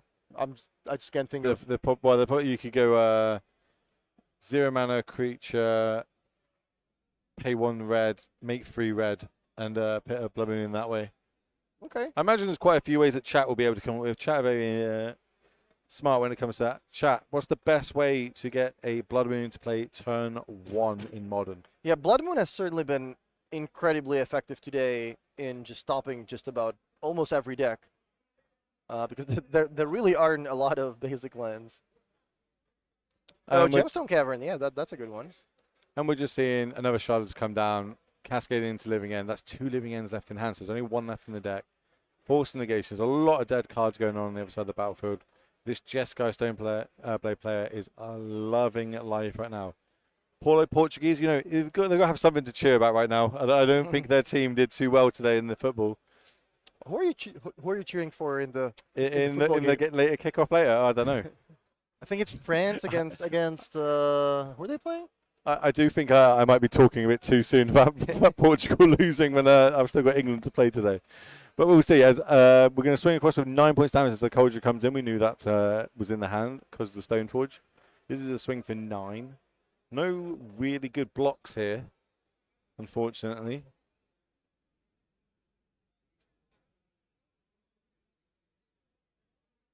I'm not really sure what we do here. So, even if we double block, it's terrible. Single block, terrible. I can't kill Teferi on the backswing. That's it. Well, especially not with a handful of counter magic that we know about over on Paulo's side.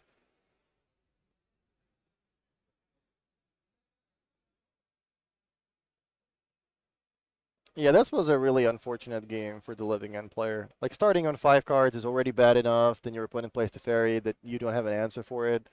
So it doesn't get any better. Your deck just doesn't work when Teferi is in play. In game 1, they were able to find that Stoneforge Mystic off of the back of the Consider turn 1.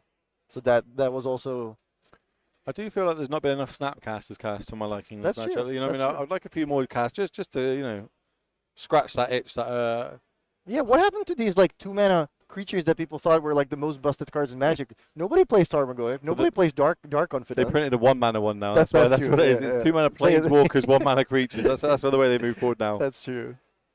Deck list will only be going live once the top 8 is announced tomorrow. Right now it is a closed deck list tournament. You might get glimpses of the deck while we've got them on coverage, but it is not open to the players to be able to look across each other. When they move into the feature match, they are told that there is a possibility of this happening. It's on the, are they happy to move to the feature match? Some people say no. That's perfectly fine. You don't have to have a feature match if you're asked, chat. Some people don't like the nerves that it brings, because you know what I mean? There's a lot of you watching right now. These two players aren't, unfortunately for Living End player, they seem to be on the wrong side of this. They are kind of taking a bit of a hose in. There's a lot of hate cards, and we spoke about this. There's one card in Modern can almost hose a whole deck completely. Yeah. And that they heard of me. Here's the Snapcaster. Thank you very much. Snapcaster in to consider. The Batterskull, the promo version that's on the battlefield under the Snapcaster image, reminds me of the card from this Brothers War draft format, the artifact white prototype 3/3 double strike creature. It looks like the picture looks so much similar. Speaking of which, it's a great format, and shout out to the WotC play designers and game testers and all the people working on these sets, because Limited has been really fun lately, and they're doing a really good job of making interesting sets. Well, we've actually, all the players playing today, obviously only 64 of them are getting invited back tomorrow. But on the Sunday, we do have another classic tournament, and that is going to be sealed, so they're all going to get to play tomorrow. Yeah, it looks like we're Is about this to going to be the swing end for of the lethal. game? Unless there's a Shark Typhoon or Well, something like that. Nope, All right. and we're just getting a straight-up handshake there. So the Jess Guys Don't Play advances to 7-1 and will be getting invited back tomorrow to day 2, as we see a Portuguese flag come up on the screen. We've got to give him something to cheer about, this weekend. Love to see it. So do we have a backup feature match? I'm just asking our team if we have a backup. We've got no more backups? None? Looks like we that might be it. That game might have taken so long that we don't have any more matches left out on the ground, especially we can't do it. For people tune in, how we kind of work things here is we have a main feature match, we have a backup feature match, and when one of them finishes, obviously we switch to the other one. But we don't want an empty table, so we try and get players that are playing out on the floor. If we catch anybody sideboarding, we offer them, would you like to play game 2, game 3 in the feature match area, and we move them across. But it looks like we don't have any of them this round. We didn't manage to catch any, unfortunately, so there's a bit of time left this round, so we're not going to end the stream right now. We're going to chat a little bit. Downtime is bad time, in my opinion. Okay, there's only so many key modes that we can do. True. So one thing I'm interested in, right? Because I'm still a player at heart. I still like to play. How do you prepare for these sort of big tournaments? As a Hall of Famer, Pro Tour top 8, GP top 8s coming out your ears. How do you prepare for these tournaments? Is it with a team? Do you do it singly? Does it depend on what the event? If you have a team, if you just do it by yourself? Talk us through that. It depends on the format, but like in short, practice makes perfect. Okay. And it is true that especially in Modern, the people you usually see doing well over and over are the people that are just perfecting one deck. And it's like the deck specialist, the format specialist. They just play a lot of Modern. They just play a lot of Stoneblade, Just Guy Stoneblade. Love to see it. And I think that's great. I think that's great that hard work gets recognized in Magic. Obviously, not always. We are playing a game with a lot of variants, but we've just looking at the results. Like a team. So we've got like we've got a Channel Fireball team. Let's say, don't give away too many secrets. We do have a Pro Tour coming up, but you've got a Channel Fireball team. Okay, you've got a solid group of players there, but they're all very good players. They're not all potentially specialists in a certain format. So now we've got Pioneer coming up. Do you actively search for good Pioneer players and try and bring them into your team? Or do you just go, we're good players, we'll break it ourselves. We'll do the testing. Yeah, we kind of have like the old school group, like the people that used to play on the Pro Tour 10 years ago. Name drop. Give me some names. Come on. Yeah, it's like the Reed, LSV, Kai, Frank Karsten, Ruff Levy, okay. LA Cassis, all the dream team. The dream old team. school players. I mean, the dream team these days might just be like the arena kids, right? The kids that grew up playing arena, that play Moto. Look at every Nathan, day, 2 mocks, wins, 24 plus hours. worlds. Yeah, like You know Nathan what I mean? is having an incredible season, and I think that's great because he plays a lot of Magic, and he puts a lot of thought into it. He puts a lot of work into it, and I think that's great that his hard work got rewarded. He won like $100,000 this year or something like that, and that's awesome. I think That's great though. Like, it is great that you can put a lot of time into this. But what about people at home that, like, majority of people have jobs, right? I wish we could play Magic all day, every day. But unfortunately, we can't. Streamers can. But if I've got a 9 to 5, I've got a family, my time is limited. I can play maybe one League of Modo a week. I've got a big modern tournament in a month.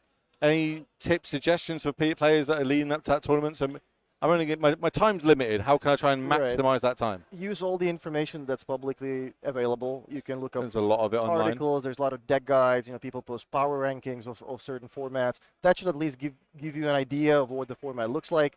And then you can just go to people's YouTube channels. There are people streaming. People like Canister, Andrea. Gabe Nassif is streaming Modern almost every day. Aspiring Spike just streams Modern like 8 hours a day, and you literally every single day. So you just use just use these the information's out there. Is basically it's a little bit of research. You don't necessarily have to put the hours and hours in of research in a deck. That's what streamers and pros are doing, and all these articles. They've done almost the hard work for you. It's just on you picking up the deck and deciding, okay, I'm going to fine-tune this how I think for the meta that I've got coming. I mean, this is exactly what I did this week. I wanted to do some Modern preparation. I was writing an article on Limited, and on my second monitor, I was watching Aspiring Spike play Modern. There's not many people better to see than that man. That man is a brew master. Yeah, just to see some new decks and how the decks match up against each other and stuff like that. But even if you don't have a team, even if you don't have a lot of time, watch the streamers, read the articles, and read people's like Twitter pages.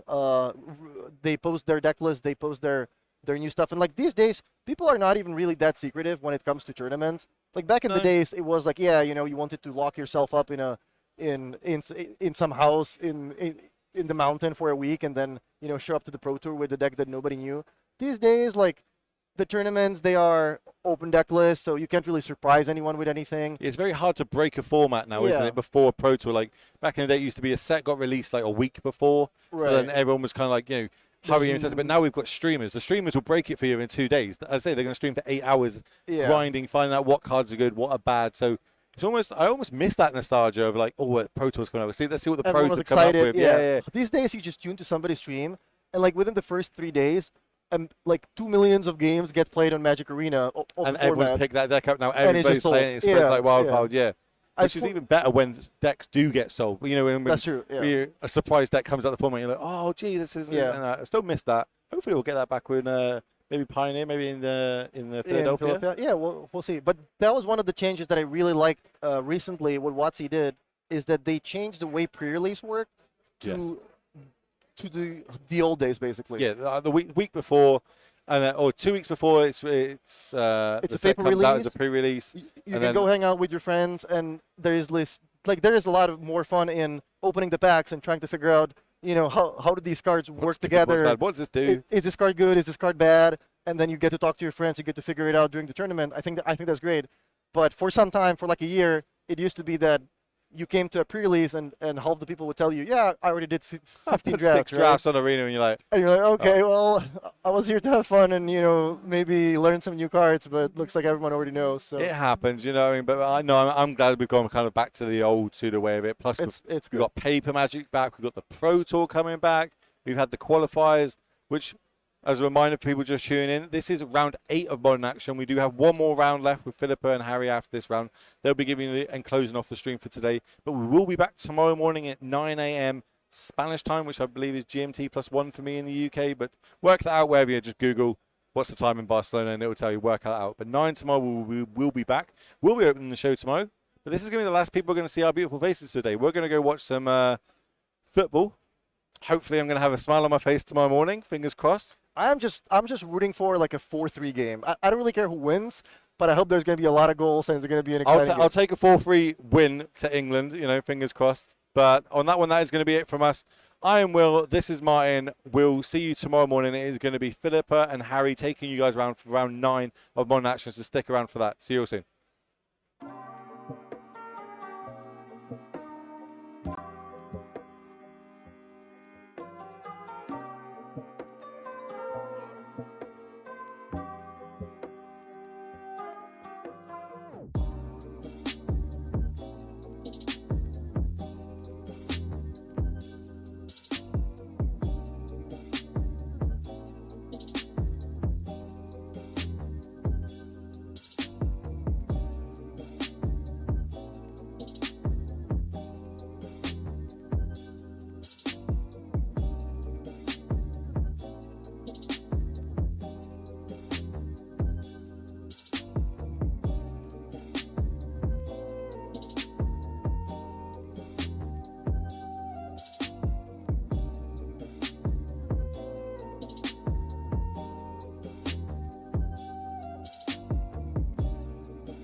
Hello everyone and welcome back to the final round of the Swiss here on day one of the Legacy European Tour Regional Championship Qualifier.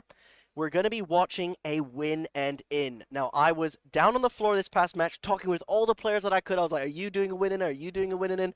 I found a great player to watch this round. Who are we going to be watching in the main feature match, Filipa? So this is a well-known British player. Ben Jones is here for the win and in, and actually he topped fourth last month's regional championship in Sofia. Yes. So he was one game off Worlds. He's qualified for the Pro Tour, and now he's here and winning in for day two. Ben Jones, and Ben Jones is playing Azorius Emmer, and his opponent also X2 and 1 actually playing Jessica Breach. So looks like, oh, I like Ben Jones' sleeves, SpongeBob SquarePants. Yeah, so I actually spoke with Ben before this round. I said, Ben, tell me exactly what matchups you want to play against and what matchups you don't want to play against as Azorius Hammer. Now, he said he brought Azorius instead of Mono White because you want Spell Pierce against Cascade and Indomitable Creativity decks. And he said, I hate playing against Prismatic Ending, and I love playing against any deck that doesn't play that type of strategy. Any white card Solitude you don't want to play against, well, sadly, Jeskai Breach, that plays Prismatic Ending. So it's going to be an interesting matchup. I would assume that this is a close matchup, as I've experienced with Jeskai Breach, and I've found that it's hard to balance between the removal spells and the combo because you have multiple game plans, but that's a very explosive turn 1 Emery with the double bauble.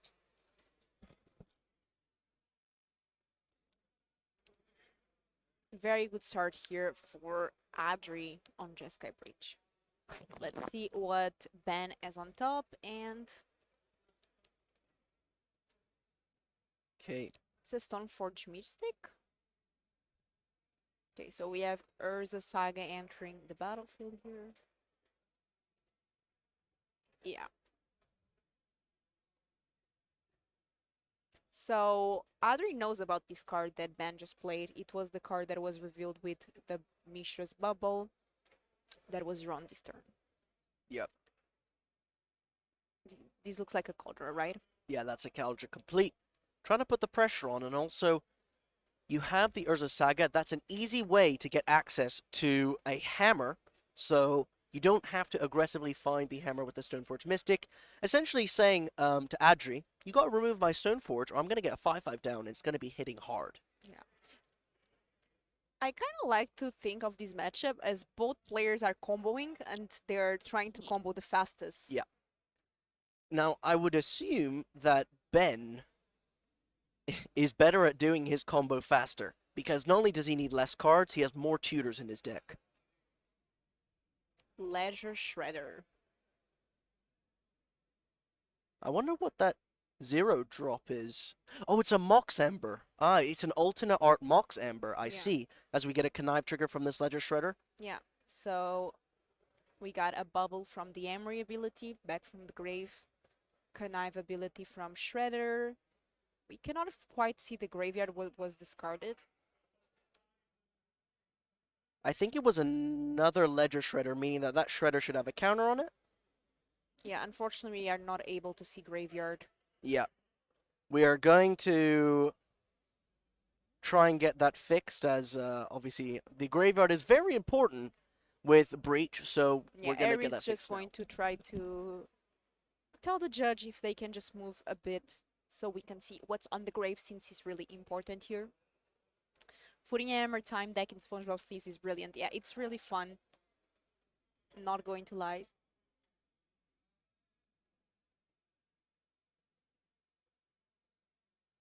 So before attacks, Adri just reading the card there, and it looks like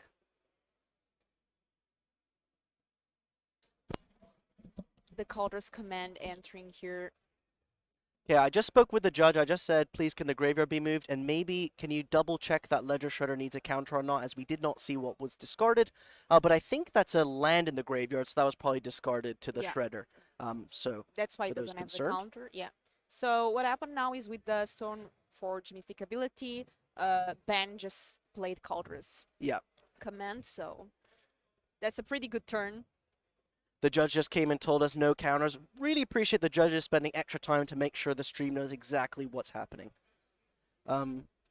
Was a bubble trigger missed? I was away from the table. Yeah, I think it was. I think Adri didn't draw for the bubble trigger. That sucks. But since it's a miss trigger, yeah, I miss. Sometimes I have trouble pronouncing some of the cards' name, so I mispronounce. It's not Calder's command. Yeah. How do you say it, Ari? Caldra complete. Calder complete. I'm sorry. Yeah. It's unfortunate that the trigger was missed. Sometimes it feels bad because maybe that trigger was missed because ultimately the stream distracted them because we had to move their cards. So Yeah. really appreciate these players opting to go and play this match live. And also the stakes are high. Don't forget the winner of this match advancing to day 2, getting that chance for the qualifications for Naples. So big deal, high stakes, high pressure. Are you good at handling pressure, Filipa? No. No. No, I would get so nervous to be on a feature match. Like, what about you, Ari? I'm pretty decent. I've played my PTQ top 8s in my days when I actually played competitively. Couple day 2s with a GP. But nothing is nothing super high stakes, as in like thousands of dollars. The best I did was I did top 8 in like 3 or 4 PTQs in my life. It was all in the same year. It was before COVID, when I started playing these competitive events. But then I think pressure always got the best of me because it looks like I always lost in the top 4, so. Yeah. Now this attack from Ragavan is really nice because the way Giver of Runes is worded, it's not like Mother of Runes because Giver cannot give itself protection. So obviously that Ragavan essentially offering a trade unless maybe we have Blacksmith skill because of the Paradise Mantle attached to the Giver. So many different levels happening in this game as we have an Arid Mesa flipped off the top from that Ragavan.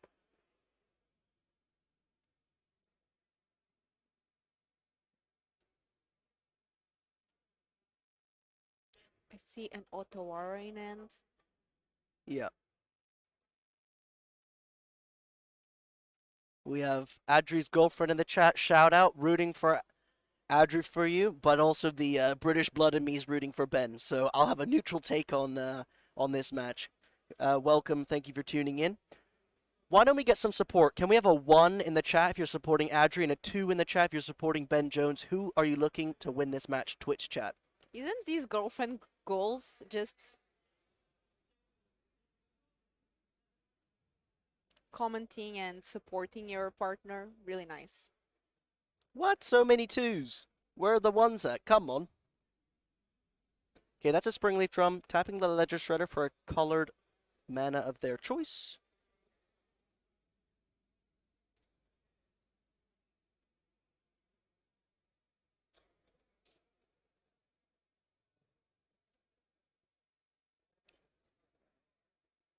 Okay, now the decision is, what are we doing with this Urza's Saga?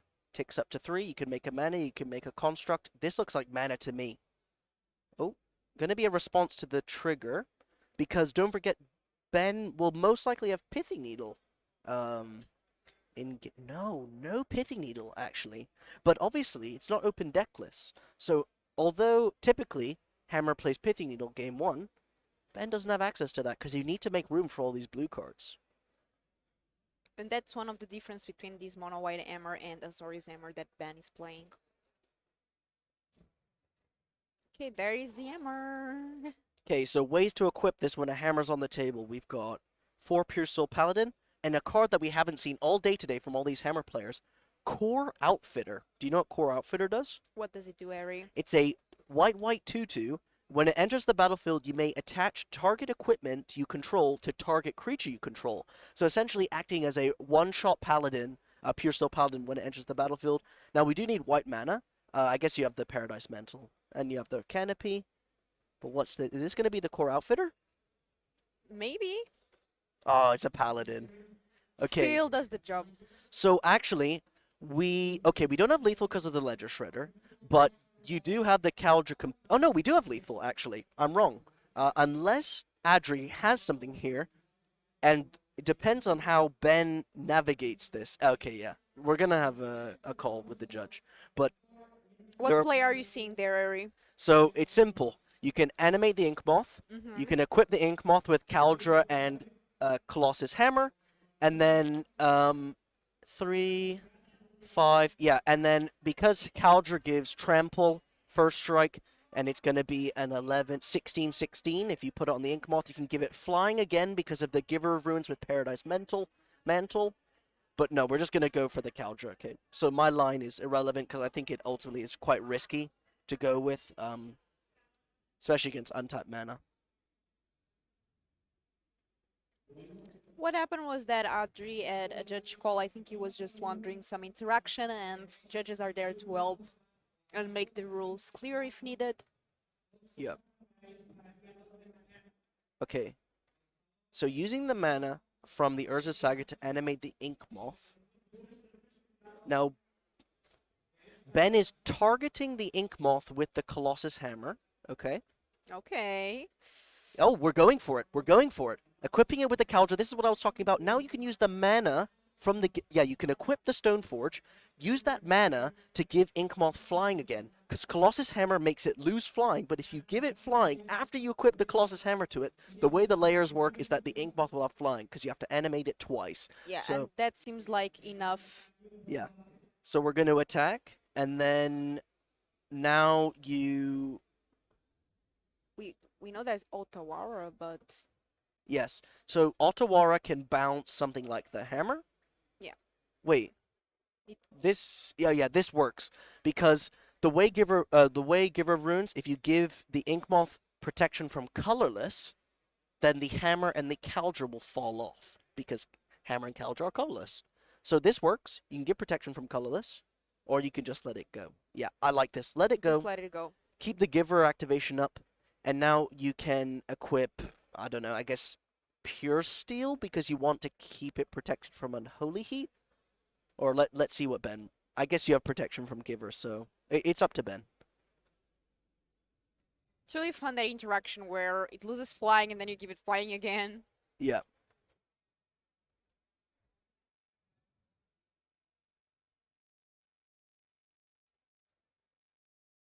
Yeah, but people pointing out in Twitch chat, yeah, they have the Ledger Shredder. You can give it flying so the Emery can't block, but yeah, it probably is pointless there. Just pointing it out.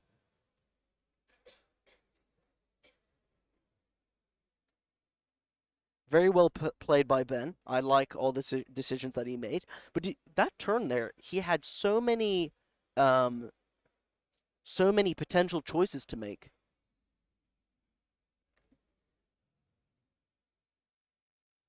Yeah, as Ari explained, the protection line, it's because if you give protection for colorless, the equipments are also colorless, so they will fall off, and Yeah. just better let it resolve at that point. So now things are getting awkward, right? Because you can either get Pithy Needle, you can get Spell Bomb. Yeah, you're gonna get Spell Bomb because you have Emery. Emery loops Spell Bomb. You can bounce a creature, get it back the next turn, or do it in your main... I mean, I doubt you'd use it in your main phase, but... That it is... Can keep bouncing and bouncing. Emery is such a cool card.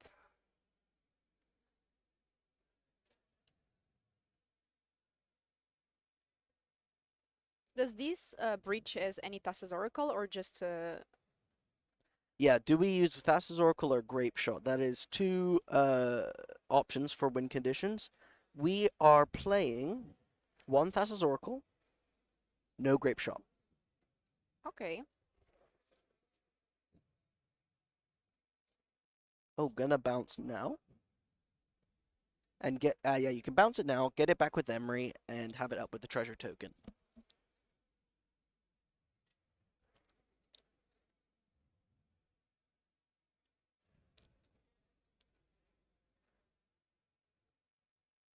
See what they want to do.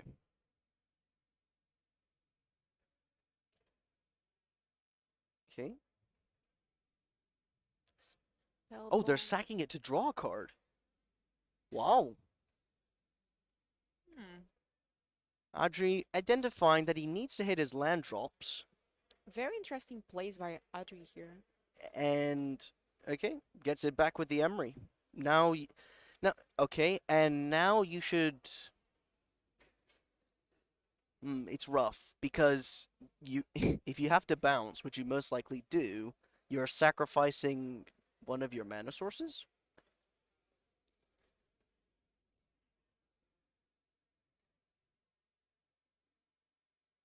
Go. Okay. Big draw step for Ben.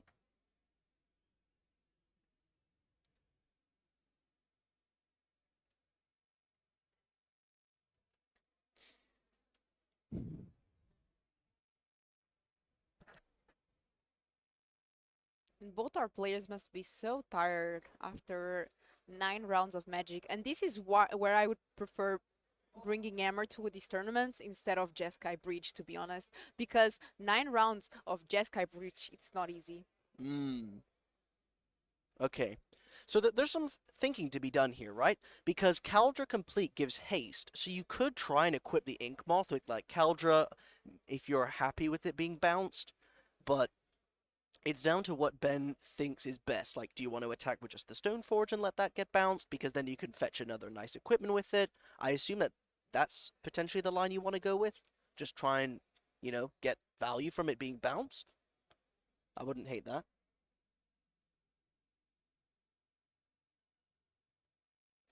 Let's see what our Hammer player Ben Jones decides to do. Yeah. We had the Springleaf Drum hiding there in the bottom of the card, so we don't have to sack the treasure token.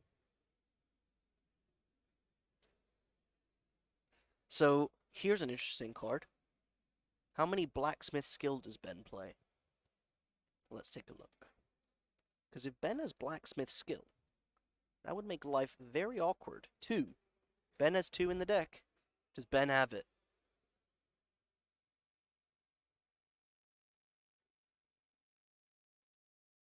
For chat wondering, if you give protection to colorless, don't forget all the equipments fall off. Ben cannot give protection from colorless, as that doesn't work very well against the spell bomb. So that Ben's made a good play here, because if you give protection, everything falls off.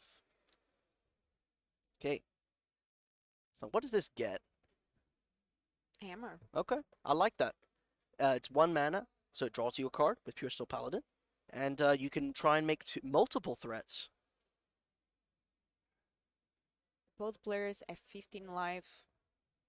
One hammer is not quite enough, but yeah. Let's see. So Ben's already played his land, remember that, but we do have the Paradise Mantle as well to add some extra mana if needed.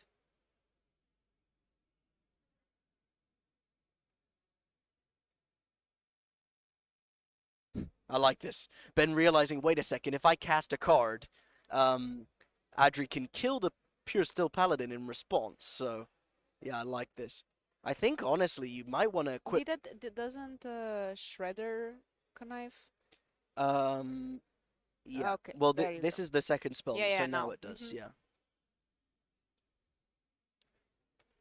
Bauble. Probably just discard the Bauble, right? I think the most missed trigger on these tournaments, it's either Bubble Draw or Ledge Shred Connive. Or Yeah. Channeler Surveil. Yeah. I think you just discard the Bauble. I guess the logic is if you keep the Bauble, it's a free spell to cast next turn. So if you cast like Iteration, yeah, I actually like that, to be honest. Yeah. And Shredder gets a counter. So now you draw a card from Pure Steel Paladin. Land, I think. Okay, and then quit the Paladin. Like it.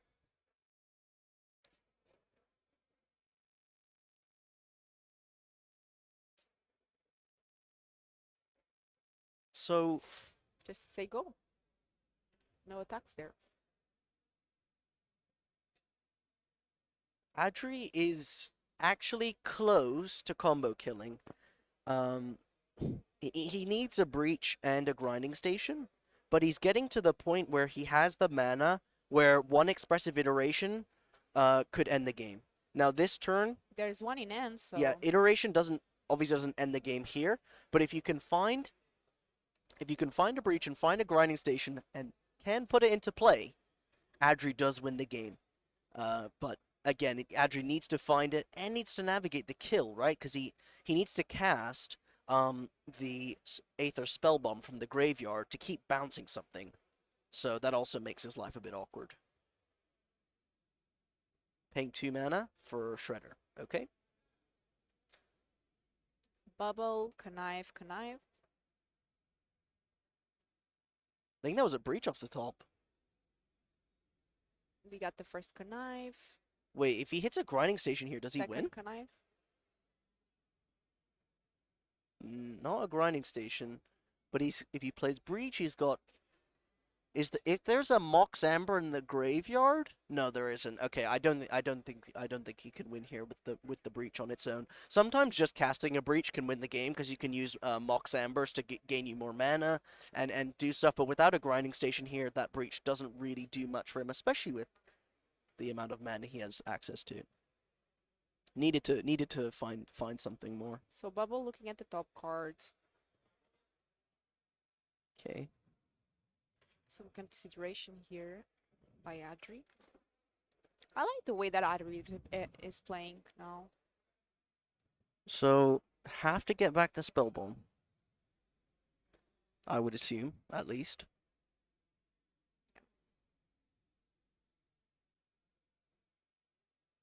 Looking at the grave, taking his time. This is a win and in, so if you lose this, is the end of the dream.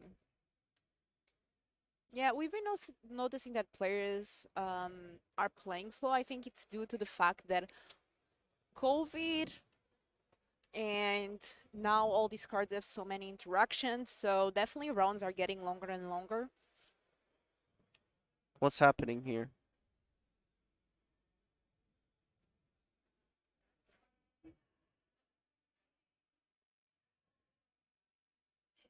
Yeah, Just gotta go. say go. Have to say go with the Spell Bomb.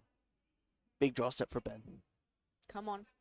What is it? I think it was a Springleaf Drum, maybe? I didn't quite see it. What does Ben need to win here on the spot? Oh, Okay, activating Ink Mod.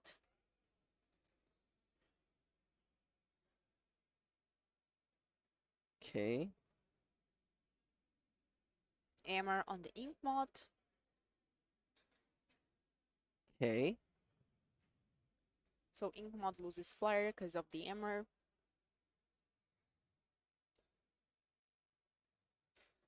Oh yeah, we missed another Bauble draw. Bauble was missed because remember he bobbled himself. Yeah.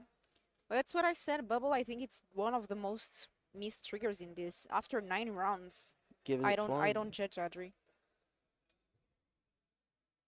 Okay. Attacks with both.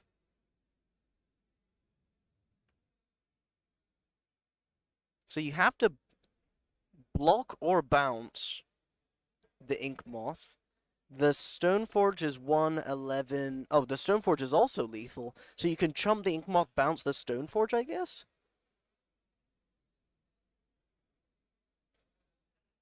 Yeah, you can put anything you want on your deck to remember the trigger.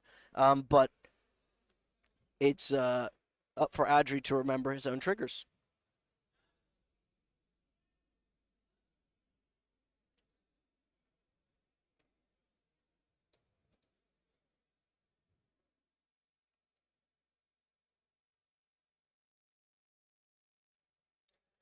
Okay.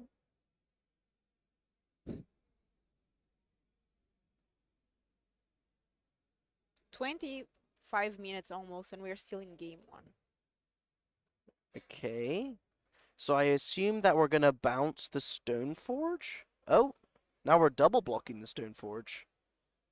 So you're gonna bounce this. Wait, what? Oh, okay. I'm confused. So what's happening? You can't tap mana in the blocker's phase. Okay, blocking like that. Okay. Wait, what?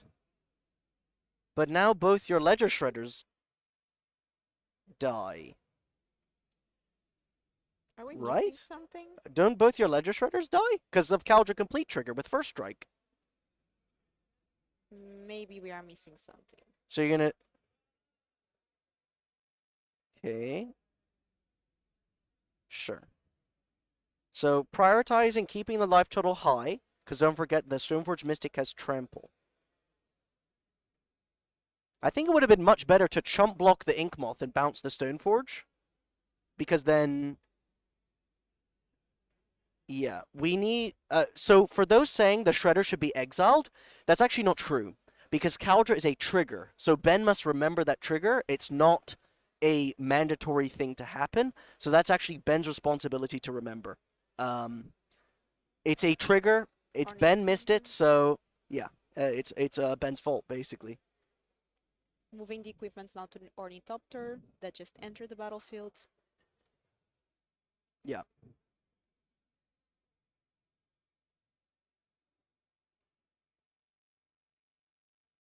Am I wrong? Is it not a trigger?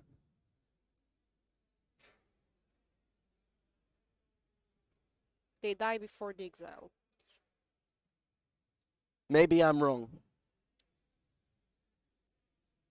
Surprisingly, I don't know every. Only if they survive combat. Oh, okay, yeah, of course, of course. Sorry, some people in Twitch chat just like to be critical rather than help everyone understand the game. Thank you, Twitch chat, for those who are helping.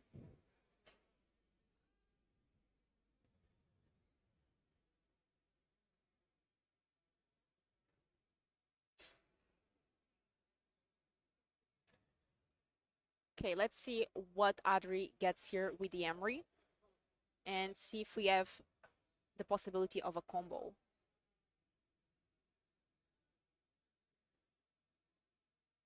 I'm not sure what.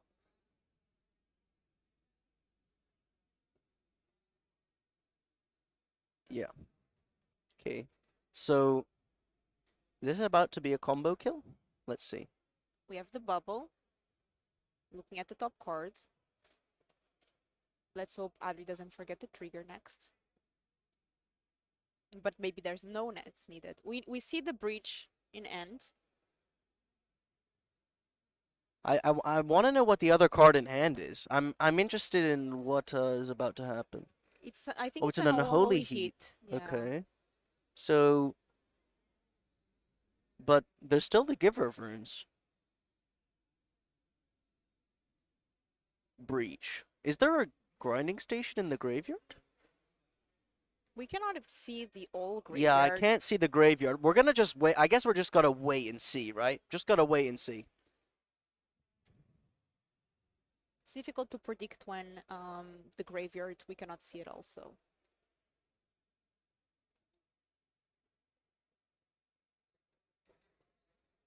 Wait, what? So, okay, so they cast Breach.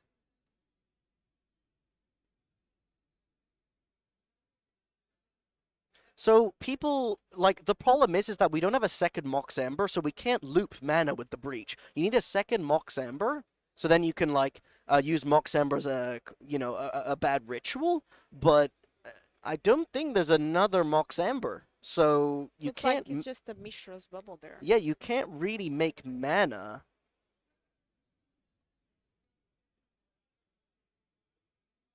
Unless I'm missing something. I'm wondering what they're trying to do. So This Unholy Heat doesn't really work because it give...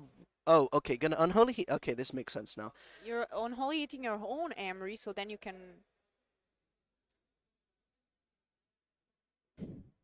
Okay.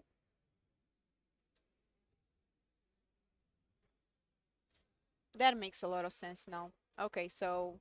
Okay, so the mana was floated with Mox Amber. Now the Emery's being cast. Need to getting hit a Mox formal Amber. cards in the graveyard. That's not a Mox Amber. That's nothing. I think that might be Nothing. just game. Yeah. I think that's just game. Yeah, Ben Jones picking up game one. That's a concession. From Adri? Yeah, so Or what?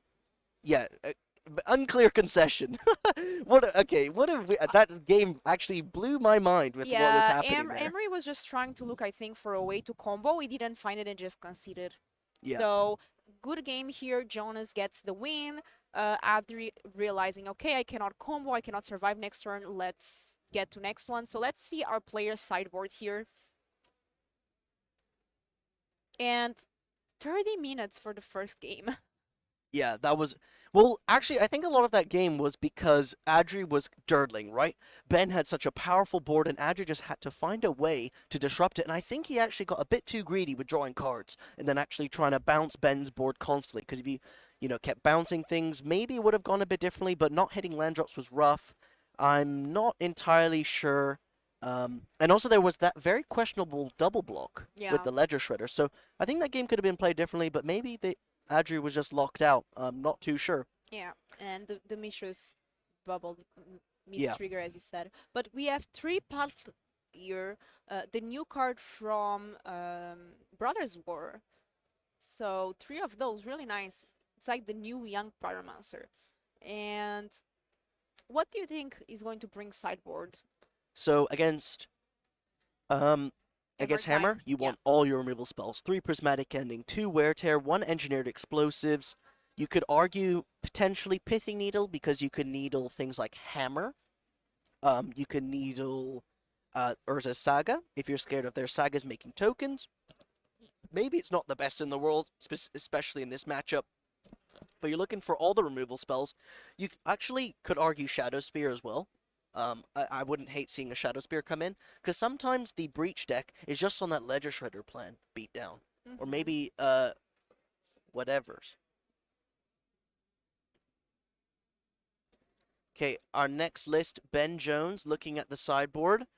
We are going to be getting the 3 Dranith Magistrate coming in. 2 mana, 1/3 that prevents Ben from casting anything. Where are the Ledger Shredders Sorry, here? prevent Do we have the right Archery list? from. Oh yeah, what the hell? I don't see Ledger Shredders here. There is no And- Ledger Shredders registered. Yeah, and he was playing Ledger Shredder, right? Or am I getting crazy? Okay, Maybe this has been 9 rounds. will I go might be speak with the getting judge. crazies, but I was just checking our MTG melee list and I didn't see any Ledger Shredders, so we're going to just make sure everything is okay. Maybe we got the wrong deck list. That might happen. Like, let's just make sure, just in case. He was playing Shredder, right? It's been 9 rounds of Magic. I'm tired, but yeah, let's see. We're just confirming that everything is correct with the deck lists.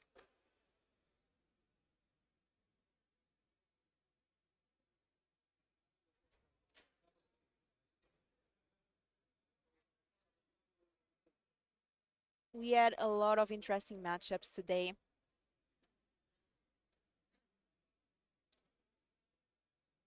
And while Ari is checking up what is up with the deck lists, if everything is okay, are you watching the World Cup? Because I'm Portuguese. Portugal lost against Morocco, so I'm a bit sad.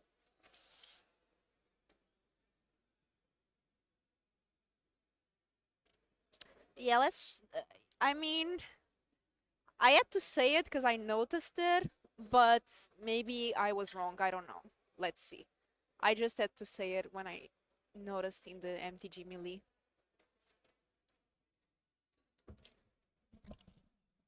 Okay, Twitch chat. We might have just cracked a code. I spoke with the judge and I asked if Twitch chat sees a discrepancy with the deck list, are we allowed to tell you? And they said yes. So we are now doing a name confirmation that the deck list we've seen is their deck list, and then he will proceed. If the name matches, then we will see. I'm not sure. We'll have to see. Maybe we have the wrong name for the player or something. Yeah. I will go ask again, but we will see. Just to make sure that everything is okay.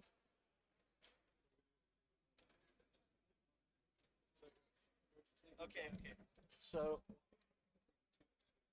but they're doing the opening hands. Is that okay? Oh, okay.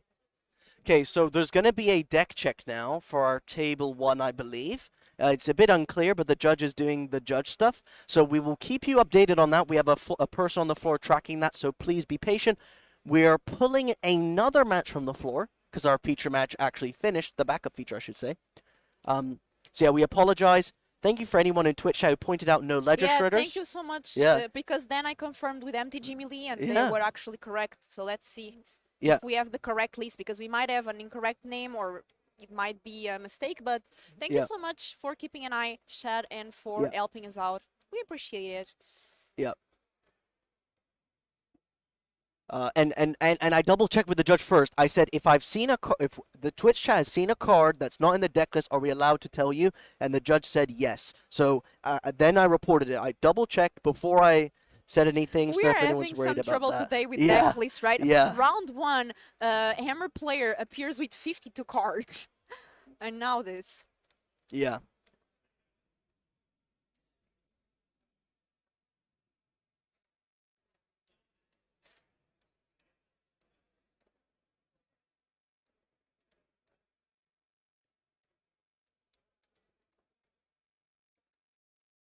Yeah. Rumor has it the best way to win a tournament is to play Hammer Time with 52 cards. Yeah. But we do have Simon Nielsen here coming into the feature match in Game 3. This is not a win-in. Sadly, there weren't any win-ins going on the floor. We apologize, but happens sometimes. But this is a super interesting matchup. Simon Nielsen is a very good player, and he's playing this Hammer Time. We already had him on the feature match. He's playing this Hammer Time super well. Obviously at 7-1 here, great score. And Marco on the other side, Amulet Titan, which is a deck that I haven't seen in a while, right?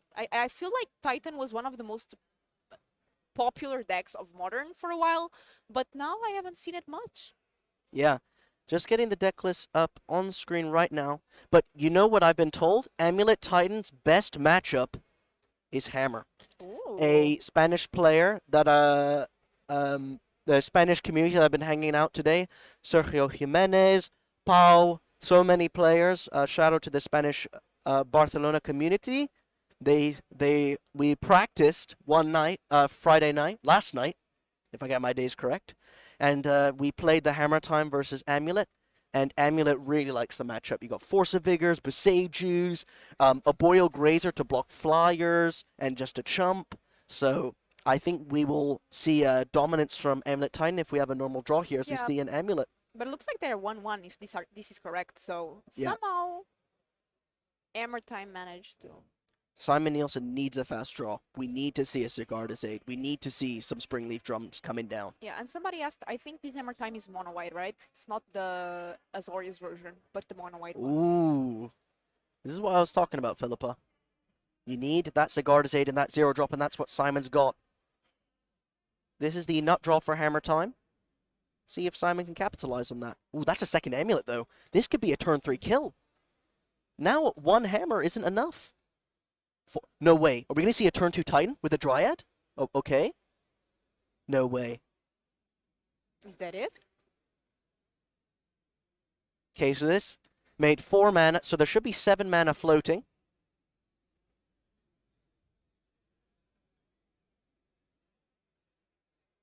I believe.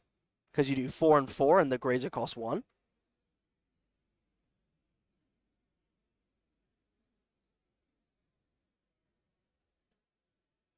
But I don't... Oh, well, there's Titan. What? What was the thought? Oh, cool. Okay, so we're going to get a way to give it haste. Now, whatever... we're just going to go for Besage. Okay. This is the So we have one. We will have one red floating. Actually, we have one red floating. So there are many lines you can go for. I think you might. Can you double Titan here? I don't know. Eminent Titan is a bit too complicated in this math. One floating. If you got Tolarian West and Bounce Land, that's 3/3. Then you. No. I don't think you can get double Titan. I think you have to go for a single Titan. And you can get because there's one red floating, you can use Hanowar Battlements to give haste with the one red floating in the pool, for those wondering. I never saw an Amulet player get these so fast. So, yeah, we can get the Besage because, again, red floating. And you can... Okay, yeah. Now you want to get obviously a bounce land, and what else? What lands do we have? Every Titan deck plays different lands, right? Yeah, there's a lot of different versions of these Amulet Titan. So you could get like Valakut maybe? Valakut. Yeah, because Valakut combos with Dryad of the Elysian Mhm. Grove, and you want to get bounce land because of Yeah. Beseiju. Then every land is Okay, a bolt. Talera West. I like this play. DMR player is like, okay, I thought I had a good turn one, but Yeah, I mean, with Beseiju in hand, I, I'm not sure how Simon Blacksmith skill off the top. Okay, that's a way. okay. Emote Nexus. Into... Oh, not what you want to be doing as Simon. Imagine your opponent plays a 6/6 that gets 2 lands. Yeah, I mean, this Getting that is hammer, not but looking good. I mean, don't get me wrong, Simon had an awesome end, but what Marco did just seemed kind of unfair. Yeah. He got like the perfect draws. So double Amulet of Vigor is a very powerful play that we can consistently see because of Urza's Saga, but in this game, Marco just had it in his hand. And this is a nut draw that Titan has. You know, every deck has a nut draw, right? And Yeah. sometimes you just see it. And Marco here clearly getting it at the right time at 7-1 in the tournament. So, yeah. For those wondering about the other table, they're... Yeah. Okay. Okay. Oh, wow. So it was true. The deck list was registered incorrectly. Yeah. And Ben Jones wins through a game loss. Yeah. 2-0 to Ben Jones. Okay, and this one we are watching now is the last game going on in the room apparently. So this is it, folks. Pretty unfortunate, but this happens with deck registrations. It was not malicious, but rules are rules, and Ben Jones getting the win there. I mean, I have to say it to you, chat. Surprisingly, when you go to a tournament, you have to say exactly what cards you're playing with. And if you're clumsy about it, sadly, you will be penalized. It's the rules of the event. Yeah. You sign up to this when you submit and sign up to the tournament.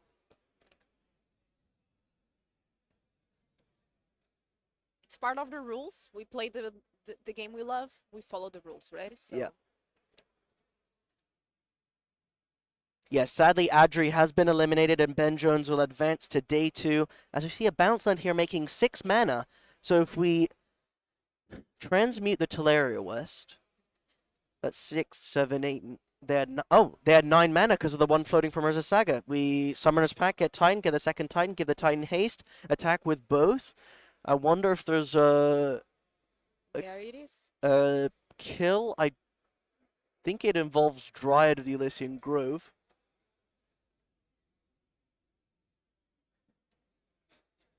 So it didn't get eliminated. What happened was that judge recognized that that was not malicious, but he got a game loss.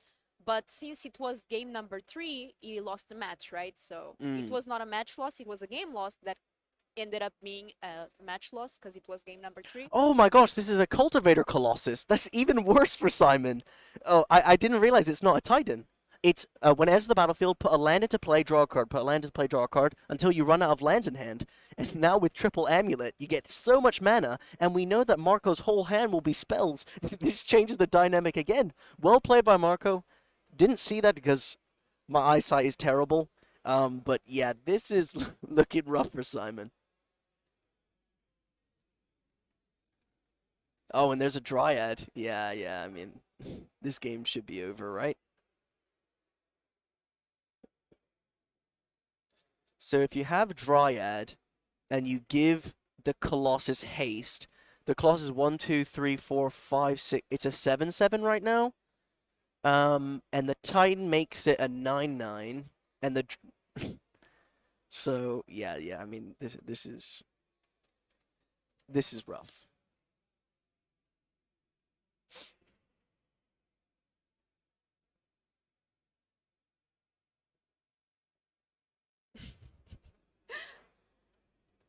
Oh no, sorry. You have to resolve the bounce triggers, of course.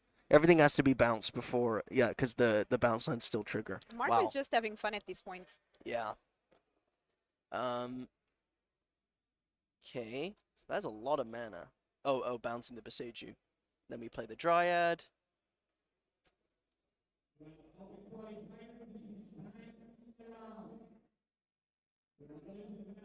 Okay.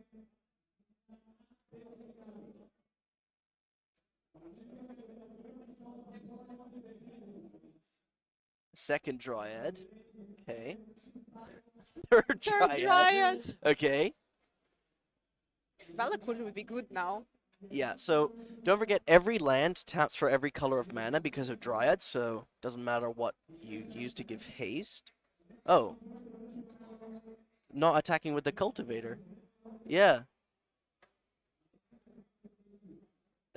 Forgot to attack with the Cultivator. All that mana should be out of the pool. Get double Valakut, I guess. Okay. And you kill the creatures, and yeah, Simon concedes. I mean, that Yeah. game is over. Just sloppy, because it's the end of the day. Nine plus hours of grueling Magic the Gathering. What did you think of today, Filipa?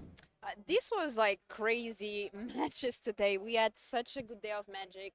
I really enjoyed our metagame breakdown. 31% of the decks were others, which means the pool was pretty diverse. I think we had a good variety of matches.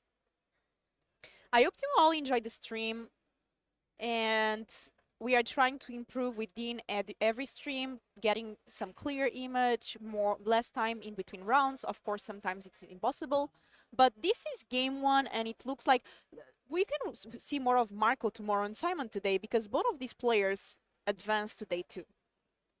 Yeah. So that is going to be it here for today in day 1 of the event.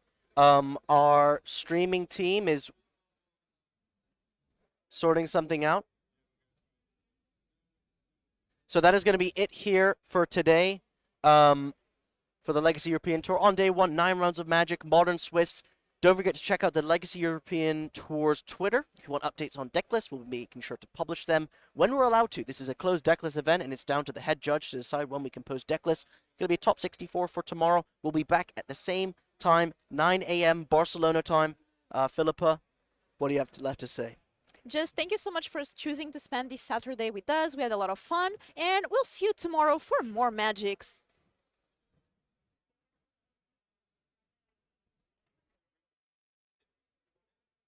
Oh. We're trying to end the stream, but we can't end. They want to show us. They want the cameras to point for us because they just want to show our faces. So they just decided we cannot end the stream without you seeing our faces. I am Filipa. This is Harry. Tomorrow your hosts for the first round are going to be Will and Martin Juza. And tomorrow we have 6 rounds of Swiss and then a cut to top 8. Don't forget, top 32 gets qualification for the next regional finals in Europe, which is going to be in Naples in March. Yeah, thank you everyone for being here. Don't forget to click that follow button. This stream was free, and to keep these streams free, keep these streams coming around, click that follow button. It's free, and the metrics really help getting us, as casters, back here at these events. That's going to be it here for day 1. Catch you tomorrow, 9 a.m. Barcelona time. See you later, guys.